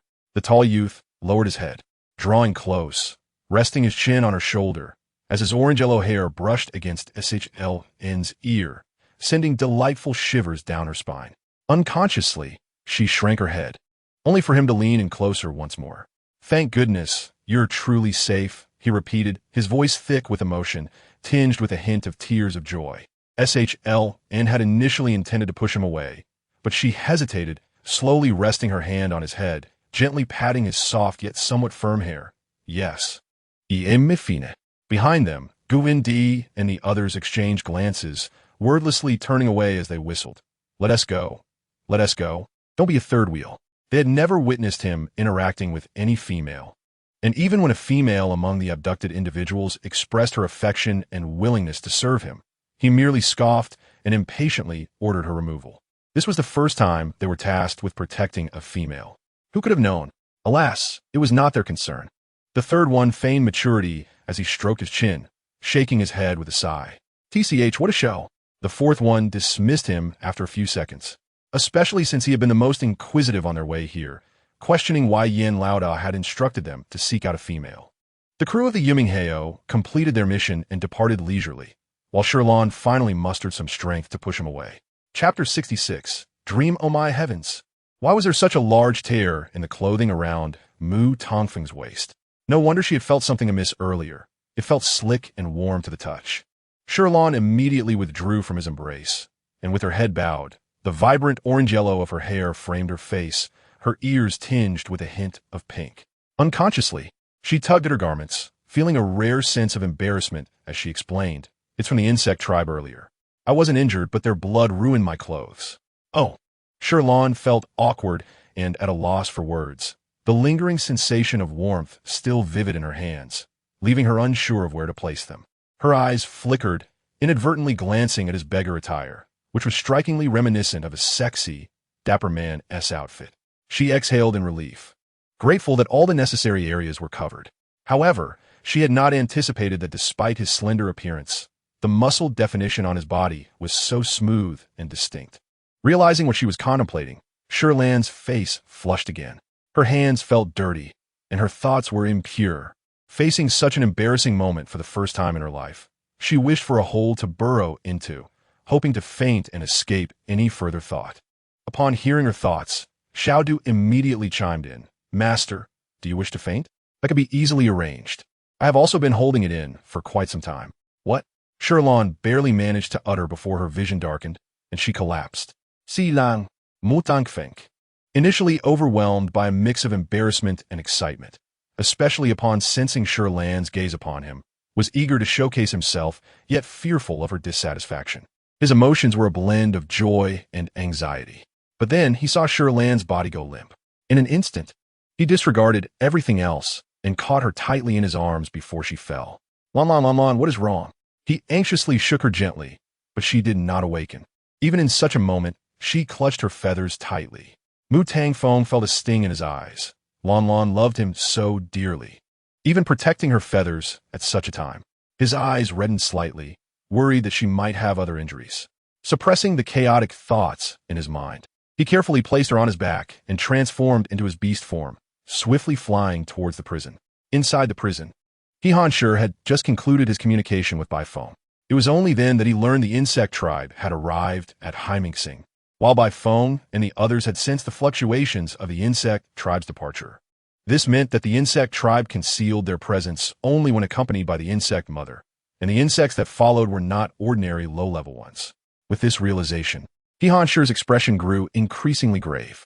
However, she had reported safety to them not long ago, and Mu Tangfeng had gone to rescue her. She should be fine. As she pondered, she saw Mu Tangfeng rushing into the prison, carrying Shi Lan. He opened cell number 2 with Shi Lan's hand in his, quickly placing her into the treatment pod in his room. Upon seeing Shi Lan unconscious in Mu Tangfeng's embrace, He Hanshi's claws pressed heavily against the prison door, her pupils dilating in shock, her previously composed facade betraying her unease. The others quickly gathered at the protective door upon hearing the commotion. Jiang Xia, looking tense, asked, "What happened? Is Lan injured?" Yiming's expression turned serious. Did the insect tribe hurt her? Yan Huashui's eyes flashed with suspicion. Could it be that Guandu and the others deceived me? Didn't they say Lan was fine? After placing Shi Lan in the treatment pod, Mu Tangfeng finally felt a slight easing of his tension. He stepped outside, fatigue evident on his face as he shook his head at everyone's questions. "I don't know. I have no idea. Clearly, I killed the insect tribe, and Lan spoke to me for a while, but suddenly she fainted. Does she have any injuries?" He Hanshi asked worriedly, and Mu Tangfeng shook his head. "No injuries." Then why did Lan faint? Tonight, it was destined to be a sleepless night for all the beasts. The Yiming was placed on high alert upon being detected landing on Haimengsing, temporarily entering a state of space evasion. Yet they did not flee far in case Yan Huashui summoned them. The room retained its usual decor, though some small accessories had shifted positions. Numerous paintings adorned the walls, and the sofa, which usually hosted her favorite cat-shaped pillow, was now graced by a real pure white cat. Shi Lan could hardly believe her eyes. Wow, it's really a cat. Had her pillow transformed into a cat? The cat lay languidly on the sofa, when suddenly, the door swung open, and a girl wearing a mask entered, carrying a bag of snacks. The cat immediately cozied up to her legs, purring adorably. The girl bent down to scoop it into her arms, removing her mask to kiss the cat contentedly.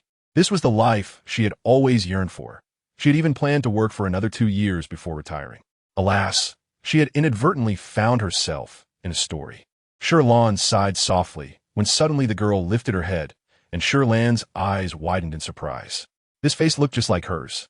The cat followed her closely, meowing sweetly. Shi Lan felt a mix of envy and curiosity as she approached, watching the girl begin to draw.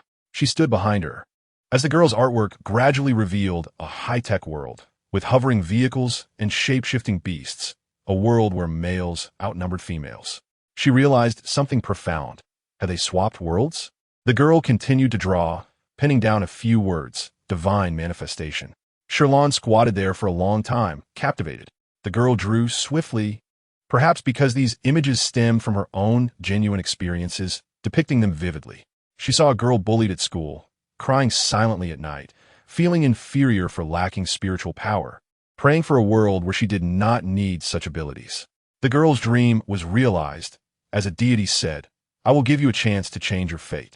The deity proclaimed, "You have a fatal calamity, and another person also has one. You can swap destinies." Thus, she arrived in another world. As Shi Lan observed this scene, The memory of the accident suddenly became vivid in her mind. She recalled thinking at that moment, I cannot die, I do not wish to die. Was this also a reason for her transmigration? Her heart skipped a beat, and just then, the dream shattered abruptly, and she awoke. Chapter 67. Patting his head, Shi Lan's long eyelashes fluttered slightly, her expression dazed as her thoughts lingered in the dream. She suddenly felt a disorienting sense of time. At that moment, the transparent hatch above her slowly slid open with a clicking sound, accompanied by hurried footsteps. Mu Tongfeng's large, gleaming white bird head appeared before her, the red mark on his forehead blazing like fire. His golden beak opened, revealing his dark eyes shining with unmasked joy. Lan Lan, you are awake? Mu Tongfeng. Shi Lan Boin Get. Momentarily stunned. What are you doing here? Where's this? Mu Tangfeng shook his head. Lan Lan, you suddenly fainted last night for reasons unknown. So I brought you to the treatment pod in my prison. Are you feeling better now? He spoke with his head tilted, a hint of concern and melancholy in his eyes. The fluffy tuft of light orange feathers on his sharp beak made him appear notably softer than usual, shedding the arrogance that typically characterized him. Shi Lan propped herself up using the armrest of the treatment pod and inadvertently brushed against something fuzzy. Looking down, she saw it was the feather she had picked up the previous night. She held it out, saying, Here is your feather. Oh, Mu Tangfeng nodded, extending his wings to accept it. This demeanor made him appear somewhat obedient, a stark contrast to his usual self. However, Shi Lan was not in the mood to appreciate his softness. She felt a pang of anxiety as she surveyed her surroundings, confirming she was indeed within number 2 prison. I am fine now, she hurriedly declared, immediately exiting the treatment pod. Shi Lan recalled the former warden's warning, never open the prison door. Most importantly, she feared that her actions might trigger a mental collapse in Mu Tangfeng. Though his mental instability was the least severe among them, one could never be too cautious. Mu Tangfeng, initially elated to see her awaken, felt a surge of displeasure upon witnessing her hasty retreat, as if she were afraid he might devour her. Shi Lan hesitated for a moment, then quickened her pace. Mu Tangfeng's irritation grew. He was aware that outside the prison, she might vent her frustrations at him, but within these walls, she needed to tread carefully.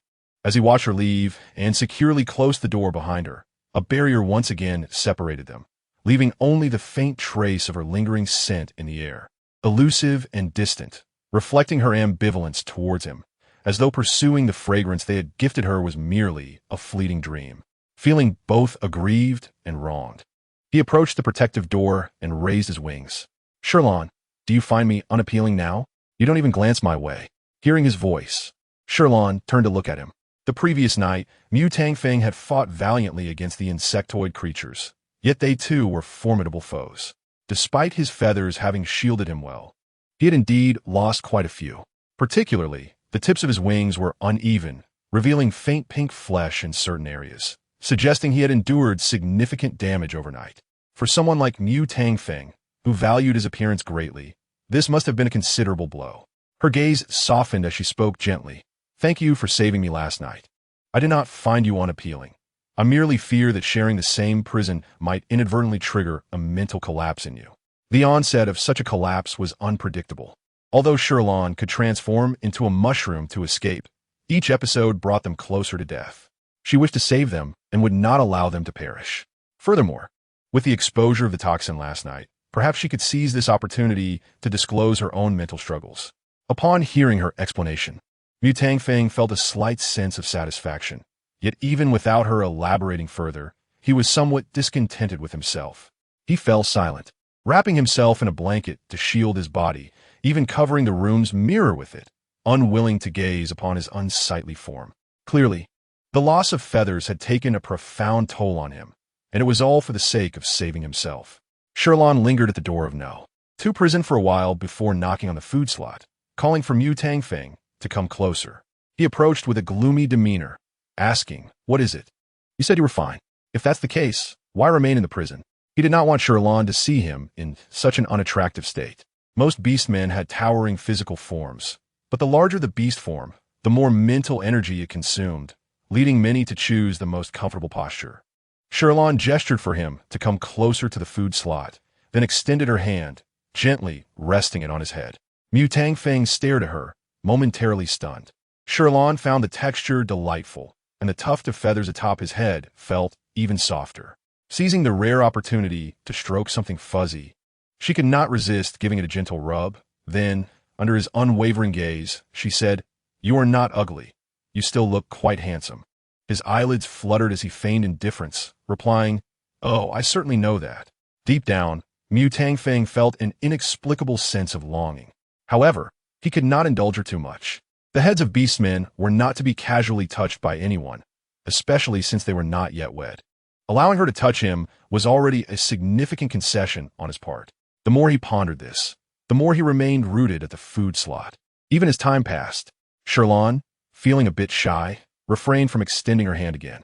He Hanshu discreetly diverted his gaze from the hand that Shi Lan had placed on Mu Tangfeng. Breaking the silence, "All is well now, right?" Shi Lan nodded, affirming, "I am fine. I was unharmed last night.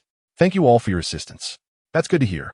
The white lion acknowledged with a slight nod, but after saying this, he fell silent again, his drooping ears and head indicating his discontent.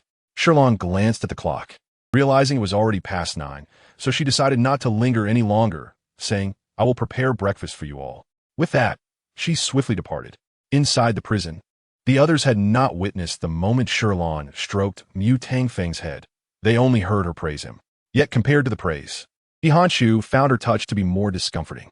He observed Mu Tangfeng, who sat draped in a blanket, absently touching the feather wrapped in cloth, his thoughts seemingly adrift. It dawned on him that Mu Tangfeng may have cherished Shi Lan more than he had realized. The Yueliang bird clan had always been proud and aloof, much like many beastmen, their heads not to be touched casually, but for their clan, only partners were permitted to do so. Clearly, he had begun to consider Shi Lan as his mate. Chapter 68.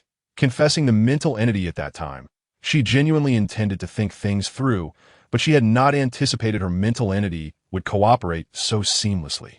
The little toxin nestled in her embrace, excitedly tilting its head. "Hey, master, I absorb energy faster when you sleep. Look at me. Do you notice any changes?" Not only had it sprouted, but the body beneath the green mushroom head appeared entwined by vines, resembling a mutated plant.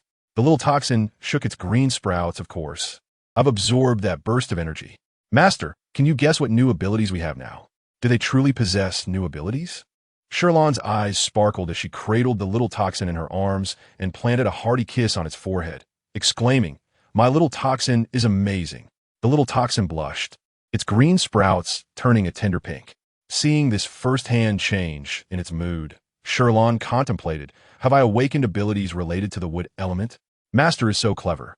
"That's about right. From now on, wherever there are plants, you can command me at will.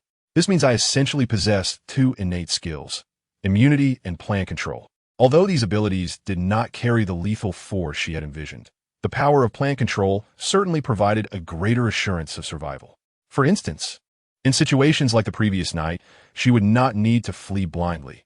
She might even have the means to counterattack against the insectoid creatures.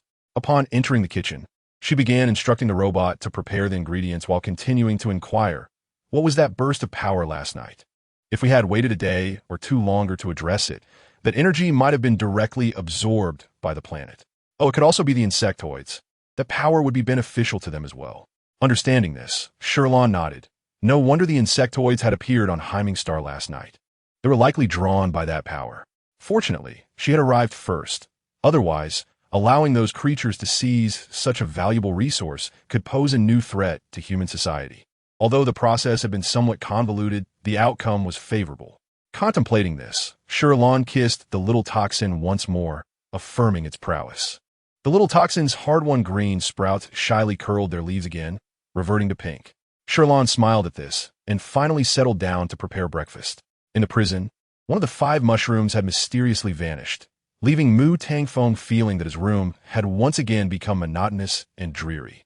His gaze frequently wandered towards the green mushroom climbing the wall of He Hanshi's room, and he checked his own mirror repeatedly. Regret gnawed at him.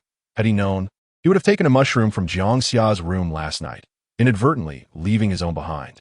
Now that everyone was aware that this mushroom was connected to Shi Lan, the beast had begun to unconsciously protect the mushrooms in the cell. He Hanshi, who used to accidentally sweep it with his tail while climbing, now took great care to avoid it. Yi Ming, who had previously attempted to pluck it, had even gone so far as to install a small night light on the leather sofa where the mushroom resided to prevent it from fearing the dark. Jiang Xia, too, no longer dared to bite it, fearing it might feel pain, and constantly apologized softly, terrified that the mushroom might report him to Shi Lan. Yan Huashui forbade the room's robot from touching the mushroom at all. Perhaps in the past, everyone felt the uninvited mushroom was an eyesore.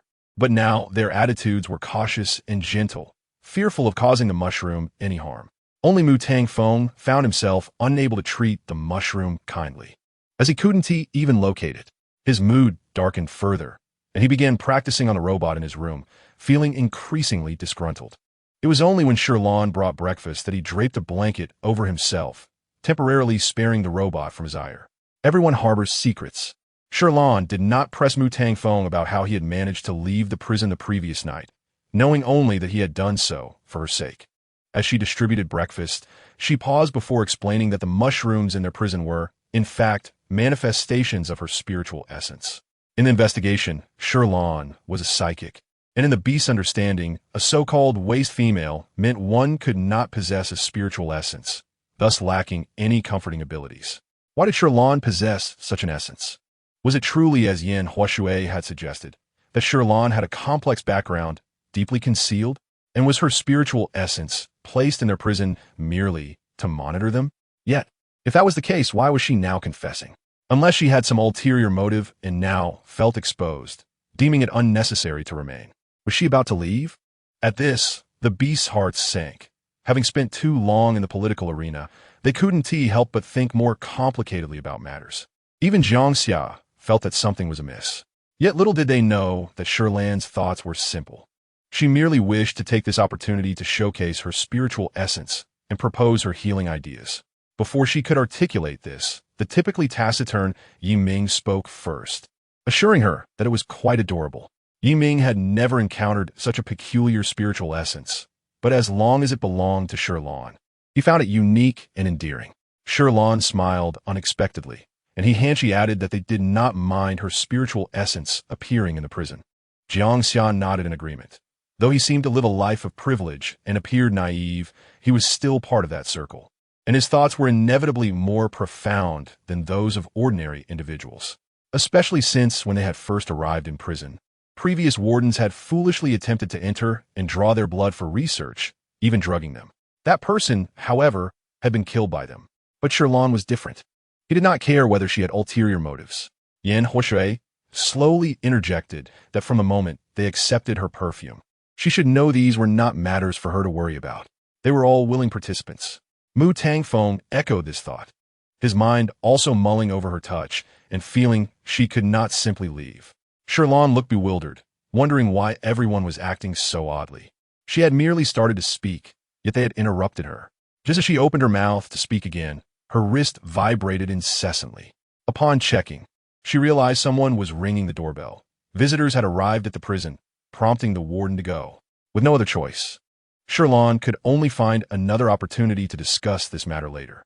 In Chapter 69, the medical team arrives. Shi Lan arrived at the prison entrance, where a group awaited her. At the forefront was a slightly older female dressed in a white doctor's coat, her glasses lending her an air of seriousness and formality. However, upon seeing Shi Lan, her brows lifted in surprise, her stern expression softening as she spoke first. "Hello, Mississippi. Are you the current warden here?" Shi Lan nodded, glancing at the uniformed medical staff with a look of curiosity. "Hello, may I ask what brings you here?" Upon hearing her voice, a young woman among the medical team looked up in astonishment. Shi Lan, what's she doing here? Unaware of this exchange, Shi Lan remained focused on communicating with the team leader. The head doctor explained, "We are here as part of our routine to provide medical care to the major generals every 6 months, allowing us to regularly assess their conditions and determine any additional treatment options." The others in the team were either doctors from their medical group or outstanding volunteers recruited from society. Seemingly noticing Shi Lan's wariness, she introduced herself while producing her medical credentials and the approved planetary registration documents, which were all in order. Once Shi Lan confirmed their authenticity, her initial suspicion eased, and she finally opened the door, saying, "Hello, my name is Shi Lan." The team leader extended her hand for a handshake. "Miss Shi Lan, You can call me Dr. Zheng. Very well, Dr. Zheng, she replied, readily adapting to the change in address. After their brief exchange, they began walking towards the detention area. Along the way, Dr. Zheng inquired about the Major General's conditions, asking if there had been any recent incidents of psychic breakdown. When was the last incident of psychic breakdown? Dr. Zheng continued, as a doctor behind her skillfully retrieved a notebook to record the information. Shi Lan glanced over, only to be taken aback to see the female protagonist standing behind that doctor.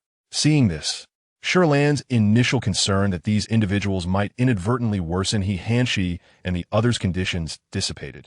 With the protagonist present, it seemed there was hope for their healing. Upon hearing this, Dr. Zheng's worry lessened, realizing the situation was not as dire as she had imagined. However, she held no illusions about the extent of healing they could achieve, merely hoping to make them more comfortable and prolong their lives. As Shi Lan led Dr. Zheng and her team towards the detention area, their pace was leisurely, but to the few in the prison, it felt as if the sky was collapsing. After the mushroom's disappearance, the beasts realized it was Shi Lan's spiritual essence, and recalling her recent words. Their first reaction was to think she had packed her bags and left. She no longer wished to be their warden. Jiang Xia, alarmed, felt his fur bristle. It's over. It's over. Lan Lan must have gone. Mu Tangfeng, consumed by anger, refused to accept it. Impossible. Shi Lan even sent us perfume. How could she truly abandon us? Yan Huoshui frowned, noting, I had a feeling something was off before. Why did Lan Lan suddenly send us perfume? He did not perceive any infatuation in her gaze, but rather felt they were the ones enamored by her kindness and indulgence. Yet, no matter how he pondered, he could never fathom that Shi Lan, as a female, was oblivious to the implications behind the perfume. They had not thought deeply about this matter, perhaps because they had once been pursued by many females in the Empire, and they had taken for granted that Shi Lan would have feelings for them, forgetting that they were now in a state of psychic breakdown, essentially rendered as waste males. What value does a waste male hold for a female?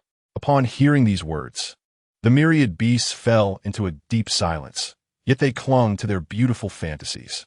Even Yan Huoshui, despite her awareness, was submerged in this lucid yet entrancing state. He Shi and Yi Ming were no different. Even knowing that Shi Lan seemed to favor Mu Tangfeng and Jiang Xia, they still greedily yearned to carve out a space in her heart. Amidst this tranquility, the sound of approaching footsteps gradually became clearer. Although numerous, they discerned the unique cadence belonging to Shi Lan. In an instant, the dim eyes of the beast sparkled with renewed hope. Splendid news. Shi Lan had not departed. A minute later, indeed, Shi Lan entered, accompanied by a dozen doctors clad in white coats. Upon witnessing this scene, everyone understood that the Imperial Medical Team had arrived. Shi Lan introduced, Esteemed sirs, this is Dr. Zheng, who has specially brought her team to conduct examinations. Dr. Zheng stood beside Shi Lan, observing the individuals in the prison with a composed demeanor. Their mental states appeared relatively stable, yet she wondered why young Master Mu still draped himself in a blanket. In truth, Dr. Zheng felt a tinge of apprehension regarding the treatment of these individuals. She had heard whispers of their notorious reputations, particularly their previous aversion to the proximity of females. Now, faced with their mental breakdown, she was uncertain about how to proceed with their treatment. Nevertheless, it was her professional duty, and despite her reluctance, she had to follow through with the assigned tasks. As long as Shi Lan remained present, the others were less resistant to treatment and obediently underwent mental power assessments using their chips. Although reassured by the presence of the heroine, Shi Lan remained somewhat uneasy, primarily concerned that Mu Tangfeng or Jiang Xia might intentionally create obstacles for them. She had listened to Jiang Yin recount their tumultuous past, and her choice to remain on He Ming Xing stemmed from her belief that genuine interaction was far more convincing than mere appearances. Hearing could breed rumors, and seeing could foster illusions. Only through interaction could one truly understand another. However, Shi Lan had gathered some insights into their personalities. They were not as restrained with others as they were in her presence. Thus, she decided to remain vigilant, preventing any unforeseen complications. This decision proved beneficial. Chapter 70. With the heroine present, they would be safe. Yet, when Dr. Zheng sent her assistant to observe, Mu Tangfeng instinctively retreated, glaring fiercely with his black bird-like eyes at her, demanding, "Why are you so close to me?" The assistant, a relatively young female, was nearly brought to tears. Casting a pleading glance towards Dr. Zheng, aware of young Master Mu's notorious temper, Dr. Zheng approached the second protective door, massaging her temples in frustration. Young Master Mu, we are merely here to review the data. If you want to look, then do so from a distance, he retorted. Dr. Zheng, facing the prison's protective barrier, felt exasperated but dared not express her irritation. The distance made it difficult to see clearly, and she needed just a few seconds. Wait. I will report the findings to you directly. Mu Tangfeng recited the data, but Dr. Zheng, having encountered instances of concealed information, remained skeptical. I've already told you to leave, he said impatiently. Dr. Zheng, unfazed, remained in place. Young Master Mu, may I have just a glance? Mu Tangfeng turned to Shi Lan, shaking his head resolutely. He needed to maintain a distance of at least 3 meters from other females, denying them any opportunity to encroach upon his space. The two parties found themselves at an impasse, leaving Shi Lan with no choice but to intervene. Young Master Mu, allow Dr. Zheng to take a look. With her request, Mu Tangfeng reluctantly activated his chip for them to examine. Upon witnessing that the assistant was recording, he retreated a few steps. This unexpected compliance astonished by Ruo and Dr. Zheng, leading them to wonder why young Master Mu was so willing to heed her words. No wonder Shi Lan, as a female, could serve as the warden of this prison. She was indeed extraordinary. Dr. Zheng relaxed slightly, relieved to have someone who could manage them. A subtle smile graced her lips as the assistant smoothly recorded the remaining data. However, upon reviewing the diagnostic documents, her previously relaxed brow furrowed once more. General He, your mental breakdown value is alarmingly high. 86. He Han Shi nodded calmly. In fact, it had been even higher until recently, but it had decreased by 2 points over the past few days. His gaze subtly shifted toward Shi Lan, a gentle light flickering in his eyes. Perhaps it was the fortune brought by Lan that had led to this decline. Shi Lan, upon hearing his mental breakdown value, was taken aback. Having read extensively, she knew that a mental breakdown value exceeding 85 would invariably lead to death upon an episode. Yet He Han Shi had survived thus far, having experienced a breakdown over 3 months ago. Could it be that her spiritual essence had not only failed to lower his breakdown value, but had inadvertently increased it? Unaware of He Han Shi's prior mental breakdown statistics, Shi Lan found herself grappling with a disconcerting realization. Did her spiritual essence truly lack the power to heal them? Once again, uncertainty clouded her mind, leaving her wondering if she would have to witness He Han Shi's demise. Meanwhile, Dr. Zheng continued, your current condition is precarious. If we proceed with mental power intervention, your initial treatment will likely provoke a rejection, which could trigger a mental breakdown episode. The risk is too great. We have yet to devise a plan. Very well, you may attempt treatment on them. He Han Shi responded, perhaps already resigned to this outcome. In truth, he felt a sense of joy. To encounter Lan in the twilight of his imprisonment was a treasure. Even in death, he would accept his fate with equanimity. Yet, a lingering regret remained. He would never become her beast husband. With his gaze slightly lowered, the white eyelids and long, dense lashes of the white lion obscured the melancholy in his eyes. Bai Ruo observed He Han Shi's beast form, her admiration evident in her eyes. Undeniably, she had pursued He Han Shi. From the moment she first witnessed his battle against the insectoid race in a Star Network video, she had resolved to become his consort. As a female with high mental power and reproductive potential, Bai Ruo was accustomed to success and confidently sought to ensnare the most exceptional male. Yet, she had met with resistance from He Han Shi. Always considering herself superior, she had little regard for ordinary males, and, as one of many admirers, she had never lowered herself. However, for He Han Shi, she had made exceptions, subtly orchestrating encounters, yet he had never deigned to acknowledge her. Now, having learned of his high mental power value, a twinge of pity and regret flickered in her eyes. Meanwhile, Dr. Zheng sighed silently, fully aware that she could not act recklessly. Should his mental breakdown occur, they would inadvertently become the architects of General He's demise. She surveyed the others. Mu Tangfeng's mental breakdown value stood at 54, the Crown Prince at 70, Zhang Xia at 63, and Yan Huoshui at 66. The more she examined, the more furrowed her brow became. None were easy cases. Fortunately, none had reached 85. Should a breakdown occur, there were still emergency measures available. With this in mind, Dr. Zheng signaled to her assistant to prepare the tranquilizer gun.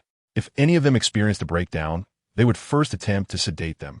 Given the high mental breakdown values of these beasts, Dr. Zheng harbored concerns that the tranquilizer's effects might prove insufficient, prompting her assistant to prepare a stronger dosage. The assistant retrieved medical equipment from their storage space, and with the remaining team members assisting, they finalized their preparations.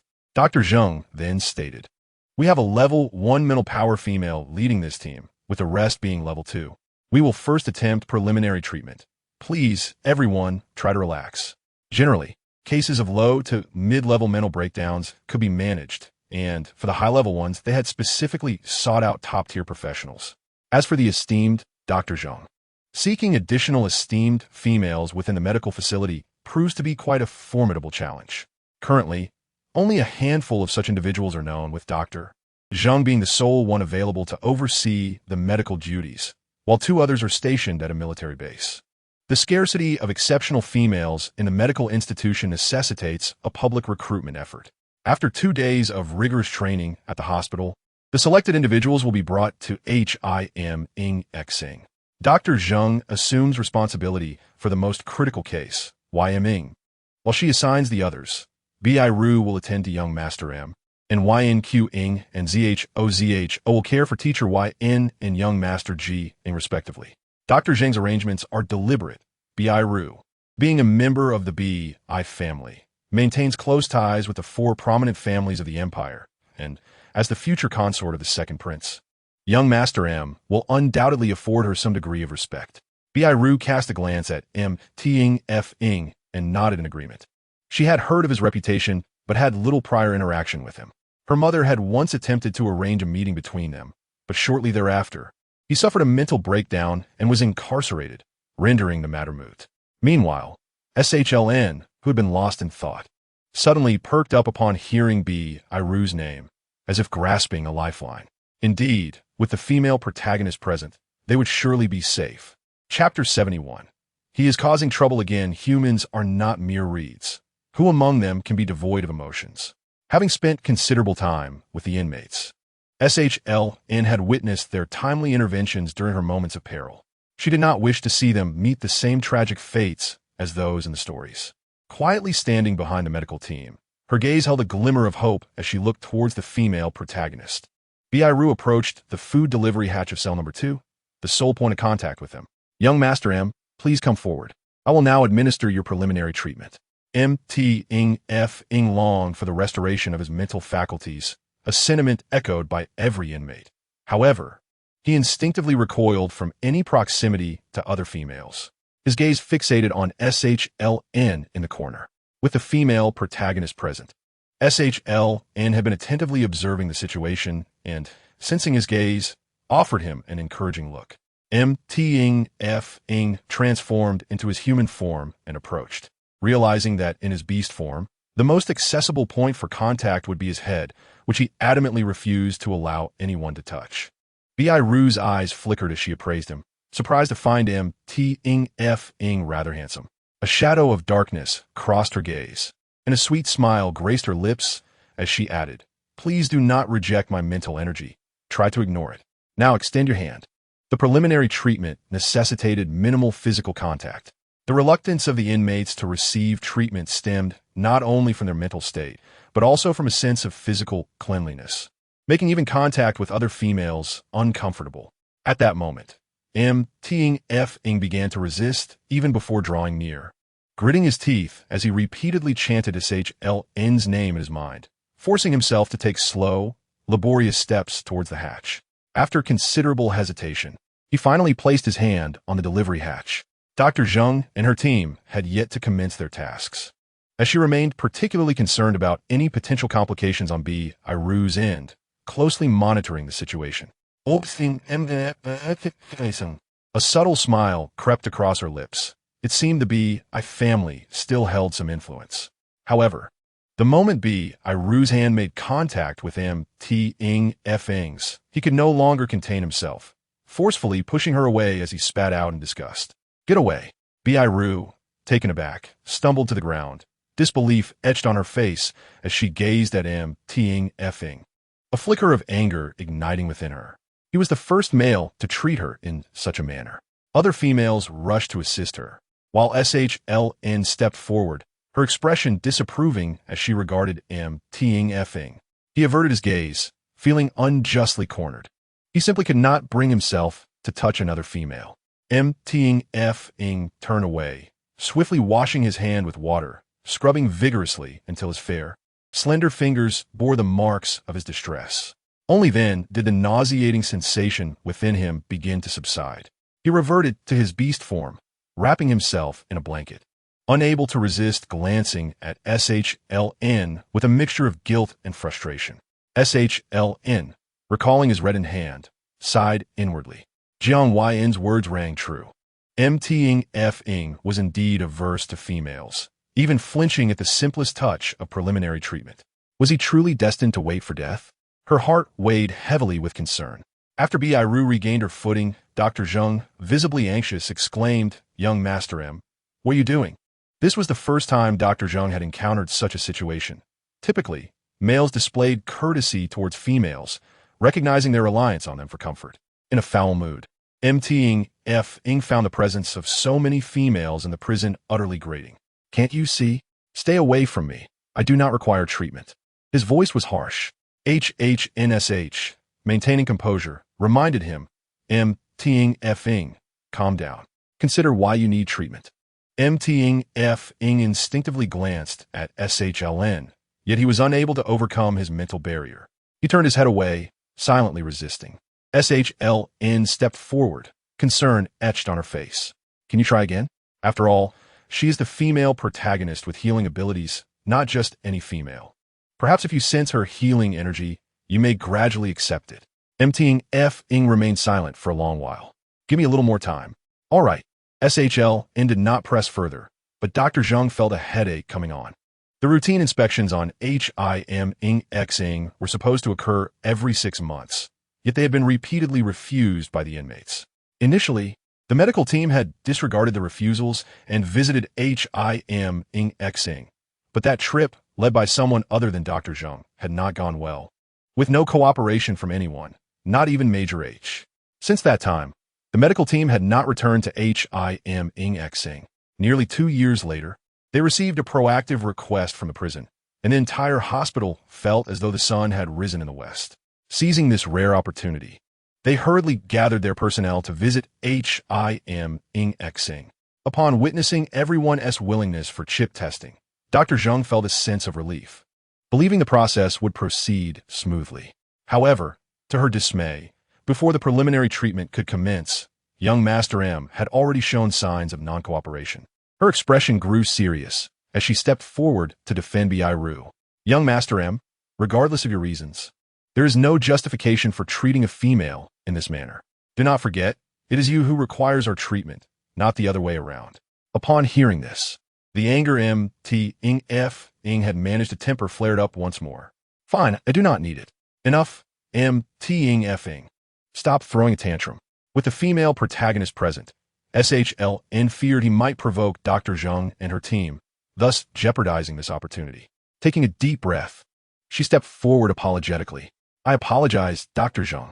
Young Master M is somewhat naive and has had little contact with females, making it difficult for him to control his temperament." MTing pressed his lips tightly together.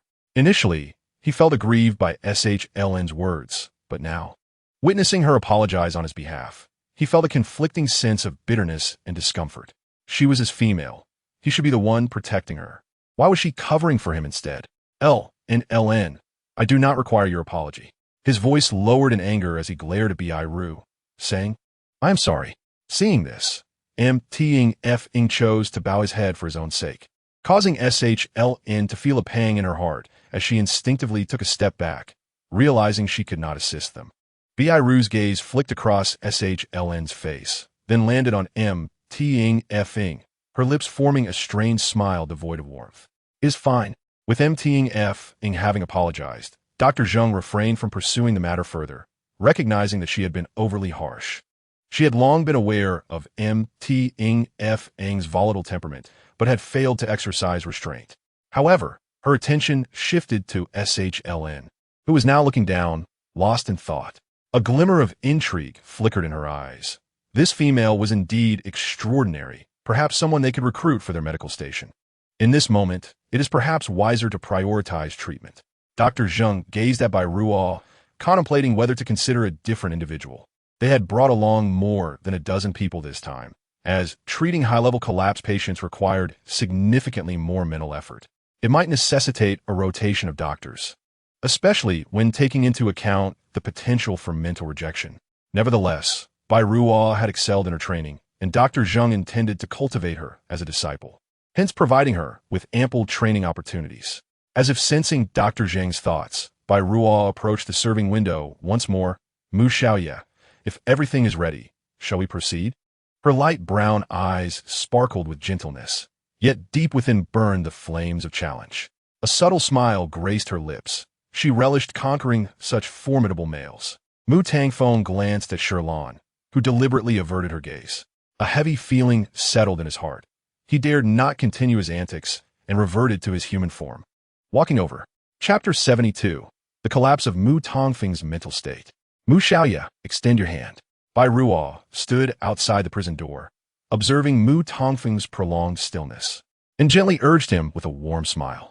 Mu Tangfeng had prepared himself mentally, suppressing his nausea as he approached.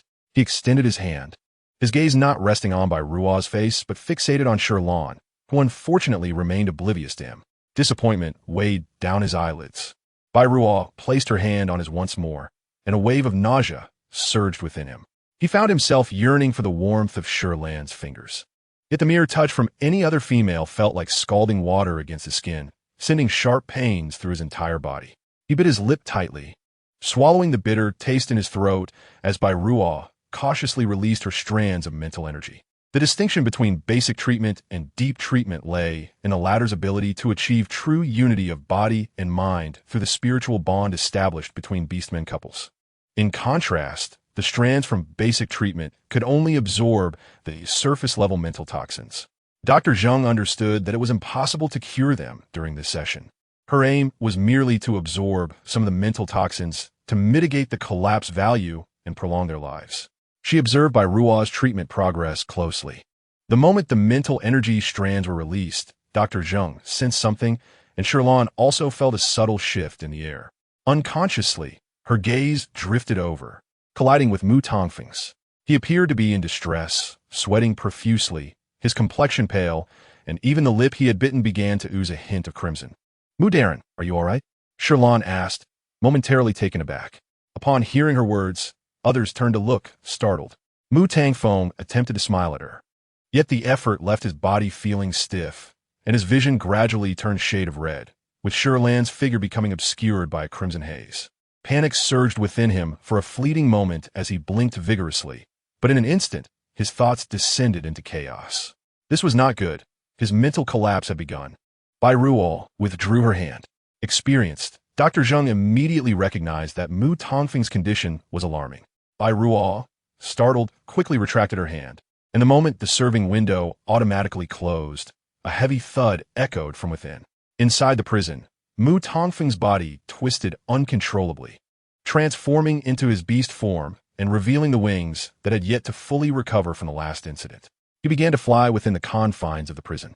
Although the prison had a double-layered structure, it remained cramped, causing him to collide with the walls repeatedly before crashing down and then taking to the air once more, seemingly attempting to escape this small cage. Dr. Zheng, having not witnessed such a manifestation of a beastman's mental collapse for a long time, felt a shiver run down her spine. The younger females, encountering this for the first time, stood behind Dr. Zheng, flustered and unsure. In fact, this was also Shi Lan's first experience witnessing a mental collapse within the prison's confines. Yet there was no trace of fear in her eyes, only profound concern. Why is it that even the protagonist's intervention is ineffectual? What should we do, Dr. Zheng? Suppressing her inner turmoil, she approached Dr. Zheng with urgency, who, frowning, instructed her assistant, bring the tranquilizer gun. The assistant complied, and as Dr. Zheng opened the serving window, a fierce gale surged forth, nearly dislodging her glasses. She hastily steadied them with her other hand and aimed the tranquilizer gun at the thrashing Mu Tangfeng. The first shot missed. Her brows furrowed tighter as she reloaded and continued firing. On the third shot, she finally managed to strike Mu Tongfeng's neck, but this drew his attention, and he immediately flew toward the serving window.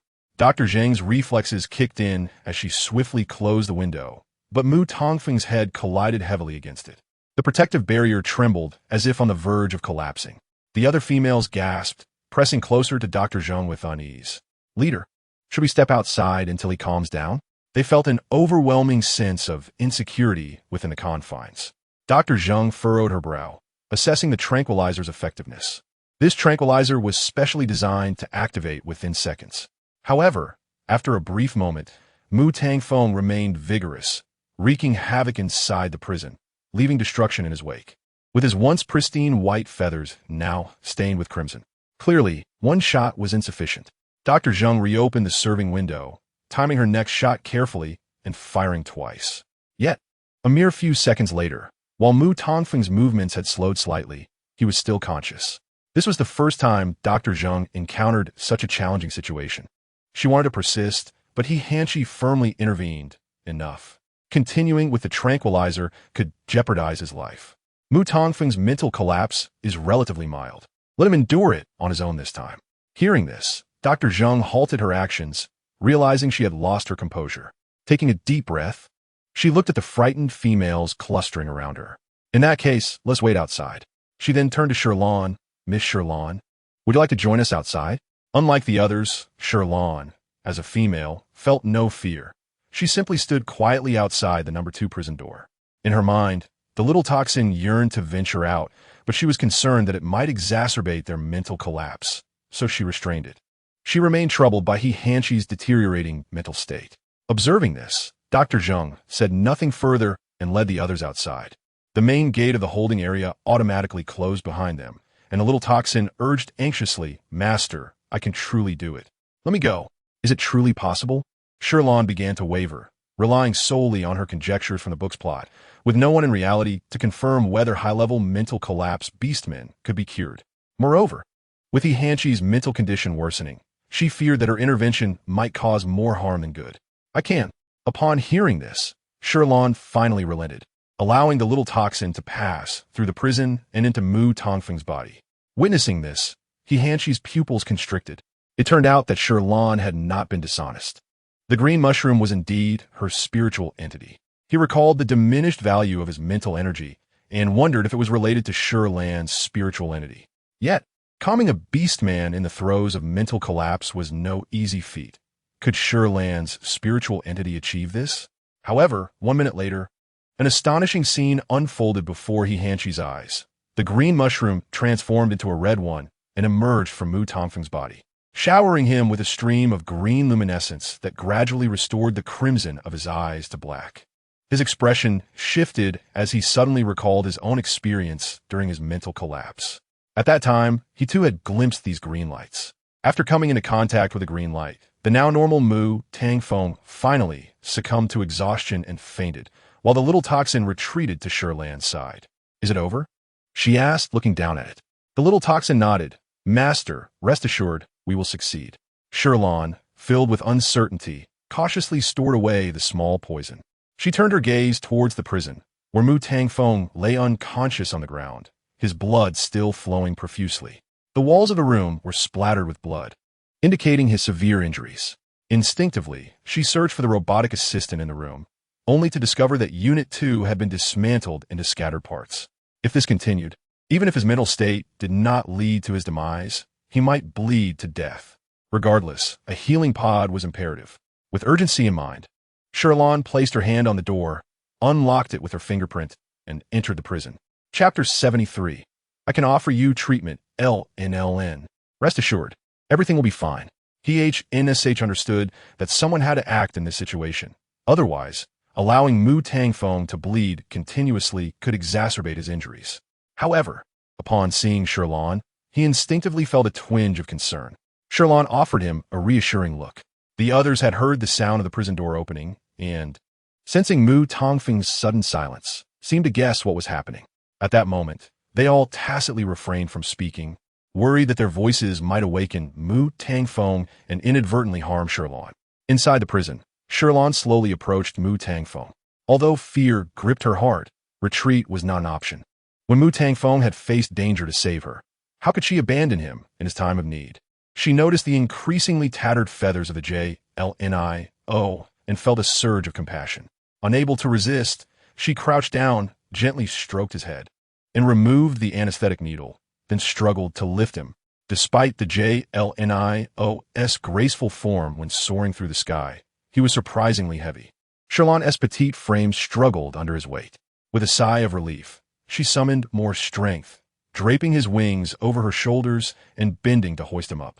Finally, she managed to carry him beside the healing pod, but as she did, she lost her grip, and part of Mu Tangfeng fell into the pod, leaving his long talons and half a wing protruding outside. Fortunately, he remained deeply unconscious throughout the ordeal. As Shi Lan exhaled in relief and prepared to close the healing pod, his wings suddenly lifted. Thankfully, everything was proceeding smoothly. She relaxed and raised her hand to close the pod when the small poison spoke up. "Master, since he has fainted, why not try treating him?" Shi Lan's heart stirred. Could it truly be possible? "Let's give it a shot," she replied. Shi Lan gazed at the unconscious figure and realized this was indeed an opportune moment.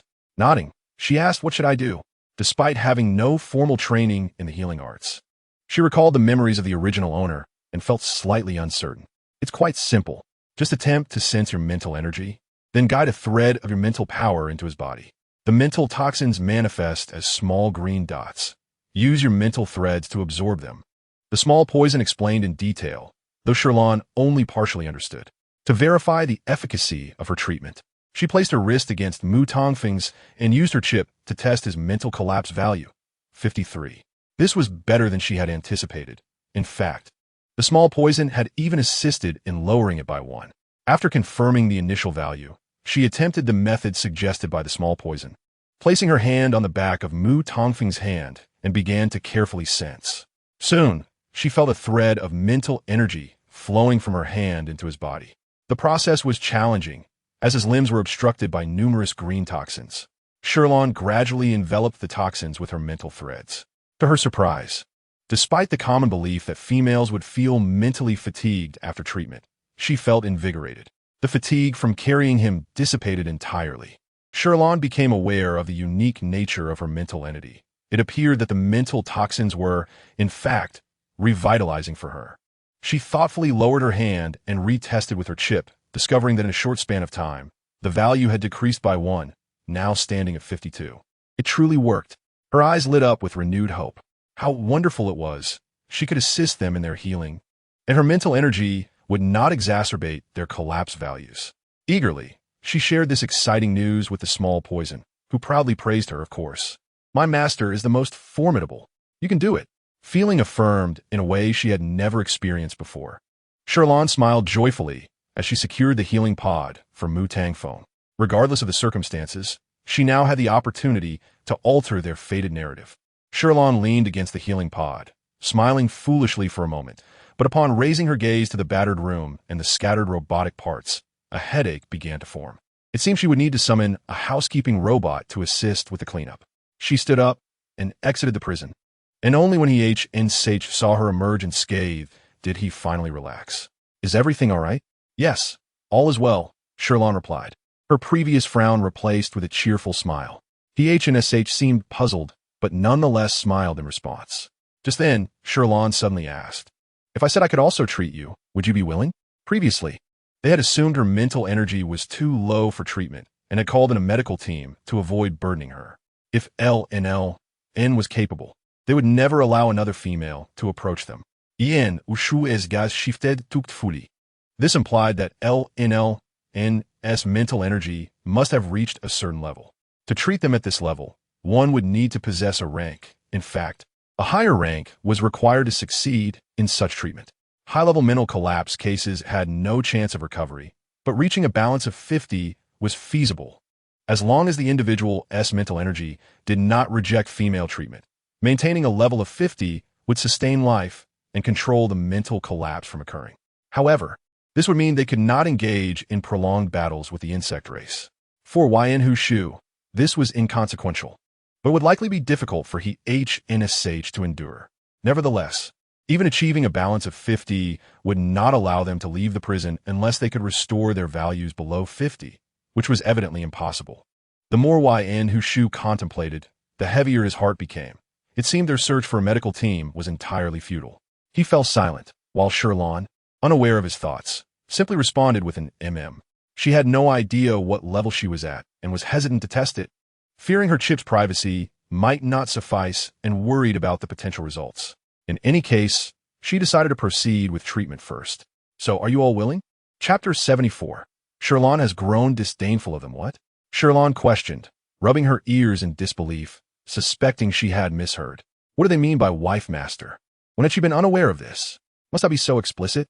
Jiang Xia's embarrassed face was buried in the snow, while his fluffy tail wagged joyfully behind him. Sensing Shi Lan's presence at the prison door, he spoke in a deep voice. We all accepted the perfume you gifted us, naturally agreeing to your pursuit. Thus, it is only a matter of time before you become our wife master. No? What? Shi Lan was taken aback, her mouth agape in surprise. Wait, let me gather my thoughts.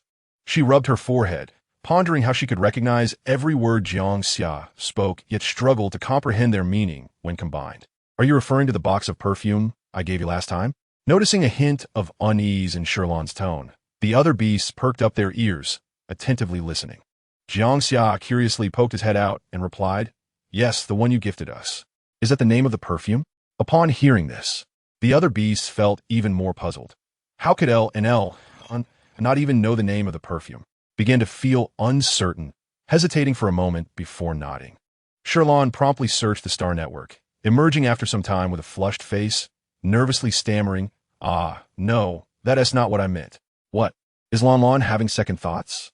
Jiang Xia noticed her unusual expression, her round eyes wide and her glimmering golden irises accusingly gazing at Shi Lan. Very well. Yan Huashui and He Hanshi were also looking at her. In that moment, Shi Lan found herself in a dilemma, eventually explaining with reluctance, I apologize, everyone. The perfume was recommended to me by the shopkeeper. I had no idea it held other implications. If she had known, she would never have gifted such a perilous item. No wonder Mu Tang Feng's gaze had softened towards her after she presented the perfume. Goodness. Just the thought of this blunder made Shi Lan wish to vanish into the earth. She dared not even contemplate fainting, fearing that the little toxin would conspire with her once more. Outside, other medical personnel awaited, and without her opening the door, they could not enter. If she fainted and woke up still in prison, it would be all the more embarrassing. So, she truly had made a mistake? Although they were surprised that Shi Lan, a female, did not understand the meaning of the perfume, they were even more disheartened to realize that she harbored no affection for them.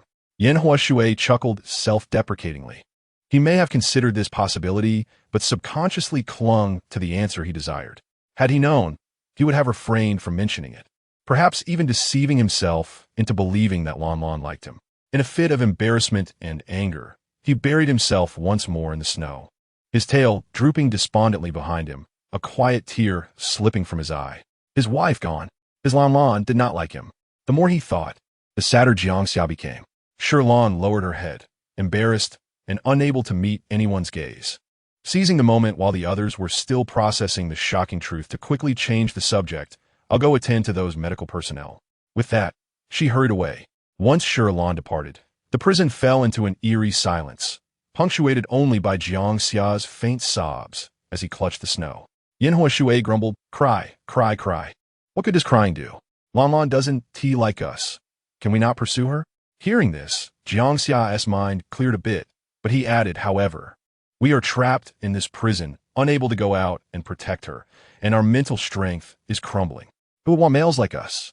Surely, Lan must find us distasteful as well. Jiang Xia's words only served to deepen the wounds of those present. He Hanshi's body tensed involuntarily, his blue eyes dimming, his tail flicking restlessly. Outside the confinement area, Shi Lan finally breathed a sigh of relief after her hurried exit. After walking for a while, she found the medical personnel gathered in the warden's office, likely waiting for her. Shi Lan instinctively scanned the room, noticing that no one had touched her belongings, which lifted her spirits slightly. She had a strong sense of personal space and despised others touching her things without permission. Dr. Zheng, spotting her arrival, quickly inquired, How'd it go? Has young Master Mu calmed down? Shi Lan nodded. Yes, his injuries are quite severe. I'll take him to the treatment chamber first. That's good. Dr. Zheng sighed in relief. They were there to heal, not to harm. Observing her colleagues, Shi Lan thought about their long journey by spaceship and suggested, "Shall we have some food first?" It was just past breakfast time, and while she had made breakfast and eaten, she was not hungry herself, but Dr. Zheng and the others might be. Upon hearing this, Dr. Zheng instinctively smiled, her serious demeanor softening into warmth. "Thank you. No trouble at all." The cafeteria's meat robots prepared meals daily, and upon their arrival, some females behind them gazed longingly at the delectable offerings, which included delicious gugu meat and ga meat. Bai Ruo, from a well-off family, remained unperturbed by the sight of such expensive meats, quietly observing Shi Lan instead, frowning every time she looked at her. Why did Shi Lan resemble her grandmother so much? After several years at the Imperial Capital School, Bai Ruo did not know Shi Lan well. Aside from her reputation as a useless female, Shi Lan had little presence in her mind. However, as graduation approached, she began to realize that her appearance was oddly familiar. Seizing the moment when everyone began to take their desired meats, Bai Ruo approached Shi Lan and suddenly asked, "Shi Lan, by the way, we've been classmates for years, but I've never asked where your home is. How does a female like you end up as the warden in such a remote prison star?" Bai Ruo appeared to be the type of person who was gentle and unassertive, yet her questioning bore a hint of superiority. Shi Lan disliked being too close to unfamiliar individuals. Taking a step back, she looked directly into Bai Ruo's eyes, her tone calm. "I don't think I need to tell you. TSK, you useless female, are you trying to use this opportunity to climb up to General He and the others?" Bai Ruo's eyes sparkled with mockery. Shi Lan frowned. "What does that have to do with you?" Bai Ruo recalled the difference in how Mu Tang Feng treated Shi Lan versus herself in the prison, feeling disgruntled. This was the first male who had pushed her away. She maintained a stern expression, ready to retort when Dr. Zheng interjected, "Bai Ruo, what are you two discussing? You haven't eaten in a while. Why not have some food first?" "All right, team leader." Bai Ruo's face instantly brightened with a smile as she walked over. Watching her rapid change of expression, Shi Lan thought to herself that one could not judge a book by its cover. The last time she saw the female protagonist in the Empire, she had thought that she might be easy to get along with. Now it seemed she was not so simple. Could it be that the man in the black windbreaker was truly sent by her? Shi Lan decided to test the waters. Chapter 75, a different female protagonist. Dr. Zheng and the others selected their desired dishes, and everyone took their seats at the outdoor table. Shi Lan prepared each of them a cup of black soybean milk, instructing the robot to serve it, while she held one for herself. To facilitate her inquiries later, she intentionally sat next to Bai Ruo. Bai Ruo glanced at her with a hint of indifference, gracefully chewing her meat, her brow slightly furrowed. Dr. Zheng noticed the newly served soybean milk, having not seen it in the kitchen, and guessed it was prepared by Shi Lan, saying, "Miss Shi Lan, you are so considerate. Thank you for preparing drinks for us." Shi Lan smiled. "Not at all. I wanted some too." The other doctors followed suit, expressing their gratitude. Bai Ruo found the meat too greasy, and as she prepared to sip her soybean milk, her hand hesitated, setting it down with a barely audible huff amidst the group. Shi Lan cast her a glance, but did not dwell on it, leisurely blowing on the hot drink before taking a small sip. Dr. Zheng observed the two and curiously asked, "Bai Ruo, do you and Miss Shi Lan know each other from before?" Bai Ruo put down her chopsticks. "Yes. We were in the same university." "Oh, then it seems Miss Shi Lan must have considerable mental strength." Dr. Zheng looked at Shi Lan with increased interest. Bai Ruo remained silent, simply glancing at the corner of Shi Lan's mouth that was curving upwards. Shi Lan did not shy away. "No. Actually, my mental strength is quite poor. It's only level C." Upon hearing this, a look of disappointment swiftly crossed Dr. Zheng's face. She had originally intended to recruit Shi Lan to their hospital. However, this female, though bold and meticulous, could still be of use. After a moment's thought, she replied, "That's all right. Although a level C cannot engage in comforting work, you could learn medical knowledge to become an ordinary doctor. We have such positions available in our hospital.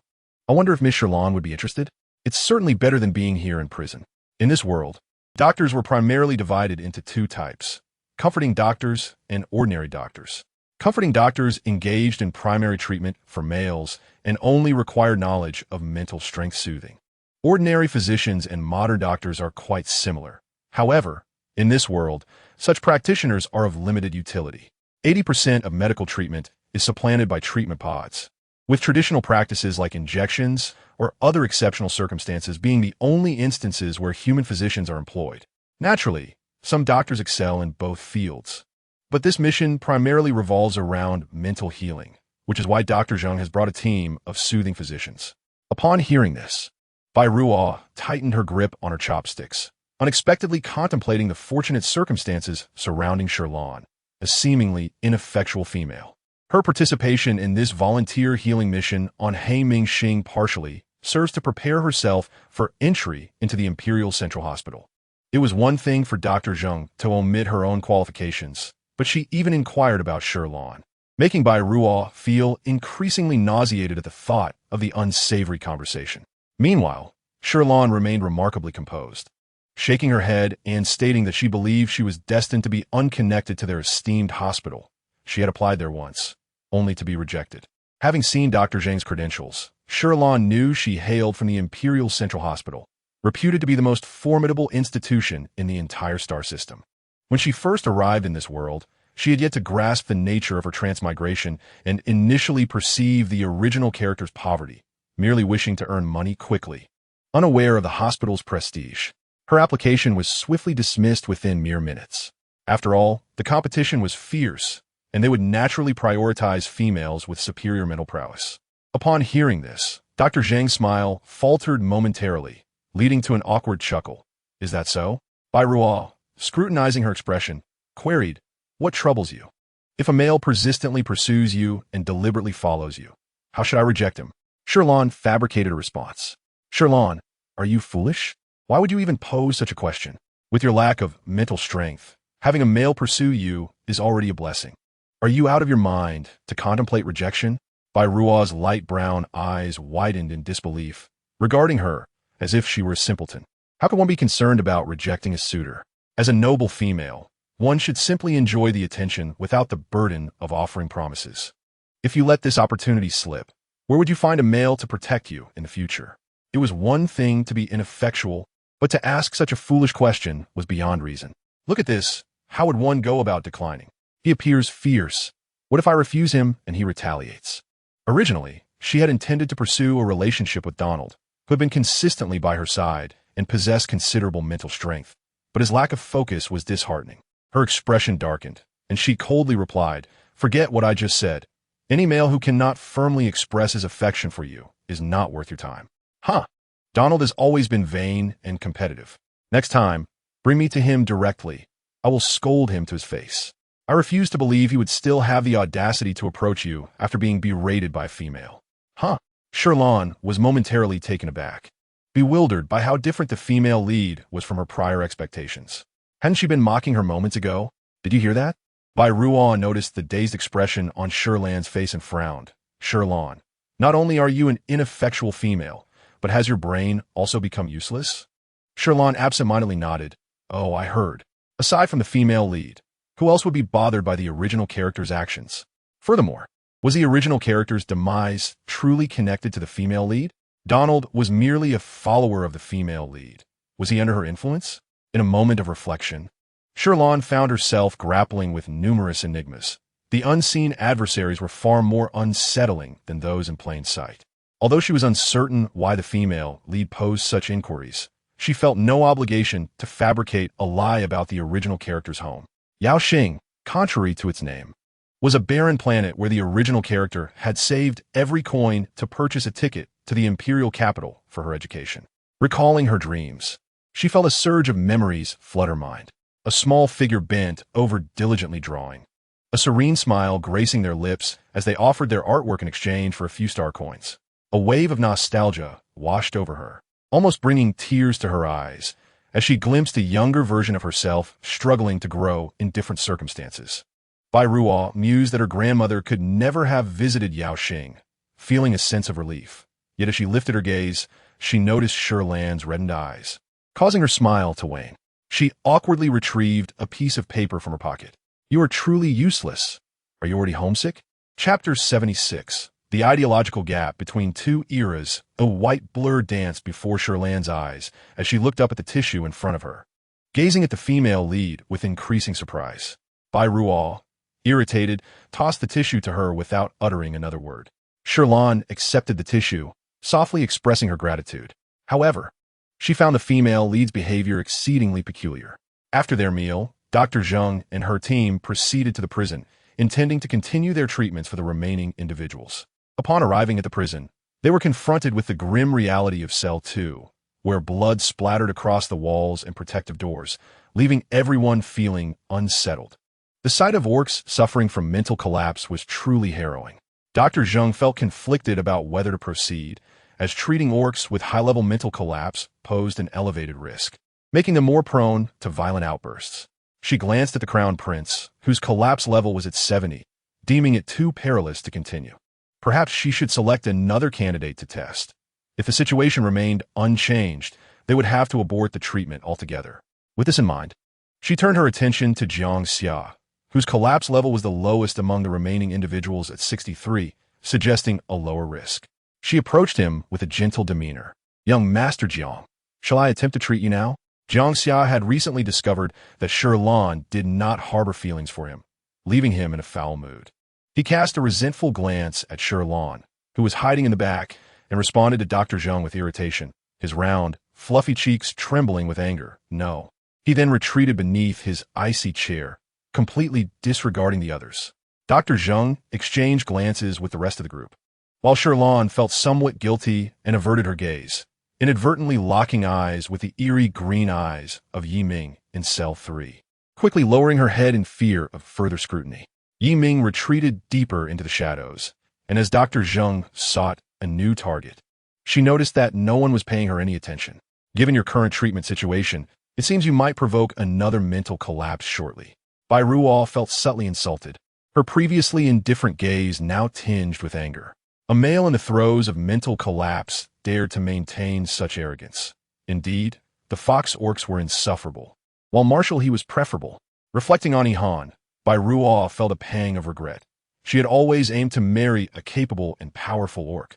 Yet her primary target had succumbed to mental collapse, leaving him virtually hopeless.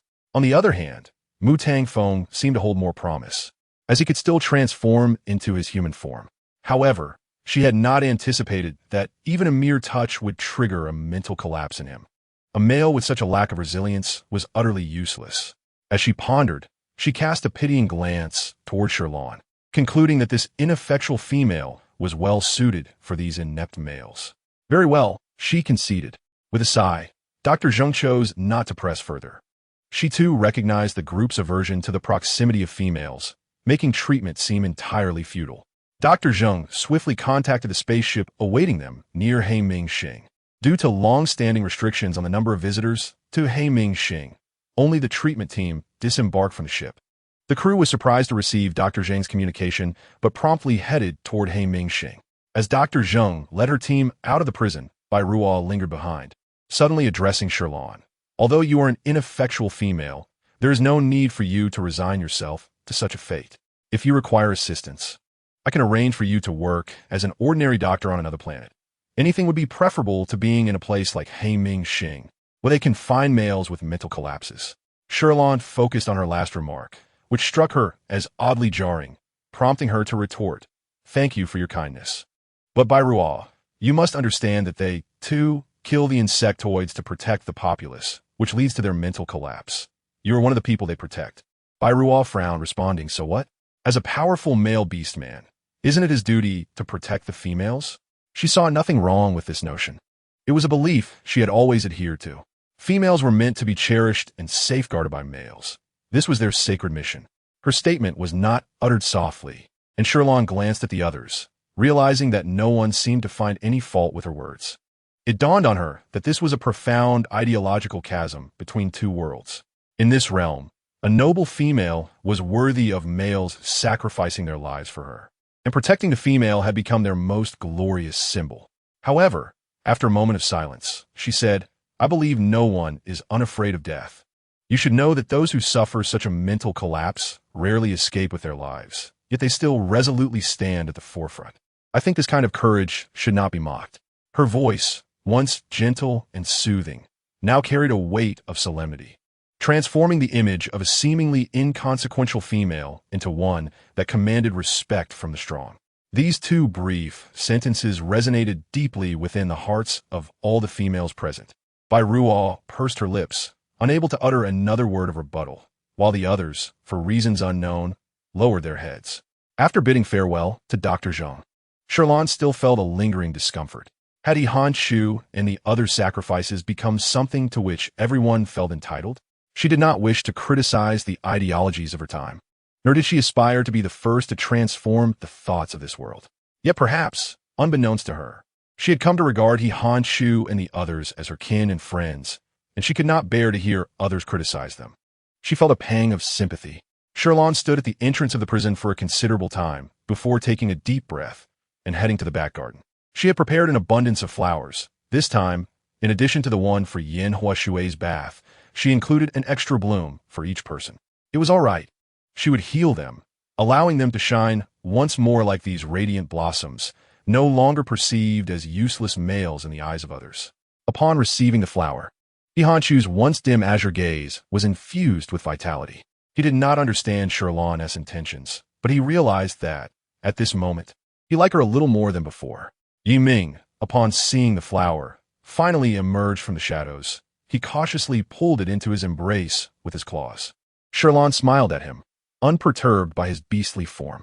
Meanwhile, Jiang Xia, audacious and spoiled by affection, joyfully inquired, Lan Lan, have you made a decision? Will you let us be your beast husbands? Chapter 77.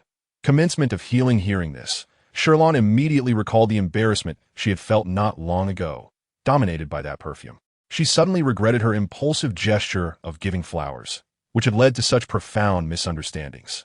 Surely, the others could not think the same way, could they? She glanced at the snowflake lotus that Jiang Xia cradled in his claws. She had deliberately chosen it for its delicate white blooms, resembling tiny bells dangling from the branches, with orange-yellow centers and a hint of green on each petal. Simple, yet exquisite. To avoid further misunderstandings akin to the perfume incident, she had researched the meanings of various flowers in the garden and ultimately selected the snowflake lotus for its symbolism of rebirth, aligning with her hopes for them to leave the prison soon. However, leaving the prison meant their collapse value must drop below 50. Contemplating the widespread perceptions regarding high-level collapses, whether in literature or on the Star Network, she fell silent for a moment, uncertain of the extent to which she could heal them. Shi Lan had never experienced love. She was unsure of her feelings towards them. To say she liked them felt exaggerated, for in her eyes, the prison was filled with fluffiness, and her affection might stem solely from that. Moreover, the few individuals in the prison were the favored darlings of the stars. Their burgeoning feelings for her might merely be a misperception arising from the monotony of prison life, where they could only see her as a singular female. Perhaps, when they regained their health and encountered other outstanding females, their thoughts would shift. Shi Lan would not feel regret if that were the case. She had never been one to demand too much from others. By not hoping excessively, she could avoid disappointment. In a fleeting moment, numerous thoughts traversed her mind, while the beasts in the prison felt a renewed glimmer of hope upon hearing her words. Even if they believed complete recovery was unattainable, at least Lan Lan had not outright rejected them. Furthermore, she was correct. They were indeed considered useless males, unable to even escape the prison. What right did they have to claim the title of her beast husbands? Although Jiang Xia's expression dimmed slightly as he held the flower, his spirits lifted considerably. He raised a small paw, causing the snowflake lotus to jingle like bells, and declared with resolute determination, "All right, I will strive to cooperate with Lan Lan. Without further ado, let us commence with Lord He, as he possesses the highest collapse value and the most urgent situation." No one objected, echoing their earlier sentiments that everything would be determined by Shi Lan's wishes. However, He Han Shu gazed at Shi Lan, his gentle blue eyes filled with concern. "Lan Lan, if you notice anything amiss with me, please halt immediately. I fear I might inadvertently harm you." "All right," Shi Lan replied, confident in her awareness of her own safety. She looked at He Han Shu, her gaze soothing, and requested, "Please, Lord He, relax and trust me, okay?" Although she was aware of her spiritual body's healing abilities, she remained uncertain if it would inadvertently provoke their mental collapse, especially after Mu Tangfeng had fainted during her previous treatment. Without hesitation, Hihanshu replied, I trust you, Lan. After saying this, he approached the meal window, supporting himself as he extended a paw forward. For reasons unknown, he felt no particular reaction towards the other females. Yet the thought of Shi Lan placing her hand upon his paw made his body tense with an unexplainable anxiety. He examined his paw, its white fur meticulously groomed and pristine. Shi Lan, however, harbored no such complexities. She simply looked at the fluffy paw and felt an irresistible urge to touch it. Ah, what bliss! She had finally touched the large feline. The thick lion's mane and plump toes were both soft and bouncy, providing an exquisite tactile sensation. Unable to contain herself, she pressed her palm into it a couple of times. Hihanshu, with sapphire-like clarity in his eyes, stared at her with rapt attention, his ears twitching involuntarily. Gone was the fierce demeanor of the white lion. Instead, he radiated an endearing innocence. He relished the warm sensation of her hand and felt his tense body gradually relax, even contemplating rolling over on the ground in delight. No, he was a major general, a man in his 30s. He could not indulge in such childish behavior. Hihanshu wrestled with the peculiar thoughts in his mind, but his tail could not help but swish excitedly as he restrained himself from pushing Shi Lan away. Meanwhile, Shi Lan, oblivious to her own exuberance, hastily composed herself, suppressing her involuntary smile, and adopted a serious demeanor, stating, I was merely assessing where it would be most appropriate to place my hand. All right, wherever you wish to place it, Lan, Hihanshu replied, still gazing at her with indulgence, not daring to expose her little ruse, and instead, he secretly hoped she would continue. However, he realized that if this continued, he might lose his composure, which was perhaps for the best. He discreetly exhaled a sigh of relief, and Shi Lan, noticing he had not expressed any doubt, lightly poked again, alleviating some of her excitement at touching the fluffiness before she became serious. Now, I shall begin. Hihanshu nodded slightly in agreement. Shi Lan focused her mind and divided a thread of her mental energy, closing her eyes to sense it flowing into Hihanshu's body where they made contact, commencing her diligent treatment. However, upon her mental energy's entry, she realized the severity of Hihanshu's condition. If the toxins within Mu Tangfeng's body resembled a gentle stream, then Hihanshu's were akin to an ocean, with a mental energy collapse value exceeding 30. The external appearance belied the true horror that could only be understood through the act of healing. Shi Lan began with his arm, feeling the dense mental energy toxins nestled there, nearly succumbing to her own fear of such density. The multitude of green dots amassed, like an impenetrable toxic wall obstructing the advance of her mental energy threads, presenting a daunting challenge. Resisting the urge to retreat from this difficulty, Shi Lan bit her lip, her expression sharpening with focus as she maneuvered her mental threads to nibble away at the toxic barriers. One piece, two pieces, within the confines of the prison. As Shi Lan's treatment progressed, Hihanshu felt the burdensome pain that had often plagued him begin to ease.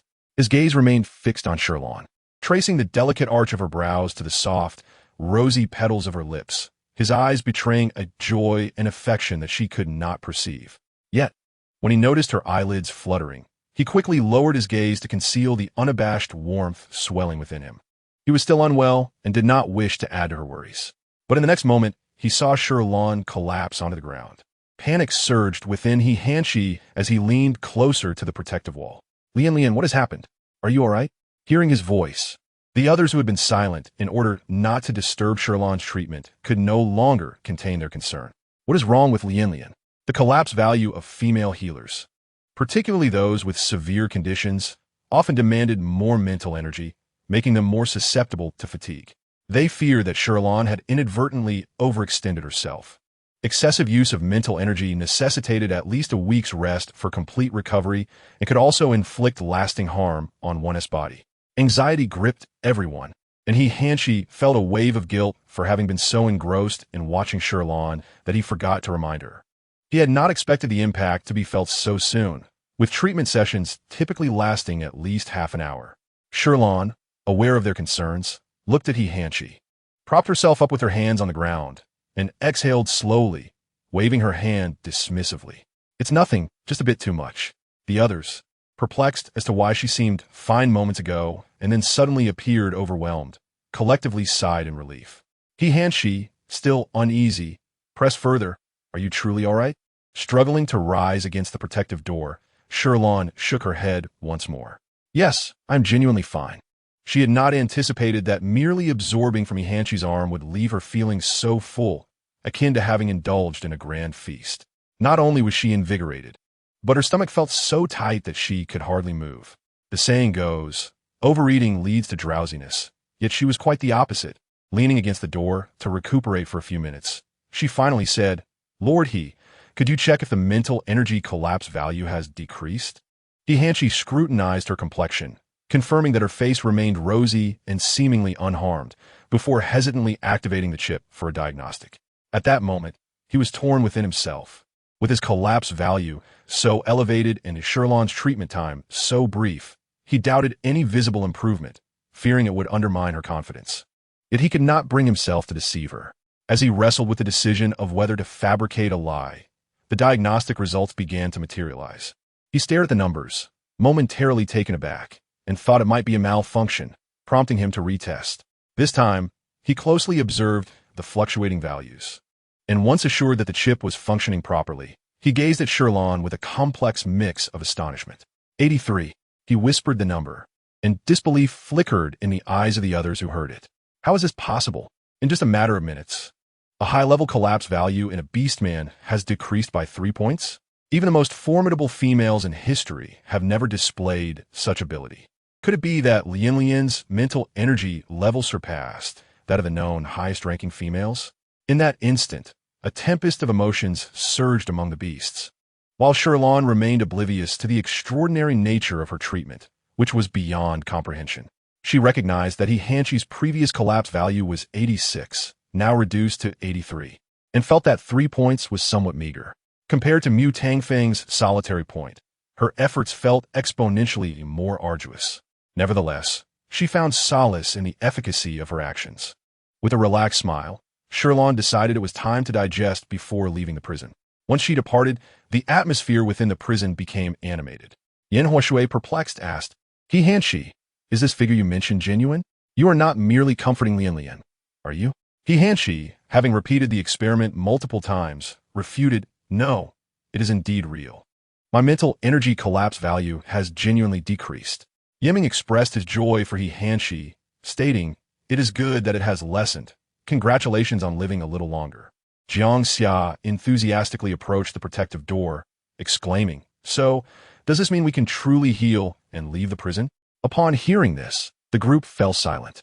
A collapse value of 50 was a pivotal threshold, and a reduction did not guarantee an actual cure. Yet, even a mere decrease, particularly for a high-level collapse beastman, would create a considerable stir should it become known. Most significantly, Lian had only treated for a mere 10 minutes. Such speed and effectiveness had yet to be matched by any female healer.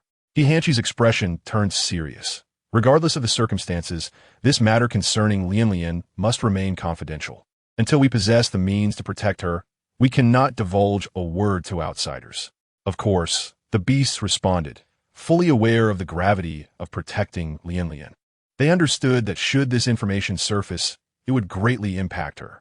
Among them, their greatest concern lay with the current ruler, Yiming's father. As the sole beastman without a mental energy collapse, should he discover Lian's extraordinary abilities, the consequences were unfathomable. Yiming furrowed his brow, and Shi reiterated the risks to Shi Lan. He recognized that Lian's willingness to assist them stemmed from her trust, and they could not betray that trust.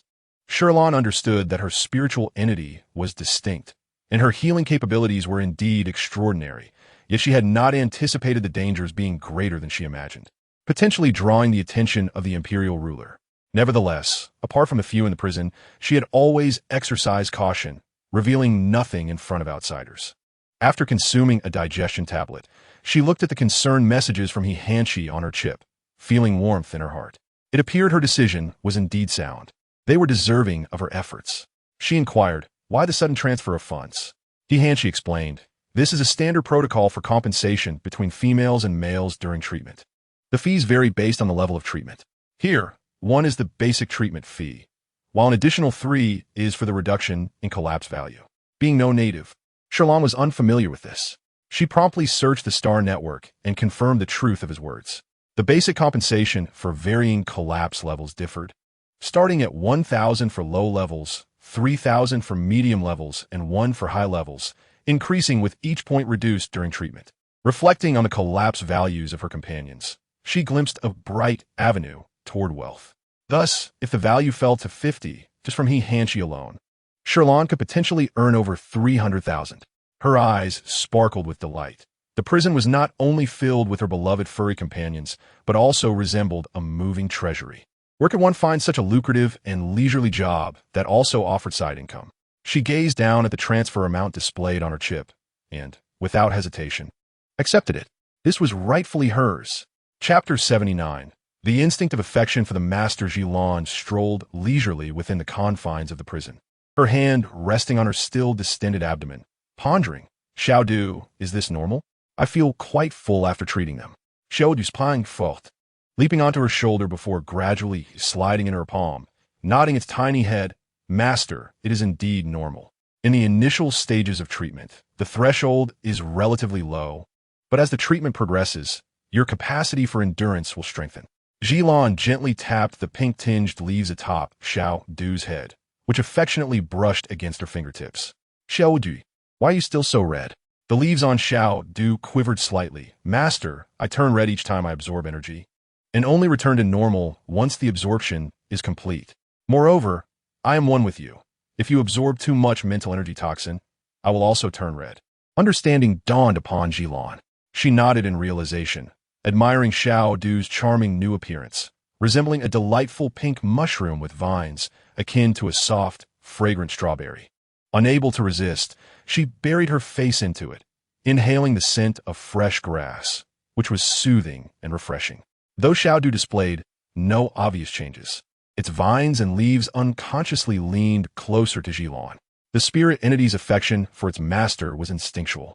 After returning to her office, Shi Lan busied herself with research on female treatment on the Xinguang network.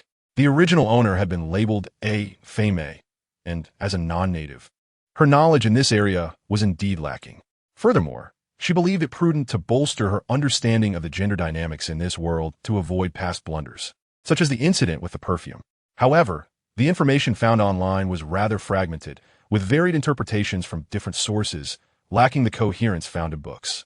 Since she had just received a windfall of 40,000 yuan, Shi Lan decided to purchase several informative texts, which would be more comprehensive than random searches on the Xinguang network. She also indulged in a plethora of snacks to meet the free shipping threshold. As she prepared to make her payment, she suddenly recalled Mu Tang Feng's tattered feathers. Given his concern for appearance, he would undoubtedly be distressed upon awakening. Thus, she sought out some avian care products before finalizing her purchase. Before she knew it, lunchtime had arrived. With newfound vigor from her earnings, Shi Lan enthusiastically prepared several dishes in the kitchen, along with 3 types of desserts and beverages, before heading to the holding area. Although she had assured he Han that she was fine after the morning treatment, he remained concerned for her well-being. When she returned to deliver the meal, he Han observed the abundant spread of food and her smiling face, which eased his worries. Clearly, Shi Lan's mental fortitude was indeed impressive. After delivering the meal, Shi Lan glanced at the still messy number 2 cell and summoned a housekeeping robot from her office. She sent it in to clean, and the diligent robot began its work. However, upon witnessing the scattered parts of its fellow robots, its mechanical eyes flickered several times. After a brief pause, it neatly gathered the components together, and its cleaning speed inexplicably quickened. Having just undergone treatment, Shi Lan was not particularly hungry. Nonetheless, she couldn't resist sampling the food she had prepared. After a short nap, she returned to the prison to collect the meal trays, only to find that the number 2 cell had been thoroughly cleaned, with even the bloodstains from the ceiling vanished. At the entrance, the housekeeping robot she had summoned stood attentively, seemingly in a dormant state, until it spotted her, its eyes brightening with a hint of human-like joy. Forming a slight smile, "Esteemed warden, I have completed the cleaning." Most robots within the prison were quite costly. Hence, they were not merely programmed, but appeared to possess their own thoughts, retaining their mechanical traits while conversing in a voice that, while slightly cold, still bore a human-like quality. At times, when Shi Lan napped in her office, the housekeeping robot would cover her with a blanket, proving both obedient and considerate. She couldn't help but marvel at the advancements of this era, sensing the robot's eagerness to leave the number 2 cell. She cooperatively opened the door to release it. The robot promptly approached Shi Lan, taking the tray from her hands and neatly organizing the other trays piled at the delivery window. Truly, a boon for the lazy. Shi Lan entrusted everything to it and inquired about He Han Sure. Lord He, after your treatment today, is there anything amiss with your health? Thank you, Shi Lan. Without you, I wouldn't have experienced such changes. That's wonderful to hear. Shi Lan smiled brightly. Then let us rest for today. We shall continue with the treatment tomorrow. Does Shi Lan not need to rest for a few more days? He Han Sure remained somewhat concerned, as reducing the high-level collapse value of 3 was no small feat and would likely be mentally taxing. Shi Lan shook her head. He Han Sure had been the first to perish in the book. She dared not relax too soon, wishing to treat him as swiftly as possible.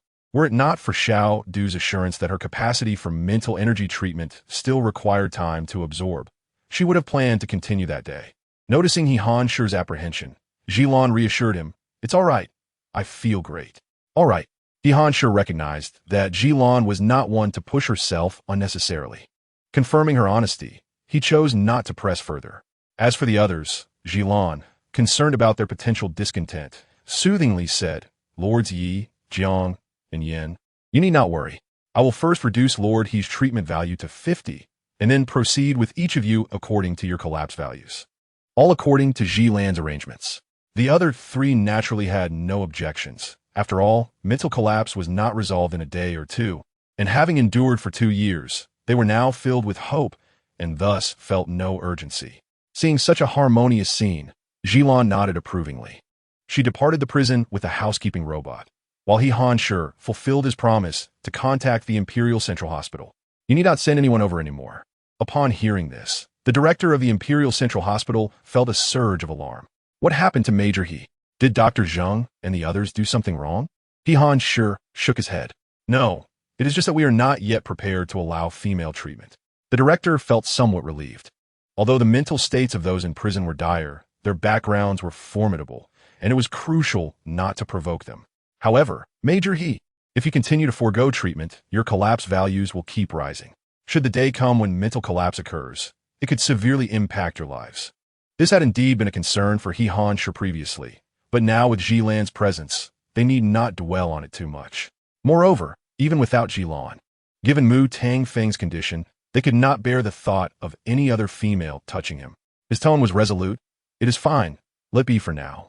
He Han Sure promptly ended the discussion, adding, while I appreciate the hospital's willingness to send personnel for treatment, I remain skeptical about your level of expertise. Upon hearing this, the director felt an urgent need to clarify. Their hospital had always maintained a close partnership with the military, which was a reason for their top ranking. Even though He Han Sure was currently confined on Heiming Xing, he was still a military major, and his influence and reputation remained intact. The director wiped the sweat from her brow, eager to listen attentively. Major He, please share your concerns. Our hospital will actively make improvements. I desire the comfort of a compassionate physician in the hospital, even if one possesses the skills of solace. They should not neglect the fundamental knowledge common to all medical practitioners.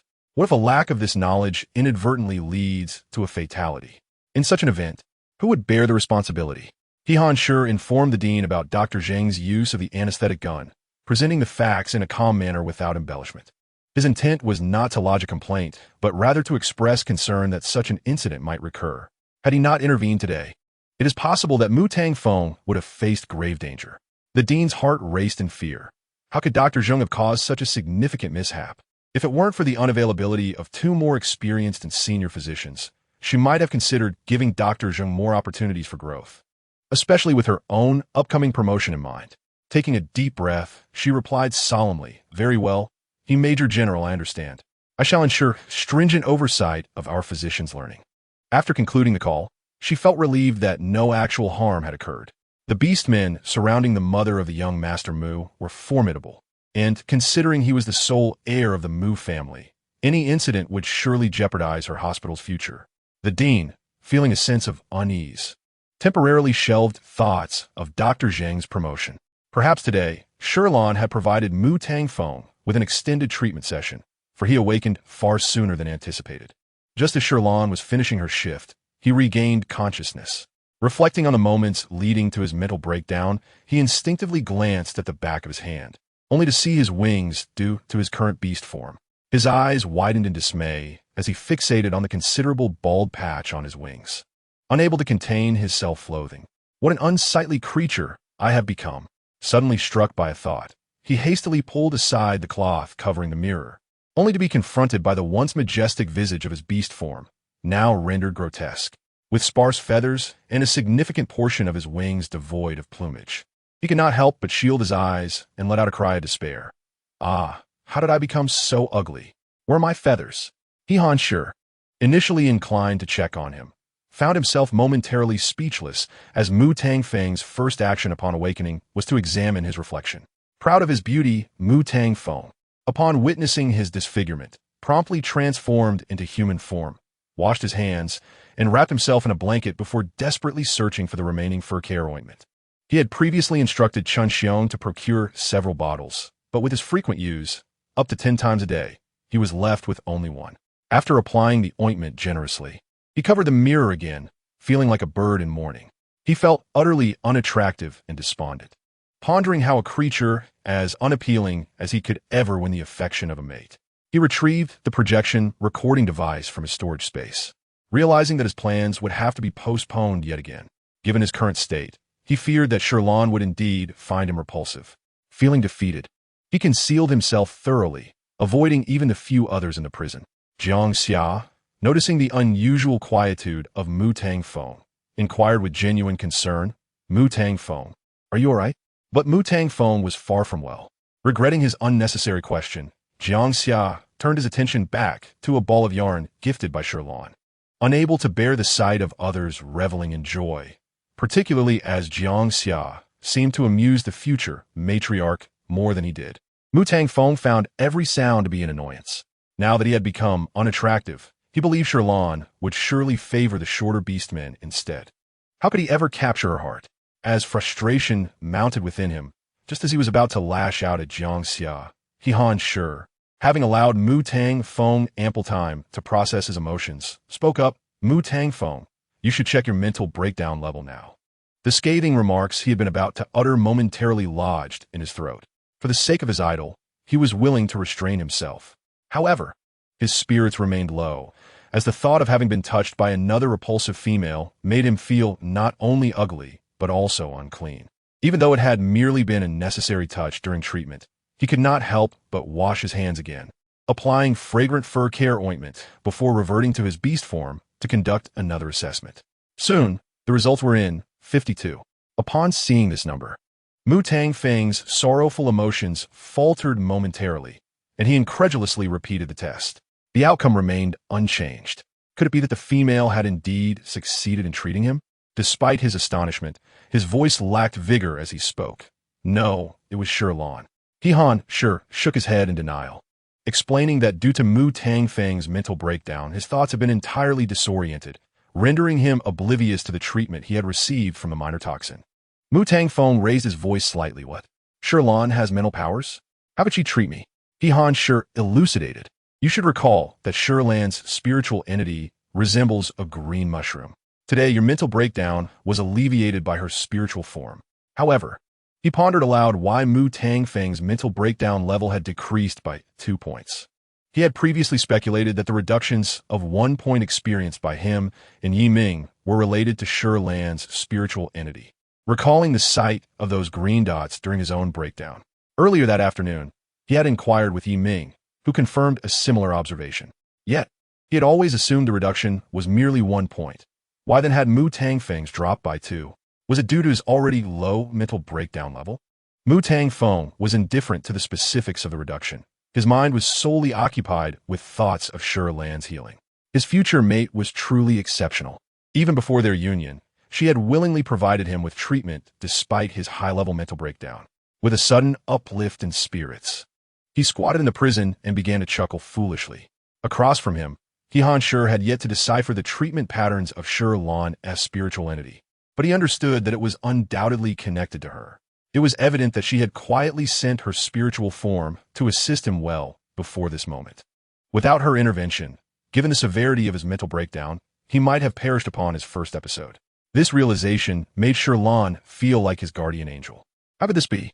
Mu Tang Feng struggled to accept this notion, his emotions plummeting abruptly from elation to despair, his dark eyes wide with disbelief.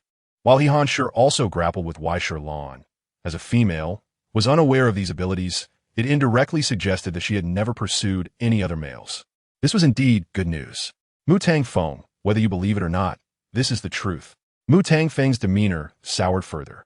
Contemplating that if this were the case, it implied that Shi Lan did not harbor any affection for them at all. Perhaps they had been deluding themselves. He Hanshi remained silent for a moment, concluding that all discussions would have to wait until they could leave the prison. Furthermore, even if Shi Lan were willing to accept them, could Mu Tang Feng tolerate remaining in prison while unable to protect her? Mu Tang Feng, you are no longer a child. To act so irresponsibly would be a disservice to both Shi Lan and yourself. As a male, if you cannot even safeguard your female, how can you accept the title of Shi Lan's Beastman? Mu Tang Feng's mind drifted back to the recent incident involving the insect race. Had he not been confined, he could have accompanied Shi Lan outside, protecting her when they encountered the insect race, rather than leaving her to worry and await his return. Remembering the panic he felt at the thought of the insect race harming Shi Lan tightened his chest, and his voice quivered as he admitted, I understand. You are right. However, it seems we may never leave this prison. A bitter smile crept onto his face as he concealed himself in the shadows, the deep black of his bird-like eyes contrasting with the faint yellowish hue of his eye markings. Uncertain whether he was comforting himself or seeking motivation, He Hanshi remarked, Since Shi Lan can heal us, perhaps she can also soothe our mental turmoil during episodes. Maybe she can bring us a miracle. Even though there have been no successful precedents in interstellar history, since Lan is putting forth her best effort, they should not dismiss the potential outcome from the very outset. What if a cure is truly attainable, just as they had previously underestimated the possibility of reducing the collapse value in mere minutes? Mu Tang Feng fell silent, and He Hanshi reminded him that since Lan had managed to lower his collapse value by 2, he should remember to pay her medical fees. Very well. Mu Tang Feng took a deep breath, forcing himself to muster some spirit. He was indeed correct. Everything was progressing positively. His mental strength had diminished to 52, and with Lan by his side, it could only improve from here. As Shi Lan had just finished her evening routine and lay on her bed, she felt a vibration from her chip. Upon checking, she saw that Mu Tang Feng had transferred her 3. It seemed he was no longer in distress. Shi Lan sighed with relief and quickly acknowledged the receipt. Mu Tang Feng, noticing the swift transaction notification from Lan on his chip, could not help but reveal a slight smile. He reluctantly tugged at his lips, and, for reasons he could not quite fathom, recalled He Hanshi's words, feeling a pang in his heart. It dawned on him that he had been overthinking. Lan did not harbor feelings for him. Yet, that was acceptable, given his current appearance. He certainly did not deserve to be her beast husband. Once he had restored his former self and exited the prison, he would pursue Lan with unbridled sincerity. Lost in thought, another message from Shi Lan appeared on his chip. Are you feeling unwell? He paused for a moment before awkwardly replying, Thank you, Lan. Mu Tang Feng was indeed not one to bow his head, let alone express apologies or gratitude. However, he realized that since Shi Lan had arrived at the prison, he had made numerous exceptions for her, each time willingly and with delight. He mused that he had truly become infatuated with Shi Lan. Moreover, since she had touched his head, she could not evade her responsibility towards him. With this thought, Mu Tang Feng regained some confidence compared to others. He possessed an additional bargaining chip. Meanwhile, Shi Lan, unaware of the myriad thoughts swirling in the mind of the individual on the other side of the chip, felt reassured about Mu Tang Feng's well-being and settled back into her bed. She squinted her eyes, contemplating the forthcoming treatment process. Initially, according to her original plan, it would have been best to prioritize treating He Hanshi. However, she had heard that a collapse value of 50 marked a critical threshold. Only by genuinely lowering it below 50 could the efficacy of the treatment be validated. Otherwise, it could merely prolong life while still being susceptible to the fatal risks associated with high-level mental collapse. Among the few individuals in the prison, Mu Tang Feng was the closest to 50. She considered the possibility of first attempting to see if she could lower his value further. If it proved impossible to drop below 50, she could spend this time contemplating other options, especially the golden finger of the female protagonist in the book. Shi Lan had previously been misled by the plot, mistakenly believing that the protagonist could heal them, thus placing her hopes in her. However, at noon, she had laboriously sifted through her old notebook within the spatial pouch, speculating that the protagonist's healing abilities only emerged later in the story. It seemed that the time for her to acquire her golden finger had not yet arrived. This notebook was initially intended for her to record the plot upon realizing she had crossed into the book. Although the book's world was characterized by a matriarchal society, the male and female leads achieved a unique form of 11. The female lead married only the male lead, acknowledging him as her sole beast husband. Though she interacted with numerous males later on, she merely promised him a child, maintaining a cooperative marital arrangement.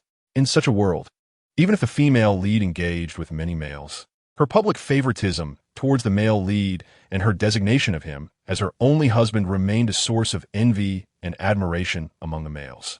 At that time, the debate over whether the male lead could be deemed uniquely cherished had persisted for a long while, and Shi Lan had ventured into the comment section out of curiosity, only to discover that she shared a name with a supporting character and had inadvertently entered the narrative. For example, the female lead and the male lead were stranded on a certain planet, overcoming challenges to obtain their golden finger. The female lead was captured by a female trafficking organization, which the male lead subsequently eradicated, the demise of the supporting character, and so forth. As for the specific planet or the timing of the golden finger's acquisition, she could not recall, nor did her notebook contain such details. Regardless, she was determined not to let He and the others remain imprisoned indefinitely. Shi Lan's gaze gradually solidified with determination. On another day, Shi Lan sensed her mental strength had recovered significantly and resolved to continue with the treatment. She decided to test whether it was possible to lower the value below 50. She shared this plan, and He readily agreed, albeit with lingering concern, urging her to prioritize her own safety above all else. Shi Lan nodded, affirming her understanding. She then turned to Mu Tangfeng. Lord Mu, let us proceed with the treatment today.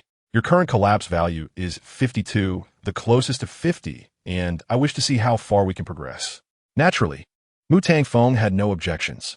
He dared not allow Shi Lan to witness his beast form, quickly transforming into his human shape to await her. Without requiring further prompting, he placed his hand on the food slot, his eyes fixed intently on her, ready to respond to her every command. To be honest, this version of Mu Tangfeng had subdued his usual arrogance, resembling a tamed feral dog, gazing eagerly at his master, though traces of youthful pride still lingered in his expression. There was an inexplicable charm in his docility. However, Shi Lan was well aware that he could be fierce when provoked. As she approached, preparing to place her hand on him for treatment, Yan Huashui suddenly interjected, from what I understand, to truly lower the collapse value of high-level mental strength. A mental connection is necessary.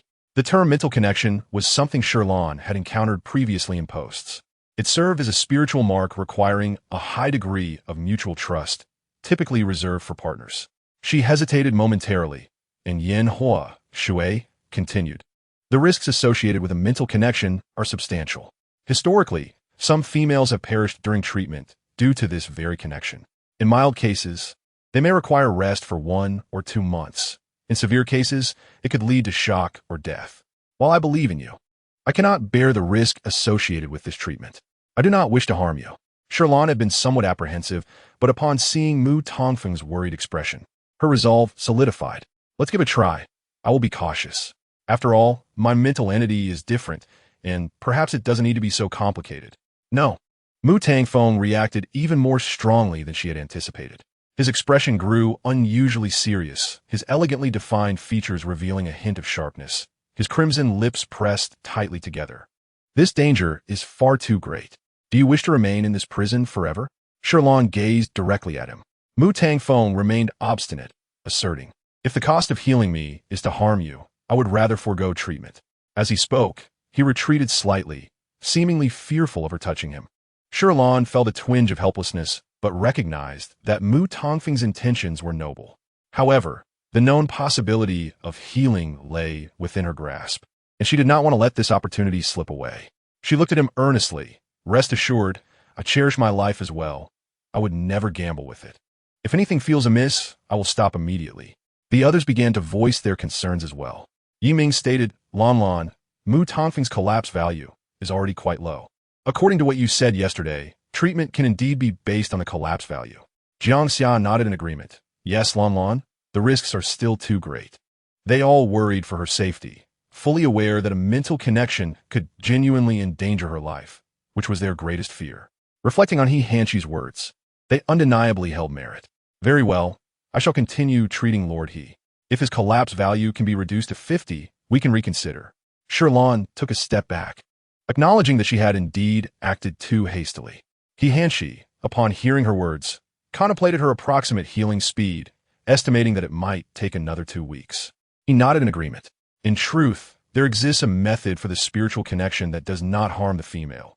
That is, when one perceives their own spiritual energy surging, they can concentrate and gather their spiritual force. This way, no harm comes to the female. Yet the drawback is that one's own spiritual energy becomes depleted. Nevertheless, in comparison to Shi Lan's safety, He Hanshi felt this was a battle worth engaging without regrets. His gaze slightly narrowed, refraining from divulging this matter entirely.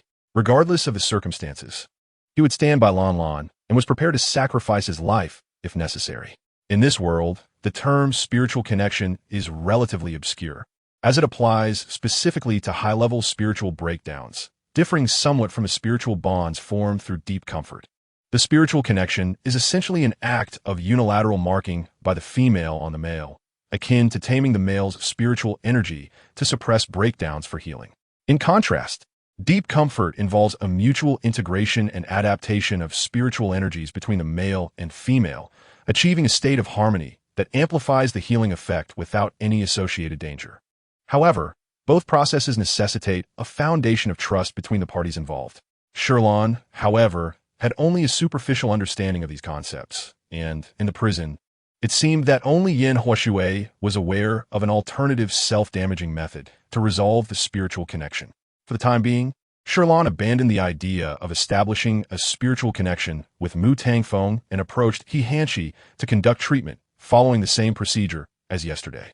This time, as she infused her spiritual energy, she noticed that the green spots within He Hanshi's arm had considerably diminished, appearing less densely packed. With a calm determination, she began her treatment, completing it in less time than the previous day while achieving even better results. Managing to reduce the breakdown value by 3 while preserving some energy to prevent him from becoming incapacitated. At this rate, it might not be long before He Hanshi could revert to his human form. Upon opening her eyes, Shi Lan reluctantly withdrew her fingers from He Hanshi's soft, wide paw, recalling his photograph on the Star Network, which filled her with anticipation.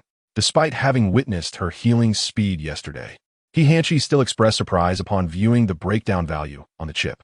Initially, he had speculated that Lanlan's spiritual energy level might be low, but it now seemed that she was indeed above that level. This was a level of spiritual energy that had never been recorded in the current star era. He Hanshi furrowed his brow, realizing they needed to exercise more caution and conceal their current spiritual state, at least until he was safely released from prison. This secret must be guarded fiercely. The other 4 inmates had already been taken aback, yet Mu Tangfeng, who had not fully comprehended the situation, incredulously asked several times if the value had truly decreased by 3, considering it had only been a matter of minutes. He Hanshi nodded affirmatively. Shi Lan stood nearby, feeling the admiration and awe emanating from Mu Tangfeng, nearly buoyed by the praise. She had not anticipated her own prowess, and had it not been for Mu Tangfeng's spiritual breakdown leaving her no choice, she might not have confirmed the Little Poison's claims regarding the absorption of spiritual toxins and nutrients that effectively lowered the breakdown value. She refrained from boasting. Mu Tangfeng regarded her for a moment, swiftly contemplating the risks involved. Without hesitation, he declared that they must keep this secret, ensuring that Lanlan's abilities remained undisclosed. As if we needed you to say that. We are well aware, Jiang Xia replied, unwilling to be outdone.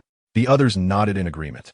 Upon hearing this, Shi Lan's lips unconsciously curled into a smile, a warm current flowing through her heart. She had not misjudged their characters. After lunch, Shi Lan received a notification regarding her delivery. Eagerly recalling the items she had purchased, she hurriedly retrieved the package. Once back in her office, she took out a book concerning common knowledge of this world. Although the target audience for this knowledge might primarily be children, the pages were adorned with delightful illustrations, making it lively and engaging rather than tedious. Moreover, it introduced the origins of interstellar beastification. Eons ago, during what was known as the ancient calendar, the world was flourishing amid rapid technological advancements. In a bid to extend human lifespans, scientists began exploring gene combinations between humans and certain long-lived animals. After over a decade of research, a potion was finally developed, which the affluent eagerly purchased. However, unscrupulous middlemen diluted the formula and sold it at lower prices to the common folk, leading to unforeseen side effects, beastification. The rapid proliferation of these low-cost potions outpaced the government's attempts to intervene. Thus, during this beastification process, human genes underwent continuous elimination and evolution, entwined in cycles of death and rebirth. This process spanned nearly 2 millennia until a stable transition into a truly aberrant beast world was achieved, marking the commencement of the Star Era, symbolizing a new beginning. As Shi Lan compared the brightly marked management manual of the prison with the book she found delightful. Paired with her homemade afternoon tea treats, she experienced pure enjoyment. The content was something she had not encountered in her previous readings. Perhaps each book represented another parallel universe with its own unique rules. After reading for nearly an hour, she decided to take a short nap. She lay on the folding bed in the warden's office, snuggling her blanket, and closed her eyes in peace. After approximately 40 minutes of slumber, during which she lost her blanket 3 times, each time the robotic butler promptly retrieved it and tucked her in before returning to standby mode. Upon awakening, Shi Lan stretched lazily, donned her newly purchased avian grooming products, and immediately made her way to the confinement area. Hearing Shi Lan's footsteps from afar, Mu Tangfeng swiftly transformed into his human form. His breakdown value had significantly decreased, even prior to treatment, and he could now maintain his human form for longer durations.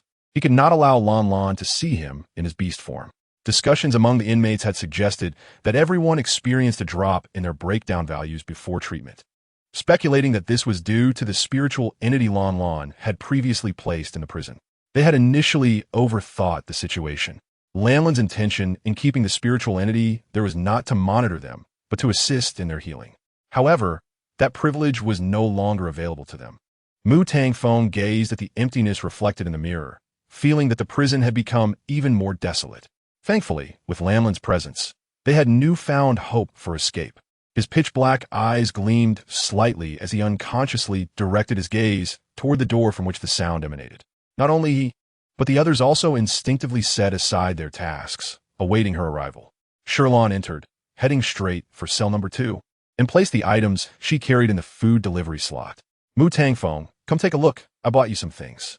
Mu Tangfeng's eyes sparkled with excitement, though he maintained a composed demeanor, subtly pursing his lips. His steps quickened as he approached, raising his chin slightly before inquiring, "What is it?" "Shi Lan, have you bought me a gift again? I am a male. How can I allow a female to purchase for me? If gifts are to be given, it should be I who presents them." Shi Lan hesitated for a moment. "Would you like to take a look at what it is first?" While Mu Tangfeng reveled in the notion that Shi Lan was starting to treat him as special, he believed that her gratitude for him rescuing her from prison had led her to develop a fondness for him. Although she had yet to recognize him as her beast husband, he was confident that one day she would surely succumb to the charm of his exquisite avian lineage. The items included grooming cream, anti-hair loss ointment, and avian growth and care sprays.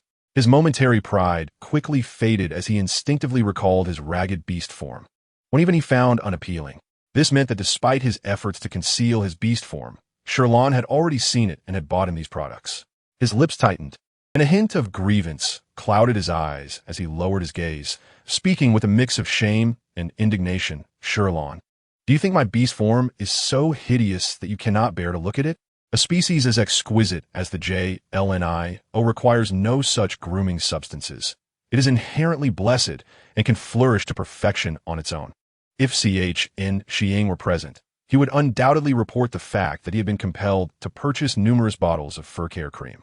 In truth, HHNSH, who was aware of this situation, found it quite grating. To him, MTF-ing was merely flaunting his fortune. Despite having endured a collapse of his mental strength that resulted in hair loss, NLN had not procured any for him. Contemplating this, HHNSH felt a pang of sadness. He wished to avert his gaze, his ears drooping, as if to block out M.T.ing.F.ing.'s voice. Of course, L.N.L.N. was oblivious to these sentiments. She merely recognized that M.T.ing.F.ing took great care in maintaining his appearance. Since the incident with the insectoid species that damaged his feathers, she had scarcely seen him in his beast form, and for the past few days, he had appeared solely in human form. She felt somewhat guilty, thinking she might have inadvertently touched upon a sore topic, and shyly looked at him, apologizing for any misunderstanding. She only intended to consider how he had lost his hair while saving her and wondered if there was a way to assist him. However, M.T.ing.F.ing was not particularly preoccupied with this concern. He was fixated on her eyes. Across the serving window, without a protective screen, he could see her face and her gaze more clearly. Her dark, almond-shaped eyes exuded a charming warmth and innocence, reflecting his own image within them, as if he were nestled in her heart. M.T.ing.F.ing opened his mouth to speak, but was momentarily taken aback, his heart inexplicably racing. The heat radiating from his ears beneath his slightly tousled hair. He could not help but turn his head away, his voice losing its earlier bravado. "So, do you find my beast form unappealing?" "Of course not," she replied. "Well, in that case, I will accept these ointments." M.T.ing.F.ing stole a few more glances at her from the corner of his eye before gathering the ointments into his embrace. Unbeknownst to him, H.H. and S.H. displayed a barely perceptible look of envy. Only Y.M.ing in cell number 3 was truly heartbroken. H.S.H.O.G.ing suffered from a collapse of mental strength, and L.N.L.N. prepared meals for him. M.T.ing.F.ing experienced a similar collapse, and L.N.L.N. delivered medicine to him. Yet, for himself, there was nothing. Bobo also longed for a hug. Chapter 84. Displaying his training achievements, G.ing she observed that ever since M.T.ing.F.ing had rescued L.N.L.N., his presence seemed to diminish increasingly. Even though L.N.L.N. had not yet contemplated having them as beast mates, she had previously favored him above all. Gifts were prioritized for him alone. Now, that honor had been usurped by M.T.ing.F.ing. His mouth fell into a discontented pout, his pink nose set in a straight line beneath it, while his round head displayed ears that twitched with cleverness, as if concocting some mischievous idea. After a while, he seemed to have an epiphany and knocked on the door. "L.N.L.N., I have something to show you." At the sound, L.N.L.N. was immediately captivated and approached curiously. "What is it?" G.ing she stood tall and proud, his head held high as he turned to face L.N.L.N. "I have been training lately. You should assess my progress." "Sure." L.N.L.N. replied, intrigued. She had never seen G.ing she engage in any form of exercise before. Each morning, when she delivered meals, others exhibited varying degrees of activity. Yet G.ing she remained like a pampered noble, lounging lazily upon his icy chair. Upon seeing her, he would leap eagerly to the door, awaiting his meal. If one were to be honest, the only exercise he partook in was perhaps chasing the yarn ball she had given him. She once accidentally stumbled upon him in pursuit of it, only to see him hastily retrieve it when she arrived, panting with a pink tongue sticking out, having exhausted himself. Recalling that scene, L.N.L.N. could not help but smile. G.ing she, glancing at her, thought to himself that L.N.L.N. seemed to regard him with a different light, smiling upon his arrival.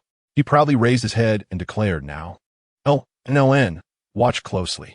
With that, he began to perform parkour and jumps within the confines of the prison. Though G.ing she appeared portly in his beast form, he moved with remarkable agility and grace. His short, powerful legs propelled him smoothly, and he would push off with his hind legs during jumps and turns, exuding strength.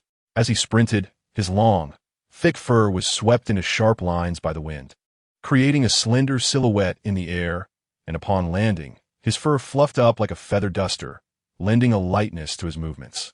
After witnessing his display, L.N.L.N. could only think of one thing. She wanted to scoop him up into her arms and pet him extensively. His fur appeared pristine, soft, and silky. She could only imagine how delightful it would feel to touch. L.N.L.N.'s gaze was so fixed that she hardly noticed G.ing she growing fatigued. After showcasing his talents for a short while, he found himself unable to continue, his throat quivering slightly as he struggled to suppress the urge to pant. However, mindful of L.N.L.N.'s presence, he attempted to maintain a fa of composure, gradually calming his breath as he approached her, not uttering a word, yet raising his chin and gazing at her with golden eyes, awaiting her praise. LN, true to form, clapped her hands and exclaimed, "Wow, that was amazing. So beautiful." She found the compliment somewhat puzzling. Shouldn't it have been about being impressive? Nevertheless, it was a compliment nonetheless.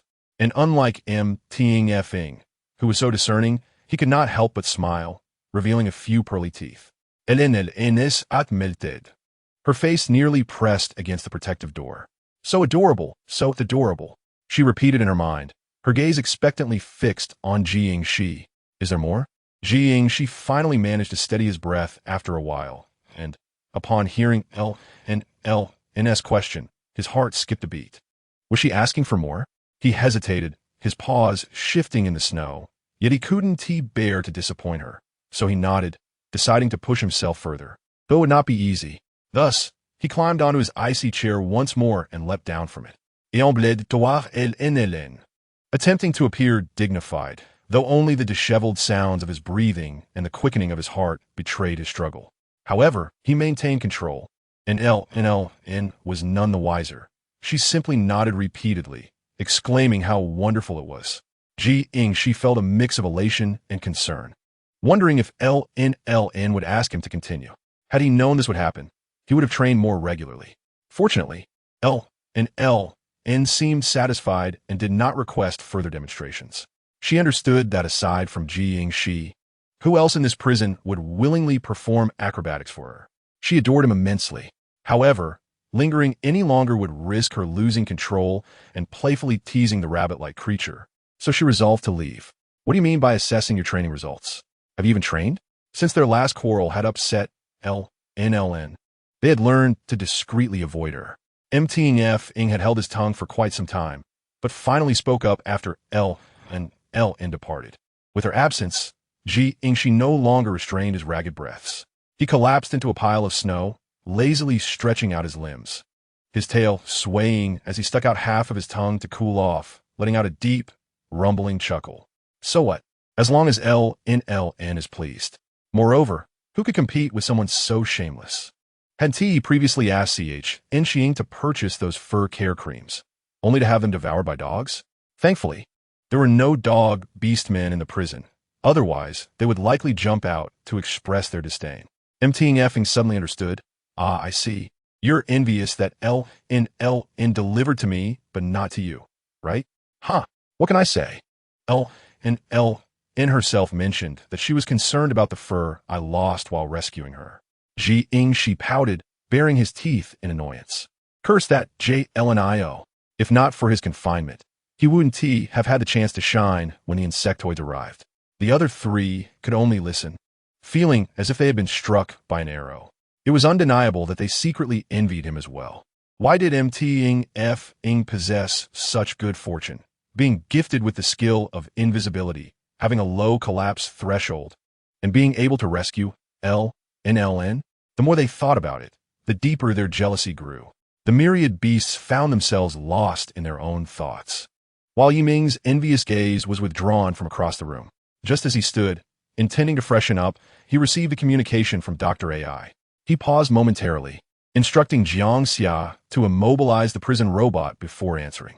Before Dr. AI appeared on the screen, Rio impatiently asked, "Your Highness, I heard that the personnel from the Imperial Central Hospital went for treatment last time. How did it go? Was there any effect?" Yiming furrowed his brow slightly and replied, "No, we let them leave." Rio was about to inquire further when Dr. AI interjected, pushing him aside. "Let me speak first." Thus, Rio was pushed aside, shrugging in resignation, understanding Dr. AI's eagerness for research. Dr. AI looked at the communication screen and stated, "Your Highness, after several months of rigorous testing, I have found no anomalies in your blood samples. There are no elements that could lower the collapse value. I wonder, could it be that the soil and water of He Mingxing are different? Perhaps we could send Rio to collect some for examination? Is this what you have been focusing on for the past few months?" Yiming's voice was cold. He remained silent, merely practicing. Dr. AI's expression turned awkward, knowing that their medical team was entirely funded by the prince, costing billions annually. He hurriedly explained, "Not entirely. I recently sent Rio to find a herb, which I discovered strengthens the healing cells in Chao Si's blood. Yiming's expression softened slightly, although under the current circumstances, Lan could heal them. The research on potions must continue to better protect her. He instructed, do not waste time on our blood anymore. Focus primarily on researching the antidote to lower Chao Si's collapse value. Should we still collect soil and water from He Mingxing for testing? Dr. AI asked, genuinely curious about why General He's collapse value was so high. Yet he remained safe and even reduced it by 1 point.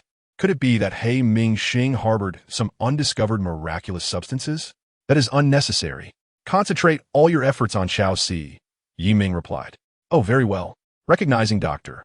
AI's fervor for research, he pondered for a moment before adding, I have my own plans regarding this matter and will inform you when the time is right. For now, continue focusing on Chao Si.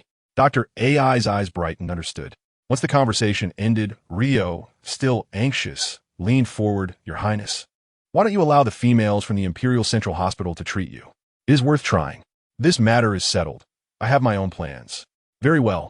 Rio recognized that the Crown Prince was resolute and, after a futile attempt to persuade him, gave up. Yiming cast a glance at him, and seeing that Dr. AI had no further instructions, he promptly ended the communication. After the call, he gazed thoughtfully at the frozen robot in the prison. If they were to escape, the robot's ship must be destroyed to prevent any accidental disclosure of Lan's information. He Han Shi, and Yin Hua Shui all thought of this as they observed him. Everyone agreed. The prison robot posed a threat to both Lan and themselves, and it must be eliminated. In the afternoon, after Lan left the prison, she found herself with some free time and decided to head to the kitchen. Remembering her earlier intention to prepare some snacks to send out, which had been postponed due to various interruptions, she now felt it was finally the right time.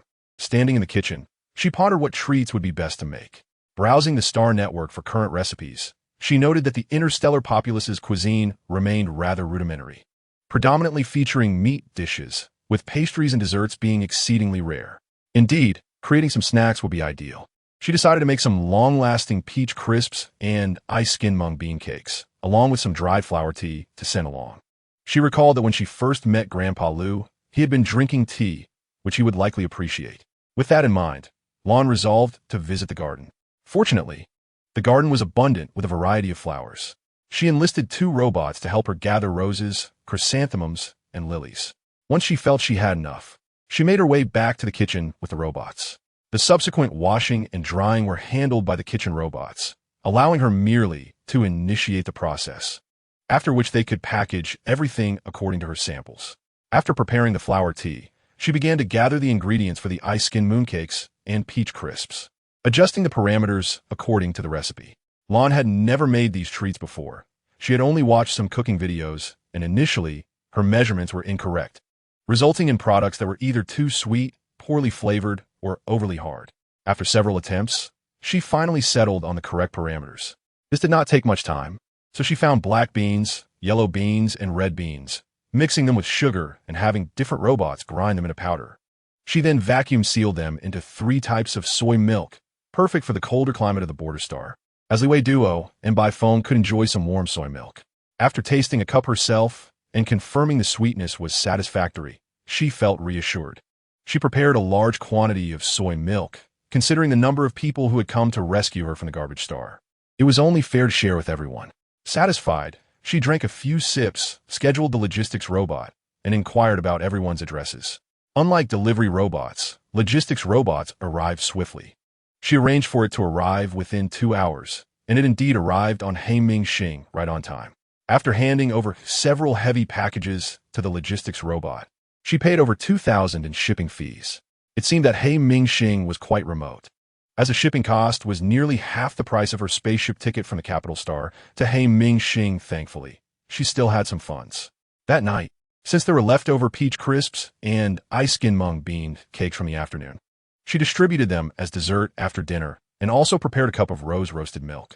After completing her routine meal delivery, she comfortably settled in her office, watching television while sipping on the roasted milk, relishing the leisurely moment. Days passed slowly yet steadily, and Lan routinely treated He Han Shi each day. Perhaps the daily treatments, combined with the spiritual toxin within their bodies, were beneficial, as her treatment efficiency was increasing. On the 5th day of treatment, He-Han Shi's spiritual collapse value had dropped to 62. On the 6th day, Lan continued with the treatment. Placing her hand on him, she discovered that after several minutes, He-Han Shi's collapse value had decreased to 57. This confirmed that Lan's healing abilities were indeed improving, achieving varying degrees of treatment at the same pace. Upon hearing this number, Lan felt elated and recalled Mu Tang Feng's initial collapse value, unable to resist asking, "Can Lordy transform in a human form now?" He-Han Shi paused, unsure, but nodded. "I should be able to." Having maintained his beast form for so long, he had almost forgotten what his human appearance was like. He tilted his head slightly, examining his palm with a hint of unfamiliarity. He could indeed revert to his human form, like a newly transformed being, filled with a sense of purity untouched by the mundane world. Shi Lan swallowed hard, momentarily entranced. It was Mu Tang Feng's excited exclamation that brought her back to reality. "Wonderful! Major He, you can regain your human form." As soon as these words left Mu Tang Feng's lips, a wave of joy swept through everyone in the prison. Yiming spoke up, "This is splendid. It signifies that He-Han Shi is temporarily safe." Jiang Xia leaned against the protective door, peering toward cell number 1. "Really? This is indeed a joyous occasion." Yan Huashui's lips curved into a genuine smile. "Indeed, Lan is our lucky star."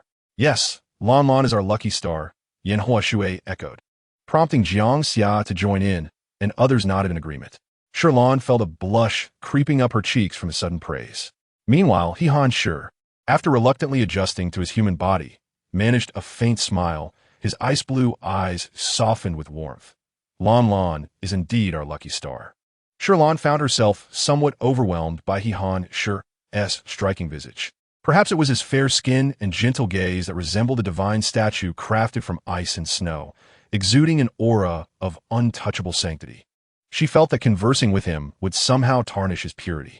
Avoiding his gaze, she laughed awkwardly. No, you flatter me." Noticing her withdrawal, He-Han Shi's eyes fell, a hint of disappointment flickering within. Was it because of his looks that she did not favor him? Or was it his old attire? He instinctively straightened his military uniform and explained, "This outfit was worn during the collapse of my mental state. I have not been able to change since I couldn't revert to human form for years. However, I am quite fastidious about cleanliness. My beast form is always kept immaculate." Shi Lan was puzzled by his sudden mention of clothing and blinked in confusion. He was tall and lean, his physique appealing in every way she liked, though the clothing did appear somewhat worn. After a moment's contemplation, she suggested, "Shall I buy you a few new outfits? I wonder if there are any available in the prison. It would be convenient to replace them." Upon seeing her finally willing to meet his gaze, He-Han Shi felt relieved. Perhaps it was indeed the attire that was the issue. A smile crept onto his lips as he nodded. "That would be needed. Thank you. Lan. All right, if you choose what you like, I can handle the payment." Shi Lan remembered they probably could not shop for themselves. "Yes, thank you, Lan."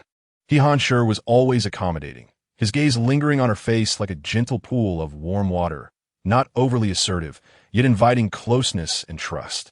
Shi Lan felt an involuntary flush creep across her fair skin, making her embarrassment quite apparent. She tugged at her long hair to cover her face, attempting to conceal her discomfort. Perhaps it was simply due to her limited interactions with men that she felt ill-equipped to handle such situations. As her cheeks grew warmer, she dared not linger any longer, nodding and hastily departing. Oh my, why did He-Han Shi embody everything she found appealing? How could she face him calmly when delivering meals to the prison in the future? While Mu Tang Feng was also handsome, their initial unfamiliarity and his somewhat volatile temperament had kept her attention away from his appearance. But He-Han Shi was different. No one could refuse such a gentle soul, a being that seemed both enigmatic and yet possessed a pair of tender eyes brimming with love. As these thoughts swirled in her mind, Shi Lan felt her heartbeat quickening. She hurriedly searched for He-Han Shi's photographs online, staring at his military portrait for an extended period until her composure somewhat returned. Just then, her chip vibrated. Upon opening it, she noticed He-Han Shi's name flashing, and the emotion she had tried to suppress began to resurface. Form is emptiness, emptiness is form. After repeating this mantra countless times in her mind, she finally achieved a state of tranquility. She clicked to view the message, which was a clothing purchase link sent by He-Han Shi. It included 2 sporty casual outfits, a shirt and trousers, and upon scrolling down, she found undergarments as well. Her face instantly flushed again. Why was Han Shi sending everything? Yet, upon reflection, they were indeed necessary. She quickly processed the payment, but as she selected the undergarments, her eyes inadvertently caught the size, leaving her momentarily dumbfounded. Was that size perhaps too large? Following that, a cute emoticon of a white lion playfully rolling appeared. This white lion bore an uncanny resemblance to Major He. It was simply adorable. The contrast between his current form and the playful lion was striking. Shi Lan couldn't help but smile. Presently, Han Shi, like Mu Tang Feng before him, had not regained his human form long enough to avoid transforming back into his beast form during treatment. He always thought that human form would allow for more interaction with Lan Lan, hoping she would come to appreciate his human side and not detest him. Moreover, he wore the clothing Lan Lan had purchased for him, even if he had chosen them himself. He later transferred the funds to her, ensuring he honored her contribution. Han Shi's ability to regain human form posed a slight dilemma for Shi Lan, for he was undeniably captivating. No matter what attire he donned, he exuded elegance, even in the most ordinary sportswear, making it impossible for her to control her gaze. Especially when considering the undergarment situation, her thoughts wandered uncontrollably. Fortunately, Han Shi was always in beast form during treatment. However, as his collapse value gradually decreased to 50, Shi Lan felt compelled to hasten their progress. To run. Shall we initiate a mental connection? Chapter 87. Entering cell number 1. Upon hearing Shi Lan's words, Han Shi paused, gazing at her intently. Lan Lan, are you dying? The mental connection is not the same as basic treatment. It is not so simple. His azure eyes, vast like the sea, seemed to reflect only her image, deep enough to draw her into their depths. Shi Lan stood there, momentarily dazed, before nervously pinching her ear. Yes, I am certain. Regardless, I must give it a try. Perhaps this will allow you to leave the prison. Surely, they did not wish to remain confined within its walls forever. Han Shi could not deny her words, nor could anyone else. Moreover, Shi Lan's presence had ignited within them a deeper desire and hope for freedom. They longed to pursue her without the prison walls separating them, to be her loyal companions, devoted to protecting her for eternity. And with Lan Lan so courageously choosing to save them, how could they hesitate or retreat at such a moment? Han Shi sighed inwardly. Lan Lan is truly remarkable. His lightly tinted lips pressed together, and his gaze softened as he looked at her, finally resolute. All right, let us proceed. Shi Lan nodded and added, I may need to enter the prison. Recently, she had read extensively and learned that a mental connection would require more time than basic treatment. To enhance the trust between them, they would need to find more comfortable and relaxed positions to minimize the risk of mental collapse. Previously, they had interacted through the food slot, with Han Shi's beast form extending its paw to touch her, a pose that became tiring over time. Han Shi understood her concerns almost immediately after she voiced them. All right, at present, Han's mental collapse value stands at 50. Given that she possesses the ability to transform into a spiritual entity in critical moments, Shi Lan believes the likelihood of provoking his mental collapse is quite low. Thus, her decision to enter the prison was made after careful consideration. She opened the prison door, and across from her, Mu Tang Feng inexplicably felt a wave of tension wash over him as he observed Shi Lan approach General He, sitting cross-legged on the bed beside him. A strange discomfort stirred within him, accompanied by a sour taste in his mouth. If he had not rejected her, would Shi Lan have chosen to come to him first? Would the one sitting beside her have been himself? The memory of Shi Lan's previous suggestion flashed through his mind, which he had dismissed at the time. But now it gnawed at him, evoking a sense of loss as if something that belonged to him had been snatched away. Yet he understood that Shi Lan had never belonged to him. She was neither an object nor a mere appendage. On the contrary, he yearned to become her beast husband, with the initiative always resting in her hands. It was this understanding that led Mu Tang Feng, who had always been doted upon by his family and had never regarded females with much importance, to experience intense jealousy and bitterness for the first time. Nonetheless, he genuinely hoped for General He's recovery. A tangle of conflicting emotions left him feeling somewhat flustered, prompting him to avert his gaze. If he did not look, he would not be ensnared by jealousy. Inside the number 1 prison, Shi Lan assessed He-Han's room before ultimately deciding to sit on the bed. The room was filled with fitness equipment, with only a single chair and a bed that spanned 3 meters in width, offering ample space. They sat cross-legged against the wall. Leaning back, He-Han handed her a soft pillow, suggesting it would offer more comfort against her back. Shi Lan accepted it, the pillow wafting a gentle breeze, imbued with a faint jasmine scent that momentarily startled her, reminding her of the perfume she had gifted him previously. She dared not inquire further and quickly tucked it behind her. "Is this all right?" After confirming that this position was indeed comfortable, she turned to He-Han. For the first time, He-Han felt a lack of the composure expected from someone in their 30s. He resembled a bumbling youth, uncertain and awkward, his limbs inadvertently brushing against her.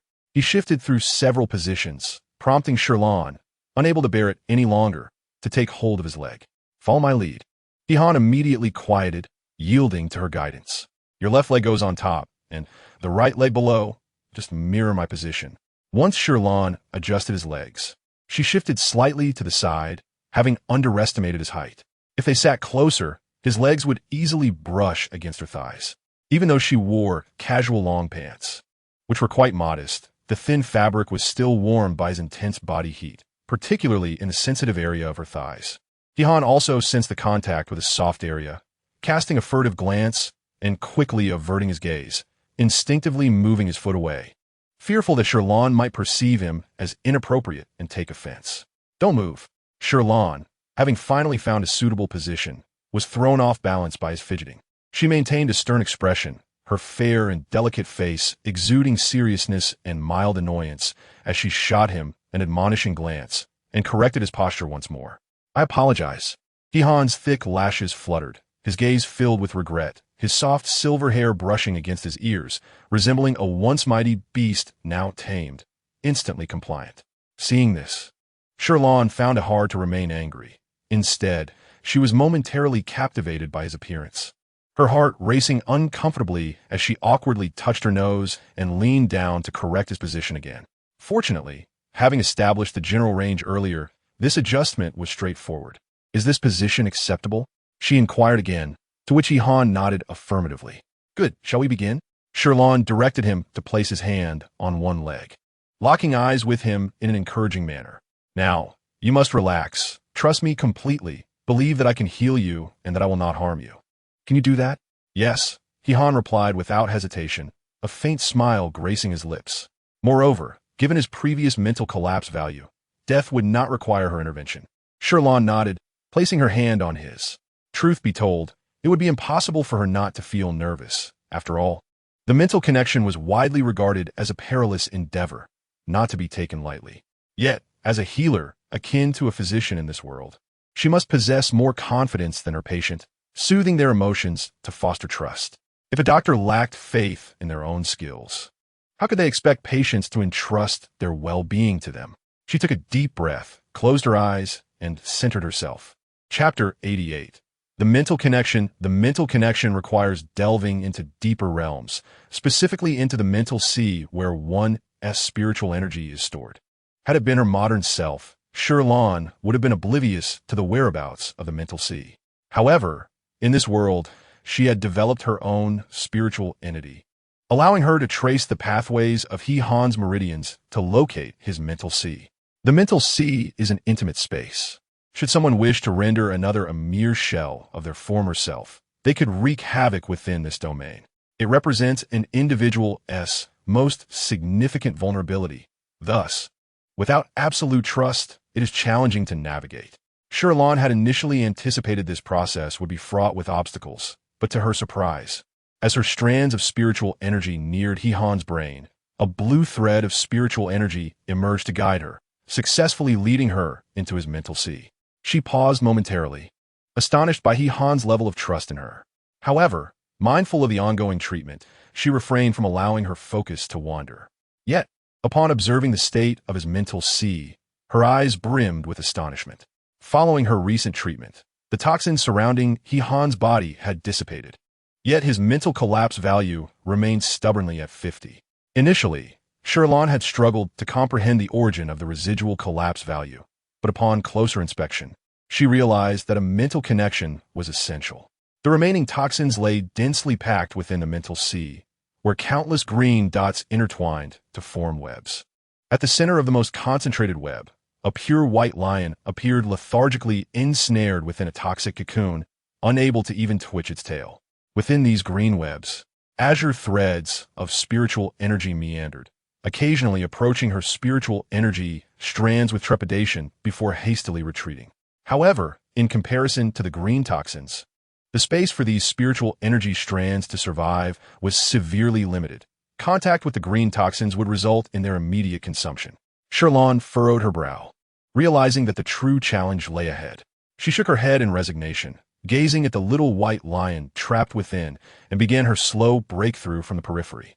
Within the mental sea, her task diverged slightly from primary treatment. It was not simply a matter of consuming the green toxins, but rather carefully peeling away the toxins to release the blue spiritual energy strands within, while simultaneously consuming the toxins themselves. This process proved to be intricate and lengthy, demanding ample patience and meticulousness. It was no wonder that many claimed the mental connection required considerable time. Shi Lan diligently set to work, her efforts stretching on for an indeterminate period before she successfully detached the outermost line of toxin. As her spiritual energy strand consumed the entangled green toxin, Hehan's blue spiritual energy strand brushed against hers. Outside the mental sea, Shi Lan felt her hand resting on Hehan tremble inexplicably, her fingertips instinctively shifting. It was a peculiar sensation. Just moments ago, when the spiritual energy strands made contact, her fingers felt as if they had been gently licked by the little white lion, tinged with a delightful warmth and a ticklish sensation that nearly disrupted her concentration. Shi Lan gazed at the pitiable little white lion, her spirits momentarily lifted. With a determined heart, she resolved to resolve a few more strands. She re-entered her focused state, peeling away 2 more strands, and once again felt a peculiar tingling sensation in her fingers. Unconsciously, she moved her fingers across Hehanshi's hand, seeking to dispel this ineffable feeling. Hehanshi, restraining the impulse to clasp Shi Lan's hand, silently adjusted his breathing, keeping his eyes closed and maintaining relaxation to avoid disturbing her. However, based on her past experiences, Shi Lan knew there were many points of spiritual toxin along these strands, and, fearing she might overexert herself, she refrained from pushing further. After all, one cannot expect to feast on a grand meal in a single breath. It was prudent to first observe the effects. She lifted her eyelids slightly, her gaze resting on Hehanshi's closed eyes, momentarily unable to look away. She traced down from his brows, admiring his long, thick eyelashes, feeling an inexplicable envy, as they seemed even denser than hers. His skin was exceptionally fair, illuminated by the indoors simulated natural light, resembling a warm jade bathed in soft sunlight, crystal clear and immaculate, radiating a jade-like luster that was both pure and sanctified. Taking advantage of his closed eyes, Shi Lan boldly indulged her gaze a few more moments, treating it as a means to bolster her immunity to handsome men. After a while, she gently patted her flushed cheeks and spoke. "It's done, Lord He. Please check the current spiritual breakdown value." At the sound of her voice, Hehanshi lazily opened his eyes. He looked at Shi Lan, an involuntary smile curving his lips, and nodded before activating the chip for testing. Soon, the chip calculated the latest value. His eyes flickered, and an unmistakable joy illuminated his gaze as he exclaimed, "LNLN, it has decreased to 49. Since Shi Lan had proposed the spiritual connection, the beasts in the prison had been closely monitoring the situation in number 1 prison. The prison had remained quiet for several minutes. But such silence also signified a certain safety. No one dared to interrupt Shi Lan, yet they listened intently to her intimate conversation with Hehanshi, each heart weighed down with anxiety. Only upon hearing Hehanshi's voice did the beasts temporarily cast aside the heavy stone pressing against their chests, erupting in exclamations of surprise. Really? Despite Mu Tangfeng witnessing the situation in number 1 prison most clearly and feeling a pang of bitterness in his heart, he couldn't help but feel genuinely happy for Hehanshi upon hearing this news. Yi Ming's emerald eyes brightened, the gloom dissipating. Could it truly have decreased? Jiang Xia's exuberant voice rang the loudest. "Wonderful, wonderful. LNLN is the best." Yen Hua's dark red eyes, once difficult to decipher, now shimmered with astonishment.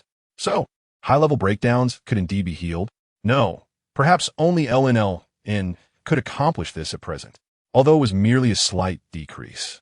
The drop from 50 to 49 was as astonishing as a leap from 100 to 1 for everyone. What did 49 signify? It meant that He was no longer a high-risk breakdown beast. It meant they could indeed be healed by LNLN and Wooden T be confined to the threshold of 50. It meant they could truly be released from prison. In an instant, the prison was filled with joy. Initially, Shi Lan felt a tinge of disappointment upon glancing at the time and realizing that nearly an hour's effort had yielded only a single point. However, upon hearing the various joyous sounds from the other prisons, she too was infected by their elation. Influenced by this atmosphere, He could not help but embrace Shi Lan tightly in a moment of emotion. Thank you, LNLN. For now on, my life belongs only to the battlefield and you. His tone was solemn, so serious that Shi Lan found herself momentarily unable to react and push him away. Chapter 89. Fragments of Memories Between He and Mu Tangfeng. He was quite tall, with Shi Lan estimating his height to be around 190 centimeters, while she stood at approximately 168 centimeters. Even while seated, his upper body towered over her by nearly half a head. At that moment, enveloped in his embrace, Shi Lan felt his broad shoulders, his hands firmly encircling her in his warm grasp, her cheek resting against his shoulder. She could distinctly smell a faint scent of grass and an almost imperceptible hint of jasmine in his hair. When he spoke, his chest resonated with a slight vibration, as if a gentle feather were brushing against her cheek, sending delightful shivers through her.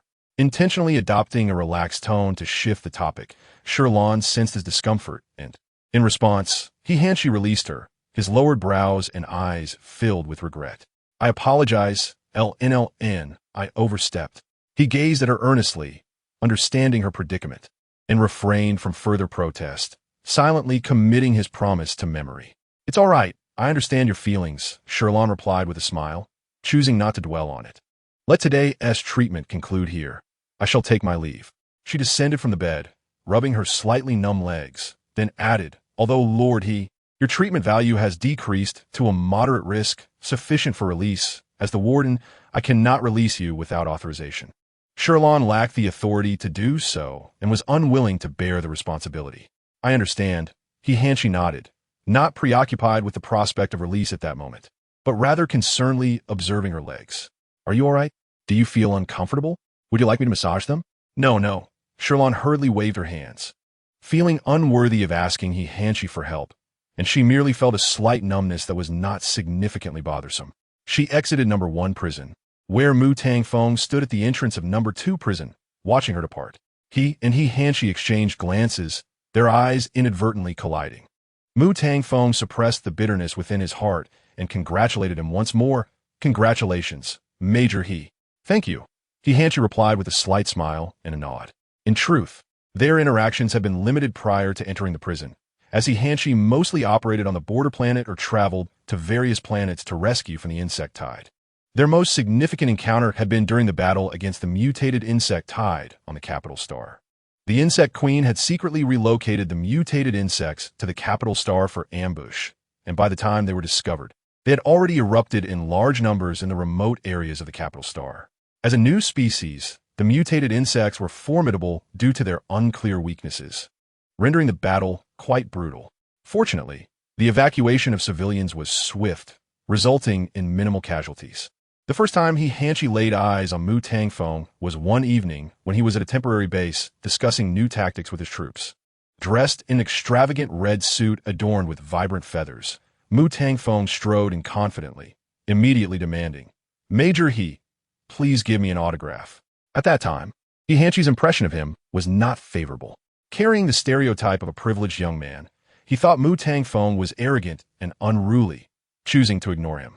Yet, Mu Tangfeng remained unfazed and attentively listened to their discussions. Little did He expect that one day they would find themselves enamored with the same female. The once faint scent of jasmine from the pillow seemed to mingle with other fragrances, reminiscent of the sweet, rich flavor of rose latte he had enjoyed not long ago. A taste that felt as though it could melt his heart. LNL he silently murmured her name, his azure eyes radiating warmth and affection. The matter of Hanshi's treatment value decreasing was a discreetly shared secret among the prison inmates. Not even their closest companions were privy to it. Meanwhile, Shi Lan received a transfer of 100 yuan from Hanshi, leaving her utterly astonished. She quickly inquired, why send so much? Wasn't 2 sufficient? The starting price of 1 plus a reward for reducing it by a point. Why had it multiplied by 50 times? Hanshi explained, LNLN. Although it has only decreased by 1 this time, there are currently no cases to reference for the transition from high to medium level. He continued, in truth, I believe no amount of money can measure the help you've provided us. This 100 is merely a token of my appreciation. Hanshi's words were heartfelt. Without Shi Lan, he could have all the wealth in the world, but no life to enjoy it. He chose to offer 100, fully aware that Shi Lan would likely refuse anything more. In truth, she felt a bit embarrassed about this sum. Previously, the compensation she received was a reasonable reward for her treatments, but this amount was excessive. She had already earned over 300,000 from Hanshi, and for her, the treatment represented not only financial gain, but also a significant enhancement of her own abilities. This was not merely a one-sided transaction. Thus, she could not comfortably accept this money. She deliberated and said, I appreciate your goodwill, but there is no need for such a large sum. Moreover, treating you is beneficial for me as well. Hanshi replied, it's not just that. I am truly grateful for the care you have provided me all this time. Please do not refuse, or it will sadden me. As he spoke, he sent a sticker of a crying white lion. Upon seeing this, Shi Lan immediately recalled the frail little white lion within Hanshi's mental realm, and the sticker's resemblance to that little creature was striking, allowing her to vividly imagine the scene of its tears. In that instant, she found it hard to remain resolute. All right, thank you, Lord He. Hanshi reassured her. Do not take it to heart. This money is trivial to me. Without you, I might not even have the chance to spend it. Shi Lan retorted, don't speak of such ominous things. You, Lord He, will surely live a long and healthy life. He typed and erased this statement several times, finally sending it out, hoping it conveyed his genuine sentiment. Shi Lan ponde zidili.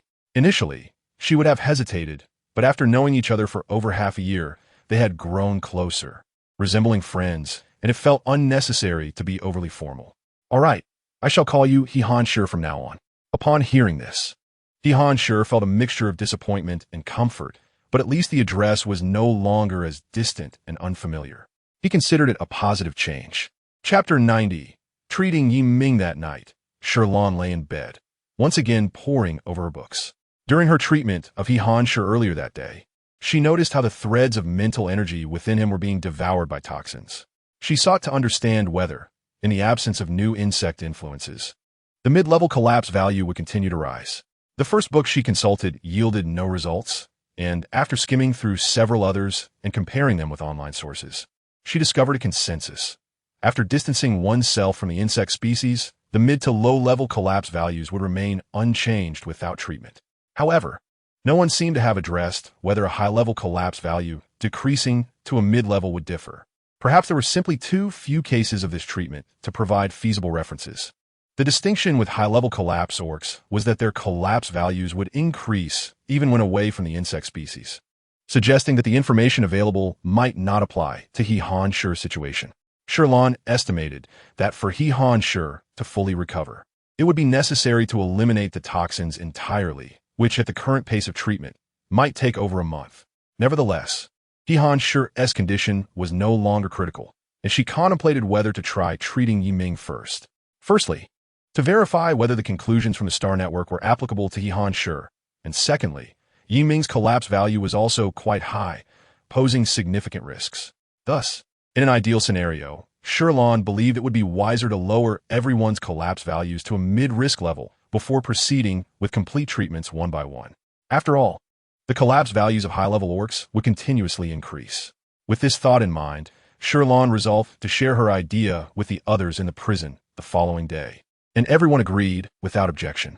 Hanshi also supported her, as the first orc to reach a mid-level collapse value under Shi Lan's treatment. He clearly felt the significant difference between high and mid-level. Not only could he maintain his human form, but he also experienced less frequent pain and a clearer mind. Shi Lan had been concerned that he might mind, but upon witnessing this interaction, she felt relieved. Indeed, He Han-Shi had always been a kind-hearted individual. How could he selfishly prioritize only himself?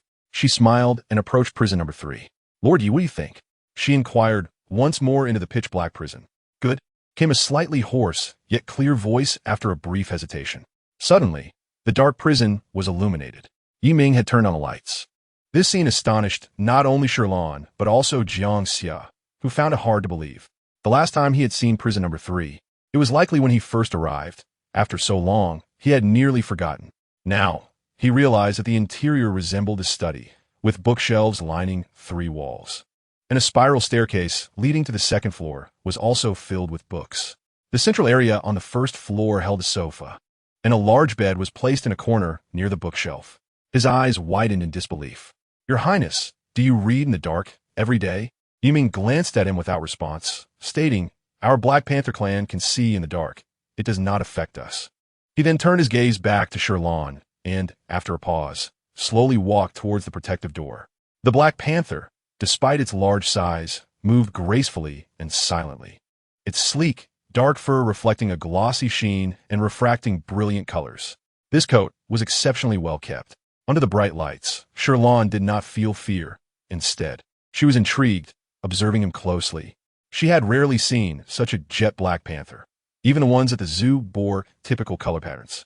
In contrast, Yi Ming's coat was immaculate, as if dipped in thick ink, shimmering like a sky full of stars, with a hint of vibrant green at the edges of his ears that complemented his emerald eyes. Yi Ming appeared to be looking straight ahead, yet his peripheral vision was keenly observing Shi Lan's expressions. Should she display any signs of retreat or fear, he would promptly switch off the lights. Fortunately, until he reached the door, Shi Lan remained firmly in place, even leaning forward slightly. She seemed curious, peering closer to the blue light screen. Her clear almond-shaped eyes sparkling with curiosity, as if pondering something. But soon, as he approached, Shi Lan's question was finally answered. She focused on his ears, finding them amusing, and asked, "Oh, Lord Yi, are you wearing earrings?" Perhaps because he had never turned on the lights before. The dimness of the room had prevented her from noticing the adornment on his right ear. Yi Ming's ear twitched slightly, and he cleared his throat. Does it look strange?" he hesitantly inquired, concerned that she might mind. Shi Lan shook her head enthusiastically. "Not at all. It looks lovely and suits you well. Just like your eyes, both are dazzling." Shi Lan sincerely expressed her thoughts.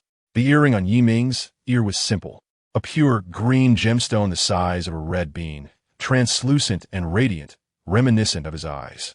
Although she had always associated the green and darkness with the image of wolves hunting at night, she had never thought his eyes unattractive.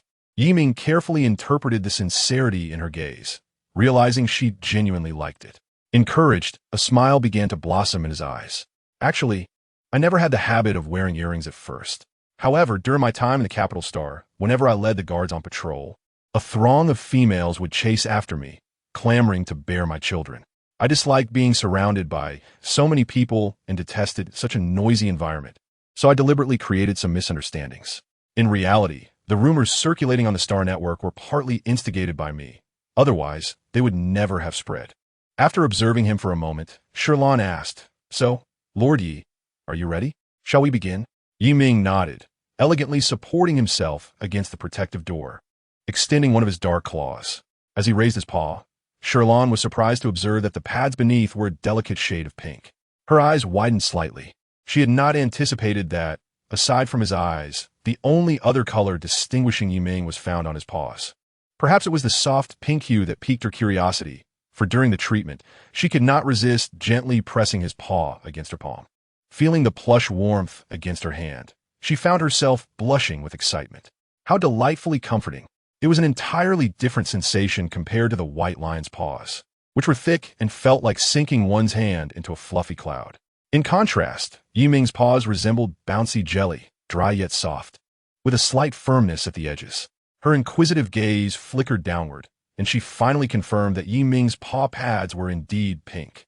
Having never been touched by a female before, Yi Ming felt an unfamiliar warmth coursing through him at this first contact with the female he was drawn to.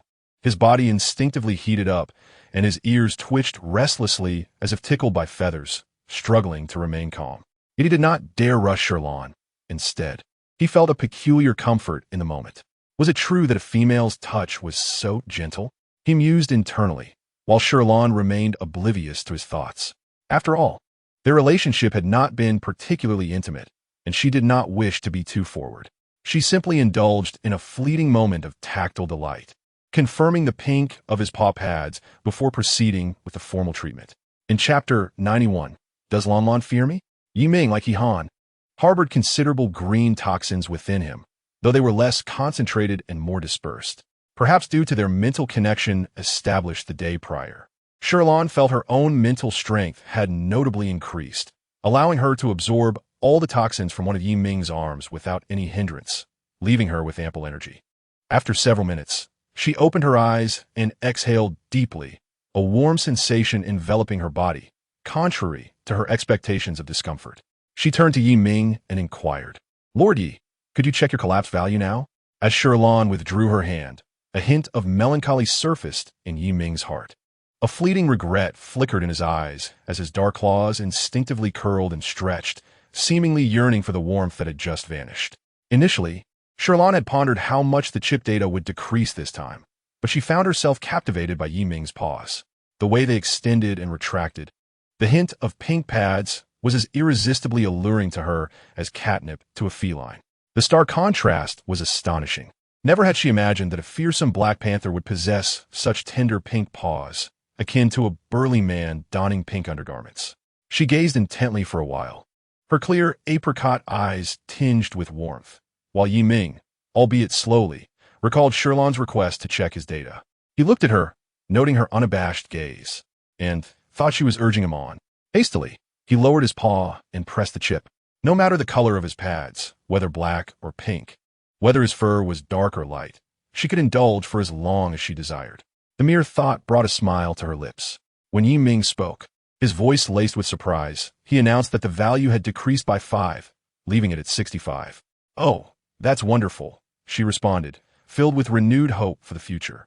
Yiming observed her. She wore a relaxed, genuine smile, her eyes sparkling with light, the corners curling upward, and her brow unfurling into a gentle, serene expression. Just gazing at her seemed to sweep away all his worries. No wonder everyone in the prison was inexplicably drawn to her. Souls trapped in darkness for too long inevitably yearn for beauty and hope, and it was Lan Lan who brought them a glimmer of hope for freedom. Yiming's eyes flickered, ripples of emotion spreading within him as he could not help but ask, "Lan Lan, do you fear my beast form?" Upon hearing his voice, Shi Lan's gaze fell upon him, her attention momentarily caught by the emerald-green gemstone dangling from his upright leopard ear, reflecting the light in a dazzling display. This gemstone truly accentuated the elegance and nobility of the Black Panther, adding an air of mysterious allure reminiscent of exotic lands. However, at first, Shi Lan did feel a twinge of fear regarding Yiming's form. She blinked, the fragmented glimmers of green shimmering in her eyes, and after a moment of contemplation, she responded, "Initially, I was a bit apprehensive, but now I'm no longer afraid. In fact, I find your beast form quite charming. Every inch of your musculature is perfectly defined, the lines smooth and harmonious. Even your beastly face is not the gaunt, angular type I've seen before. It is slightly fleshy yet not overly round, perfectly complementing your form." "Oh," Yiming replied succinctly, yet his long, flowing black tail arched upwards, displaying an excited curve. At last, Lan Lan was no longer afraid of him. Previously, Yiming had merely hidden in the shadows, avoiding her as she had been startled by his beast form during their first encounter. To prevent inciting her aversion, he had been particularly cautious. Observing this exchange, Jiang Xia's golden eyes twinkled with intrigue. In the past, he would have scoffed at Yiming's behavior. After all, he had been coddled by his parents due to his frail health, and whatever he desired was quickly provided. He had never lacked for anything and did not need to compete for attention. His mother had even advised him not to rush towards females, given his family status. There were plenty of choices available. Jiang Xia had once wholeheartedly agreed, looking down upon the females of the empire. Yet, the distinction between like and dislike was vast. Faced with Shi Lan, he began to worry that she might disdain his beast form for being too small and incapable of providing the sense of security she desired. Determined not to appear weak, he asked, "Lan Lan, what about me? Do you like my beast form?" Shi Lan turned towards him, replying, "Of course, Lord Jiang. Your beast form is quite adorable and beautiful." Her praise for Jiang Xia was perhaps the most frequently repeated, yet in the presence of such a soft, endearing creature, she could not muster any impatience. He admitted that he had indeed been too harsh in his previous remarks to Li Yue. The Empire could find no other female like Shi Lan. While many females possessed their unique charms, only Shi Lan captivated him in every way, leading him to wish to hide her beneath his fluffy belly, protecting her from anyone who might covet her. Shi Lan's lips curved into a joyous smile. Jiang Xia truly had a sweet tongue. The more she observed him, the more she liked him. She squatted down to watch him for a while Jiang Xia proudly turned sideways to present himself at the protective gate, his two fluffy ears playfully swaying, and his tail sweeping the ground in a half-circle. Shi Lan's heart melted, becoming a soft, fluffy ball of cotton. Behind them, in prison No. 3, Yi Ming's gaze flickered as he watched Shi Lan interact with Jiang Xia. Due to Shi Lan's rising mental strength, her speed in treating Yi Ming exceeded her expectations, reducing his toxins to 50 within 4 days. However, she was puzzled as Yi Ming had yet to revert to his human form. Concerned, she wondered if the prolonged collapse of his high-level mental capacity might have caused some side effects. Logically, he should have reverted to human form after reaching 60, although the duration varied. Could it be that Yi Ming's injuries were more severe than anticipated? If so, it might be better to initiate a mental connection sooner. Thus, on the 5th day, Shi Lan proposed to establish a mental connection with him. Initially, she had planned to wait a couple more days, concerned that the rapid pace of treatment might affect their trust and thus the outcome.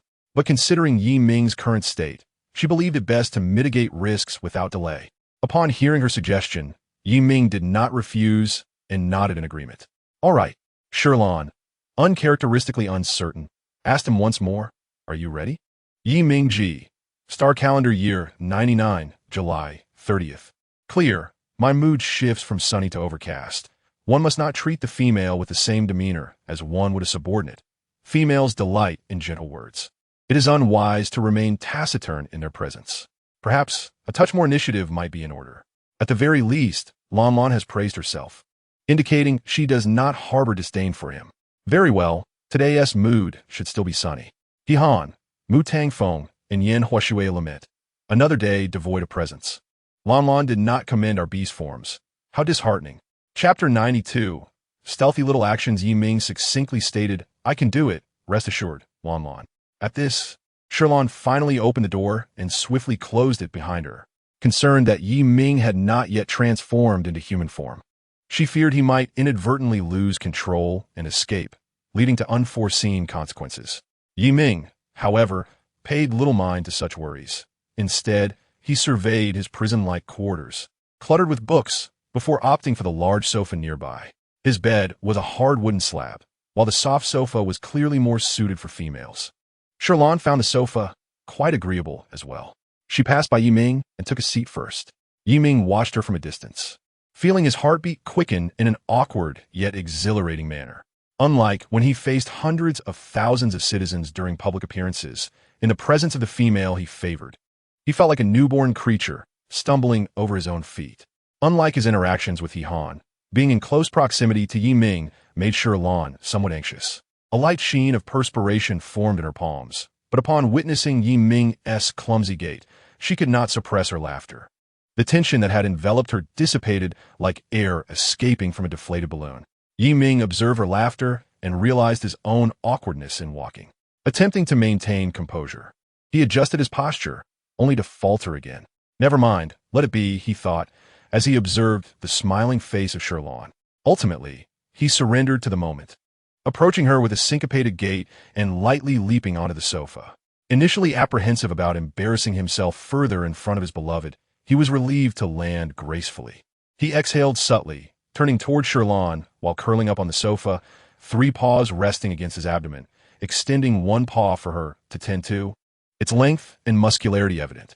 Shi Lan raised her eyebrows in surprise. She suddenly found Yi Ming's beast form to be rather advantageous. Firstly, it was less awkward than his human form. Secondly, her smile broadened as she now had the opportunity to stroke his plush fur. Internally elated, she maintained a composed exterior. "Shall I begin?" she inquired, as she gently lifted the paw resting before her, nudging it towards the center of the sofa. During this process, Shi Lan could not help but fondle it several times, even unconsciously pressing her thumb against his soft pink pad. She believed her subtle movements were inconspicuous, yet the heightened senses of the beastmen, especially contrasted with her warm, soft touch against the rough, cool floor, made her intentions apparent. Yiming merely twitched his eyelids, not making a fuss, perhaps attributing her touch to mere accident. Moreover, he relished the sensation of her contact. He meticulously retracted the sharp claws on his paw, allowing Shi Lan to manipulate it freely. After a few restrained caresses, she earnestly commenced her task. Her fingers rested upon Yiming's paw as she extended her mental energy. The same situation unfolded once more. Initially, she had anticipated a greater challenge in treating Yiming than Han, yet to her surprise, a vibrant green mental thread guided her effortlessly toward his consciousness. Once again, she traversed seamlessly into Yiming's mental realm. Unlike the sparse mental poison she had encountered initially with Han, Yiming's mental sea was as tumultuous as that of Han, with a small black leopard at its core ensnared by a thick green cocoon. Yet, its mental state seemed slightly better, as it gazed at her with glassy eyes, seemingly perplexed by the sudden intrusion into its territory, its gaze radiating innocence and curiosity. How adorable! Shi Lan found herself locked in a gaze with the small black leopard, while Yiming's mental energy threads joined in the playful exchange. Though his threads were also green, they significantly differed from the mental toxins, which appeared muddied and dark, evoking discomfort. Yiming's threads, however, emanated a vibrant brightness. At this moment, the green mental threads swirled around Shi Lan like inquisitive children, yet none ventured to make contact with her mental energy, perhaps fearing the engulfing nature of the toxic strands. After patiently allowing them to frolic for a while, she set to work on removing the toxic strands. It was a lengthy and tedious process, akin to her experience with Han. Fortunately, she could divert her attention to the leopard for amusement. The moment she caught sight of the small black leopard's hopeful gaze, her motivation surged. Upon awakening, Shi Lan glanced at the time, realizing nearly 2 hours had passed. She immediately turned to Yiming with eager anticipation, curious about the results of her treatment. As if sensing her thoughts, Yiming quickly conducted a self-assessment. In truth, he too could perceive the clear differences within himself. The heavy burden that had weighed upon him had lifted, granting him newfound lightness. He understood that his condition had undoubtedly improved. Indeed, the results were in. He had decreased by 1 point, even surpassing Han's improvement. He recounted the development with an air of calm, yet internally, he was tumultuous. Shi Lan had succeeded once more, managing to elevate a high-level beastman to a mid-level state, thus confirming her innate prowess. This outcome aligned closely with Shi Lan's expectations. Yet hearing Yiming's placid tone devoid of excitement led her to ponder further. What is it? Is there something amiss? Her curiosity prompted him to speak, and he realized his words had emerged too coldly. In truth, he was elated, but he had grown accustomed to silence. Observing the smile fade from Shi Lan's face, he felt a pang of regret and reorganized his thoughts. Thank you, Lan. I'm truly pleased. I have finally descended to a mid-level breakdown threshold. He rarely expressed such lengthy sentiments to a female, and particularly not at such close quarters. The faint scent of roses from her presence heightened his anxiety, making his previous words feel overly mechanical and devoid of the warmth he had exhibited with Han or the naturalness he shared with Jiangxia. Regret washed over him once more. Fortunately, Shi Lan remained focused, her concern evident as she inquired, "Why have you not transformed into human form recently, Lord Yi? Is there something unusual with your body?" Yiming's heart skipped a beat with anxiety. Shaking his head, he replied, "No, I am just not accustomed yet. If you wish to see, I can transform now." With that, he leaped off the sofa. Chapter 93. Yiming transforms. Yiming's movements were marked by a hint of hesitation. He lowered his eyelids, casting a glance at Shi Lan, then retreated slightly before finally transforming into human form. After a prolonged period without experiencing transformation, he distinctly felt the elongation and twisting of his bones, as the cumbersome tail gradually disappeared, replaced by a sensation of lightness. The transformation of beastmen is swift, within mere seconds. The Black Panther before Shi Lan transformed into a tall, slender man. He lowered his head, half kneeling on the ground, his dark hair cascading over his face, revealing a glimmering green gemstone earring adorning his fair right ear. Yi Ming instinctively shielded his face with his hand. Shi Lan's gaze lingered on his ear for a moment, and she unconsciously pinched her own ear. The original owner had not worn earrings, and it surprised her that Yi Ming, as the crown prince, had chosen to adorn himself in such a manner. Yet, the earring suited him perfectly. As she sat on the sofa, observing him maintain his posture without moving for a long while, she could not help but express her curiosity. "My lord Yi, what is the matter?" Yi Ming's eyes remained fixed on the ground as he shook his head slightly. "It's nothing. Perhaps I have not transformed for a long time and am still not quite accustomed to it." He spoke while gradually rising, his fingers tensing as he stretched his limbs slightly. The hand that had covered his face hesitated for a moment before slowly lowering, revealing a porcelain-white visage starkly contrasting with the color of a black panther. Shi Lan's gaze instantly fell upon him. Yi Ming's face bore some resemblance to his beast form in that both had a slightly diamond-shaped structure. However, his features were not marked by harsh angles, but rather flowed smoothly. His lips were neither thin nor thick, appearing gentle and soft, a stark contrast to the ferocity his beast form exuded. Yet, as her eyes drifted to his striking green irises, the fierce, cold indifference of a predator surged forth once more. Moreover, he wore a pure black eye mask that fitted snugly against his skin, appearing almost translucent, extending down to the midpoint of his nose while obscuring his brow, lost amidst the depths of his tousled black hair. The presence of the mask instantly dispelled any softness from his features, rendering him even more enigmatic and dangerous, evoking a sense of fear that intensified the sharpness of the green gem earring. Nevertheless, Shi Lan was not frightened. She was merely surprised that Yi Ming still wore an eye mask in his human form. Curiously, she inquired, pointing to her own eyes, "Why do you still wear it?" Yi Ming remained motionless, and no one could fathom the turmoil within him, akin to a condemned criminal awaiting judgment, too fearful to breathe loudly. Upon hearing Shi Lan's voice, he cautiously examined her with his green eyes, noticing that her gaze reflected more curiosity and confusion than fear and alienation. As if he had just awakened to a newfound freedom, Yi Ming opened his lips to explain, "This eye mask is custom-made. It requires a special potion to be removed. And, currently, there are no materials available in the prison. It was designed specifically for him by Dr. AI, ensuring that even in beast form, it would not be lost." "Oh," Shi Lan nodded, still somewhat perplexed but refraining from further questioning. Perhaps Yi Ming had an injury around his eyes that necessitated the mask. Yet, his striking features rendered even this simple black mask unable to obscure the definition of his brow and the depth of his gaze. "It suits you well," she remarked after a moment, her lips curving into a slight smile. Yi Ming's eyes flickered with a hint of warmth, though he still exuded an icy demeanor, appearing somewhat softened by her compliment. In truth, he could have transformed 2 days prior, but the mere thought of the eye mask had rendered him hesitant, fearing that it would frighten Shi Lan. After all, the original purpose of a mask was to deter females. He was acutely aware of the advantages it provided him. Thus, he found himself in a state of indecision. Fortunately, Shi Lan had not distanced herself out of fear. She had even praised him. A bubble of delight formed within Yi Ming as he observed Jiang Xia, who had grown accustomed to his human form. Though he had never witnessed Yi Ming remove the mask, leaving him quite curious. Yet upon hearing that Yi Ming could not remove it at present, he felt a wave of disappointment wash over him, silently calculating that at this pace, perhaps he too could achieve his human form in less than a week. He chuckled inwardly, determined to captivate Shi Lan, proving to himself that he was no mere beast. Within prison number 3, after confirming that Yi Ming was in good health, Shi Lan departed from cell number 3.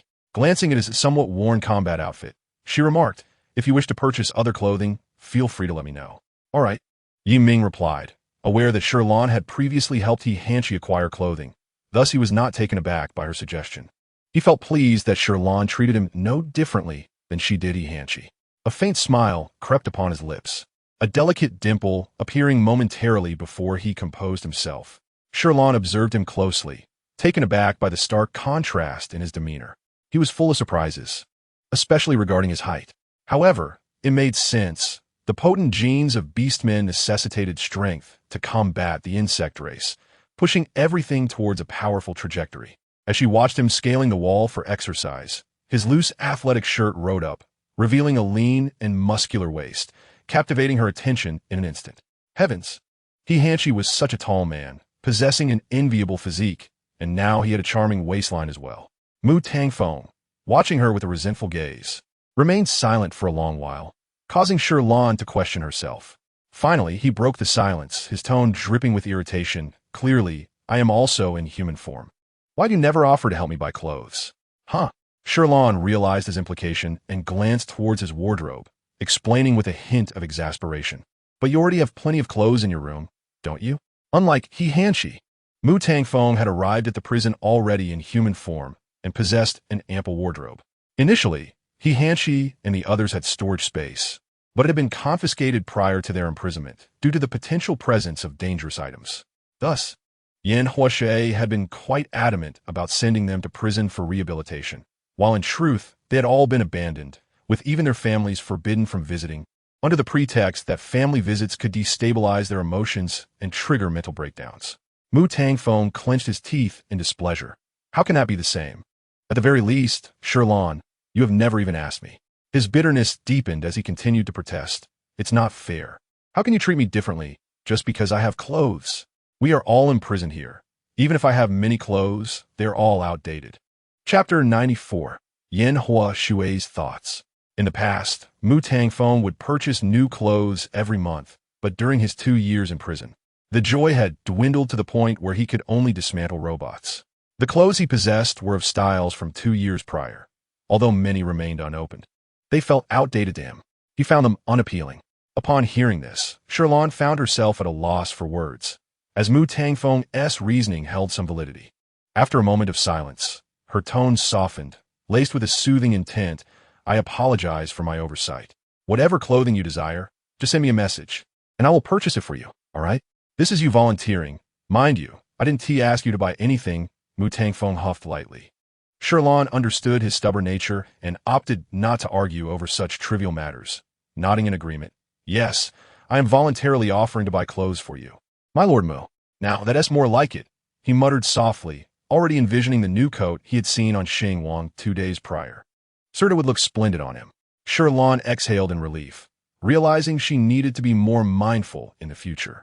As their relationships were quite similar, she, as the warden, needed to treat everyone equally. After leaving the confinement area, her chip vibrated suddenly. Upon checking, she was both amused and bewildered. Mu Tangfeng had already selected his clothing so swiftly. Had it not been less than 3 minutes? Did he not need to deliberate or ponder over his choices? She could not help but suspect that he had long since had his eye on something and was merely waiting for the opportunity to mention it. Curiosity piqued. She clicked to see his selections, one of which was a dark red coat.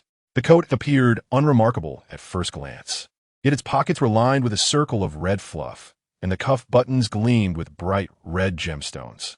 These two designs are truly exquisite, instantly evoking a sense of luxurious elegance emanating from the coat. Additionally, there are 3 more items: a set of antiquated black and gold patterned suits, a vibrant blue shirt, and a yellow knitted vest for homeware. It must be said that Mu Tangfeng possesses a discerning eye.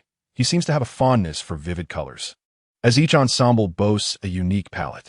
Although it is hard to imagine how he would appear in them, they should suit him well.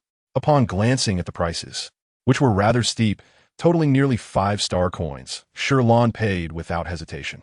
Having earned quite a sum from the few individuals in prison, she was unconcerned about whether Mu Tangfeng would reimburse her for the clothing expenses. At this moment, she could be considered a modestly wealthy woman. After a while, Yiming sent her message. In light of the previous experience with He, Shi Lan approached the shopping link he sent with caution. She clicked through to make the payment and, upon glancing, noted the absence of any undergarments. Unsure whether to feel relieved or bemused, she, as a woman, could not directly inquire if he needed assistance in purchasing such items. Instead, she subtly probed with a couple of questions. Is there anything else you wish to buy? Is everything complete? He, while sending a transfer, also included the 1 million he had discussed with He. Perhaps, in this world, beastmen do not require undergarments? Her imagination ran wild.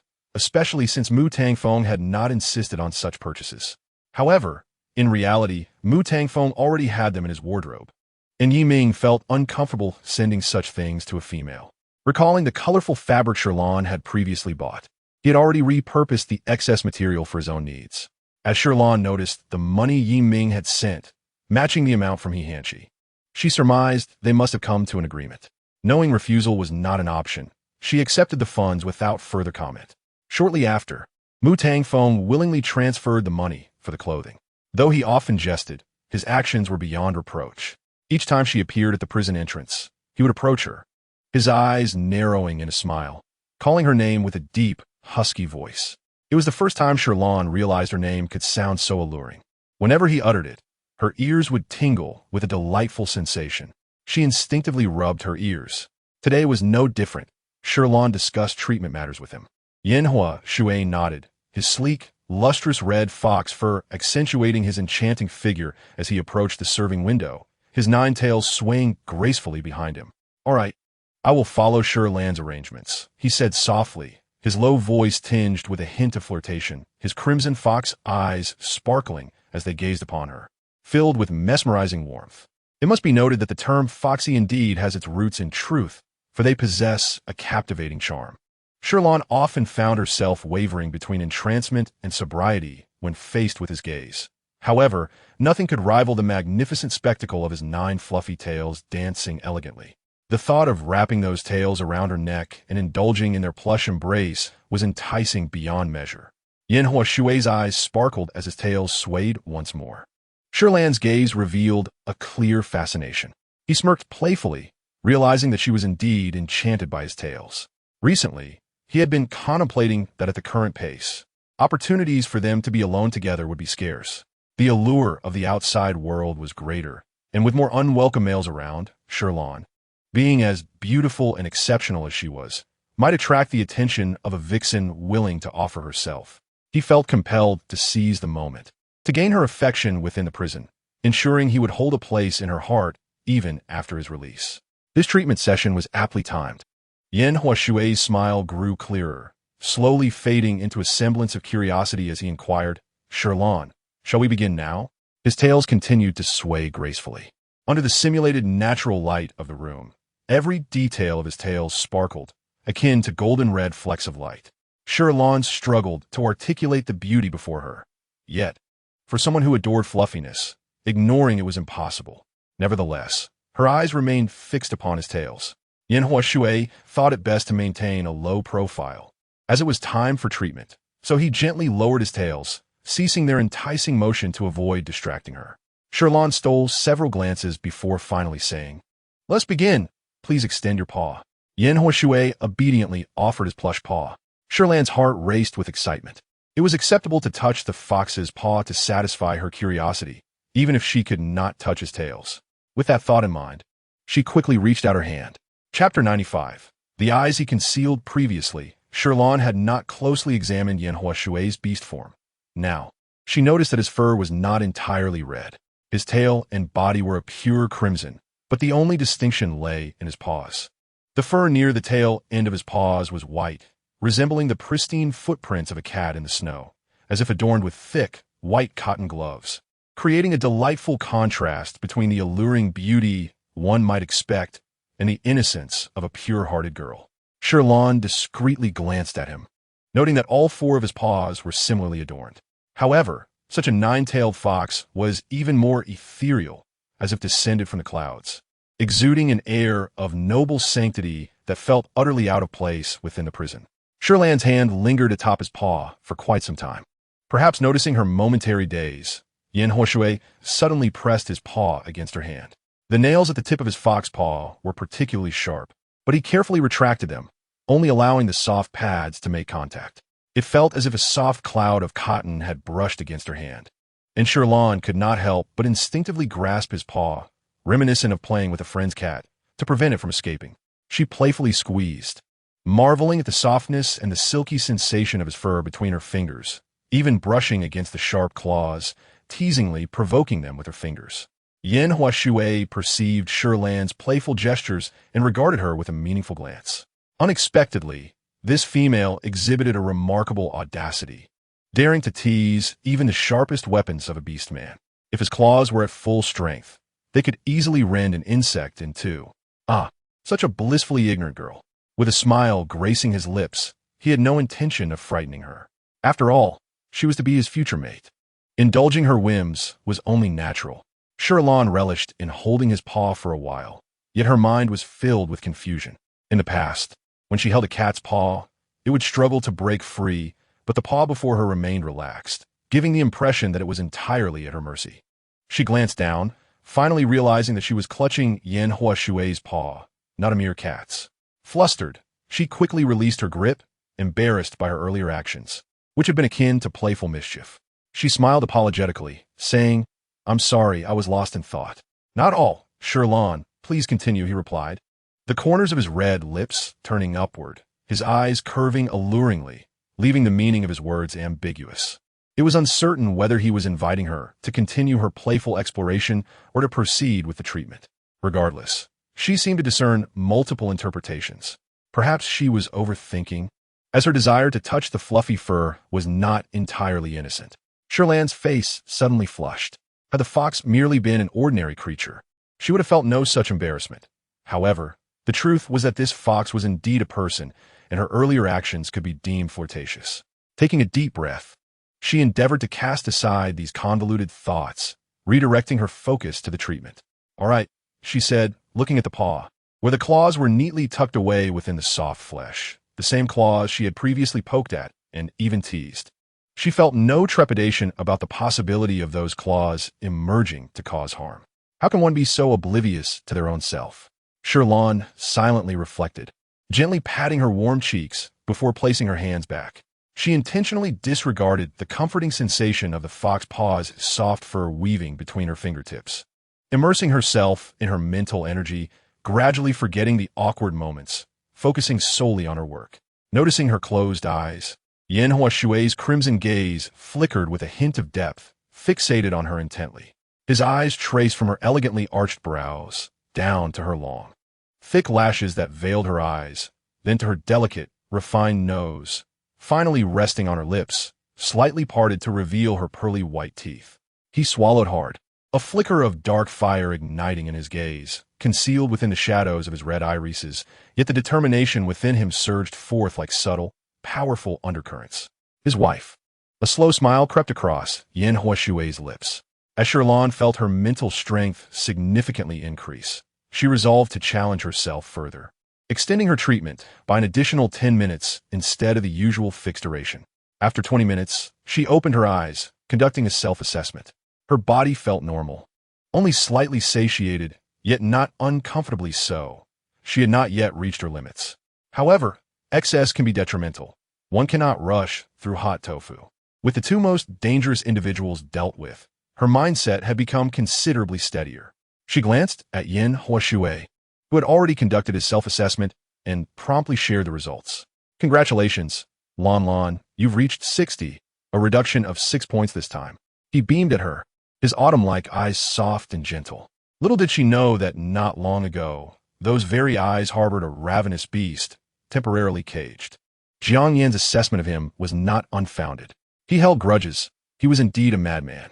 The incident involving that student was indeed orchestrated by him, merely amplified by his innate abilities.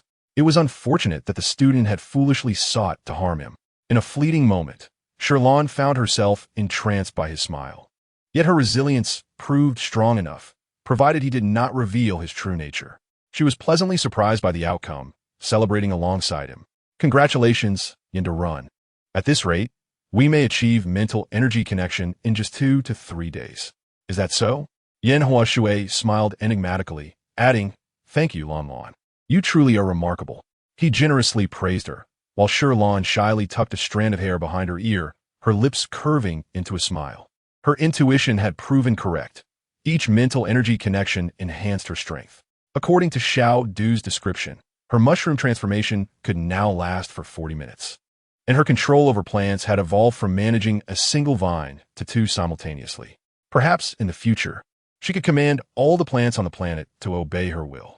Upon hearing Xiao Du's words, Shi Lan felt invigorated, filled with motivation and aspirations. Xiaodu, your master will undoubtedly strive even harder. She contemplated how her burgeoning mental power could be beneficial, allowing her to assist others in their healing while also serving her own interests. After all, the power in one's own hands is the most reliable. Nevertheless, her plan control remained relatively weak. It was prudent to focus on self-improvement for now. On another day, Shi Lan visited Yan Hua Shui again for treatment, concurrently delivering the clothing sent by Mu Tangfeng and Yi Ming. Upon seeing her at his prison door, Yi Ming instinctively hid the colorful fabric in his hands, his alabaster skin flushing slightly beneath his mask. Shi Lan regarded him with curiosity as she placed the clothing at the meal window. Lord Yi, this is your attire. Chapter 96. Yan Hua Shui transforms. Yi Ming concealed the fabric in the shadows of the sofa as he approached the meal window to accept it, saying, "Thank you." Lan Lang. Shi Lan observed his slightly reddened face, still puzzled, but her thoughts were elsewhere. Her gaze drifted down towards his clothing, which was not the form-fitting battle attire she expected. It resembled the garb of a Western prince, the belt accentuating his waist, extending down just enough to conceal any peculiarities. Fearing Yi Ming might catch her gaze, Shi Lan quickly suppressed her impure thoughts. Perhaps it was best he didn't run around naked in her presence. She mused before proceeding to prison 5. Yi Ming watched her depart, inwardly relieved that she had not noticed. Thankfully, over the past 2 years, he had not forgotten his embroidery skills. Crafting underwear was easy, though the clothing was more intricate. Time was running short, and he needed to seize the opportunity to complete his work swiftly. Outside prison 5, Shi Lan continued her treatment for Yan Hua Shui. Today, she treated him for over 20 minutes, mirroring the previous day's progress, successfully reducing his breakdown value by 6 points, bringing it down to 54, indicating he can now transform into human form. Following Yi Ming's earlier situation, Shi Lan refrained from pressuring them about their transformations. As long as there were no physical abnormalities, it was likely a matter of personal comfort, preferring their beast forms for now. Without her needing to inquire further, Yan Hua Shui sensed the constriction in his body dissipating, prompting him to transform swiftly. In truth, he had long detested remaining in beast form within the confines of the prison. Generally, it was bearable, yet during meals or other activities, he felt as if he had become utterly useless. Now, he could finally return to his human form. Yan Hua Shui's eyes flickered as his body underwent a swift transformation. His tall, slender figure, merely revealed from behind, was enough to entice curiosity. He turned to face Shi Lan, presenting a face sculpted like that of a celestial being. His features were sharply defined, lacking the softness of Yi Ming's visage, clearly showcasing the contours near his ears. Above, his lips were as red as roses, the corners slightly plump, with a delicate, seductive curve at the center, and a pronounced philtrum, which led to a pair of profound, soulful, fox-like eyes. In the center of his forehead was a striking red beauty mark reminiscent of a deity. Yan Hua Shui's appearance was akin to a fiery blaze, delivering a strong impact, though it diverged slightly from her preconceived notions of a bewitching fox spirit. His demeanor conveyed more intensity than charm, resembling a fierce beast brimming with aggression, his sharply arched brows exuding an intimidating aura, complemented by his long, crimson wolf-tail hairstyle, suggesting he could deliver a lethal blow at any moment. Shi Lan instinctively thought of the words, captivating danger. For the first time, she clearly felt such a sensation emanating from a person, yet it was irresistibly captivating. She found herself staring at the beauty mark on his brow, marveling at the creator's exquisite touch. The red mark and the red fox were indeed a perfect match. Yan Hua Shui gazed at Shi Lan, noting her captivated expression, his blood-red lips curling into a radiant smile. Lan, what are you thinking? It was no wonder she appeared mesmerized. Only by mingling with such individuals could one truly appreciate the visual feast they offered. Jihan Shi was like pristine, untouched snow. Mu Tangfeng resembled the blazing fire of summer. Yi Ming embodied the mysterious light beckoning exploration in the night. And Yan Hua Shui was the enchanting yet perilous allure that could ensnare the heart. Each possessed their own unique charm, all strikingly handsome in their own right. Shi Lan quickly composed herself, casting aside her scattered thoughts, her gaze drifting to the side as she feigned seriousness, dismissing any inappropriate musings. Oh, What does Lan Lan think of my human form? Are you satisfied? Yanhua Shui inquired with a warm smile, his eyes softening, dissipating the sharpness of his features. Given the opportunity to admire him openly, Shi Lan willingly stole a few more glances, confirming his remarkable handsomeness. She particularly appreciated the beauty mark on his brow, a fascinating blend of danger and purity. You are quite handsome, Run. Your appearance must be very well received by the public. Yanhua Shui's smile deepened at the corners of his lips, though he was not entirely satisfied with the answer. He refrained from pressing further, mindful not to frighten Lan Lan away. He simply expressed gratitude for Lan Lan's praise. In that moment, Shi Lan found herself momentarily entranced. She was still unaccustomed to such an impactful visage, so she turned her head away, concluding that today's treatment had ended and they would continue tomorrow. As she departed, her eyes could not help but glance at each cell. Jiangxia was once again engrossed in playing with a yarn ball. Upon noticing her passing, he promptly concealed the toy and pretended to be aloof, flicking his tail in a playful manner. How adorable! The lights were on in Yiming's room. Yet he sat in a corner of the sofa, his head bowed in concentration, engaged in some task unknown, with only the emerald glint of his ears catching the light. Han Shi seemed to have just finished exercising, emerging from the bathroom with a towel drying his hair. Beads of water clung to his silver short hair, cascading down his neck and disappearing beneath the slightly open collar of his shirt, leaving moist traces on his collarbone that were rather enticing. Shi Lan was unaware that the moment she appeared, the attention of the inmates would invariably gravitate towards her. She also remained oblivious to the fact that her presence was easily discernible to others. At that moment, she gazed at Mu Tang Feng, who had donned a new outfit, a dark red trench coat paired with impeccably tailored trousers that accentuated his long legs. He was presently admiring himself in the mirror, twisting and turning, a joyful smile gracing his lips, seemingly enamored with his appearance. Indeed, it suited him quite well. Although the combination of his orange-yellow hair with the red ensemble was somewhat peculiar, his fair skin and handsome features rendered him akin to a delicate young master, as if he were destined to be the most radiant pearl among the crowd. Lan Lan, come here, he beckoned. She hesitated, puzzled, and inquired, what is it? As Mu Tang Feng turned to face her, Shi Lan noticed that beneath his open coat, he wore a form-fitting black vest that accentuated his broad shoulders and narrow waist. A few feathers were whimsically tucked into the pocket of his coat, appearing to be his own, with hints of orange at the tips, serving as exquisite embellishments that enhanced the overall refinement of his ensemble. What do you think? He asked, hands slightly outstretched, understanding his demeanor. Shi Lan quickly grasped his intent and lavished him with compliments. Wow, this outfit suits Lord Mu perfectly. It looks stunning, especially on you. She continued her praise without repetition, imagining that if Mu Tang Feng were in his beast form, he would be unable to suppress his delight. Yet even while feigning modesty, he could not conceal the smile that crept across his lips. Eventually, his ears flushed slightly from her flattery, and he waved his hand nonchalantly. Of course, I have always had discerning taste. Shi Lan nodded in agreement, and seeing her enthusiasm, Mu Tang Feng's smile widened, content to let her depart. 2 days later, Yanhua Shui successfully reduced his mental turmoil level to 50. Shi Lan proposed establishing a mental connection with him. Yanhua Shui smiled thoughtfully, his fox-like eyes glinting with a sharpness akin to water, while the red mole between his brows accentuated his serene countenance, compelling one to heed his words. Lan Lan, the current pace of treatment is rather swift. It would be better to spend a few more days to build trust, which would enhance the success rate of the mental connection. Shi Lan pondered for a moment and agreed. She had always respected the opinions of the elders. If they preferred to delay the mental connection, she was amenable. After all, such matters should never be forced. If I refrain from treating you for the next few days, may I first visit Lord Jiang? She suggested, noting that this would expedite Jiang Xia's return to his human form, sparing him from gazing at her with hopeful eyes each time she passed. Yanhua Shui's smile dimmed slightly, but he nodded, all right. Jiang Xia, unaware of his good fortune, immediately stood at the door of the adjacent cell, excitedly calling out, Lan Lan, I can too. His tail wagged like an eager puppy. Finally, it's my turn. He had long wished to return to his human form, well aware that since the others had transformed, Lan Lan often stole glances at them. What is the big deal about looking good? I'm not lacking in that regard, he thought, puffing up his chest.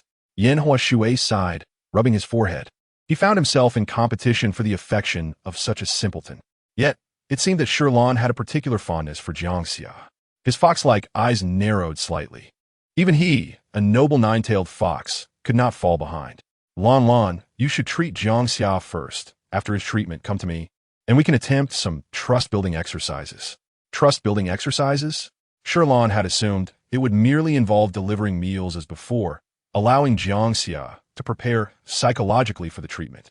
However, from Yin Huashui's words, it appeared to be more complex. He gently elaborated, "Indeed, we must spend time together to lower our guard and establish a trust connection, which is not easily achieved." Shi Lan wished to cite the example of Yi Ming and He Han Shi, yet trust was inherently subjective. Perhaps Yin Huashui was naturally inclined to be wary of others. Though she found the notion of trust-building exercises somewhat peculiar, she could not refute it and simply nodded. Yin Huashui's fingers lightly brushed his lips as he broke into a pleased smile. After their discussion, Shi Lan proceeded to cell number 4. Jiangxia had long awaited her at the protective door, his expression serious as he stared intently at the meal slot, his silence palpable. This was the first time he realized how high the slot was. In his beast form, he could not place his paws up like the others. Upon witnessing this scene, Shi Lan's heart softened. It was akin to observing a cat eager to climb, but unable to find a foothold, displaying a face of distress and pacing anxiously. Aware of Jiangxia's sensitivity about his height, she refrained from laughing and instead crouched to meet his gaze, asking, "May I enter the cell to treat you?" Her confidence in her enhanced mental strength had grown, and with Jiangxia's mental turmoil level at 63, the risk was manageable. Should complications arise, she could employ Xiao to soothe him. Of course, this was a special circumstance. If possible, she would prefer to conduct the initial treatment outside the cell, as she had done with He Han Shi and the others. Initially, Jiangxia felt disheartened that his treatment plan had faltered at the first hurdle, his height in beast form. However, upon seeing Shi Lan approach, his previously proud demeanor faltered as he lowered his head, his ears drooping. He felt a wave of embarrassment and shame wash over him, mortified to appear so ungraceful in front of the female he admired. Yet, just as his spirits waned, Shi Lan's words reignited his enthusiasm. Fearing she might change her mind, he eagerly nodded in agreement. As soon as he spoke, he recalled his mother's advice about not appearing too eager around females. But this was Shi Lan, not just any female, making it difficult for him to suppress his affections. His golden eyes focused intently on her, and through the protective barrier, the delight in his gaze was unmistakable. He was an open book, incapable of hiding his feelings like the others. Even his wagging tail betrayed his excitement upon seeing Shi Lan. Gazing into those fervent, innocent eyes, Shi Lan felt a sudden flutter in her heart, the realization dawning upon her that the creature before her was not merely a cat-like beast, but a fully grown man. She suddenly felt a pang of regret for her earlier suggestion, yet she was acutely aware that if she were to refuse again, Jiangxia would undoubtedly become disheartened and dejected. She did not wish to witness that expression. Thus, the thought flitted through her mind for but a moment before she swiftly suppressed it. Deliberately ignoring Jiangxia's gaze, she focused on his plush, chubby beast form and stepped through the prison door. Jiangxia's eyes swept over, and the contrasting figures of black and white met each other's gaze. For reasons unknown, he pressed the button to the prison door. The originally transparent protective barrier gradually thickened until it transformed into a blue wall, completely obscuring what lay within. The last scene Night Ming beheld was Jiangxia excitedly darting towards Shi Lan's feet. Shi Lan, however, was too preoccupied to notice Jiangxia's subtle movements. As she entered prison number 4, an involuntary sneeze escaped her, and she shivered. How cold! She had almost forgotten that Jiangxia's prison maintained a low temperature year-round. Jiangxia soon realized he had overlooked such an important detail and promptly commanded the robot to deactivate the artificial snowfall and raise the temperature slightly. He then hurried to Shi Lan's side, pressing his fluffy body against her leg to impart warmth. "Lan, are you okay?" he inquired, his eyes filled with concern. Shi Lan noticed the warmth on her leg and glanced down at him. She had always thought Jiangxia's beast form was particularly small, but now, at this close range, she realized it was actually at the level of her thigh, albeit smaller than that of other beast men. Perhaps worried about her feeling cold, he even wrapped his tail around her leg, seemingly wishing to share his body heat with her. A comforting sensation akin to being enveloped in thick cotton emanated from her leg, prompting her to sigh softly. Jiang Xia had a way of effortlessly softening her heart. He was simply too adorable. As a fan of plushness, it was difficult for her to dislike his beast form. Unable to resist, Shi Lan reached out to stroke his soft head, exhaling a breath of cold air. Fortunately, she had worn a long-sleeved garment today. She thought to retrieve a thick coat from her spatial pouch and informed Jiang Xia, "Just turn off the snowfall device. There's no need to raise the temperature." After all, this prison had been painstakingly crafted to suit Jiang Xia's preferences, and he had grown accustomed to such an environment. If the temperature were raised, his beloved ice and snow chair would likely melt. Moreover, her treatments rarely took much time. Jiang Xia pressed his lips into a thin line, his expression stubborn. "No, it's too cold. Lan will catch a cold." His mother had once told him that females were inherently more delicate and required extra care. He did not necessarily need to remain in a low-temperature environment. He had merely become accustomed to it since arriving on Heimingxing. "It's all right," Shi Lan reassured him. Wearing her coat and with Jiang Xia's thoughtful presence providing warmth at her feet, she felt considerably less cold. She wanted to persuade Jiang Xia further, but seeing his resolute demeanor, she chose to remain silent. After all, he was still a high-ranking mental breakdown patient, and she could not afford to agitate him. "Well then, shall we begin the treatment now?" she said softly, her gaze searching for a suitable spot in the prison, finally landing on the solitary ice bed in Jiang Xia's room. However, she rarely saw him lying there. More often, he was sprawled in a snowdrift, frequently rubbing ice and snow on his face and hands. Always clean and exuding a refreshing cold scent. Observing this, Jiang Xia nudged her leg with his head, urging her towards his cherished ice and snow chair. As he gazed at the ice chair, a thought seemed to strike him. He excitedly retrieved a white plush cushion from the cabinet with his teeth and agilely jumped onto the chair, preparing it for Shi Lan. Lan, you can sit here." This cushion was something his mother had asked Shi Lan to bring over last time, along with some other supplies. However, Jiang Xia was not particularly demanding about his living conditions. As long as he had enough to eat and drink, he was content. Over the past 2 years in the prison, he had grown accustomed to a rougher lifestyle. Jiang Xia was incredibly considerate. Shi Lan couldn't help but feel a surge of affection, bending down to pat his head again. Noticing that he did not shy away from her closeness, she boldly gave him a few more affectionate rubs. It felt delightful. Even as the room gradually warmed, the chill lingered, causing Shi Lan's exposed face to flush slightly. Whether from excitement or cold, she longed to bury her head in his fur, but Jiang Xia was a male, not a true animal. Such an action would be too intimate and presumptuous. Jiang Xia blinked, thrilled to receive Shi Lan's praise, his ears perked up in excitement. If only Lan could pet him a bit more. Her hands were soft and gentle, and when she reached out to him, he could catch a whiff of her fragrance. His pink nose twitched involuntarily, as if enchanted by the scent, his gaze growing somewhat unfocused. "Lan, you smell so good." If it were any other male saying such a thing to Shi Lan, she would have certainly felt teased. However, Jiang Xia's eyes were innocent.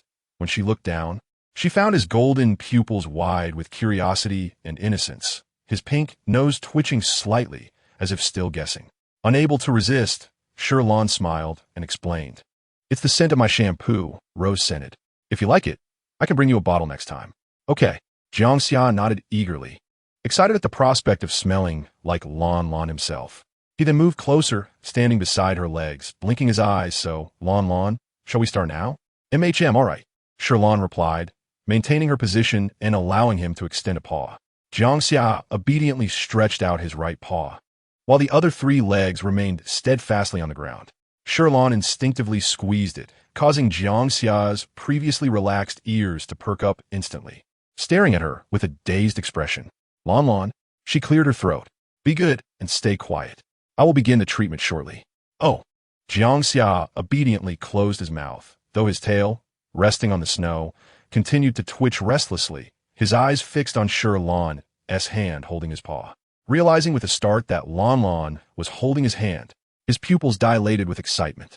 Noticing that Shi Lan had not yet begun, he nudged his paw further into her palm. Seeing that she did not push him away, a delighted smile spread across his face, his expression openly joyful. Shi Lan, wary of him speaking again, refrained from squeezing his paw too openly this time. However, she could sense his movements and did not resist. passively cradling his warm paw in her palm, feeling a wave of comfort wash over her. In such cold weather, touching something plush was truly a life's pleasure. She gazed at Jiang Xia's smile, the first time she had seen such a clear expression of joy from him, and it was indeed charming. Yet, realizing that they had already spent quite some time, Shi Lan decided to focus, tightening her grip on Jiang Xia's right paw. Upon seeing her close her eyes, Jiang Xia also became obedient and refrained from moving, though his tail continued to sway, betraying his good mood. After roughly 20 minutes, Shi Lan opened her eyes. Since there had been no mental connection during this session, the treatment had still managed to reduce his breakdown value by 6. However, this reduction was more than sufficient for Jiang Xia. He could feel himself ready to revert to his human form. Jiang Xia had longed to showcase his beauty in front of Shi Lan, remembering that he had numerous female admirers in the past. Even if his beast form was not as imposing as those of other beastmen, he still attracted many females. He gleefully exclaimed, "Lan Lan, look at me." With that, he leaped toward the slowly melting snow pile, and with a flick of his tail, he transformed from the petite rabbit-like creature into a strikingly handsome figure that stood tall amidst the crowd. Previously, Shi Lan found the fourth prison to be vast and empty. However, upon the appearance of Jiang Xia, it felt as though the beams of the prison had lowered, transforming her perspective from one of condescension to one of awe. Once again, Shi Lan could not contain the astonishment that shimmered in her eyes. Compared to others, Jiang Xia's complexion was reminiscent of freshly fallen snow. Perhaps it was true, as Jiang Yin had mentioned, that he had previously suffered from poor health, rendering his skin almost ethereal in its pallor. Nevertheless, his lips bore a delicate cherry blossom hue, dispelling any notions of frailty. What surprised her further was that while Jiang Xia's beast form appeared plump and rounded, his human form was surprisingly slender, not in the emaciated sense, but rather possessing a perfectly proportioned elegance. He did not don a battle attire typical of Yi Ming and Yin Huashui, but instead wore an outfit reminiscent of Mu Tang Feng's ensemble from a couple of days prior. The fitted vest paired with tailored trousers accentuated alluring contours at his waist, leading down to long, graceful legs. It was often said that a woman's waist is not merely a waist, yet this man possessed a charm that was equally captivating. He seemed like a character who had transcended dimensions, stepping forth from the pages of a comic. Chapter 99. Jiang Xia's inquiry, unaware of the effect he had on her. Jiang Xia stood proudly with arms crossed, his eyes narrowing slightly, transforming his originally rounded gaze into an elongated shape, his golden irises shimmering with confidence. He allowed her to scrutinize him freely, pleased by the enchantment he saw reflected in Shi Lan's eyes. His ears, perched atop his head, moved involuntarily, causing Shi Lan's eyes to widen in surprise. How adorable, she thought, as she marveled at his human form coupled with beastly ears. Jiang Xia furrowed his brow, momentarily suppressing his instinct to display his appearance to attract her attention, his cherry-colored lips drooping slightly. The room remained too chilly, and he suggested that Shi Lan step outside first. She acquiesced, but, unable to resist, playfully tapped her own head, reminding him of his ears. Jiang Xia, oblivious to her intent, instinctively reached up to touch the fuzzy appendages atop his head. Upon realizing they were indeed moving, his golden eyes widened in shock. Instinctively, Jiang Xia raised a hand to shield himself, his pale visage gradually flushed crimson under Shi Lan's gaze. How embarrassing, he thought, for he had forgotten to account for his ears upon transforming. He had envisioned making a grand impression on Shi Lan with his transformation, exuding grace and charm. Yet here he was, failing at something so fundamental, a blunder befitting a lesser beast. Shi Lan gazed up at him earnestly, offering a sincere compliment. I find it quite appealing. Her soft pink lips curled into a gentle smile, creating a tender arch at the corners of her cheeks. Jiang Xia's eyes brightened imperceptibly, disbelief etched across his features. He had always believed Shi Lan to be a striking female in the eyes of the public.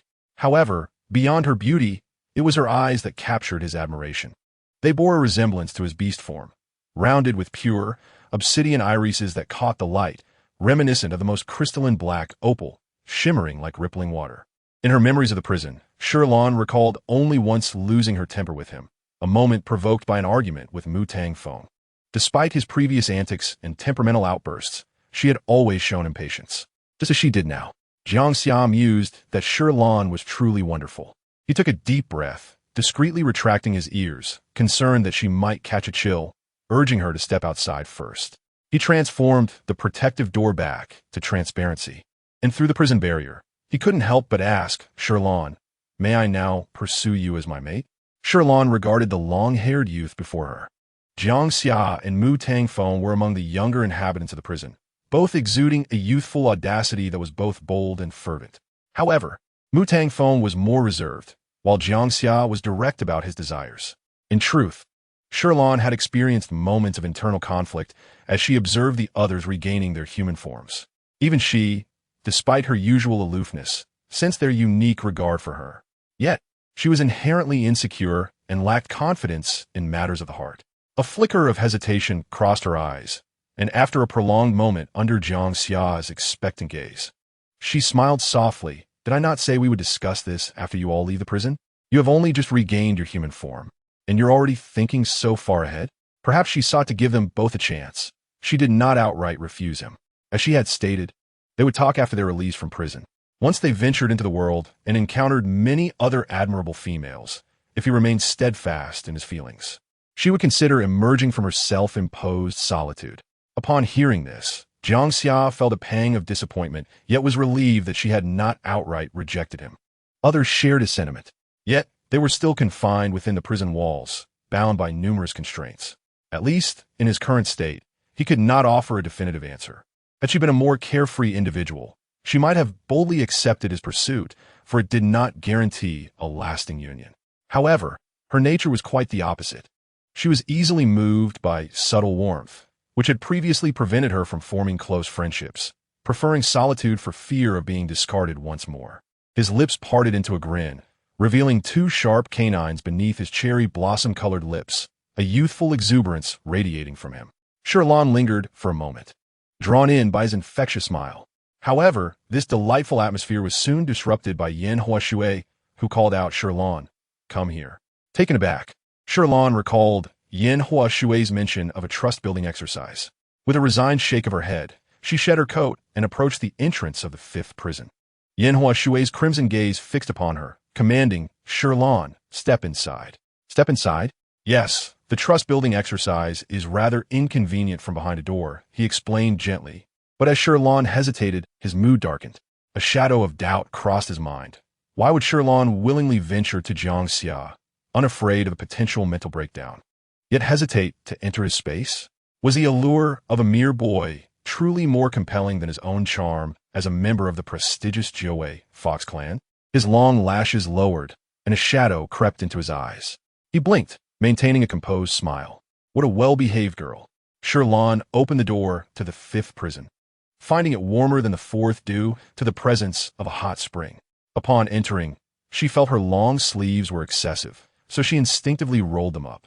Yan Huashui observed her struggle and approached slowly, offering, Shi Lan, allow me to assist you. Among the group, the fox was the most possessive of those he deemed his own. Chapter 100.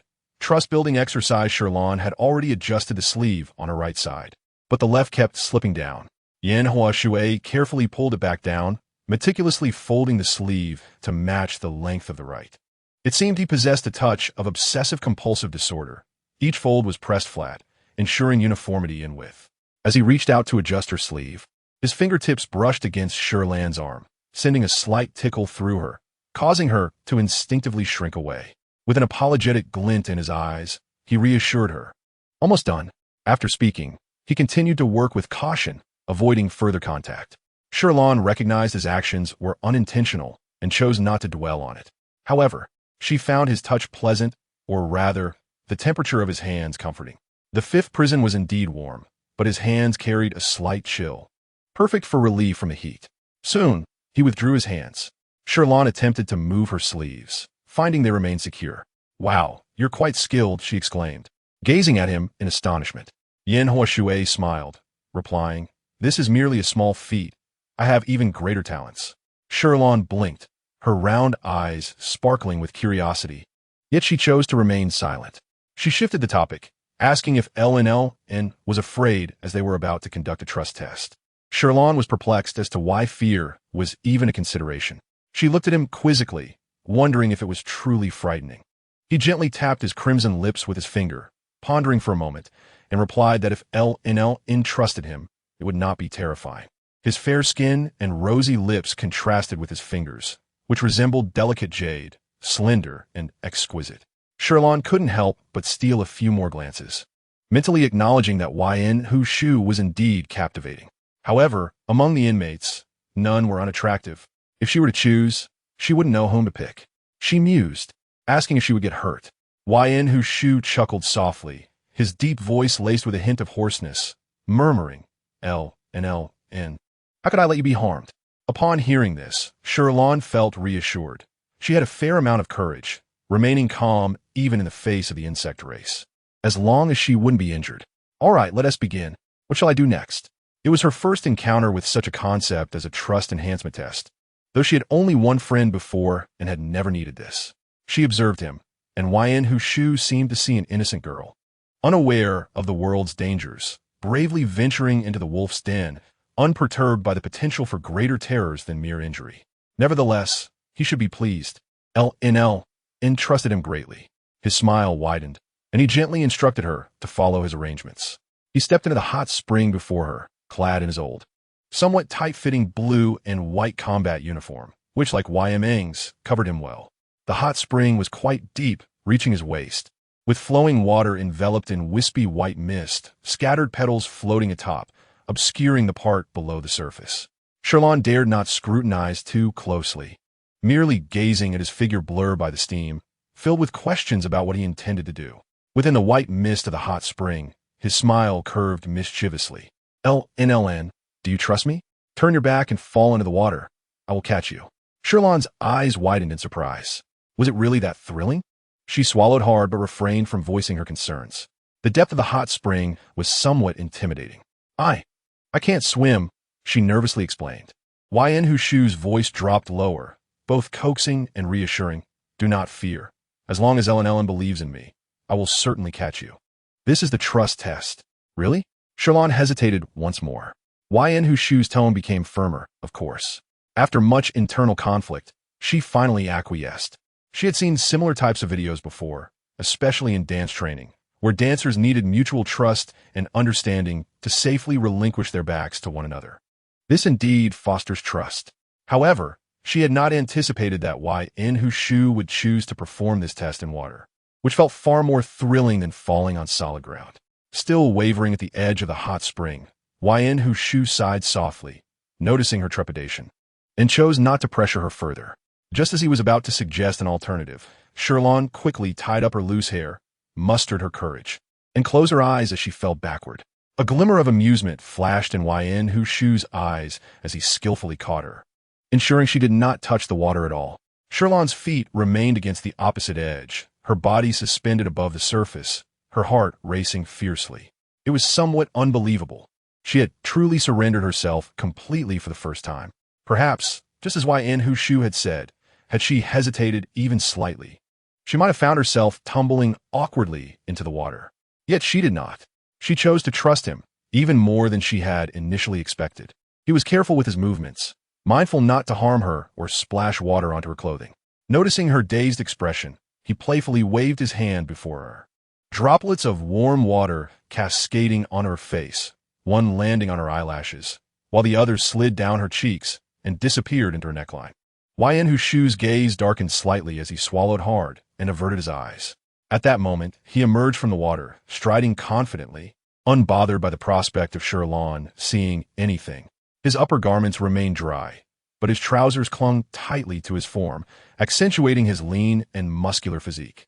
The fabric at his groin, though it concealed what needed to be hidden, seemed to reveal a hint of curvature, adding a touch of allure. Perhaps it was the warmth of the surroundings, but Shi Lan inexplicably felt parched. She unconsciously licked her lips, thinking he was indeed quite enchanting. Chapter 101. Comforting her, she dared not look too long and stood up from the ground. LNLN. Hu Shu's gentle, husky voice called from behind. Shi Lan instinctively responded, but before she could inquire about his intentions, she turned to find a figure unexpectedly falling backward. In a flurry, Shi Lan raised her hands to catch him, alarmed as he was so tall, and she feared for his head hitting the ground, unsure of what was happening. Yet, she knew her strength fell short. Her gaze landed on a vase by the wall, preparing to summon the plants to assist her in catching him. But Yen Hushu had already landed in her embrace. Simultaneously, 9 tails hovered in the air, supporting him against the ground. Though it appeared that Shi Lan was holding him up, she exerted no strength at all. Yen Hushu's head rested between her arms, his fiery red hair cascading like a dangerous flame. He looked up, the beauty mark on his brow vibrant as blood, his crimson eyes gazing at her with wild abandon. A teasing smile gracing his lips. I knew LNL and would catch me. No further words were necessary. Beastmen are inherently robust, and, as he fell, he had already devised 2 scenarios in his mind. If she failed to catch him, he would fall and feign injury to elicit sympathy. If she did catch him, he would release his tails to cushion his fall, ensuring not a scratch would touch her. At least he thought. He should remind her that collapsing without warning could lead to unforeseen consequences if she was unprepared. Yen Ushue's smile deepened, his cool cheek brushing against her arm as he gradually retracted his tails and stood up. As long as LNL caught me, that is sufficient. Shi Lan still wore a disapproving expression. But what if I hadn't caught you? You're so tall. Falling like that could harm you. She recalled videos she had seen where falling backward could lead to severe injury. Yen Hushu chuckled softly. Are you concerned for me, LNL? Rest assured, nothing serious will happen. At that moment, Shi Lan looked at his carefree smile and suddenly recalled what Jiang Yen had said about Yen Hushu. She had warned him to be cautious of him, describing him as dangerous and a madman, urging her not to provoke him. Previously, Shi Lan had perceived him as a kind-hearted, understanding beauty, yet through their interactions today, she sensed another side of him. Dangerous and reckless, he seemed to disregard his own safety, undeniably a bit insane. She fell silent for a moment before suddenly declaring, "Let us conclude today's test here." She felt a flicker of anger within her heart. Even though she was aware that her current identity and position could not exert much influence over him. From a physician's perspective, she could not bear to witness a patient mistreating their own body. Moreover, she had always hoped for their safe departure from the prison, which was her initial motivation for providing treatment. Yen Hushu's smile gradually faded as he observed her tightly pressed, rosy lips. Perhaps the room was a bit warm, as her cheeks were slightly flushed and beads of sweat formed at her temples. However, her previously serene and gentle obsidian eyes now harbored hints of suppressed annoyance. He keenly sensed Shi Lan's displeasure and realized that he had overstepped the mark. He should not disregard the fact that Lan Lan's heart was tender, while he had been taking advantage of her kindness. Yen Hushu swallowed hard, his dark eyelashes casting shadows on his porcelain-white complexion as he instinctively lowered his head to apologize. "I am sorry, Lan Lan. I will not do this again." Shi Lan responded with a rare, cold, and terse He silently approached her, his tall figure casting a shadow over her. Lowering his head, his warm breath grazed her ear as he continued to softly coax. "It was my fault. Please do not be angry, Lan Lan." Shi Lan felt he was too close, and while he spoke, his lips were nearly brushing against her ear. Feeling the warmth beside her ear, she stepped back, her expression firm as she retorted, "I'm not angry. I'm just a bit tired today. Let us test again tomorrow." Yen Hushu's gaze dimmed slightly, his eyes narrowing as a flicker of darkness passed through his crimson pupils. It was indeed a bit warm for Shi Lan to remain in this room, and she intended to open the door and leave. Just then, she felt a vaguely moist, soft touch at her exposed ankle. Looking down, she saw a red tail affectionately rubbing against her ankle. The surface of the tail glistened with tiny droplets of moisture, yet remained quite dry inside, smooth and fluffy, akin to fine silk brushing past her feet. Confused, she looked at him and asked, "What are you doing? Is Lan Lan still angry?" Yen Hushu persisted in his inquiry. "Shi Lan replied, no." Several more tails appeared on her arms, with 2 on either side, seemingly massaging her shoulders with just the right amount of pressure. In an instant, she was enveloped by Yen Hushu's 9 tails. Whether it was due to his frequent indulgence in floral baths, the gentle breeze from the dancing tails brought with it a fragrant bouquet, an aroma that was not singular, but rather a harmonious blend she could not identify, far more pleasant than the scent of roses lingering in her hair. It was light and left a lasting impression.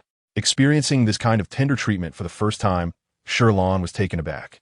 She could not resist reaching out with one hand to stroke the tails on her arm. The sensation was exquisite, especially the part of the tail that pressed against her skin, dry yet not hot. It felt like sinking into a cloud.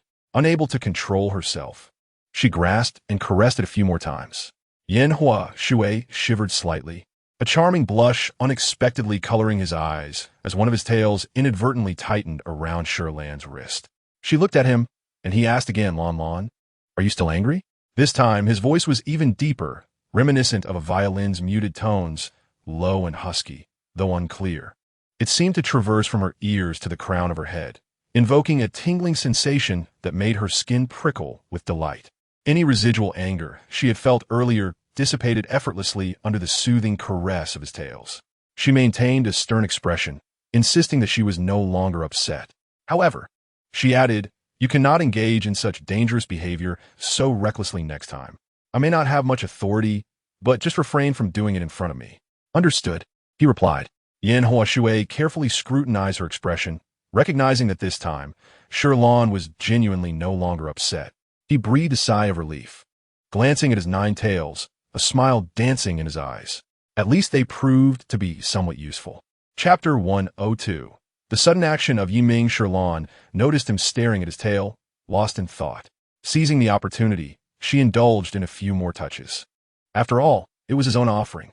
Perhaps sensing her relaxation, the 2 tails at her ankles grew bolder, gradually inching upwards from their previous position at her ankles, stealthily slipping through the gap in her trousers.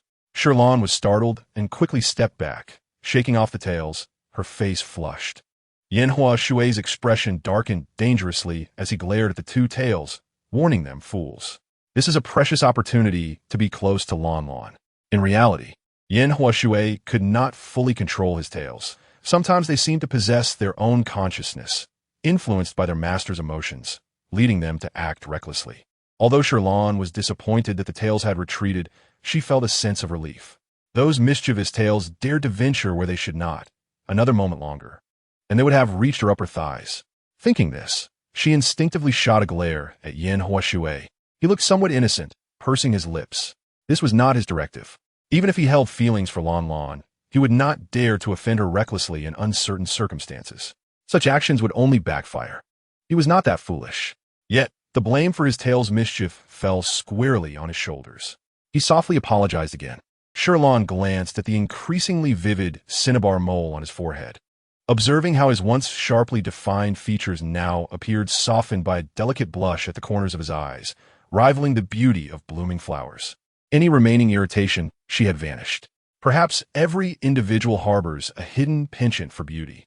Gazing at his pleasing visage, she found herself disinclined to dwell on grievances. Let us continue tomorrow, she replied lightly, proposing the idea. Yanhua Shui had no room for refusal and could only regretfully acquiesce. Shi Lan finally departed from cell No. 5. As she lowered her sleeves, gazing at the creases on the fabric, an unfamiliar sensation washed over her.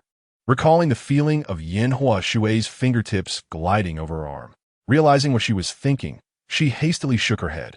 Remembering that Jiangxia had just transformed, she glanced at cell number 4, where the snow simulation device had been turned on again.